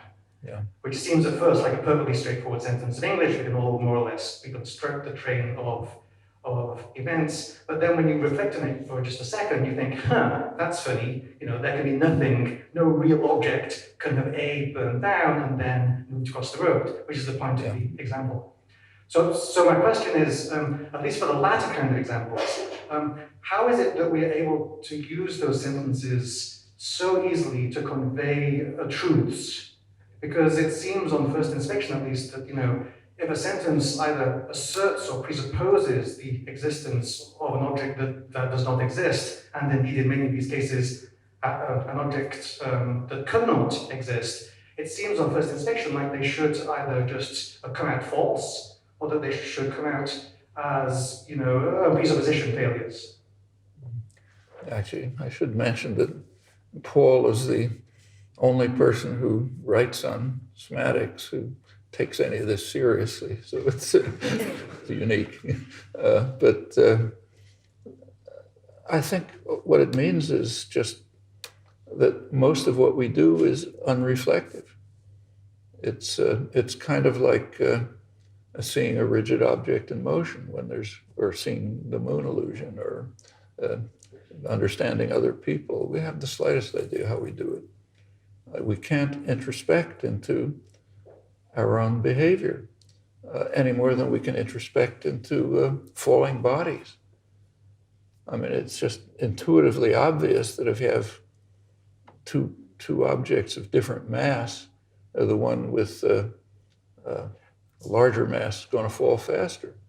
Well, this turns out to be false. But it's, if we can't introspect into something as simple as, say, falling bodies, or why some things fall and others rise, how can we hope to introspect into anything as complicated as what the human mind is doing? You've got to study it from the outside, the way you study other things. And when you do, it's very hard. There are illusions about, one of the main illusions go through all of intellectual history is that somehow we ourselves ought to be the easiest thing to study because we can look into what's going on. So say, Tom Nagel asks what it's like to be a bat, and nobody can give the answer. But try answering the question, what it's like to be me. I mean, I don't think anybody can answer that question either. At least I can't.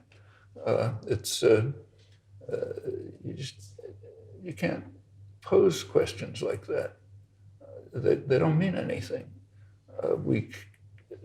To figure out what it's like to be me, or a bat, or a nematode, or no matter how simple it is a hard scientific question.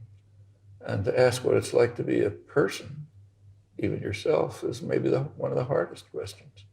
You can write novels about it, or write poetry about it or something, but you can't give a discursive account. Just can't answer the question.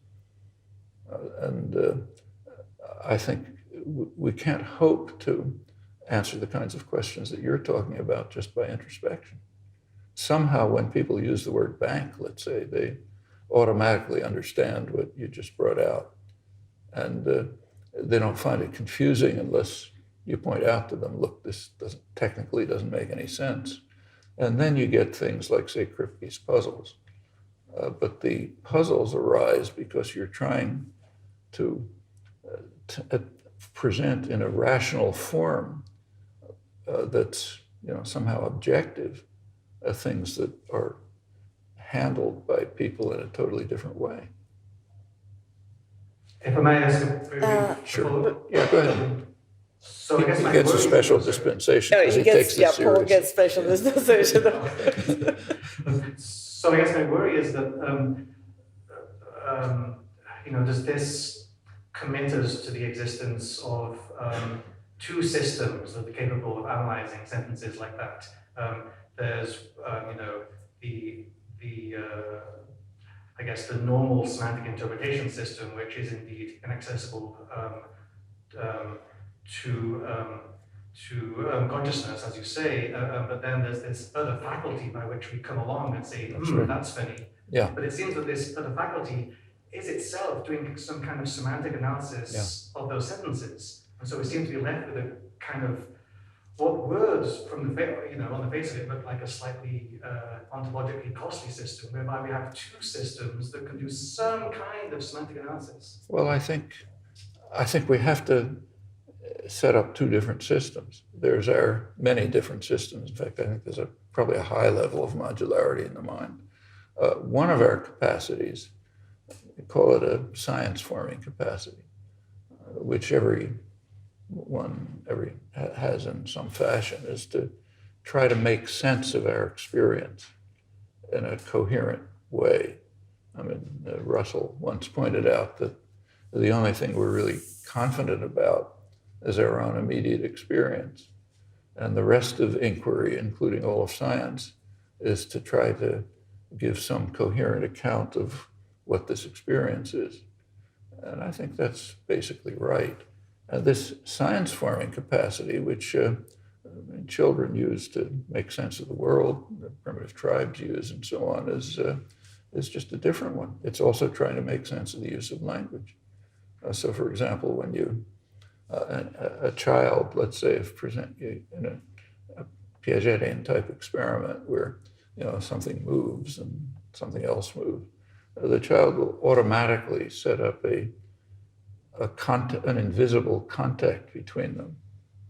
There's got to be some invisible mechanical thing that's causing them to interact, because that's just the way we see the world. In fact, that's a major event in the history of science. It was when Newton showed that it doesn't work, when he demonstrated that what was called then the mechanical philosophy, the assumptions about the nature of the world that were made by every great scientist, Galileo, Leibniz, Descartes, Huygens, everyone, and Newton himself, he believed it. That's why he regarded his discoveries an absurdity that no person with any scientific understanding could pay any attention to, but it just happened to be true, that you can't have a mechanical universe, that you have what he and others regarded as a kind of occult property, action without contact. Can't happen. And our intuitive way of understanding the world just happens to be different from the way the world appears when we apply our science-forming capacities to it. That was a wrenching moment. In fact, it changed the whole nature of science. So for Galileo, the great scientists of the early modern period, the goal of science was to show that the world is intelligible. Post-Newton, it changed. It took a long time for it to sink in, but basically changed. We give up the hope of understanding the world. We just try to understand theories about the world, which is totally different. And you get apparent contradictions, like Hume, who understood this, pointed out that Newton's greatest achievement was to show that there are mysteries which we will never comprehend. He was referring to things like action without contact, interaction without contact. On the other hand, you get modern scientists and philosophers like David Deutsch, David Abraham, many others, in fact, generally, who condemn what's called Mysterianism. That is, there are things that we cannot comprehend. That's Dan Dennett, lots of others. This is some kind of pathology, because in principle we can understand anything. Well, what they're claiming is something they already internalized the change of the conception of science from trying to discover an intelligible world given up by the time Newton's discoveries sank in, to trying to discover intelligible theories. And maybe we can develop an intelligible theory about anything, about almost anything, maybe anything you can think of. But that doesn't mean that the world's going to be intelligible. So Mysterianism just almost has to be true. And it was proven by Newton, in fact. Though he didn't like it, he thought it was absurd. Hume recognized, look, it's true, what can we do with it? Locke recognized it. So Locke, one of his great insights was, what's called Locke's suggestion in the history of philosophy, that he said that just as there are, he put it to theological framework, but we can extract it from that. What he said is, just as God added to matter properties which we cannot comprehend, like action at a distance, so God might have superadded to matter a faculty of thinking. It's the hypothesis of thinking matter, which was then it kind of opened up the possibility of really having a scientific psychology. It was kind of dropped for a couple of centuries, but that's it, basically. And you have to try to figure out, well, what is the property of whatever's in there that allows thinking? But I think that gets right back to your question.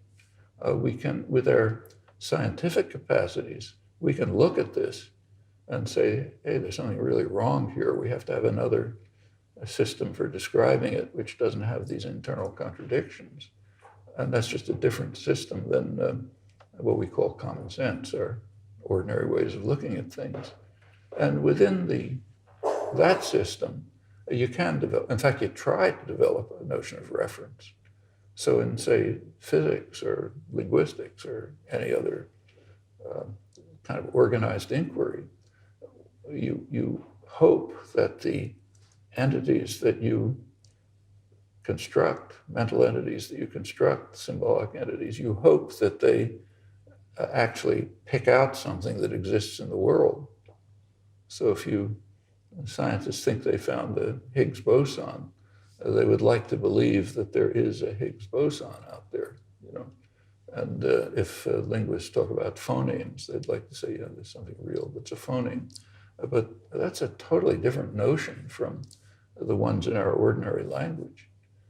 In fact, this leads to a lot of problems in contemporary philosophy, I think. Like take the whole twin earth discussions, or the idea that, you know, the water is H2O, and all of those discussions. They're just mixing up two different systems. You can't ask whether water is H2O in natural language, say English, because it doesn't have the word H2O. That's from another system. You can't ask whether water is H2O in chemistry because it doesn't have the word water. Of course, chemists use it informally, but they have H2O and not water. There's no, if you actually look at what water is in human language, it's a very complex notion. It has nothing to do with H2O, of course. But so even, you can't even pose the questions that are discussed in the twin earth literature because of mixing two quite distinct systems. And it's kind of curious because the philosophers who develop these systems believe something that, you know, comes from Quine and Wittgenstein and so on, that words don't have meaning except inside a language. Okay.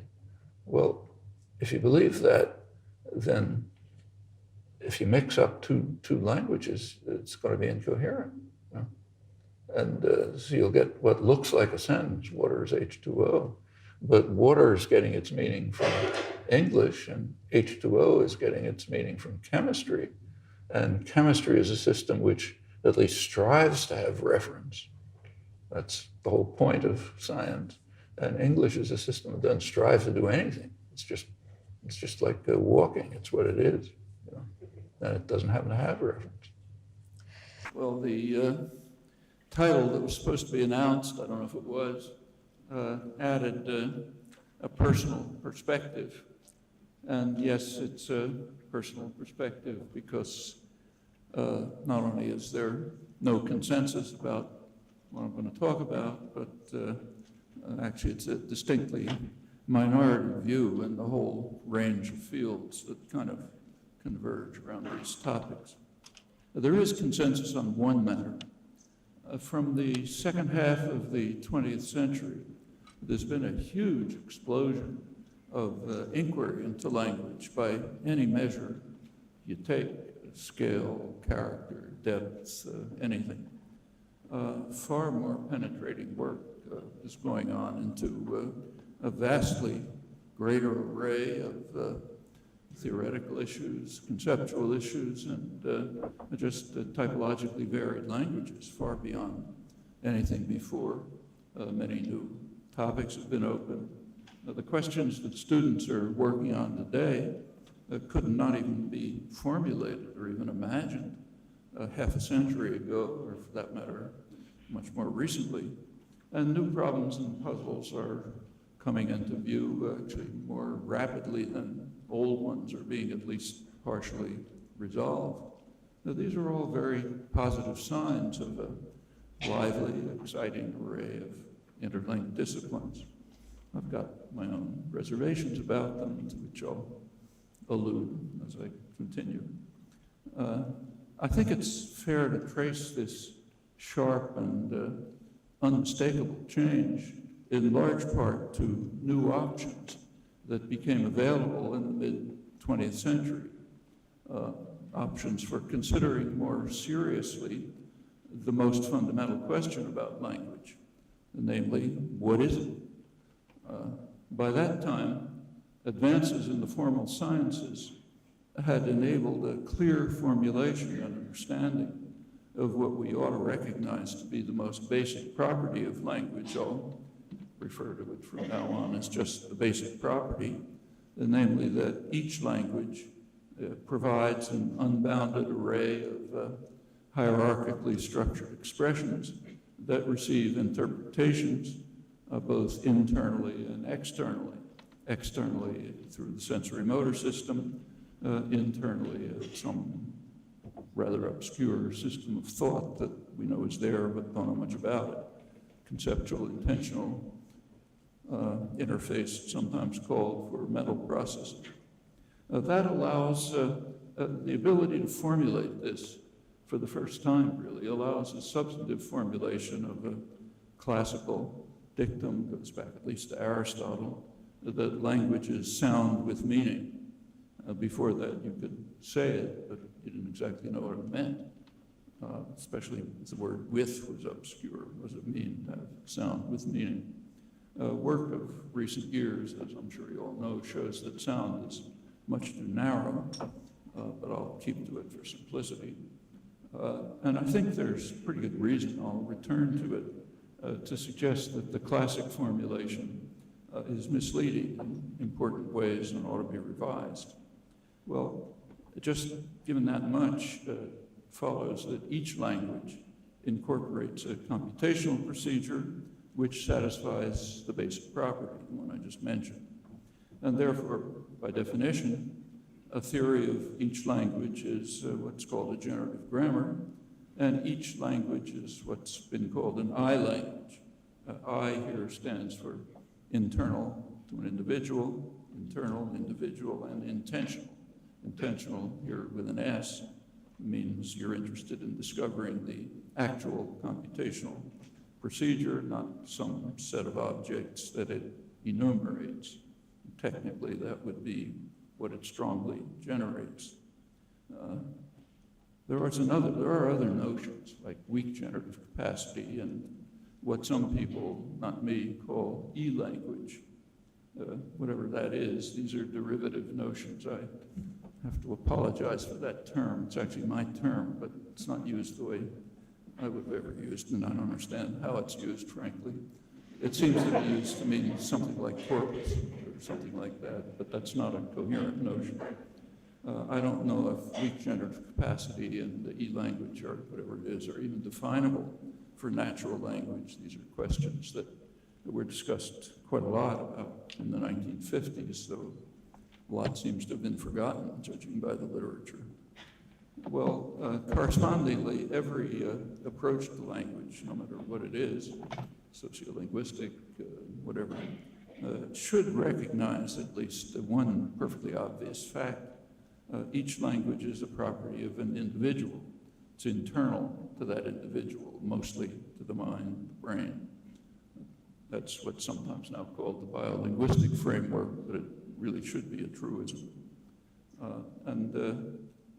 Whatever this core concept must be understood to be a prerequisite to any further inquiries. There are plenty of further inquiries. They go into all kinds of topics, acquisition, use, origin of languages, language and society, the internal mechanisms that implement the systems. That means both the system of knowledge, competence, and the various uses, the performance to distinct but related tasks. Well, evidently, investigation of these further topics relies on guidelines, maybe they're at least tacit, but they have to be there somewhere, which are provided by the answer to the question of what language is. That shouldn't be considered controversial. So, for example, no biologist would dream of proposing an account for the development or the evolution of the eye without telling you first something pretty definite about what an eye is.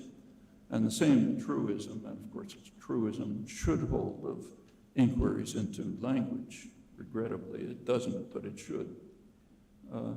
In earlier years, before this shift became possible, the basic property did resist clear formulation. In fact, it was also even true in mathematics. Even the notion of proof, basic notion, wasn't really closely understood until a little over a century ago, and linguistics even more so. So you take some of the classical literature, so for example, the Saussures, centenary is coming up right now. For him, language, in the relevant sense of language, is a storehouse of words and images in the brains of a collectivity of individuals, founded on what he called a sort of contract. For Bloomfield, language, I'm quoting, is an array of habits to respond to situations with conventional speech sounds and to respond to these sounds with actions. He gives another different definition in his Postulates for the Science of Language, 1920s. Here, language is the totality of utterances made in a speech community. That's something like William Dwight Whitney's traditional conception of language as the sum of words and phrases by which any man expresses his thought. That's what he called audible thinking. That's a slightly different conception in ways to which I'll return. Edward Sapir defines language as a purely human and non-distinctive method of communication, communicating ideas, emotions, and desires by means of a system of voluntarily produced symbols. Those are the classics. There's others from less famous figures which are similar. And with such conceptions, it's perfectly natural to follow what Martin Jost called the Boasian tradition, referring to Franz Boas, holding that languages can differ arbitrarily and that every new language should be studied without any preconceptions. Obviously, it can't be literally true, but something like that seemed natural. So accordingly, linguistic theory can consist of nothing more than a collection of modes of analysis, procedures of analytic procedures to reduce a corpus to some organized form, basically procedures of segmentation and classification worked out in considerable detail, both in European and American structural linguistics. Well, the shift of perspective to generative grammar within the biolinguistic framework opened the way to much more far-reaching inquiry into language and language-related topics, and it also greatly enriched the variety of evidence that bears on the study of each individual language. So it's not just a matter of organizing the data of that language, but if you're studying, say, Japanese, you can study acquisition, neuroscience, dissociations of linguistic and other cognitive capacities, much else.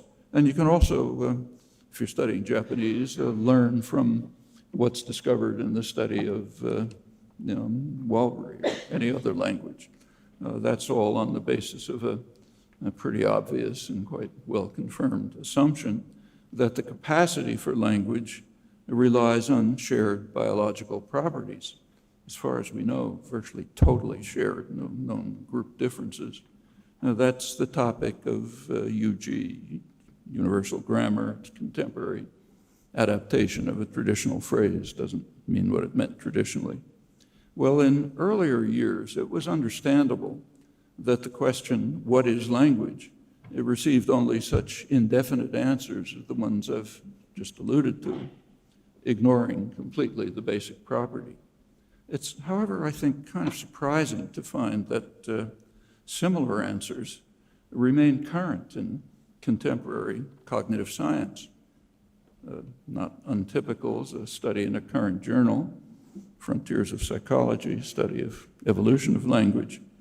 It characterizes language only, this is by two well-known people, I'll skip the names, characterizes language as the full suite of abilities to map sound to meaning. That's language. That's basically a reiteration of Aristotle's dictum. It's much too empty to ground any further inquiry. Again, no biologist would study evolution of the visual system assuming no more about the phenotype than that it provides, paraphrase, the full suite of abilities to map stimuli to percepts. Couldn't get off the ground that way, or in this case. Well, there are also broader reasons to be concerned with the question, what is language? There's a fairly clear indication of these and some interesting comments by one of the leading scientists who studies human evolution, a recent book by Ian Tattersall. It's a review of currently available scientific evidence. He observes that it was once believed that the evolutionary record would yield early harbingers of our later selves. The reality, however, is otherwise, for it's becoming increasingly clear that the acquisition of the uniquely modern human sensibility was instead an abrupt and recent event. He actually dates it in the very narrow window of about 50 to 100,000 years ago, and goes on to say that the expression of this new sensibility was almost certainly crucially abetted by the invention of what is perhaps the single most remarkable thing about our modern selves, namely language. Therefore, an answer to the question, what is language, matters very greatly to anyone concerned with understanding our modern selves, Homo sapiens. The founders of modern biology, of course, they lacked the evidence of current science that Tattersall's reviewing, but they adopted kind of a similar view. So Darwin, for example, wrote that man differs from animals solely in his almost infinitely larger power of associating the most diversified sounds and ideas. That's an infinite version of Aristotle's dictum. Of course, the phrase almost infinite, that's a traditional phrase, but we should interpret it as meaning infinite, because there's no sense to almost infinite. You can't, and it also similarly makes no sense. I'm sorry if this offends lovers of big data, but it makes no sense to contemplate huge, finite, non-extendable lists. That's close to meaningless. Something else that should be kept in mind, unfortunately. Well, even earlier than Darwin, at the origins of modern science, Galileo was entranced by what he called a marvelous invention that provides the means to construct from 25 or 30 sounds the infinity of expressions that enable us to reveal everything we think and all the movements of our soul, all of our mental acts, we would say. That's audible thought in Whitney's phrase, but Galileo went beyond by recognizing the unbounded character of each language. It's unusual, though it's an obvious point. In fact, if you look over the whole history of 2,500 years of history of inquiry into language, it's extremely hard. I've been able to find 4 or 5 cases where anyone actually pointed this out explicitly. Maybe they knew it. But, well, the same recognition as Galileo's and a much deeper concern for the creative character of language use, of normal use of language, that pretty soon became a core element of Cartesian science, what we call philosophy. There's no reason today to doubt the fundamental insight of Descartes that use of language has a creative character. It's unbounded, typically innovative, no limits. It's appropriate to situations, but not caused by them. That's quite a crucial distinction. And it can engender thoughts in others that they recognize they could have expressed themselves without limits. It's a critical insight, crucial for the history of philosophy, but should be for modern cognitive science and linguistics today. We should also bear in mind that an aphorism of Humboldt's that's often quoted these days, namely that he said that language involves infinite use of finite means. He's talking about use. There's been a lot of progress in understanding the finite means that make possible infinite use, but the latter notion, infinite and appropriate use, that remains as much a mystery as it's ever been, though there has been some progress in understanding conventions that guide appropriate use. Well, a century ago, Otto Jespersen raised the question of how the elements of language, and quoting him, come into existence in the mind of a speaker on the basis of finite experience, yielding a notion of structure that's definite enough to guide him in framing sentences of his own. Crucially, he said, free expressions, typically new to speaker and hearer. So again, he's alluding to the infinite, unbounded character of language. So the task of the linguist then is to discover those mechanisms, how they arise in the mind, go beyond that to unearth what Jespersen called the great principles underlying the grammars of all languages. That's UG in our terms. And by unearthing these great principles to gain a deeper insight into the innermost nature of human language and of human thought. Now, those are ideas that sound much less strange today than they did during the structuralist behavioral science era that came to dominate much of the field, marginalized Jespersen's insights. Well, reformulating Jespersen's program today, the basic task is to investigate the true nature of the interfaces and the generative procedures that relate them, to determine how they arise in the mind, how they're used, if we can ever get that far.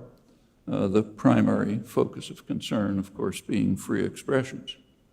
Well, as soon as the earliest attempts were made to construct explicit generative grammars, roughly 60 years ago, immediately many very puzzling phenomena were discovered.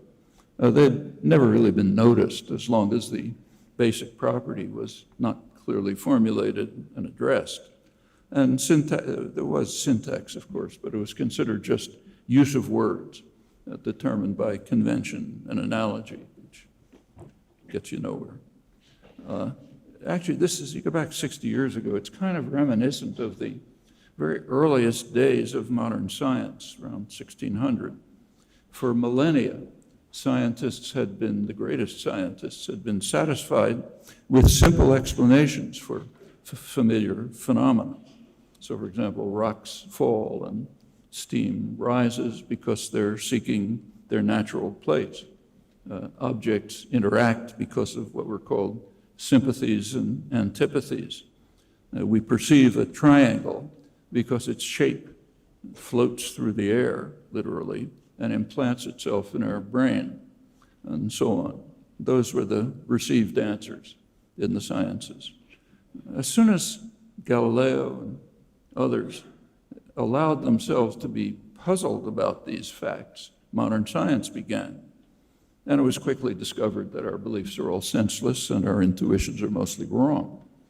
The willingness to be puzzled is a very valuable trait to cultivate. It's from early education to advanced inquiry.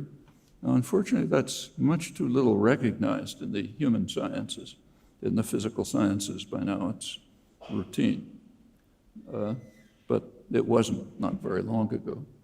Well, one puzzle that came to light about 60 years ago and remains alive, and I think highly significant, has to do with a very simple but curious fact.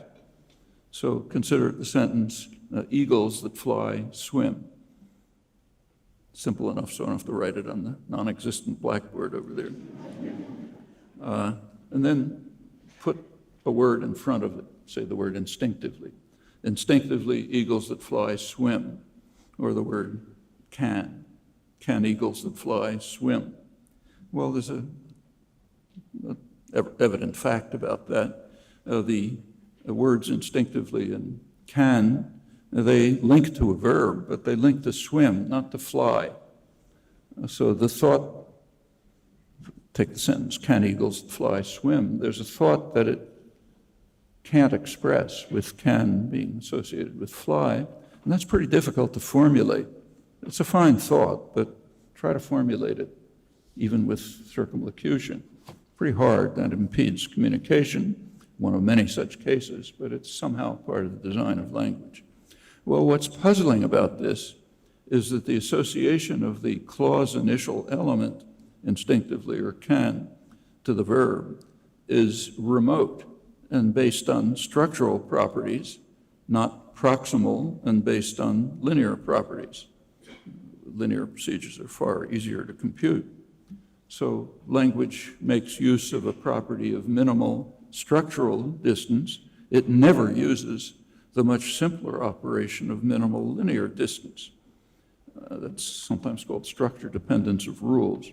And the puzzle is why it should be so, not just for English, but for every language, not for these constructions, but for every construction.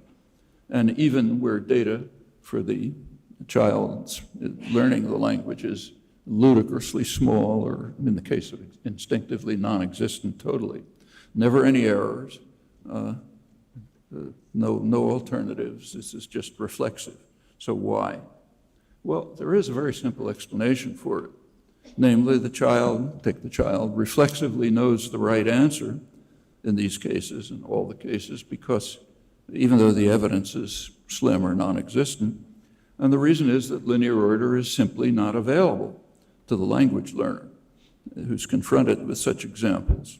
The language learner is guided by a principle of UG, one of those great general principles that Jespersen was alluding to, though he didn't think of this one, a principle of UG that restricts search to structural distance, minimal structural distance.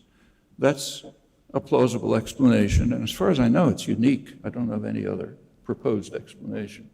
I mean, there's proposals, but they're quickly shot down. It's somehow resisted. The explanation is resisted, in fact dismissed, which I think is a sign of the immaturity of the field. I think it's kind of like the sciences in the 14th century or something. You have a fine explanation, but for ideological reasons, you can't accept it. The general principle of minimal distance is used all over the place in language design. It's presumably one instance of a much more general principle that enters into design and acquisition of language and elsewhere too. Just call it minimal computation. Computation tries to be as efficient as possible. And the evidence shows strikingly that human language invariably makes use of minimal structural distance rather than linear distance in every relevant case. There's no known exception, despite the far greater simplicity of linear distance, which is a puzzle, but I think the answer is what I stated. There is some supporting evidence, in this case from the neurosciences. There's a research group in Milan, Andrea Moro, who many of you know is the linguist involved. They studied brain activity of subjects who are presented with two types of stimuli. These are all invented languages. Some of the invented languages satisfied UG, minimal structural distance, and other UG principles. Others were designed so as to violate UG principles.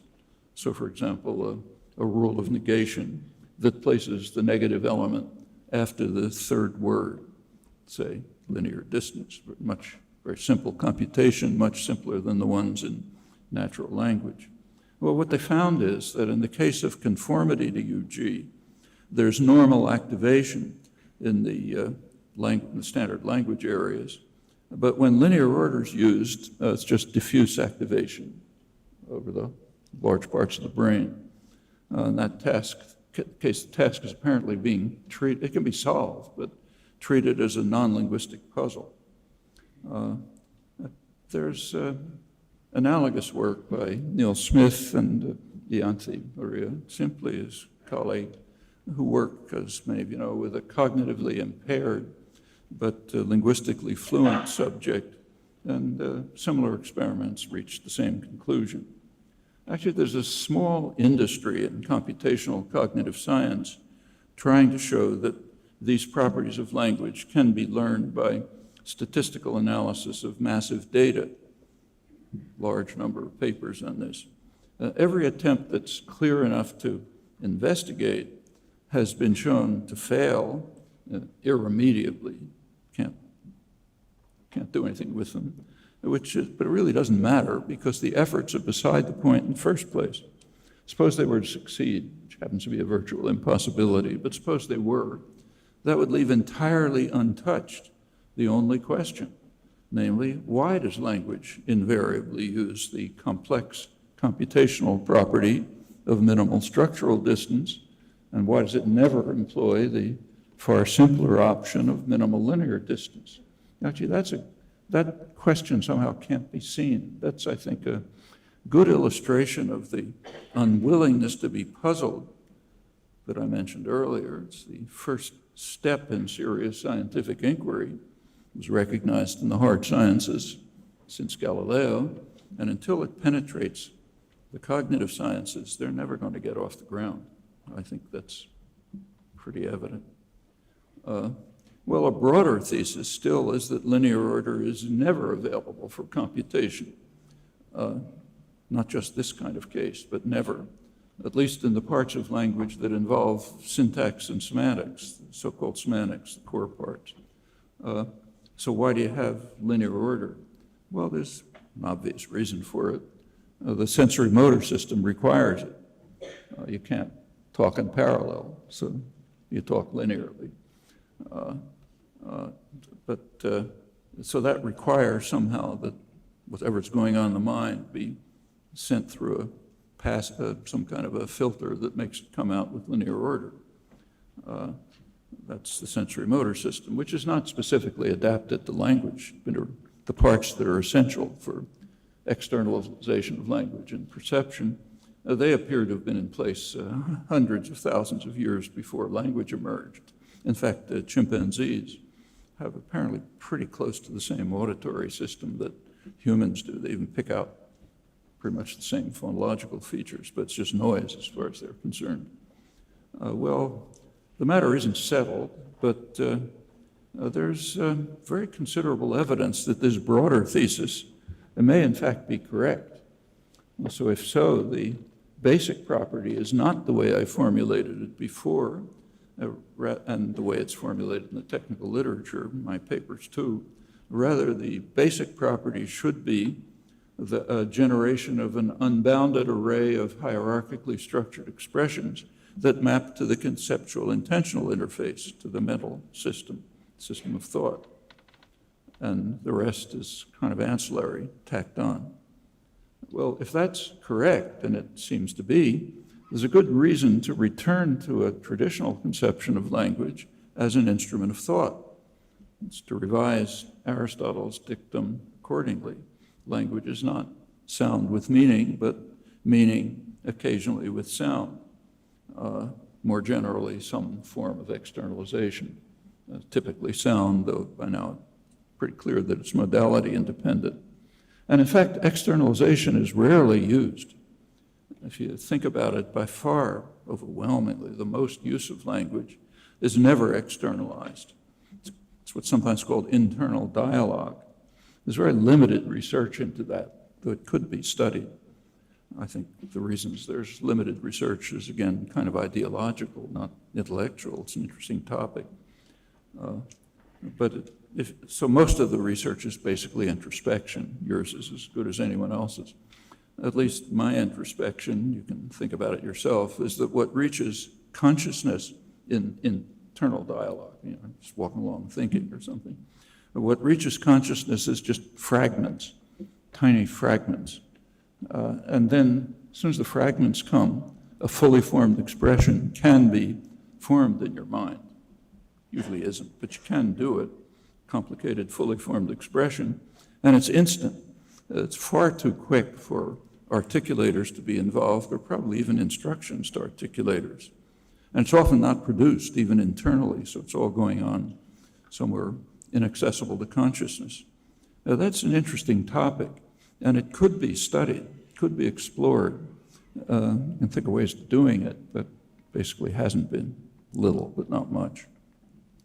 Well, issues like that aside, investigation of the design of language, which is the starting point for any further inquiry, gives pretty good reasons to take seriously the intuitions of Galileo and others that language is essentially an instrument of thought. An externalization then would be just an ancillary process tacked on now and then. And there's plenty of further investigation that supports that conclusion. I won't go through it. But if it's established, and at least to me it looks pretty sound, it follows that particular uses of language that depend on externalization are even more peripheral aspects of language. One of them is communication. That's actually contrary to a virtual dogma in all the related fields that has no support that I know of, but that's just pervasive. Language is commonly described as somehow in essence a means of communication. It seems to be anything but that. It would also follow that much of the extensive speculation about language origins, about evolution of language, is just on the wrong track to begin with. It's treating it almost always as something about speculations about the evolution of communication. It's a totally different topic.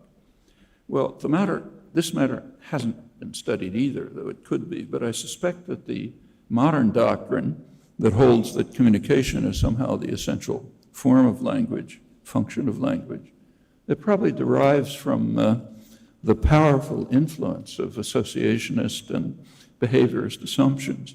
They retain a very strong grip, even among people who publicly reject them. And along with that, you can easily find highly oversimplified and quite untenable interpretations of modern evolutionary biology. It's an interesting topic, but I'll put it aside. Well, let's return to the basic property. Now we reformulate it. The computational system of I language yields an unbounded array of hierarchically structured expressions mapping to the mental system, the conceptual intentional interface. There are ancillary processes that may or may not externalize them in some sensory modality. Naturally, we seek the simplest theory of the basic property, the theory with the fewest arbitrary stipulations.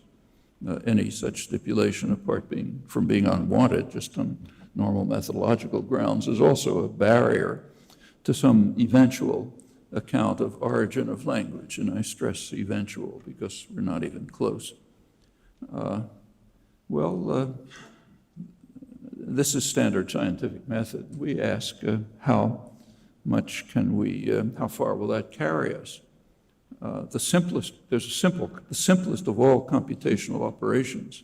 It's embedded in some manner in every relevant computational procedure, is an operation that takes objects, call them X and Y, that have already been constructed, and forms a new object, call it Z. That's the operation. It's now sometimes called merge, and the question is, what is it? What's the operation that does this? Well, the principle of minimal computation entails that neither X nor Y should be modified in this process. That's minimal computation, and that they should be unordered. Ordering would add further complication, and as I just mentioned, that's a conclusion that's quite strongly supported on other grounds. Well, what that means is that merge is just set formation. So merge of X and Y just gives you the set containing X and Y. Now, of course, that doesn't mean that the brain contains sets. The only reason I mention that is that there are misinterpretations in the current literature which dwell on this topic, fulminate about it, in fact. What it means is that whatever is going on in the brain, which we don't know, has properties that can be characterized in these terms. This is, again, commonplace in the sciences, like chemists don't expect to find the Kekulé diagram for benzene in a test tube.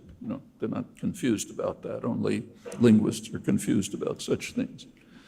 Suppose X and Y are merged, and neither is part of the other. So as in combining, say, read and that book to form the syntactic object, whatever it is that corresponds to read that book. That's called external merge. Suppose that one is part of the other. So say Y is part of X. So you combine, say, which book, and John read which book, and you form which book, John read which book. That surfaces as which book did John read by further operations. I'll come back to them. That's an example of a ubiquitous phenomenon in natural language, displacement. Phrases are heard in one place, but they're understood both in that place and somewhere else. So the sentence, which book did John read, is understood something like, for which book X John read the book X. Now, in this case, the result of merge is again the set XY, but now there are two copies of Y. One is the original one remaining inside Y, X, the other is the copy that's merged with X. Okay, that operation is called internal merge. Notice, incidentally, contrary to some confusions about this, that there is no operation of copy formation and no operation of remerge. They don't exist. It's just plain merge, simplest possible way, set formation. Internal merge and external merge are the only possible cases of binary merge. So if we assume that merge is a binary operation, these are the two options. There's nothing else. And notice that both of them come free. It would take an arbitrary stipulation to bar either one of them. And that's a pretty important fact. It's important because importance has only been gradually sinking in for some years since it was noticed in the late 90s by Kitahara first, which I just discovered. For many years, it was assumed, by me in particular, that displacement is a kind of an imperfection of language, some strange thing that has to be explained away by some more complex devices and assumptions of UG. But that turns out to be incorrect. Displacement is what you expect on the simplest assumptions. It would be a problem if it didn't appear. That would be an imperfection. It can, in fact, be plausibly argued that internal merge is actually simpler than external merge. If you think it through, it requires much less memory. But essentially, they're both there, free. And it's a problem if a language doesn't have either one of them. There's another important fact about internal merge in its simplest form, that is, satisfying the principle of minimal computation. It yields the structures that are appropriate for semantic interpretation in quite a broad variety of cases. It's illustrated in the simple case of which book did John read. As I said, it really means for which book X John didn't read the book X, which is what you get from internal merge. However, of course, that's the wrong structure for sensory motor system. The sensory motor system drops the copy. Universally in language, only the structurally most prominent copy is pronounced. The lower copy is deleted. Actually, there's a revealing class of exceptions, which in fact support the general thesis, but I'll put that to the side. Why do you have deletion of copies? Well, that follows from another application of the same overriding principle of minimal computation, namely, essentially, pronounce as little as possible. Got to pronounce one of them. There's no evidence that the operation took place, but do as little as possible. There's a result. The result is that the articulated sentences have gaps, and the hearer has to figure out where the missing element is. Well, it's well known in the study of perception and parsing that yields quite difficult problems of interpretation. In fact, these are some of the most standard parsing problems, filler gap problems they're called. So in this quite broad class of cases, language design favors minimal computation, and it disregards complication in the use of language, right? So it said language designed to be computationally perfect, but no good for communication. That fits the other things that I said. Notice that any linguistic theory that replaces internal merge by other mechanisms has a double burden of proof to bear. First, it has to explain why does it have the stipulation barring internal merge, and second, it has to give a justification for whatever new mechanisms are yielded or designed to yield the displacement phenomena. In fact, displacement with copies, notice, because that's generally the right forms for semantic interpretation. Well, this holds, interestingly, for much more complex cases, but I'll skip them. That would require a blackboard. But just as but they're quite an interesting class of complex cases that work exactly like this. And just as in the simpler cases, like say instinctively eagles that fly swim, it's absolutely inconceivable that any form of data processing yields these outcomes. Relevant data simply are not available to the language learner. And the results, therefore, must derive from what David Hume called the original hand of nature, our terms genetic endowment, specifically UG, universal grammar. And in ways like these, we can derive quite far-reaching and firm conclusions about the nature of UG. A side comment on the literature in linguistics, philosophy, psychology. Very common claims in current literature, technical literature, that there are no genuine linguistic universals, and no UG. The reference is not to UG, it's just a confusion. The reference is to descriptive generalizations.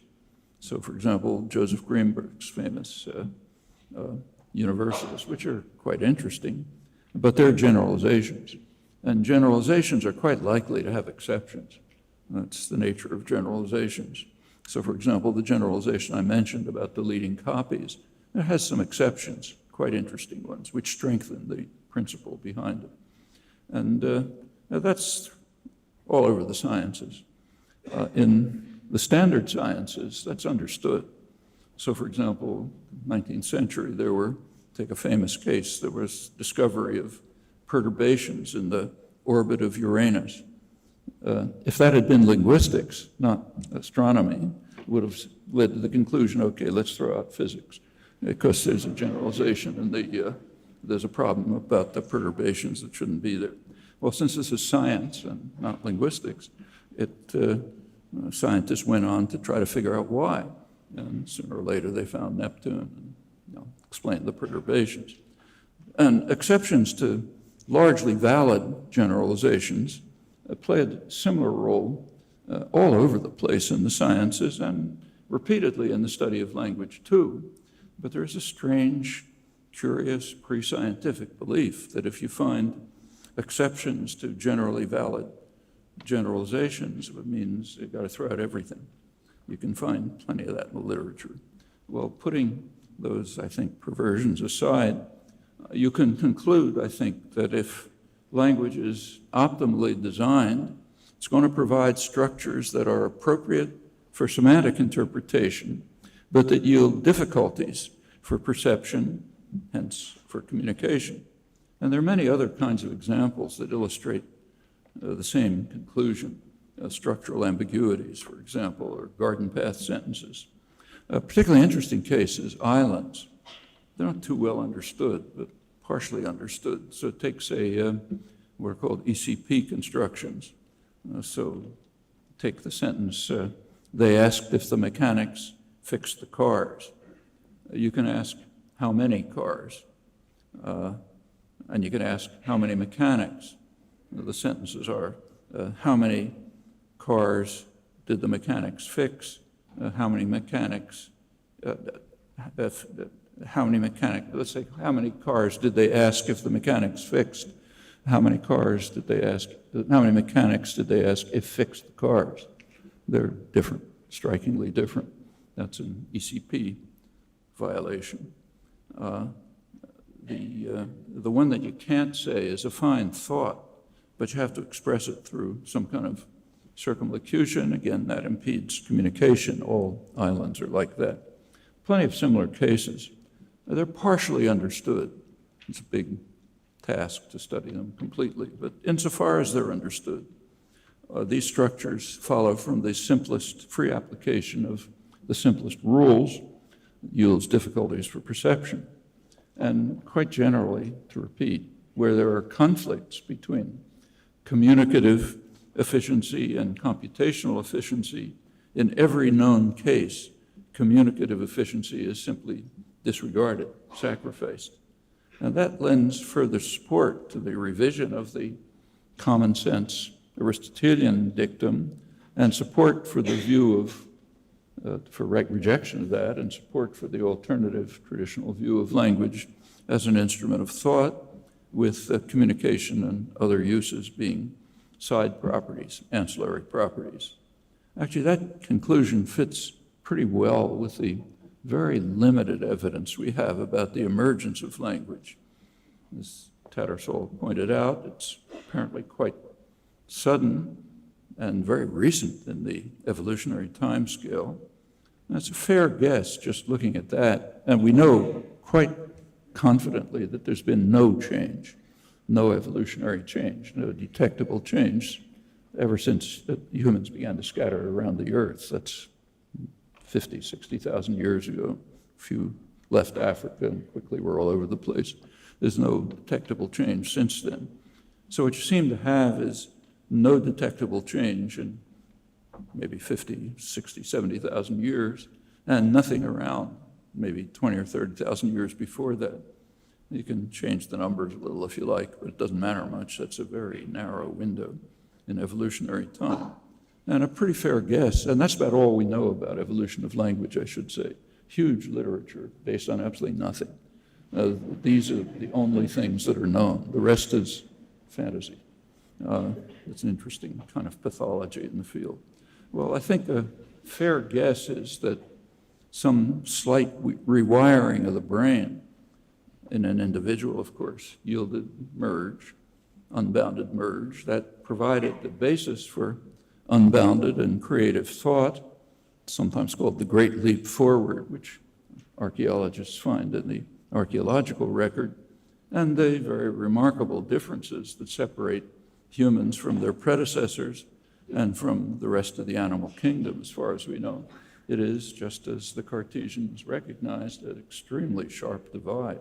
Nothing mystical about it. That's things like that happen in biology. It's now known. Well, these remarks, I'll stop here, only scratch the surface. What I hope they can do is to illustrate why the answer to the question, what is language, matters quite a lot. And close attention to this fundamental question can yield conclusions that have many ramifications for the study of what kind of creatures humans are. Thanks.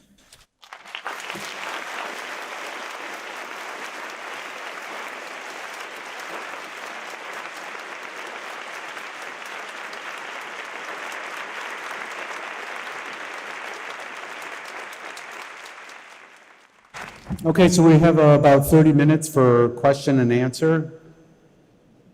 And there's microphones, 2 microphones, one there and one there. So if you want to step up and ask a question, please feel free to do so.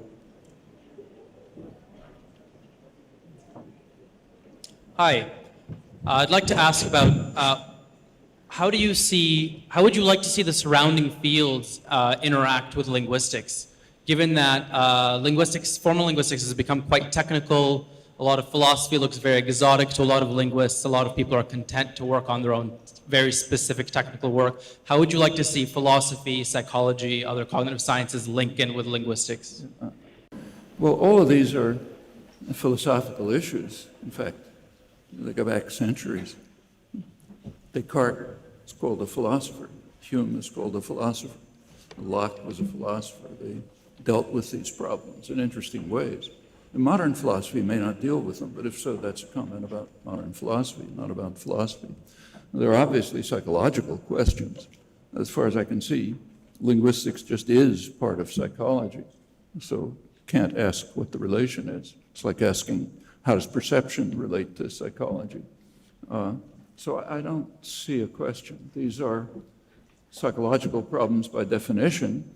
And throughout the whole history of philosophy, until pretty modern times, these have been core philosophical problems. They still are, to some extent, but not the way they were throughout the tradition. I think the tradition is worth saving in this case.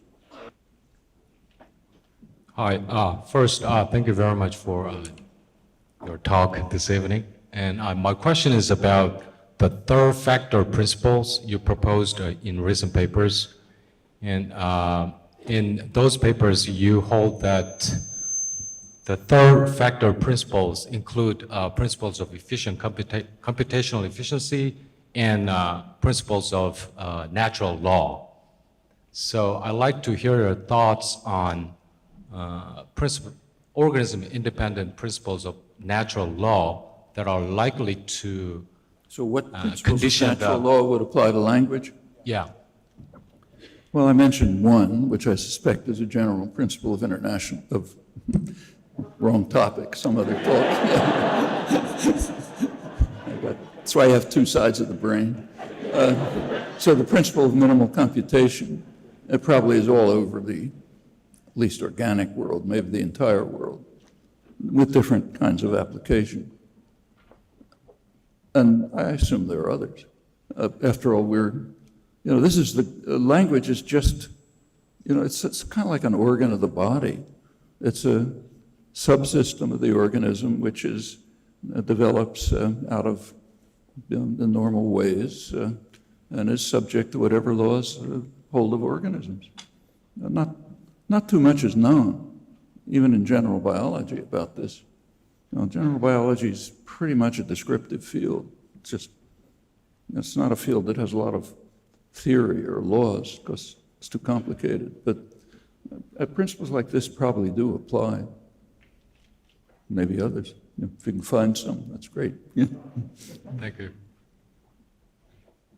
I should say that even simple ones like this carry you pretty far. You can go quite far with just pursuing the few things that we sort of partially understand. I tried to give some indication of it. I think it goes far enough to show that an awful lot of what goes on in the field is just seriously misguided. Hi, I have a two-part question. So the first question is, if I understood your talk correctly this evening, the idea is that the computation system is meant to feed the CI interface, and then sometimes this comes out as an utterance, but not always. So this might be a thought, for example, one that doesn't map to the sensory motor interface. Is that correct? Did you get it? Yeah. So if there's a mapping, if there's just a generation of something at CI, maybe it's a mapping from narrow syntax to CI, maybe it's some other thing, but it ends up at that interface, then it's a thought. Okay, so then does that mean that this And might... in fact, an interesting case is whether this exhausts thoughts. I mean, it has been supposed that that exhausts thoughts. So if you read, say, von Humboldt again, he argues, suggests that that is the totality of thoughts, the things that could, in principle, be expressed in language. That's an interesting question. Okay, so then part two would be then, so if we're trying to account for ungrammatical sentences that speakers utter, would we have to then say that the source of ungrammaticality would have to be at the SM interface where something has gone wrong? Maybe the wrong copy has been deleted or something like this, and this is where we would then find the locus of ungrammaticality? What does this have to say about ungrammaticality? Yeah, so... First of all, ungrammaticality is kind of a funny notion. Whatever's in your head assigns some kind of interpretation, even to word salad. Okay, that means that that's generated. We can call it ungrammatical if we like, but that's a kind of a theory internal notion. Among the various kinds of expressions, they have many different dimensions. Some loosely are called more or less grammatical, others are called more or less appropriate, or other many dimensions. But it's, there isn't a split between grammatical and ungrammatical. That's incidentally one of the reasons, for those of you who know the technical literature, why the work on weak generative capacity is mostly meaningless, because it assumes a sharp break between what's grammatical and what's ungrammatical, and it's simply not the way natural language works. In fact, what are called ungrammatical expressions are used all the time, perfectly naturally, perfectly appropriately. In fact, every metaphor is an ungrammatical expression. If you say, misery loves company or something, it's an ungrammatical expression, but it's certainly meaningful. Literature uses ungrammatical expressions all the time, purposely, because they're evocative. They force the hearer to construct, something in their own minds to kind of fill out what's missing. So they're perfectly meaningful. They're part of language. They're determined just as much as everything else is. Again, if you go back to work in the 50s, this was discussed a fair amount. I mean, no real answers, but it was discussed and should be discussed. Okay, well, I guess I meant more of a technical sense of like a derivation crashing, for example. That maybe we would think that this might happen at the SM interface, since we wouldn't tend to think we would have word salad thoughts, for example. Although I guess we could, couldn't we? Can you have word salad thought? Well, try it. I guess I can. I mean, try reading, say, Finnegan's Wake or E. Cummings. I mean, it's pretty close. It's not, of course, it's not word salad. It's contrived and constructed. But the first time you read it, it's word salad. You think about it some more, and something comes through, maybe. But it certainly means something. And in fact, even with less exotic examples, literature just uses it normally. And so does normal speech often. Not word salad, but things that are designed to violate principles and have their own interpretations. You take a look sometime at a book like books of literary theory, like William Empson's 7 Types of Ambiguity. This is about 50 years ago. What he points out is that that's the essence of poetry. It's to try to put things so narrowly and so economically that the reader is forced to contrive a world of interpretation. That's perfectly decent use of language. And normal speech is like that too. It's often highly elliptical, for example. The hearer is supposed to just fill things in. Thank you. Thank you, Professor Chomsky. It's an honor to have you here. As a student of linguistics, which I am, I love linguistics. I enjoy studying it very much. And I believe strongly that scientific inquiry is one of the best things that we humans do. I also have no good answers for the question I'm about to ask, which is, given all of the misery in our world, all of the social, economic, and other problems, how do we justify pursuing something so comparatively esoteric? I think I'll tell you a story about a linguistic institute. I think maybe the first time I went to a summer institute of linguistics was probably the early 60s, maybe 1962, 63. It was in Indiana. I had just come back from civil rights demonstrations in the South, one at Jackson, Mississippi. I don't know how much of you know about this stuff, but they were pretty violent. I mean, the state police just went berserk. They were beating everyone bloody. People were fleeing to the steps of the federal courthouse, and the marshals who were sent from Washington to protect the demonstrators were throwing the demonstrators back into the crowd so the state police could smash them to pieces. In the evenings, people would gather in black churches, try to get their courage back up to go out the next day. And this went on for day after day. Anyway, I was there for a while. I came back and went to the Linguistic Institute at Indiana. And I just happened to run into a kid there who had come from the same demonstration. We'd met down there. And we were walking across campus together, not saying much. And he suddenly turned to me and he said, "How can they be so interested in phonemes?" It's a good question. It's stuck with me ever since. I think that's your question. I don't know.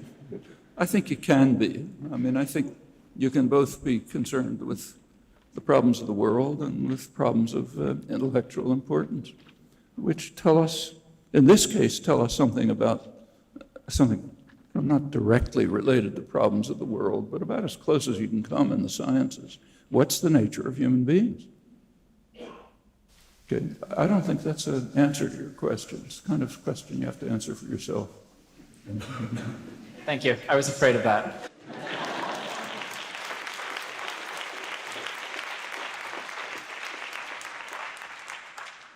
So thank you very much for being here this evening. So it's fairly clear that linguistic derivations rely on some notion of economy. And one of the culminations of economy constraints is phase-based derivation. And a common critique to that type of thinking is that the capacity for human memory has been largely underestimated. What would your reply to be to a critique like that? Well, and we know if you're talking about human memory, first of all, we have to distinguish between short-term memory and long-term memory. Okay, so short-term memory is pretty limited. It's pretty much like other animals. There's research, like for example, there's a lot of interest these days. There shouldn't be, but there is in embedded sentences with embedding. It's mostly misunderstood, but it was worked on 50 years ago, and it was found that in normal speech, you almost never have embedding, very limited embedding. It's just too much computation, so you can't do it. That doesn't mean it's not there. I mean, it's kind of like, say, arithmetic. If you look at people's use of arithmetic in their heads, it's extremely limited. If numbers get big, you can't add them. That doesn't mean you don't know arithmetic. You know arithmetic, you just have to have external memory. It's kind of like a computer, it's the same. The same is true of embedding. So if you listen to speech, you're not going to find much. It's mostly paratactic, more or less, because too much memory limits. Well, that's short-term memory. Well, what about long-term memory? Well, that's pretty large. Like a normal person may know, say, 50,000 words, but it doesn't do you any good. George Miller, who worked on memory a lot during the, back in the old days, he once just did a calculation of how many, pretty much grammatical sentences there were of the length of the Reader's Digest. Reader's Digest is 8th grade reading level, okay? So how many grammatical sentences would you have of 8th grade reading level? It was greater than the number of particles in the universe. I mean, you can't even talk about memory. It's nowhere in the right dimension. So yeah, you can memorize a lot of words, and you can recognize a lot of people, more or less. They're very specialized kinds of memory. But in this domain, it does nothing for you.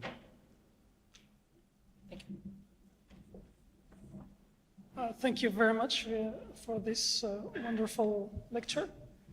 Actually, throughout your lecture, I feel that you somehow completely dismissed the research program that is based on characterizing the language based on some usage-based or some mainly communication efficiency.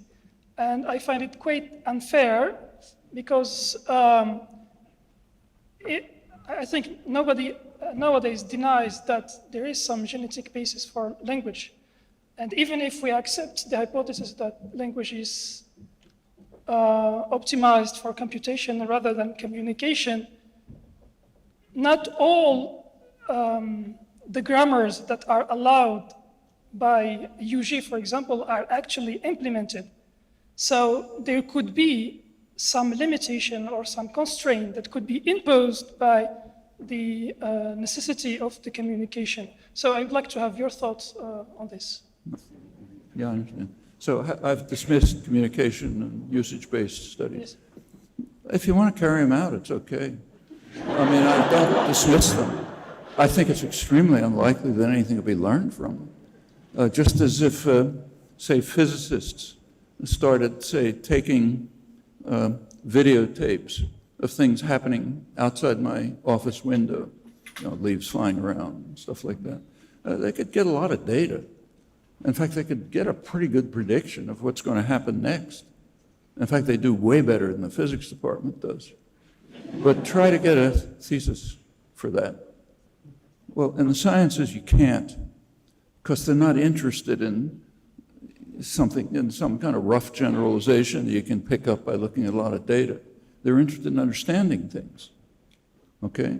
So even if that non-existent videotape experiment could get a better prediction than the physics department could, which it certainly would, nobody would care. And I don't understand why it should be any different in the case of language. I mean, if anything can be discovered from data analysis, fine, let's see it.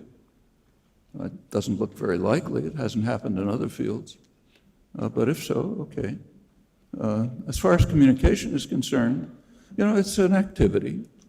Language is sometimes used for communication.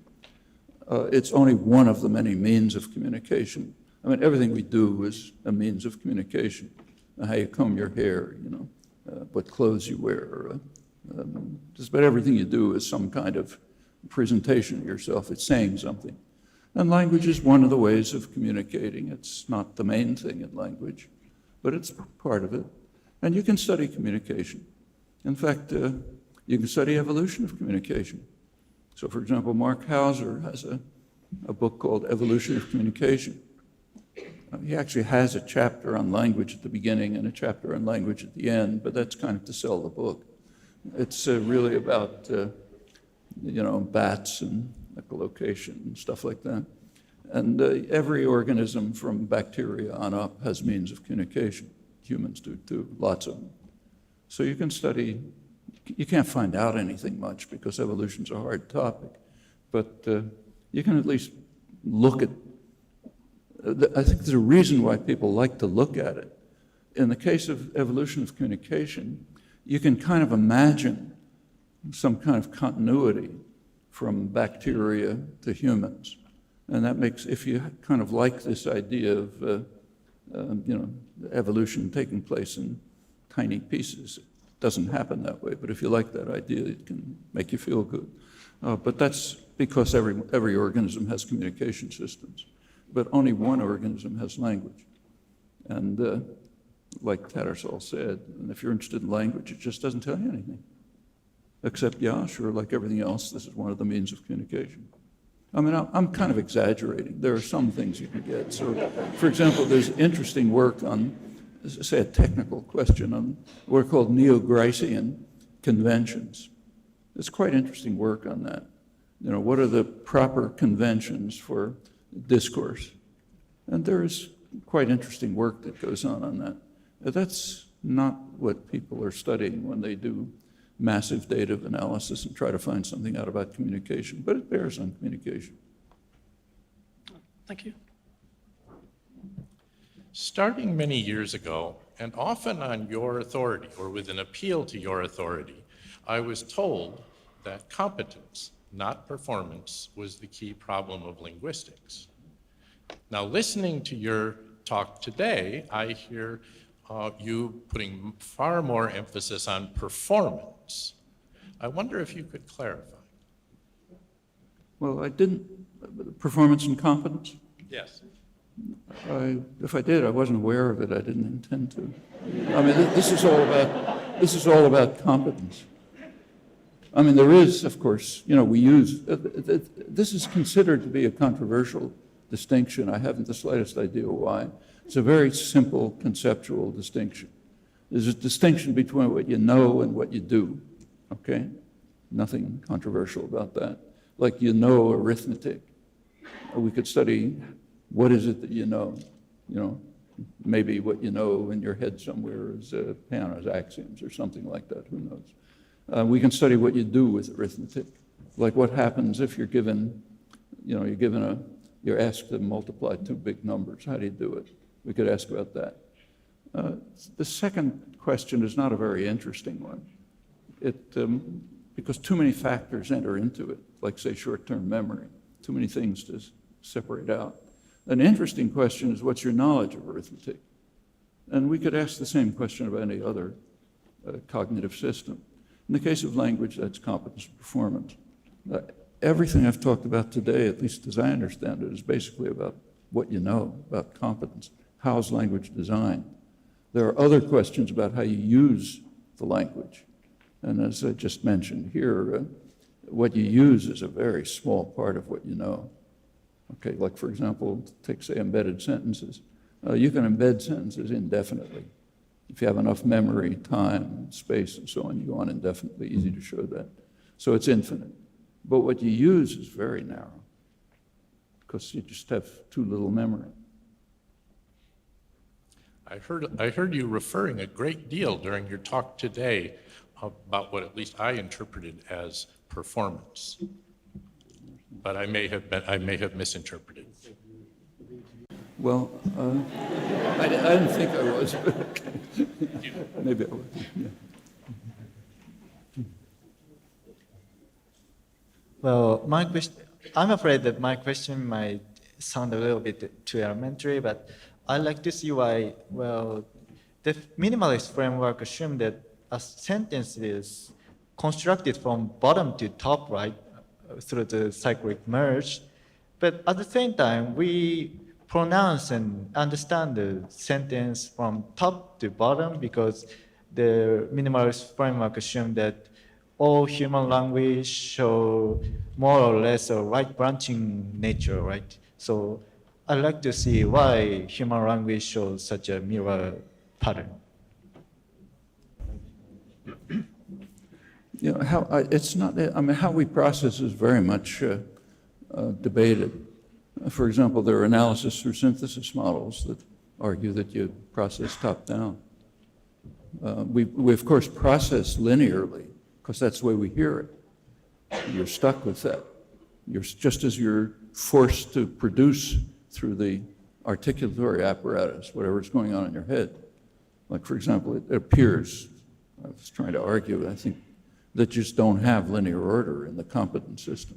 But of course, you perform linearly. You have to, and you perceive linearly. So how you use the system is determined by a lot of cognitive systems that we have, memory, the structure of the auditory system, the sensory motor system, that the use of the internal knowledge has got to be processed through those things, just as use of arithmetic is. And if there are incompatibilities, you're correct. In fact, I tried to emphasize one of the most striking ones. One of the most striking cases of incompatibility that I know is the sharp conflict between computational efficiency and communicative efficiency. Language is just badly designed for communication, but well designed to be efficient, it seems. I mean, there's a kind of a phrase that's sometimes used for this that drives people crazy. Language is beautiful but unusable. It's kind of true, you know, even if people don't like it. And there's a reason for it, I think, probably the reason that I mentioned. It has to do with the way it evolved and the kind of creature we are. It's a system that developed in a way which satisfies apparently pretty narrow constraints on what a well-designed system can be, but happens to be used by people who have problems with this because we have some sensory motor system, memory system which doesn't work for it. So you struggle through. And if there are incompatibilities like top-down and bottom-up, that's another one. Thank you. As the announcement indicates, this is a personal perspective.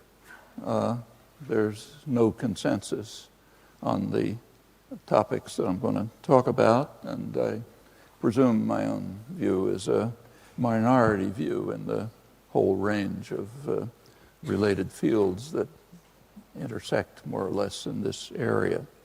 There is a consensus on one matter. From the second half of the 20th century, there's been a huge explosion of inquiry into language by any means we take, say, counting the number of people at this Congress and the range of topics they're talking about and the depth of the commentary. A far more penetrating work has been underway on a vastly greater variety of typologically varied languages. Many new topics that have been opened, the kinds of questions that students are working on today that could not be formulated or even imagined half a century ago, or for that matter, considerably more recently. And the new problems and puzzles are coming into view more rapidly than older ones are being at least partially resolved. Those are all exciting signs of a lively array of interlinked disciplines. I have my own reservations, which I'll come back to. I think it's fair to trace this quite sharp and unmistakable change in large part to new options that became available by mid-20th century for considering more seriously the most fundamental question we can ask about language, namely, what is it? By that point, advances in the formal sciences enabled a clear formulation of what we should recognize to be the most basic property of language. I'll just refer to it as the basic property, that each language provides an unbounded array of hierarchically structured expressions which receive interpretations in roughly thought and roughly sound, two interfaces. That allows a substantive formulation of common sense dictum, Aristotle's dictum, that language is sound with meaning, although work of recent years has shown, and some of the talks here discuss it, that sound is too narrow. And there's good reason, to which I'll return, to think that the common sense classic formulation is misleading in significant ways.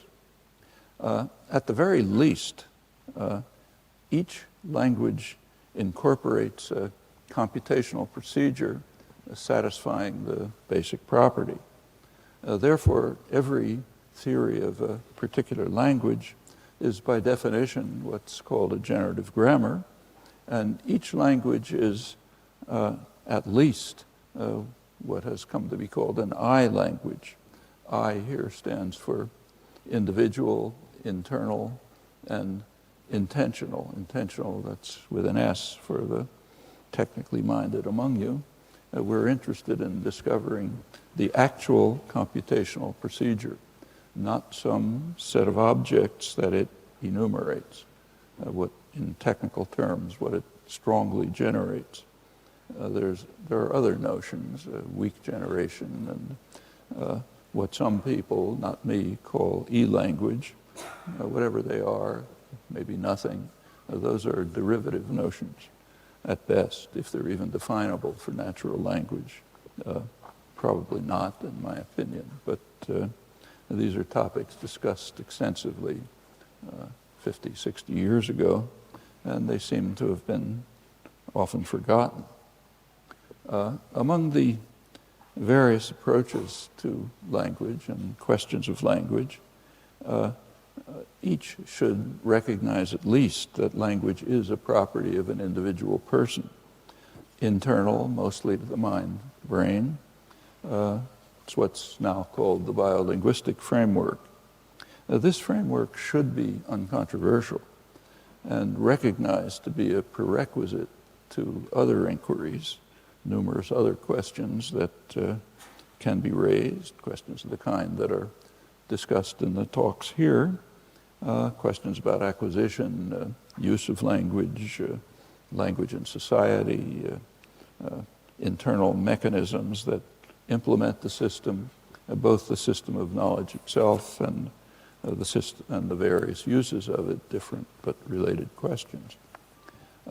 Evidently, inquiry into those further questions must rely on guidelines that are provided by an answer to the question of what language is, maybe tacit answer, but some answer. That shouldn't be controversial either. So, for example, no biologist would propose an account of the development or evolution of the eye without telling us something about what an eye is. And the same holds for inquiries into language. In earlier years, the basic property resisted clear formulation. I'll just illustrate with some of the classics. So, for example, for de Saussure, language in the relevant sense is a storehouse of, quoting, a storehouse of word images in the brains of a collectivity of individuals founded on what he called a sort of contract. For Leonard Bloomfield, A language is an array of habits to respond to situations with conventional speech sounds and to respond to these sounds with actions. He actually gave a different conception in his postulates for the science of language. He defined language as the totality of utterances made in a speech community. That's something like William Dwight Whitney's earlier conception of language as the sum of words and phrases by which any man expresses his thought. So audible thinking in his phrase, although that's actually a slightly different conception in ways to which I'll return.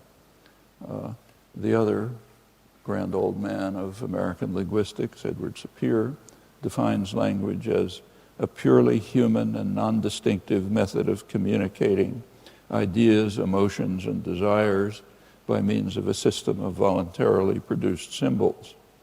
With conceptions like these, it's natural to follow what Martin Jost, important linguist of 60 years ago, what he called the Boasian tradition, named after Franz Boas, which holds that languages can differ arbitrarily and that each new language must be studied without any preconceptions. So according to that view, a linguistic theory just consists of analytic procedures to reduce a collection of material, corpus of material, to some organized form, basically techniques of segmentation and classification. The shift of perspective to generative grammar within the biolinguistic framework opened the way to much more far-reaching inquiry into language itself and language-related topics. And it also greatly enriched the variety of evidence that bears on the study of each individual language. So it can include essentially anything, acquisition, use, neuroscience, dissociations, much else. And it can also include what has been learned from the study of other languages. That's on the quite well-confirmed assumption that the capacity for language relies on shared biological properties. That's the topic of what in the last 50 years has been called universal grammar, UG. It's adapting a traditional term to a different framework, different concept. In earlier years, it was understandable that the question, what is language, received only such indefinite answers as the ones I've mentioned, all of them, notice, ignoring the basic property. It's, however, I think, surprising to find that similar answers remain current in contemporary cognitive science. One typical example, current study on evolution of language in the journal Frontiers of Psychology, characterizes language only as the full suite of abilities to map sound to meaning. That's basically a reiteration of Aristotle's dictum. It's much too empty to ground the further inquiry. Again, no biologist would study evolution of the visual system, paraphrasing, assuming no more about the phenotype, that it provides the full suite of abilities to map stimuli to percepts. Couldn't get anywhere with that. And you couldn't publish a paper on it either. The editors in the audience might take that to heart. There are also broader reasons to be concerned with the question, what is language? There's a rather clear indication of these given in a recent book by one of the leading scientists who studies human evolution in Tattersall. There's a recent review of the currently available scientific evidence. He observes, I'll quote him now, "It was once believed that the evolutionary record would yield early harbingers of our later selves. The reality, however, is otherwise, for it's becoming increasingly clear that the acquisition of the uniquely modern human sensibility was instead an abrupt and recent event, which he dates in the very narrow window of roughly 50 to 100,000 years ago. From an evolutionary point of view, that's a flick of an eye." And continue to quote, the expression of this new sensibility was almost certainly crucially abetted by the invention of what is perhaps the single most remarkable thing about our modern selves, language. And therefore, an answer to the question, what is language, matters very greatly to anyone concerned with understanding our modern selves, what kind of creature we are. The founders of modern biology, of course, lacked the evidence of current science, but they adopted a general view that's not too different. So Darwin, for example, wrote that man differs from animals solely in his almost infinitely larger power of associating the most diversified sound and ideas. Modern terms, that means in having a generative grammar. Phrase almost infinite is a traditional phrase that we have to interpret today as actually infinite, has no meaning. Makes no sense to contemplate a huge non-extendable list. That's meaningless. Much earlier, at the origins of modern science, Galileo was entranced by what he called that marvelous invention, he's referring to the alphabet, that provides the means to construct from 25 or 30 sounds that infinity of expressions that enable us to reveal everything that we think and all the movements of our soul. It's audible thought, in Whitney's phrase, although Galileo went far beyond Whitney in that he recognized the unbounded character of the language. It's kind of an obvious point, but it's very hard to find anyone who noticed it in the 2,500 years of serious investigation of language. The same recognition and a much deeper concern for kind of a creative character of the normal use of language.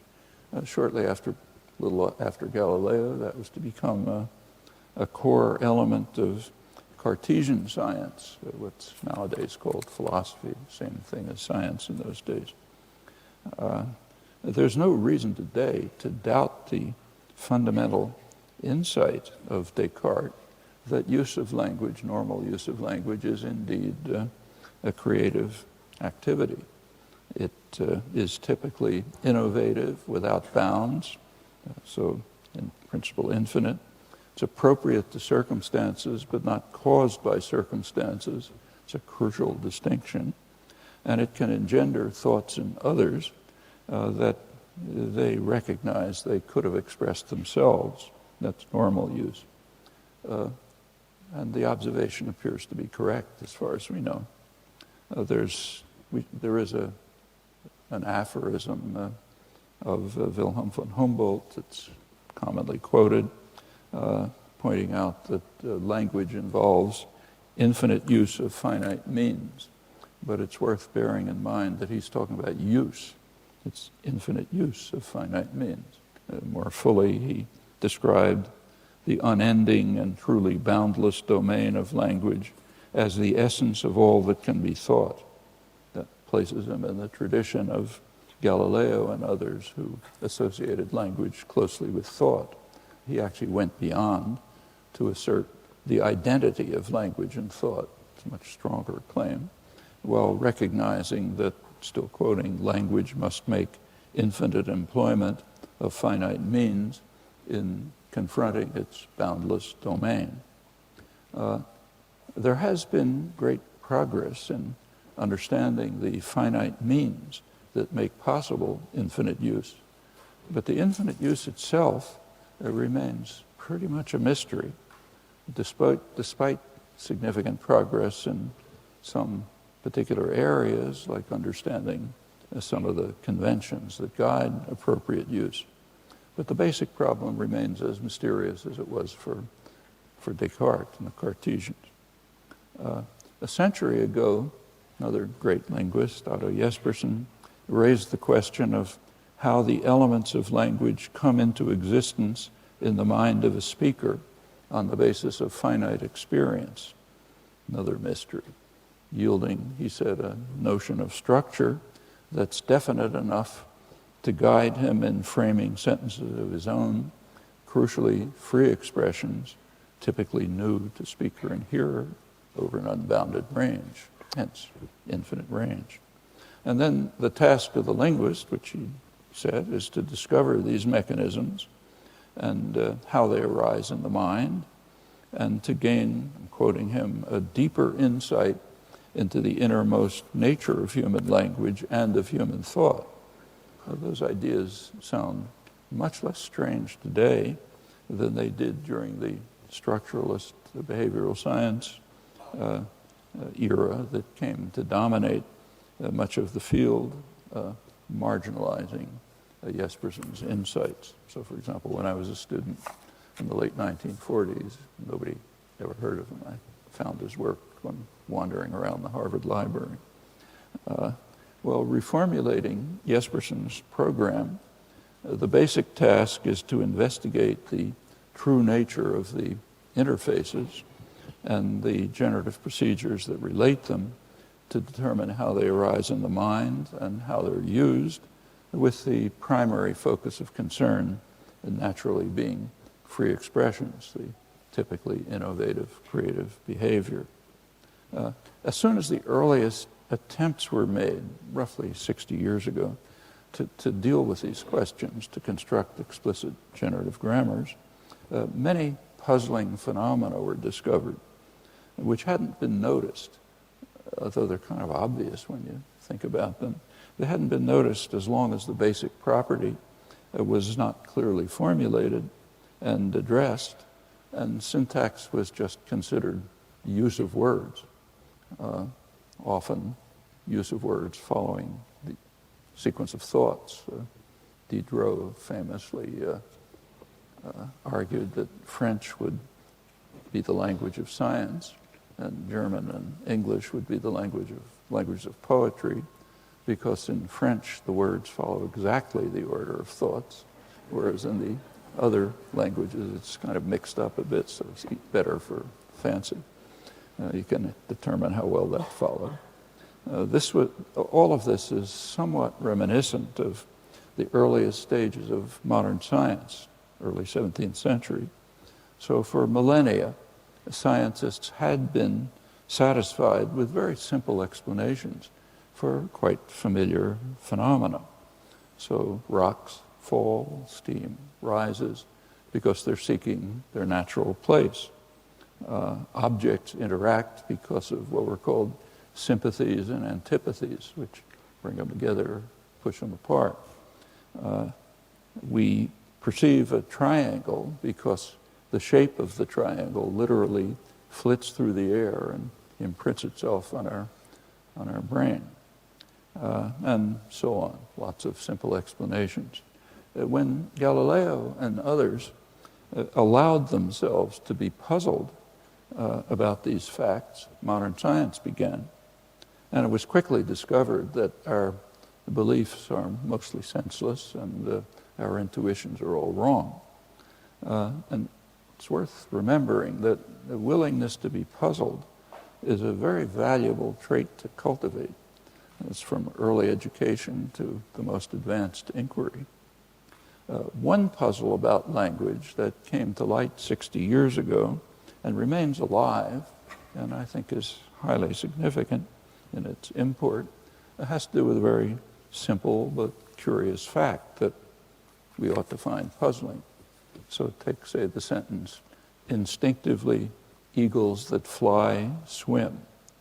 The adverb instinctively is associated with a verb, but it's associated with swim, not fly. Similarly, if you ask the question, can eagles that fly swim?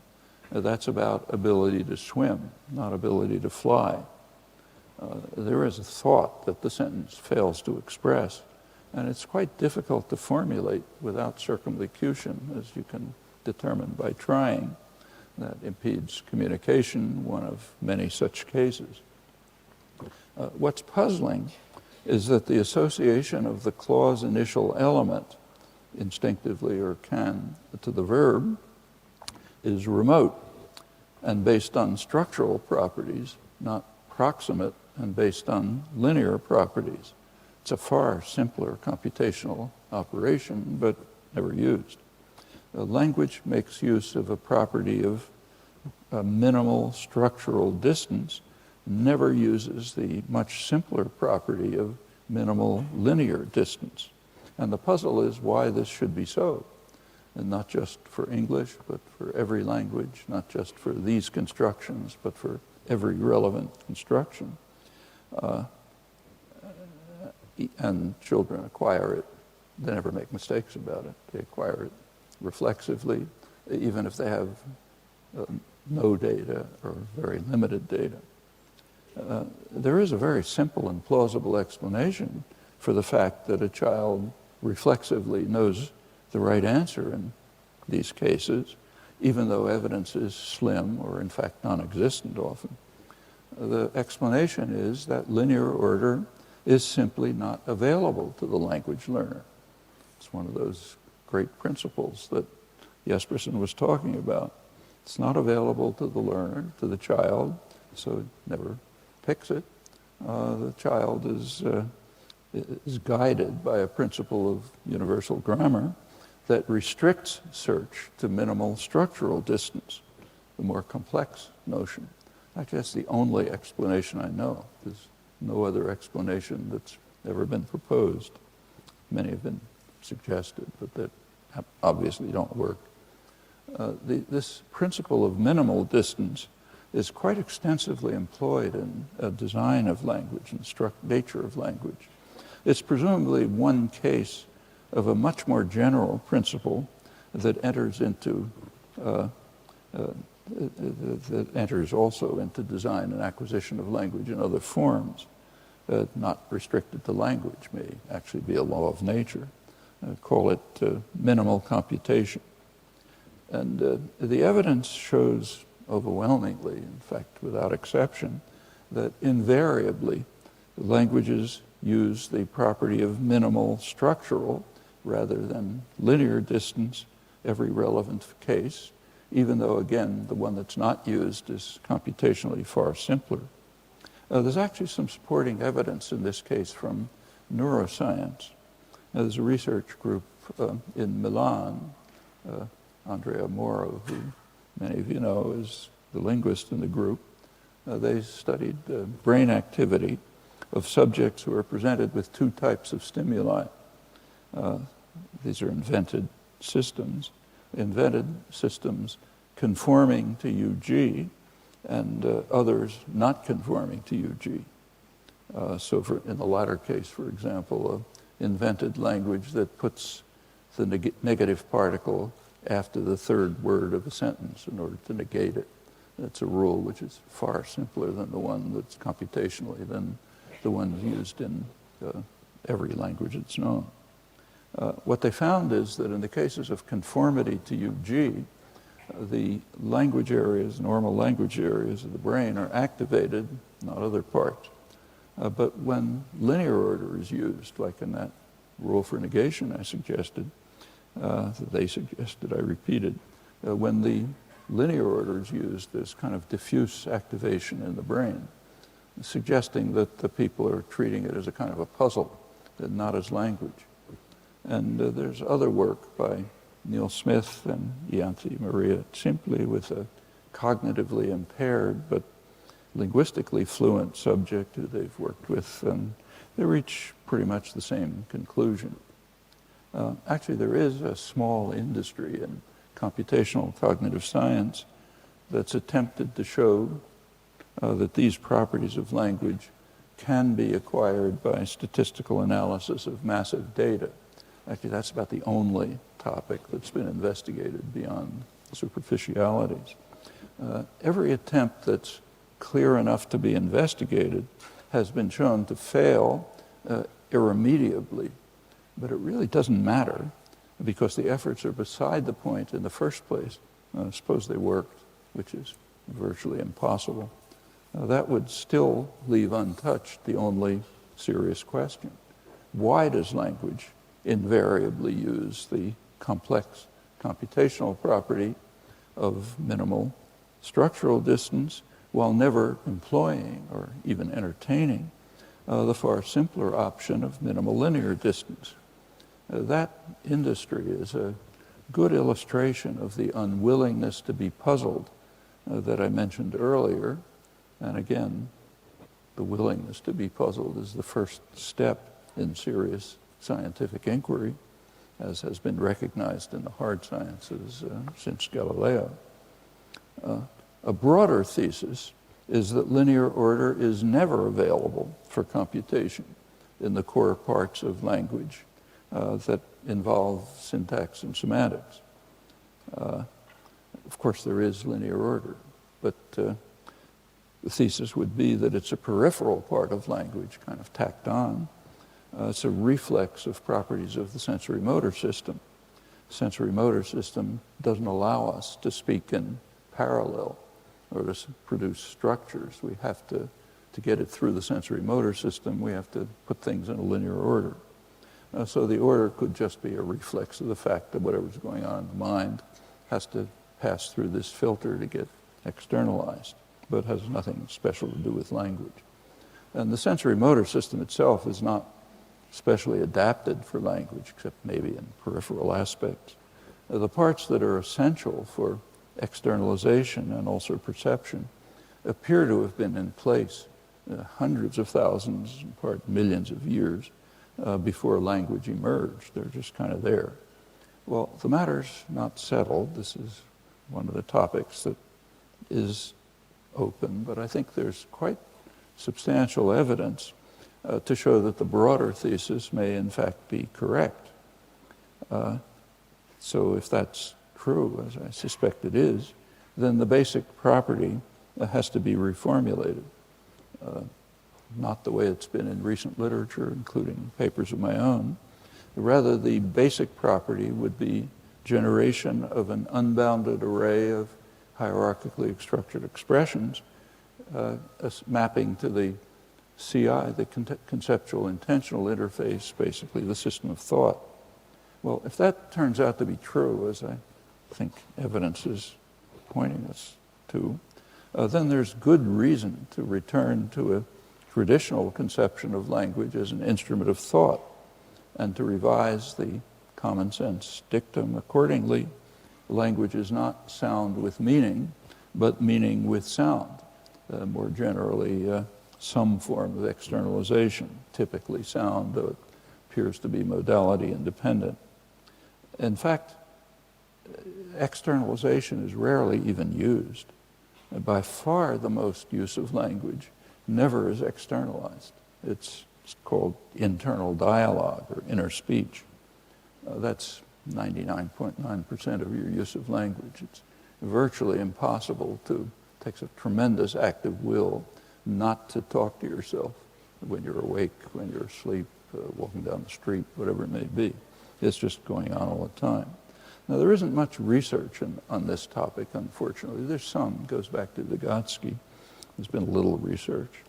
And it conforms to what introspection suggests, my introspection at least. You can try yours. What reaches consciousness, I think, is just small fragments.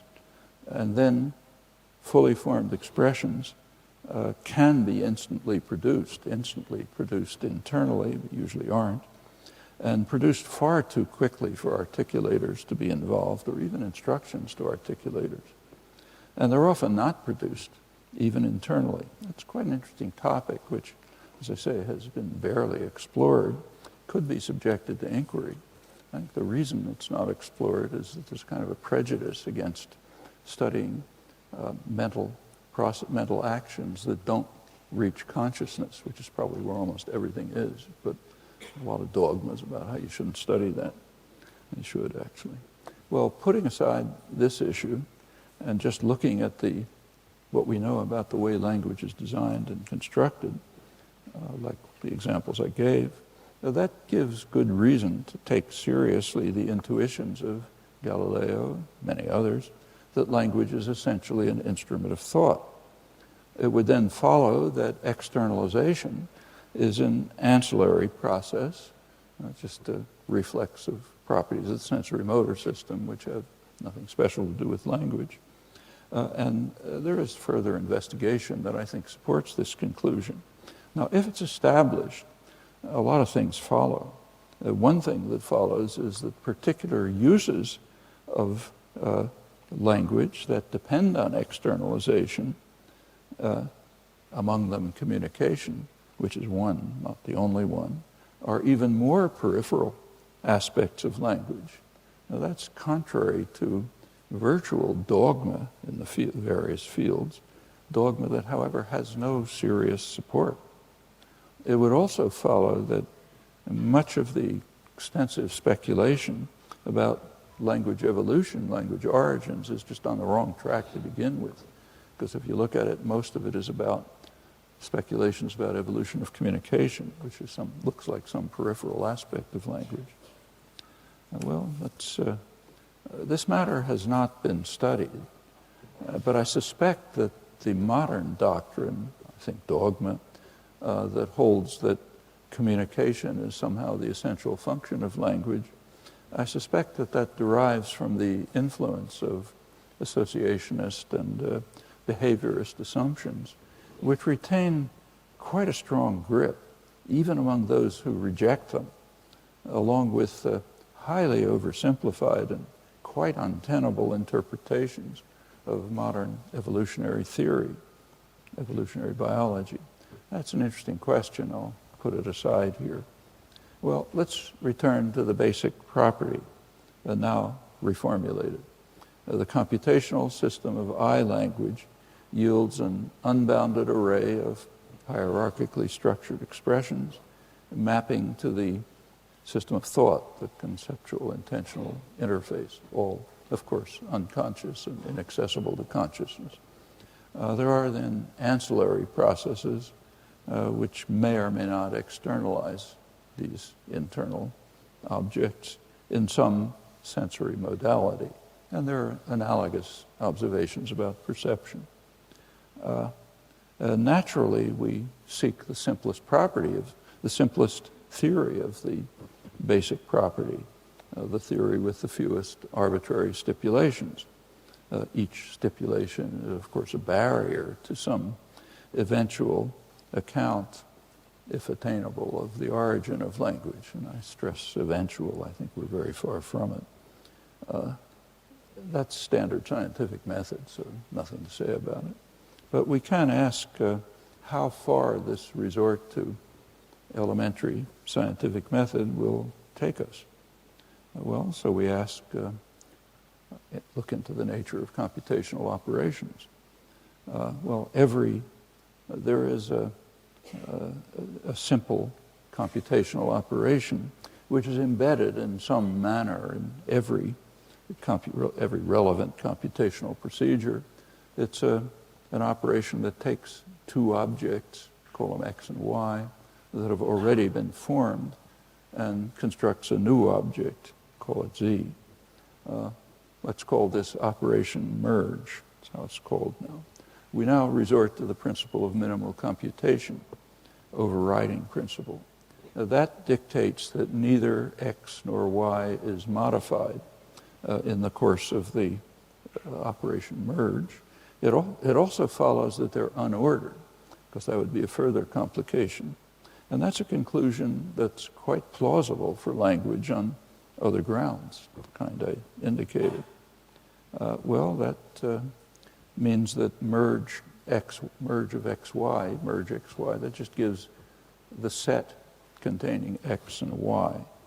That does not mean, of course, that the brain contains sets, as some current misinterpretations claim and dispute. But what it means is that whatever's going on in the brain, about which we know very little, has properties that can properly be characterized in these terms, just as we don't expect to find the Kekulé diagram for benzene in a test tube. It's understood in the science. There's a lot of confusion about it in linguistics. Well, suppose X and Y are merged, and neither is part of the other. So that's, say, combining read and that book to form the syntactic object that corresponds to read that book.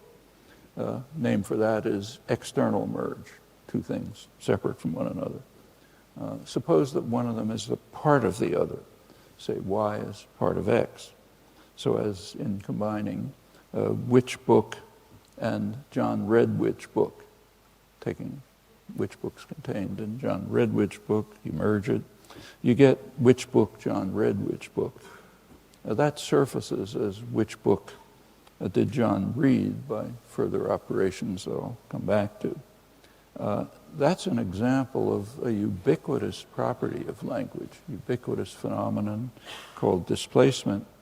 Phrases are heard in one place, but they're interpreted both there and somewhere else.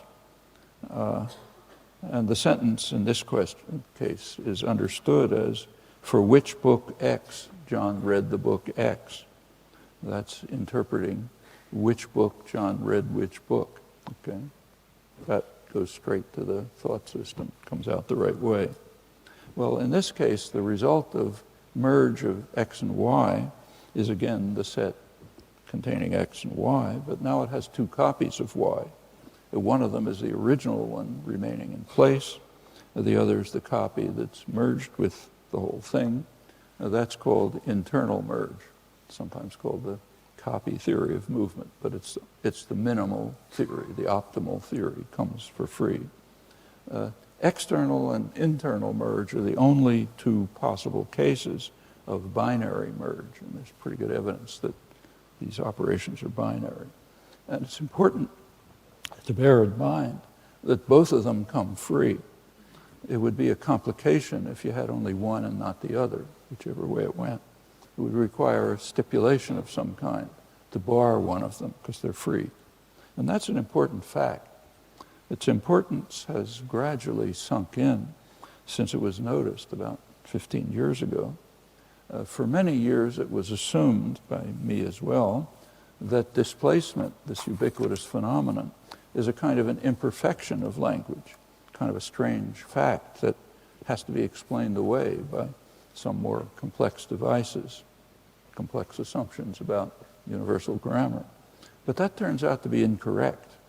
Displacement is what you should expect on the simplest assumptions with no stipulations, just everything works perfectly.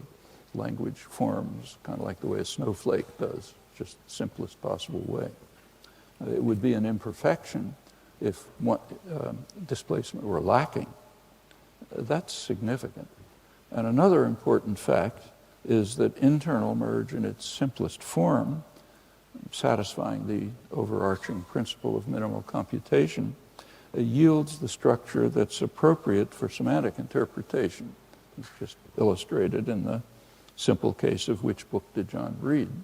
This right form for semantic interpretation is which book John read which book, goes right to the thought system and gets interpreted the right way. However, these are of course the wrong structures for the sensory motor system. Universally in language, only the structurally more prominent copy is pronounced, as in the case I mentioned, the lower copy is deleted. There actually is a revealing class of exceptions which in fact support the general thesis, but I'll put that aside. Why deletion of copies? Well, that follows from another application of the overarching principle of minimal computation, namely compute internally and articulate as little as possible. That's obvious principle of minimal computation. Now, there's a result. The result is that the articulated sentences have gaps. And incidentally, the same is true for inner speech. So if you talk to yourself, it has gaps. That's tricky because the hearer has to figure out where the missing element is. It's well known in the study of perception and parsing that yields quite difficult problems of interpretation. Filler gap problems, they're called. One of the hardest problems if you're writing a parsing program, and similarly for perception. Now, in this very broad class of cases, something interesting has happened. The design of language, the basic structure of language, is favoring minimal computation, and it's disregarding the complication in the use of language. That's significant too. Notice also that if some theory comes along, there are many of them, that replace internal merge by some other mechanism, That theory has a double burden of proof to bear. The first part is to explain why it has the stipulation barring internal merge, which otherwise comes free. And secondly, it has to justify whatever new devices are formulated to yield displacement. In fact, displacement with copies, notice, which is generally the right form for semantic interpretation. Strain your imagination a little by giving one more complex case, not too complex, I hope. But so take the sentence, which of his pictures did they persuade the museum that every painter likes best? Okay, that's derived by internal merge from the underlying structure.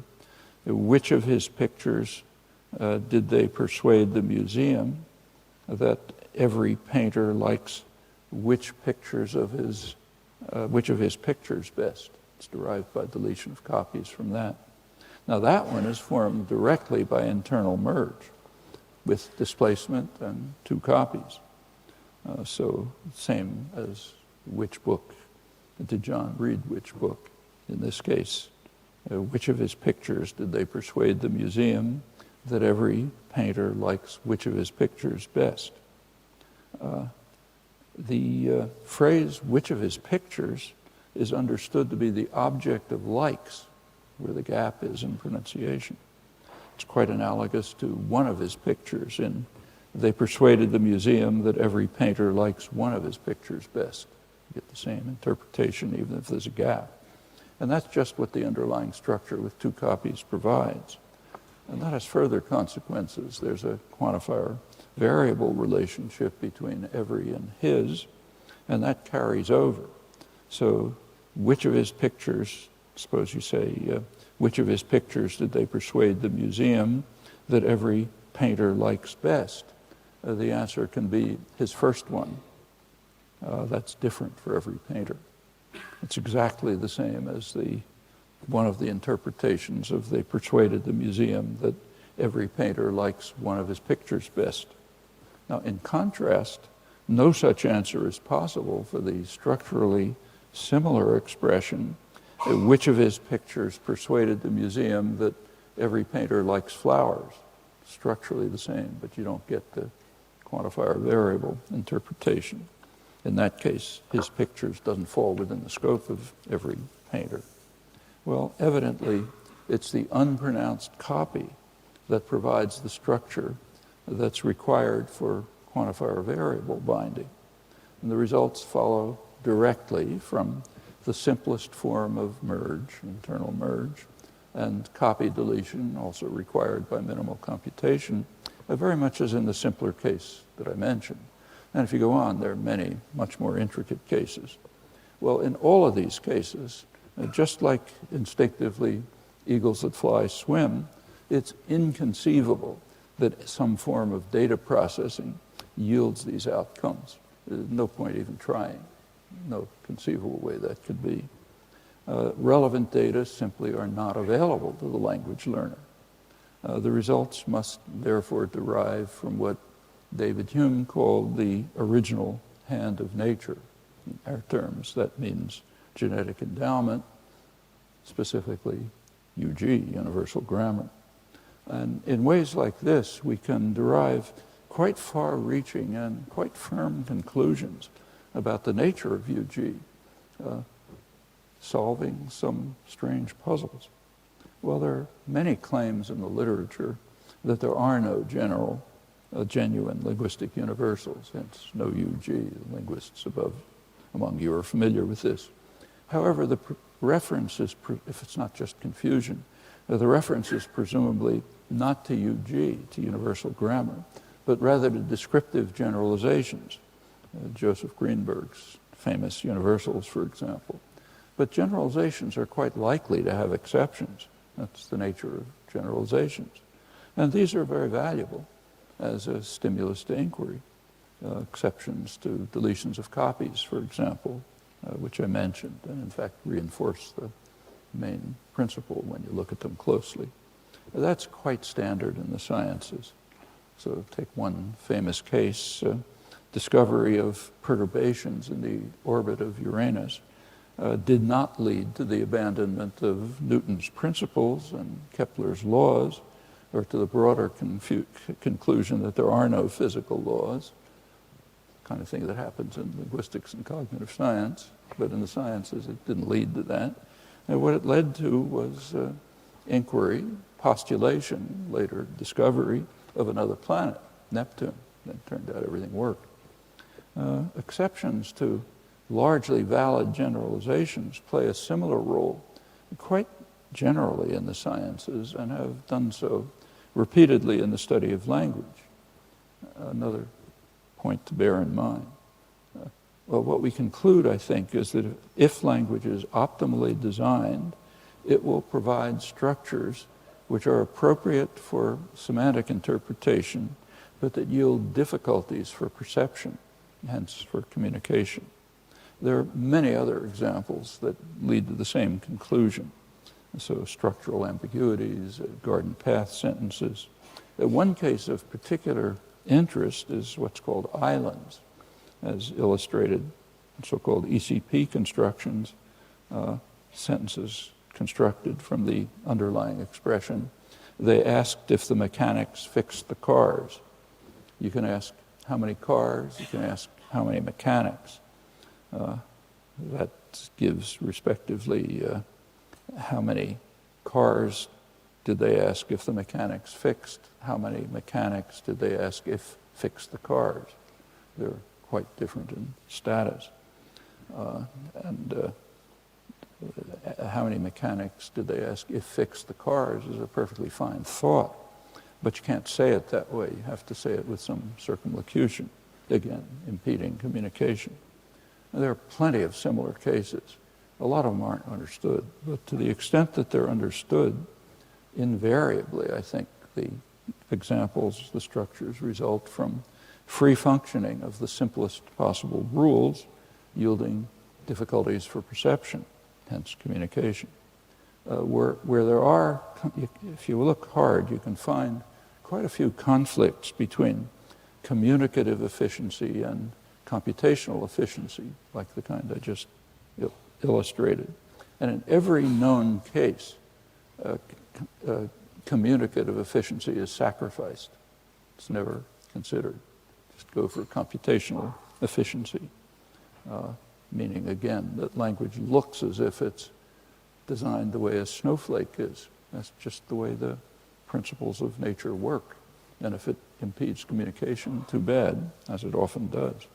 Well, that lends further support to the revision of the common sense Aristotelian dictum and support for the view of language as an instrument of thought, with communication and other uses being ancillary properties, kind of tacked on, but nothing special to say about language. And I think that conclusion fits very well with the very limited evidence that we have about the emergence of language, apparently quite suddenly in the evolutionary time scale, as Tattersall discussed. One of the misinterpretations of modern biology that I referred to is the idea that changes have to be gradual. That was thought at one time, but by now massive evidence that it's not true, which is why Tattersall proposes this without comment, because it would be normal evolution. Evolution is not natural selection, of course, and doesn't have to be gradual. There's a fair guess that, in fact, it's the only guess I know, that some slight rewiring of the brain yielded merge, roughly in Tattersall's window, say 50 to 100,000 years ago. That provided the basis for unbounded and creative thought, what's sometimes called the Great Leap Forward, that's revealed in the archaeological record right about that period, and the remarkable differences separating modern humans from their predecessors, any of them that we know of, and the rest of the animal kingdom. Well, another comment is that every computational system has to have a collection of elements that are atomic for the purposes of the computation, though like atoms, they can be decomposable by other means. For language, these are what are called the lexicon. They're roughly word-like elements. Though I think there are good reasons to accept the proposals at the origins of generative grammar about 60 years ago, that the notion word is really a phonological notion, not a syntactic notion. I think so. I won't go into it. Well, whatever these elementary units are, they pose another problem, a very serious and deep problem for some eventual study of the origin of language, if it's ever possible to undertake it. The problem is, and also for acquisition of language, the problem is that these elementary elements, these atoms, concepts, if you like, are quite different from anything found in animal systems, animal symbolic or communication systems. In the animal systems, it seems to be true that symbols conform to what's sometimes called the referentialist doctrine, namely that a symbol, perhaps an animal cry, is associated with some mind-independent entity. So you have a verb that has a certain cry, that means the leaves are fluttering or something. It's just one-to-one associated with that. That seems to be universal for animal systems. But the doctrine is typically assumed for language too. Just, all the relevant fields accept the doctrine almost without exception. But it's just totally untenable. As soon as you look closely at even the simplest words, you find that it just doesn't begin to hold. There's just no connection between an internal element, however simple, river, table, anything, rock, anything you pick up. No direct connection between that and some mind-independent entity. Always involves some mental constructions of some much more complex kind. A lot of study of this in the last 40 years. I think the doctrine, though it's still held almost universally, just can't be accepted. That's another important topic that I'll just mention and put aside. And incidentally, one that's very poorly understood and insufficiently studied because of the power of the referentialist doctrine. I think it's false, but it's very powerful. So you find it everywhere. Another topic to be discussed, to be investigated. Well, these remarks, of course, only scratch the surface. What I hope is that they'll illustrate why the answer to the question, what is language, actually matters a lot. And also, I hope will illustrate how close attention to this fundamental question can yield conclusions with considerable ramifications for the study of what kind of creatures we are. Thanks.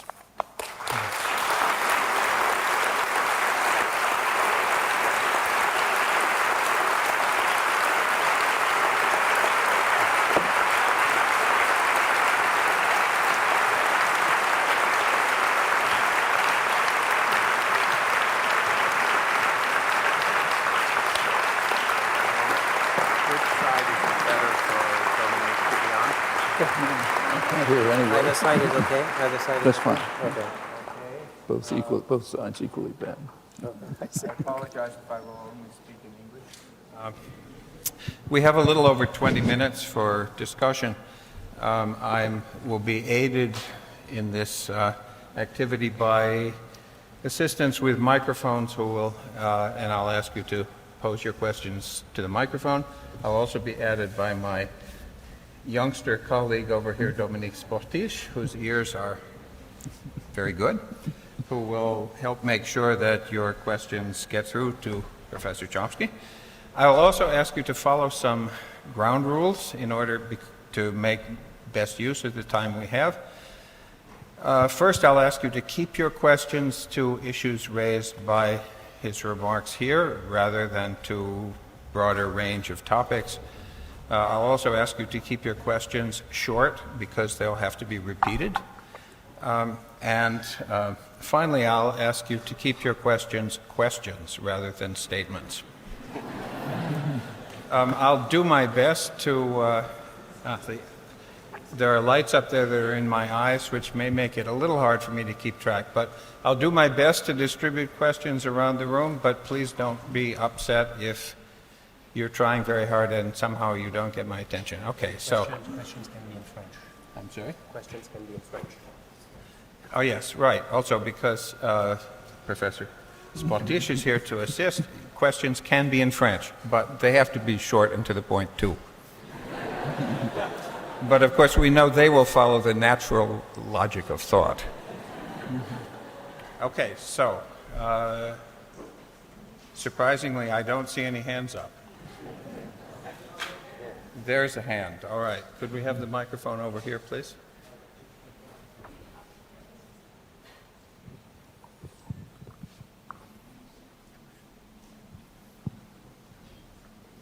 Is it on? Yes. I would like to know something about the emergence, or how can I say that, internal. I don't know how to formulate that exactly, because it's not reached my consciousness yet. So it has to do with that. You mentioned the fact that we have internal or personal language even before it reaches consciousness. I don't mean articulation, but consciousness itself. And I was wondering whether what precedes that can be considered language, in the sense that, do you think it is structured, and do you think that it corresponds to what we think language is? I don't know whether my question is clear. Yes. Are you going to translate these into French? I get his answer. Okay, thank you. He's got a double translation problem. He has to translate into French and translate into English for me. You want me to get the question in French? Si j'ai bien compris la question, elle porte sur... If I've understood correctly your question, you're asking something about the subconscious. Yes, the question is the following. Language that we call subconscious or unconscious, can it be considered to be language? Does it have a structure? Or is it when it reaches that this can be considered to be language? Or subconscious language, in what sense is it a language? What kind of structure does it have? What kind of properties can we attribute it? I think it actually is language. What's not beyond the level of consciousness looks like just some kind of fragments that reach consciousness occasionally or externalized, usually not. And that doesn't seem to me surprising. Most of what's going on in the mind is completely inaccessible to consciousness. And by now there's even experimental work showing it. That's contrary to dogmas. There's a philosophical dogma that's pretty strong that says anything in the mind has to be accessible to consciousness. It goes way back. Modern versions attributable to W.V. Quine, John Searle, others, but old doctrines. Just seems to be completely false. Most of what's going on appears to be inaccessible to consciousness. So what properties does it have? Well, it has the properties that we try to discover by looking at the scattered evidence that is available to us. And that's just normal science. You don't see, in fact, a couple of days ago, there was the first picture ever of what happens to a molecule in the course of a chemical process. Plenty was known about it, a lot was assumed about it, but nobody ever saw it before. So there's a nice technological development, but it's not going to change chemistry for hundreds of years. The chemical theory was developed just looking at whatever data you have. And that's the way science works. I mean, one famous line is that science is concerned with discovering hidden, simple invisibles that account for complex visibles. That's science. In fact, it's rational inquiry. And we shouldn't be surprised that the same holds in this case, as I think it does. So what properties does this internal system have? Well, apparently it has the kind of properties I mentioned. So, for example, it doesn't use linear order. It just uses minimal structural distance, which probably follows from minimal computation, which probably means, this is a further guess, that when language emerged, it emerged without any selectional pressures. So it just took the form of a natural object, kind of like a snowflake. Since there were no selectional pressures, this mutation, whatever it is happening to an individual, it's just going to take the form of an object naturally formed in accord with the principles of natural law, probably minimal computation in this case. As far as we understand anything, which is pretty limited, that seems to be pretty much the case, I think. And not surprising. If you think about, if Tattersall is right, that this is sudden emergence of something in a narrow time scale, that's what you'd expect. Thank you very much.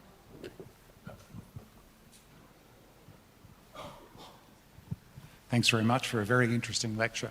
I would like to ask about the relationship between atoms of thought and atoms of language. And is all thought language? Am I thinking when I'm driving down the freeway, for example? Is that thought involving language?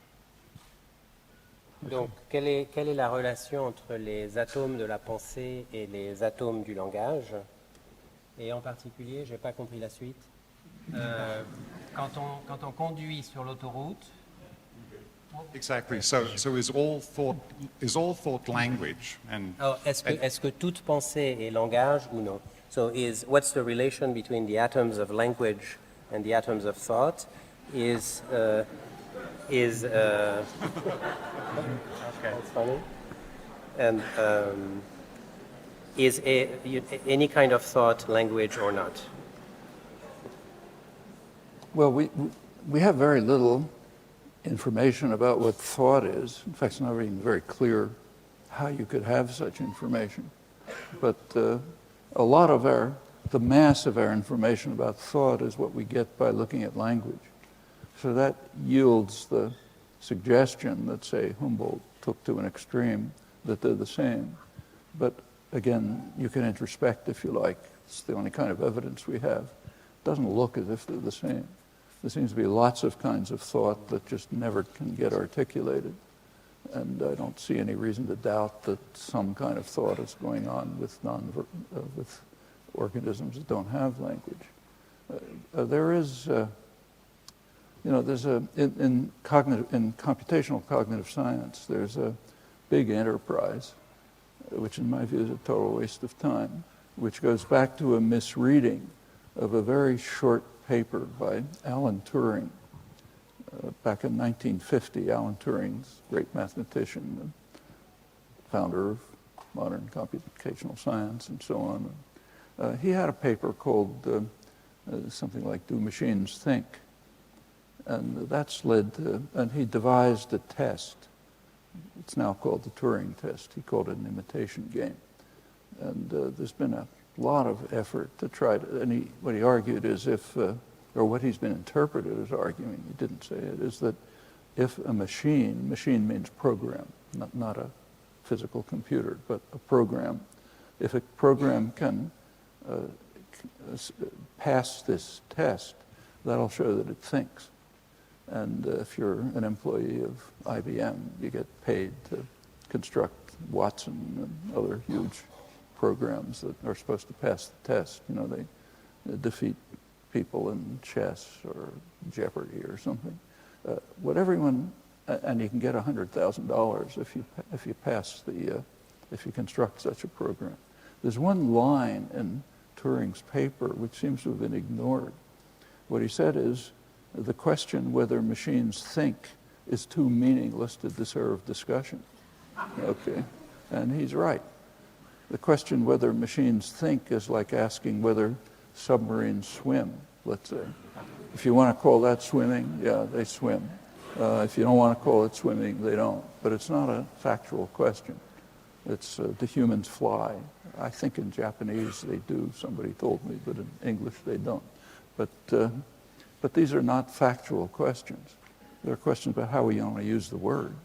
Now, there is something going on that we loosely refer to as thought, but we don't know much about what it is. And we'll never find out as long as attention is restricted to what's accessible to consciousness. Some of you may know that there are recent experimental results showing that decisions about, say, motor action, like whether to pick this up, that the decision is actually made microseconds before you're aware of making the decision. That's been misinterpreted as an argument about freedom of will. It has nothing to do with freedom of will. What it means that decisions are made in a way that's inaccessible to consciousness. Okay, I don't think that should surprise anyone who's alive and has ever thought about what they do. But it is contrary to a widely held dogma.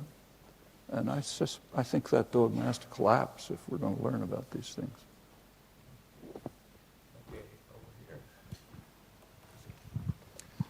Professor Chomsky, how would you qualify the influence of new technologies on the traditional languages? I mean by that especially, which is used now by, well, younger generations, all those chats, tweets, SMS, where you have shortcuts, you have signs, you have smileys, all of that, which is probably much more used than, you know, the normal words nowadays. So how would you think, what kind of influence it has and how it can evolve afterwards, the language we are used to or we were trained to use in our school time? Donc,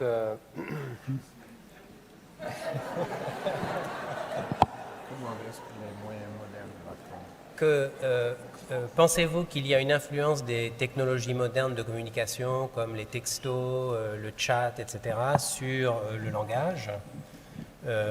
Et si oui, quelle est-elle? What kind of influence do you think modern technologies have, such as, you know, text messages, chats, and so on language? You got to ask somebody 60 years younger than I am. But I can answer that. You can answer it. Yeah. Okay. I don't think it has any effect on language, except kind of the way, say, teenage slang constantly has effects on language. So it's one of the ways languages change. Teenagers have slang. It becomes the accepted language of the next generation. And I guess that's probably going on here, too. I know I get lots of letters, especially from my grandchildren, which I can barely understand. They have to be, somebody has to decode them for me. They're full of things like LOL and all sorts of other stuff. So it's a kind of a superficial impact, but I can't imagine it has much of an effect.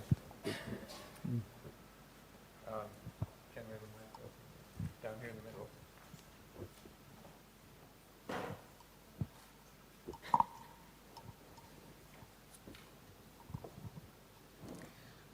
Professor Chomsky, you did a lot of work in politics, and as you know, language has a crucial role in politics and society. I'm just wondering how it is possible to decontextualize language from society and politics, everything. Thank you.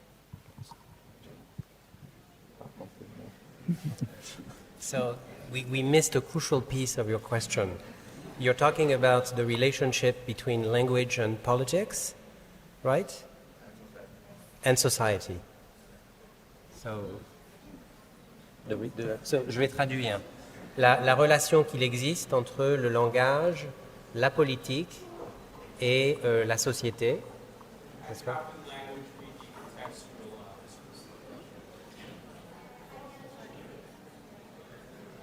Et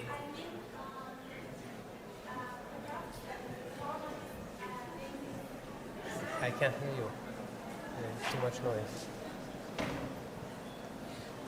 From the formalist point of view, Professor is a big formalist. And from the other part, he is very big political person. He did a very great work in political, and he, yes. So I just wondering how it is possible to decontextualize language from society, politics, everything. Donc, comment est-il possible de décontextualiser, de séparer le langage des contextes dans lesquels il est utilisé, comme par exemple la politique, les considérations sociales, etc. So, how is it possible to decontextualize language from its context of use, such as politics, social context, and so on? Well, the way I was discussing, I mean, in the examples I was discussing, I didn't pay any attention to how sentences like these are used. And the same would be true if these were sentences not just picked for examples, but used for, say, some political purpose, mainly maybe for propaganda or for domination or control or whatever. The language can be used for all kinds of things. And if you want to understand the nature of language, you have to kind of factor that out and ask, what are the means that are being used for this wide variety of purposes? That's, again, that's just, if you're interested in the question, what's the nature of language, what kind of creatures we are, how do our creative abilities reside in something that emerged maybe 75,000 years ago, that's what you have to do. You're certainly right in that the uses of language have all kinds of consequences, but that's the language itself doesn't care about that. The language doesn't care if you use it to tell the truth, or if you lie, or you use it for liberation, or you use it for domination, or whatever. It's just kind of a tool. A hammer, for example, is a tool. The hammer doesn't care if you use it to build a house or crush somebody's skull, whatever else you do with it. It's just there. It has certain properties. And language is just a complex tool. It's one that's at the core of our existence, and it's internalized in our minds, but the way you use it is up to you. That's a different question. You can use it in all kinds of ways.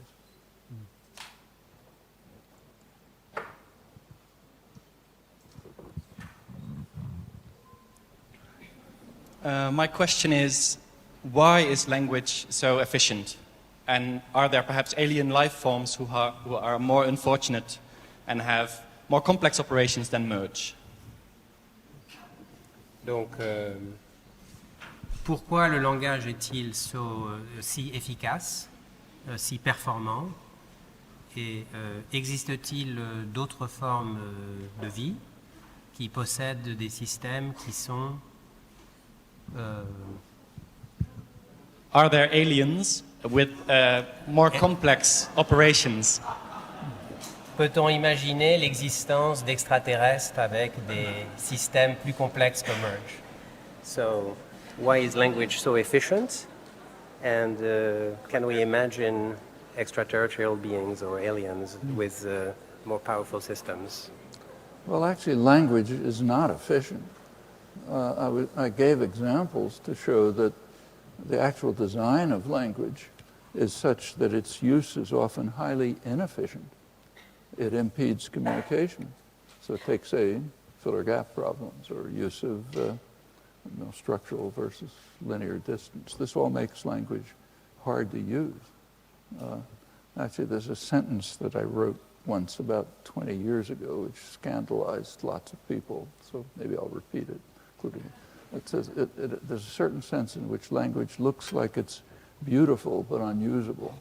Of course, an exaggeration, but that's intended to capture what I think is something that does emerge from the study of language, that its basic design is kind of like a snowflake, as I said. It's just beautifully designed, but that gives many cases where it's hard to use.